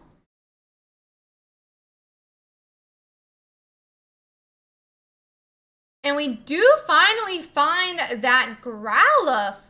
Second Charmander as well, but Charizard's already going to be swinging for 200 now, and that's going to take out the only set up Mewtwo that Kiraku has. This could be a game for the Zard, and we'll be going into a game 3.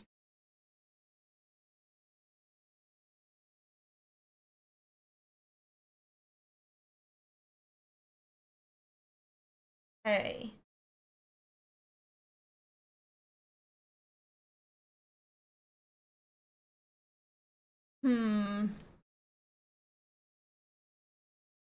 Arcanine is going to appear as well, but it's not going to really matter.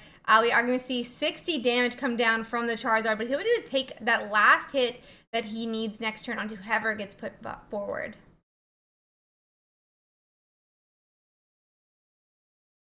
Okay.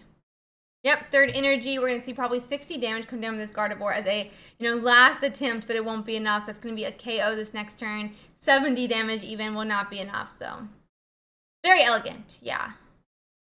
I mean, in style, it always wins. Gardevoir always wins in style, but not in the game. Not in the game today.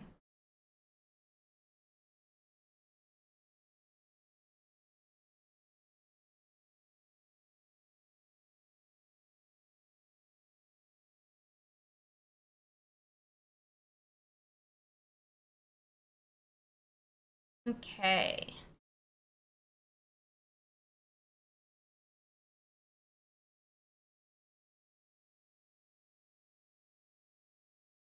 Oh, cover up.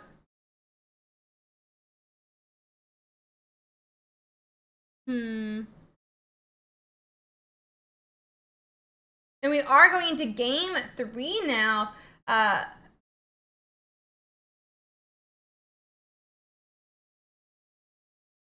There is a potential that he could make it into day 2, so we'll have to see how this goes. Into game 3. Into game 3.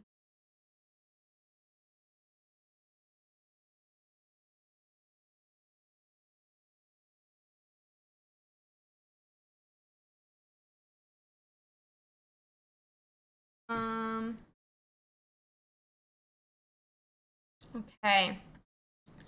Opening up his stream again. We are starting Moltres this game, which is exactly what he wants. He wants to start that Moltres. He wants to get that engine going to power up his Charmanders. I couldn't tell if we're going first or second, but it does look like we are going second, which is well, so we're going to need to find a Charmander immediately. We're going to need to find that Charmander immediately.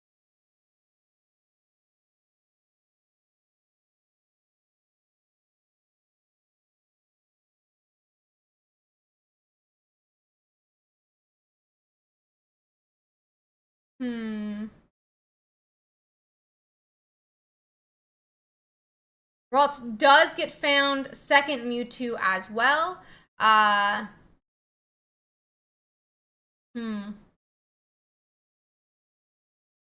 Do we have Charmander? We have a Pokeball. This could be Charmander's 50% chance. We do hit the Charmander. Exactly what he wanted there. And a second Pokeball as well. Growlithe is acceptable for sure. And we're going to be seeing those 3 coin flips to get that energy attached.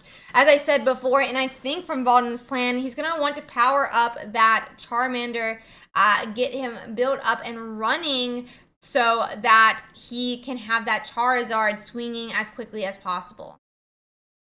1 energy is all he gets, though, for that Charmander here.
Okay.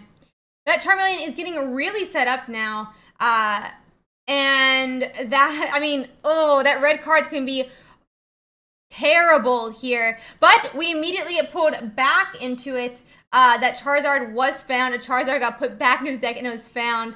You know, red card definitely was the moment he wanted a red card, but still hit the cards that he needed from it. So let's see. Let's see.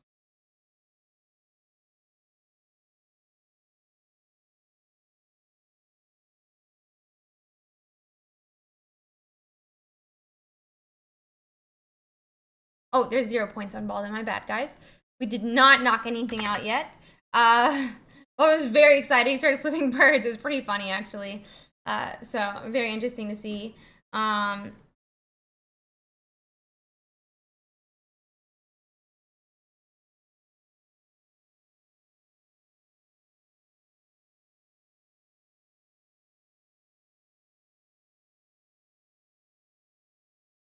Y'all are sweet. Okay. We have that 5th energy onto that Charmeleon now. I mean, I'm surprised we haven't. No, honestly, I love the emotes. The emotes are hilarious. We only 1. Come on, Moltres. But we do attach it to the other Moltres. And we are going to go on. And I mean, we have the Charizard in hand. We already really got red carded directly into it. So, let's see here. I'm interested to see exactly what happens. I mean, I'm surprised we didn't retreat back that turn, if I'm being honest. But that being said, maybe it's for the best because now we'll have 5 energies on our guy.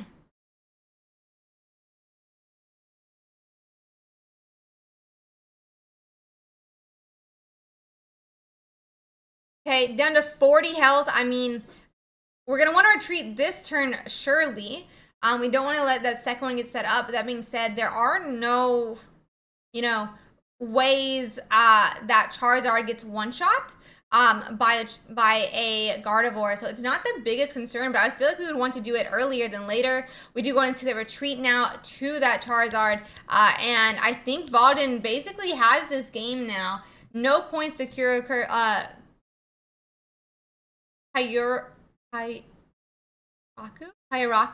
ST. I had their name down earlier. I'm failing. That's gonna be 2 points for Valden now, and he's gonna be able to keep swinging, allowing him to go in and take the second KO, no matter honestly what happens. So Kiercraft with 0 points is not gonna be able to win this turn. I doubt they'll be able to stall long enough. So let's see how it goes. And that's gonna be a win for him. Charizard is gonna secure his win. We're gonna see there's about 31 games left, 23 minutes. But let's see if there's anyone else streaming. I mean, watch. Yep, he already won. I lost.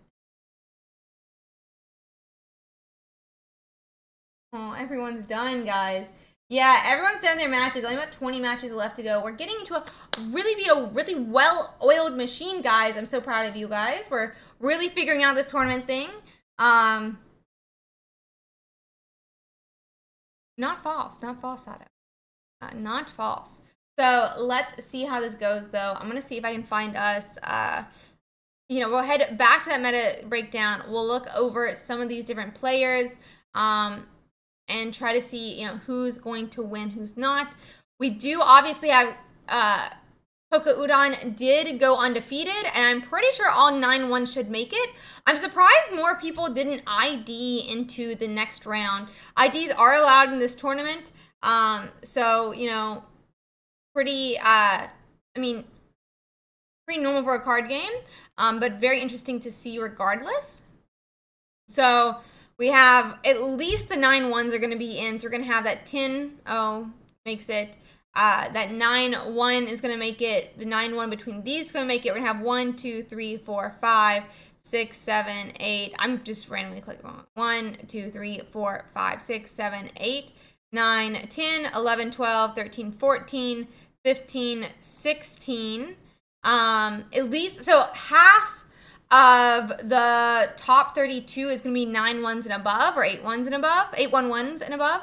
And then we're going to be seeing a lot of these 16 of these 8-2s that are also going to be able to make it into that day 2. We have about 25 matches left to go, and we'll continue.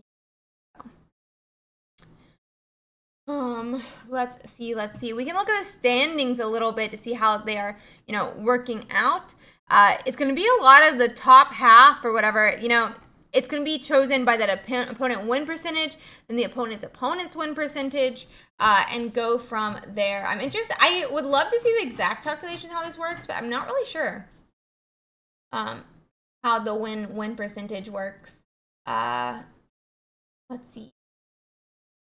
Let me see if I can find anything actually on it. Don't see it. Further reading.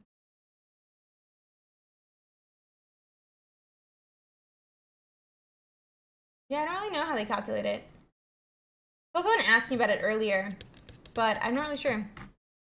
ID means intentional draw, so they're saying people who didn't ID. Yeah, IDs are allowed in all. Basically, most card games allowed IDs, yeah.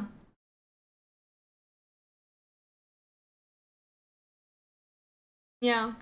We've allowed IDs all weeks. So always, always an option when you are at a point that you think you would be able to make it in. So yeah. Yeah. Dude, people get frustrated about every single turn, but yeah. But yeah, anyone can ID. That being at any round. That being said, there can't be any level of coercion. There can't be any bribery. There can't be any threatening or anything of that sort. But you're allowed to ask your opponent, would you like to ID?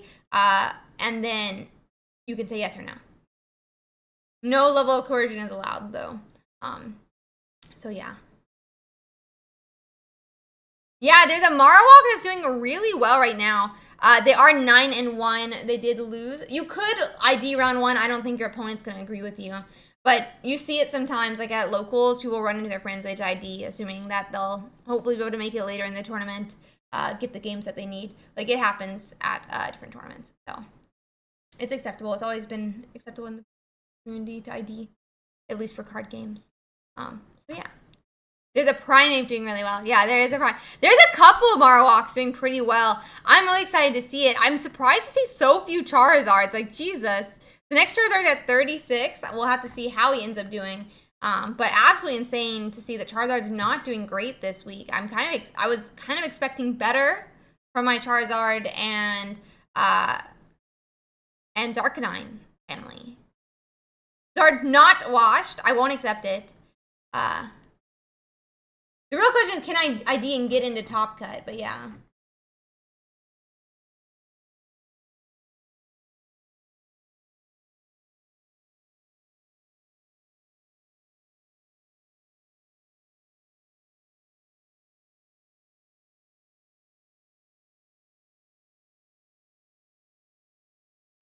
But so we can look a little bit more at these couple different decks. We have about 15 matches left to complete right now.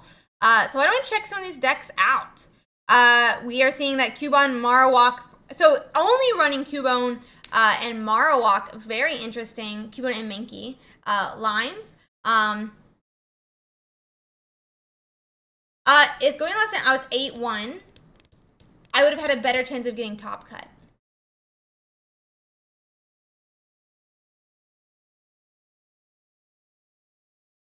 I wouldn't be surprised if all 8-1-1s make it. And all 8-1-1s would have made it. But who knows? I don't know.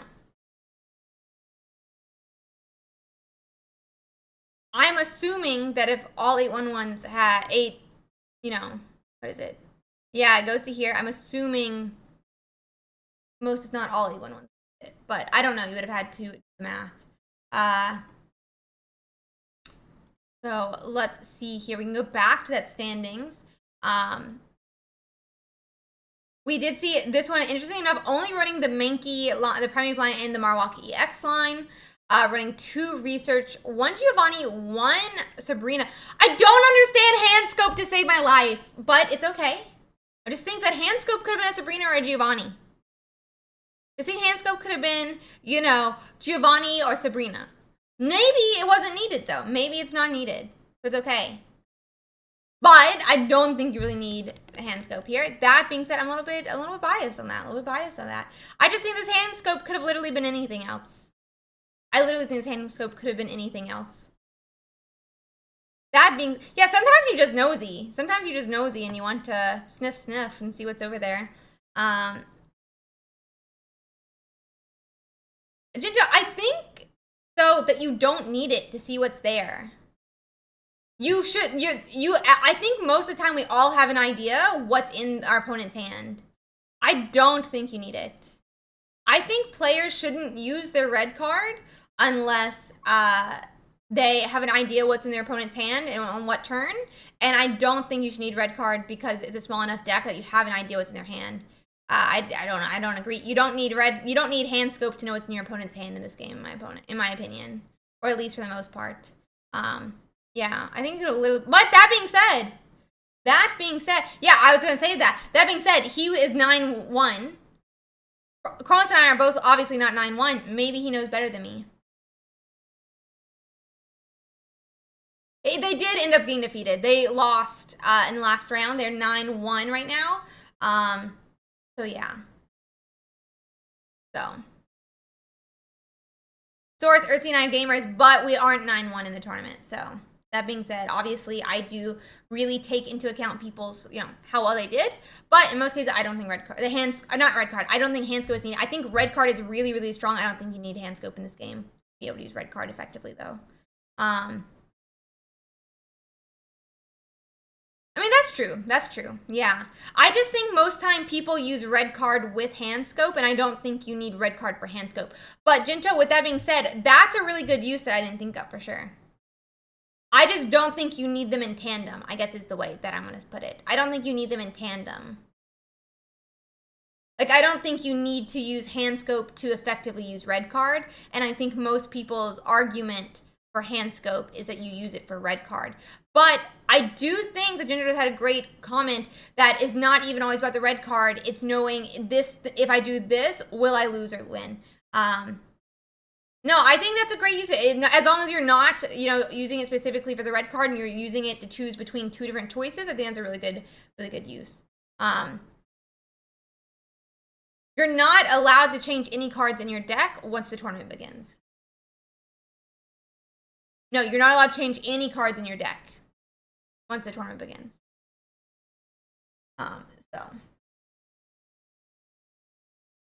But 8 more matches to complete here, guys. Let's check out that Golem EX deck.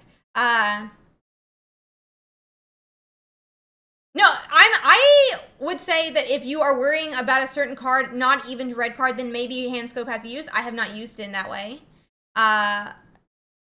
That being said, though, I don't think that you need to know how to do it to have an effective red card. But maybe sometimes it's good to know which win con you should use, and I could definitely see that.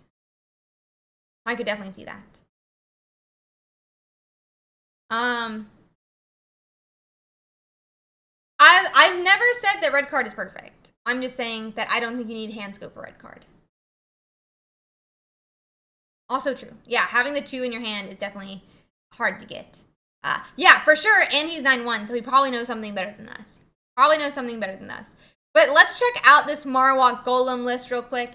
That is at Cubone, that Marowak EX. He's running 2 Onyx, 1 Geodude, 2 Graveler, and 2 Golem. I think that's very interesting to see how it goes. But yeah.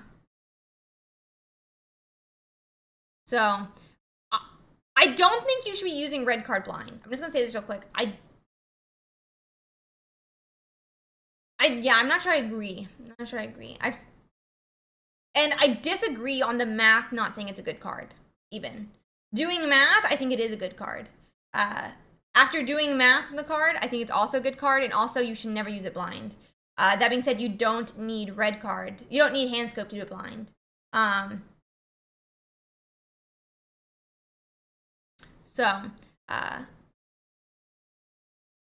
There could be, as I was saying, you could need it to know win cons or loss cons, and I think that might be a great use for it, Sergio, just like Jinto said earlier.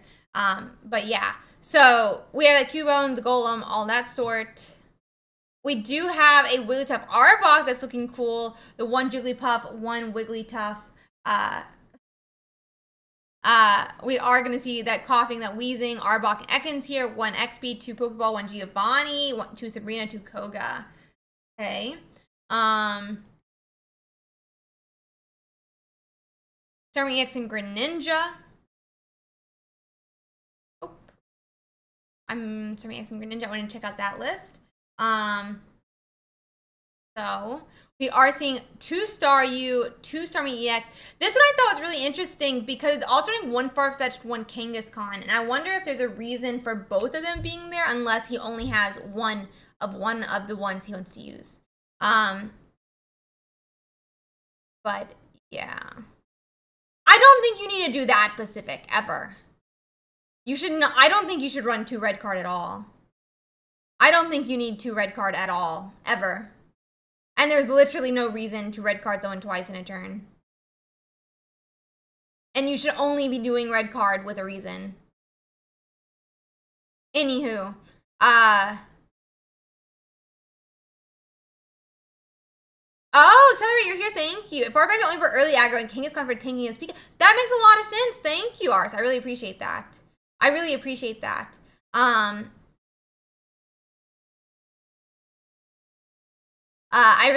your weigh in, Ars. Thank you so much. So let's see the next one. I appreciate that. Actually, I really appreciate that you're here for it. Thank you. Yeah, no, I'm really excited for the next tournament.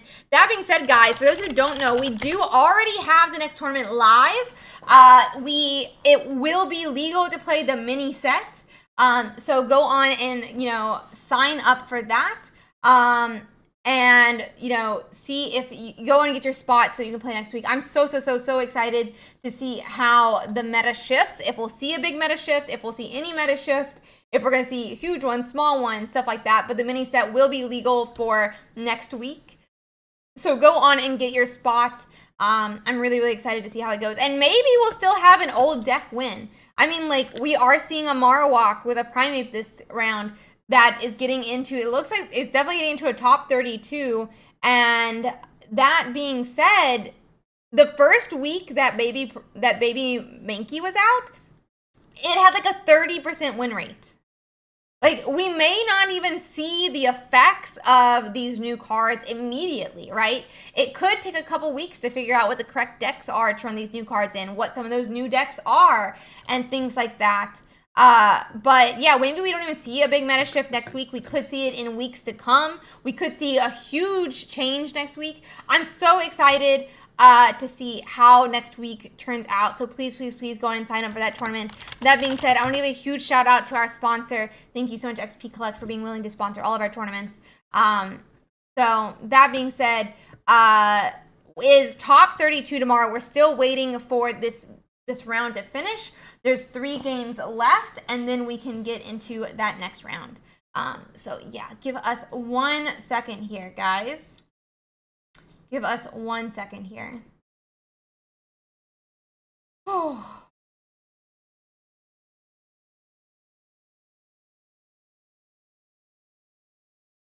1 second.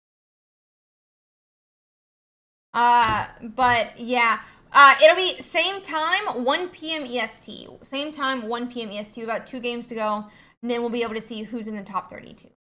About 2 games to go, and then we'll see who's in the top 32.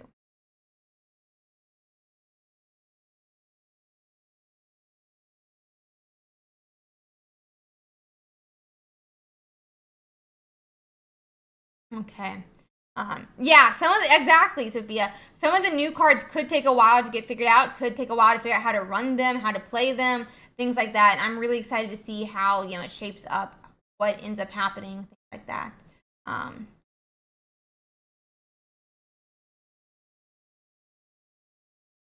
But yeah, let's see.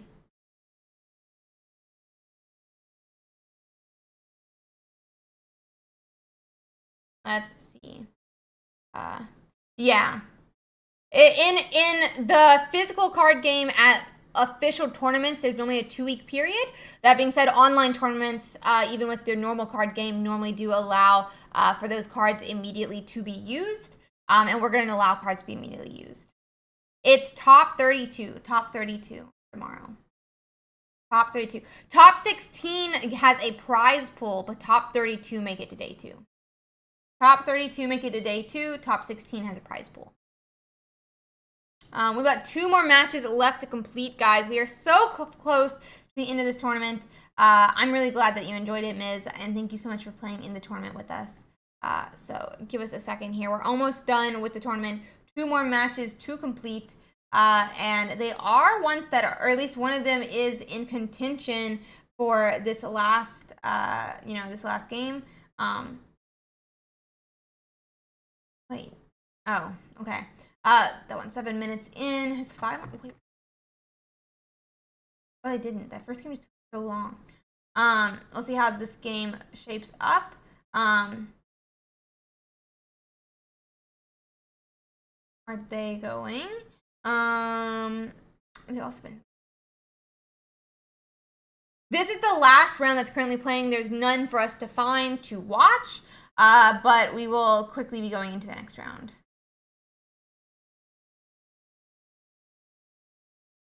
So 1 second. About 2 matches left, please. But some of these games are, potentially going to be the next round. So, are most tournaments on Saturdays at this time, or does it vary? I don't know, Tinderay. I only do my tournament. Okay. Let's see.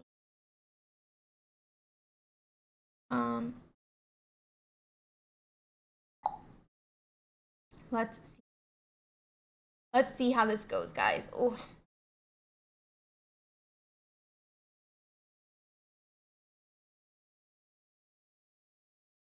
Yeah, we have about those 2 matches left to complete. Let's see some more decks that we could potentially be seeing, depending how they do. We have another of those Really Tough EX Arbok, some Charizards, Starmie. Let's see if there's any other interesting ones we can find in that 7-2 group and see how they did in the tournament. That's a 7-2 drop, sadly. There is a Golduck that's doing fairly well. They won their last game, so there's a potential that they did well. Their games losses did come a little bit early, so we're not sure how they ended up doing. 6-3, a 1. So honestly, their opponent's win percentage could be really high. Their opponent's win percentage could be really high going into this last round. I wanted to see all the others though. Looking at those 7-2s while we wait. So we are almost complete here though, guys. Really exciting. Another Really Tough Arbok. Ooh, a Blastoise Kangaskhan. 7-2? No, it's 7-3 now. How sad. Would have loved to see a Blastoise in day 2, guys. That would have been so hype. Let's see. Blastoise, how dare you do this to us? Let's see if there's any others though. Oh, that's a 6-3. I'm too far down. Oopsie daisy. So that's kind of the most interesting ones. I mean, there's this Farfetch'd Ninetales. Did also lose. Very sad. Okay, so one of the matches is complete. Is the other one? We gotta wait for that one last match to complete, guys. They're not in contention though, so we'll definitely be done in about 2 minutes and 30 seconds regardless. No Venusaur reps in the 7-2s, sadly. But there were Venusaur reps in the entire game, I'm pretty sure here. We had some Venusaur executors. They did end up 6-3 at the highest, but very cool to see. We can see what this list is looking like. We have 2 Executor, 2 Executor EX. No baby Executor, surprisingly, but it happened, sad. And then we have that research. We have Erica, Sabrina, Giovanni, Pokeball, X-Speed, Potion. Interesting, in fact. They got a lot in this deck regardless. So very good for them. Just going to see how this last match finishes up, guys. And then we can look at that top 32.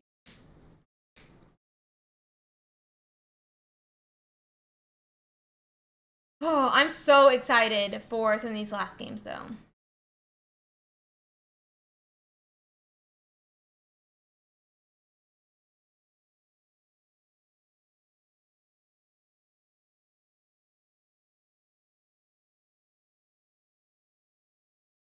So, let's see.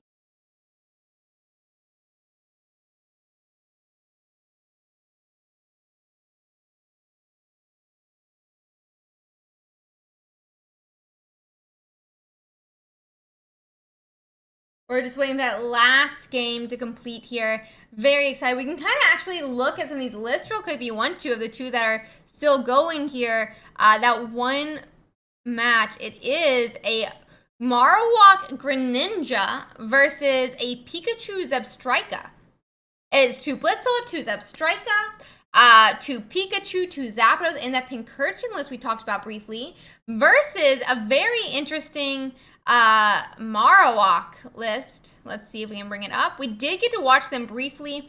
We watched them actually right here against Taji. 2 Froakie, 2 Frogadiers, 2 Cubone, 2 Marowak, and 2 Hitmonlees. I think that's a really interesting deck list. I wonder how it's going to end up going, like, overall. Would love to see, how it goes. But yeah, 1 red card, 1 X-Speed, 1 Sabrina, 1 Giovanni, 2 Pokeballs, 2 Research. Really interesting list. Really interesting. So yeah, very cool. Whew. Okay, guys. We have about 6 seconds left in the tournament, and then we're going to go. Yeah, that's a huge feat, Avani. Congratulations. Yep, so game is done.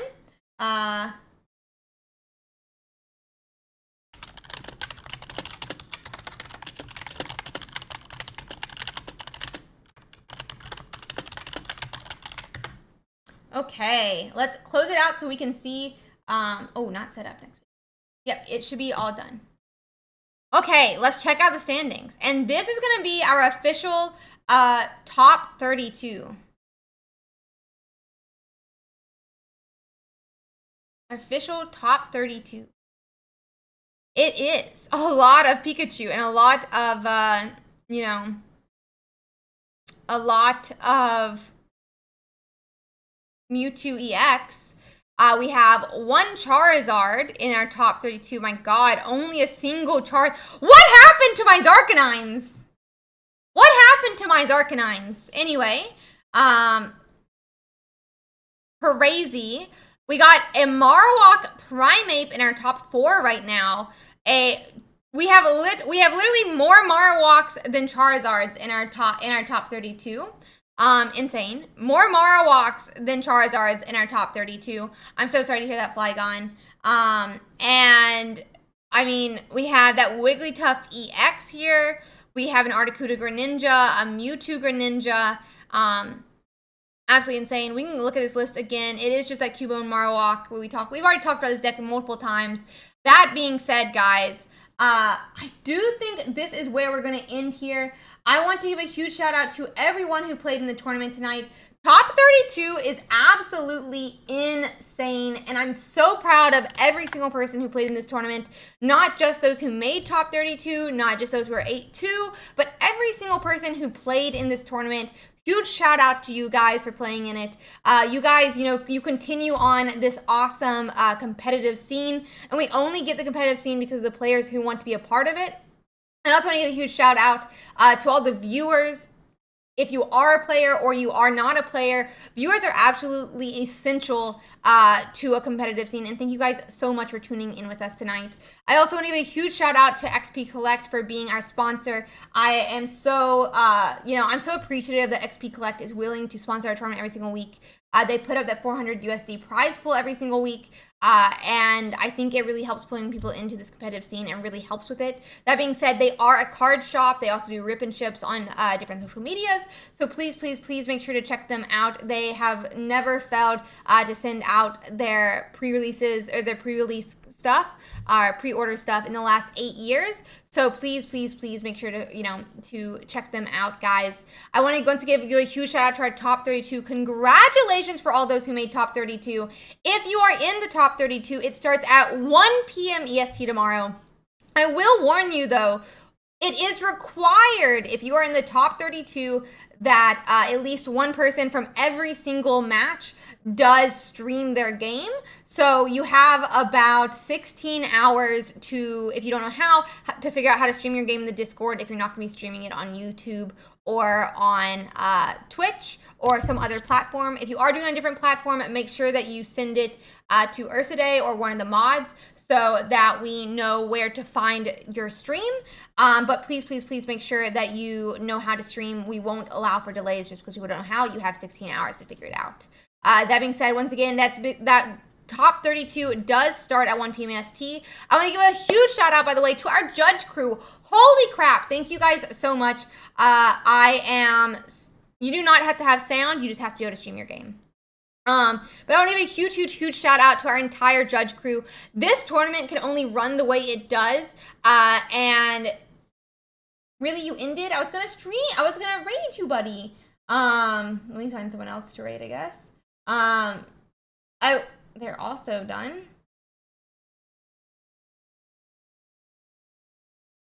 Let me see if I can find someone to raid. But, huge, huge, huge shout out to, our judge crew. We honestly could not do this tournament without our judges. I couldn't stream and broadcast. I couldn't host this tournament in the way that I do if it wasn't for our judges. We're only able to do it because of them, and I'm just so, so, so appreciative that, our judges are here, that they put in the hours. They put in upwards of 8 hours a week, if not more when you count day 2 as well. So thank you so much to our judges. Once again, thank you so much to our sponsor as well, XP Collect. And I want to give a huge shout out to Top 32 and every single one else who watched and hung out with us today. Guys, thank you so much for making this tournament what it is. I'm so appreciative to you guys. That being said, if you're on Twitch, make sure that you follow on Twitch. If you're on YouTube, make sure that you subscribe on YouTube. so that you catch the next stream. Our top 32 will be 1 p.m. EST tomorrow. And if you want to watch or see when I go live, the best way to do it is by joining the Discord. We have a really awesome and active community that you can join. We also already have the tournament up for next week where that mini set is going to be live, and we are going to have it legal to play. So guys, I'm going to see you again next week for that tournament, but I'm going to see you again tomorrow, 1 p.m. EST, and I can't wait to stream this top 32. I'll talk to y'all then. Bye-bye. Oh, with a co-caster. Bye-bye.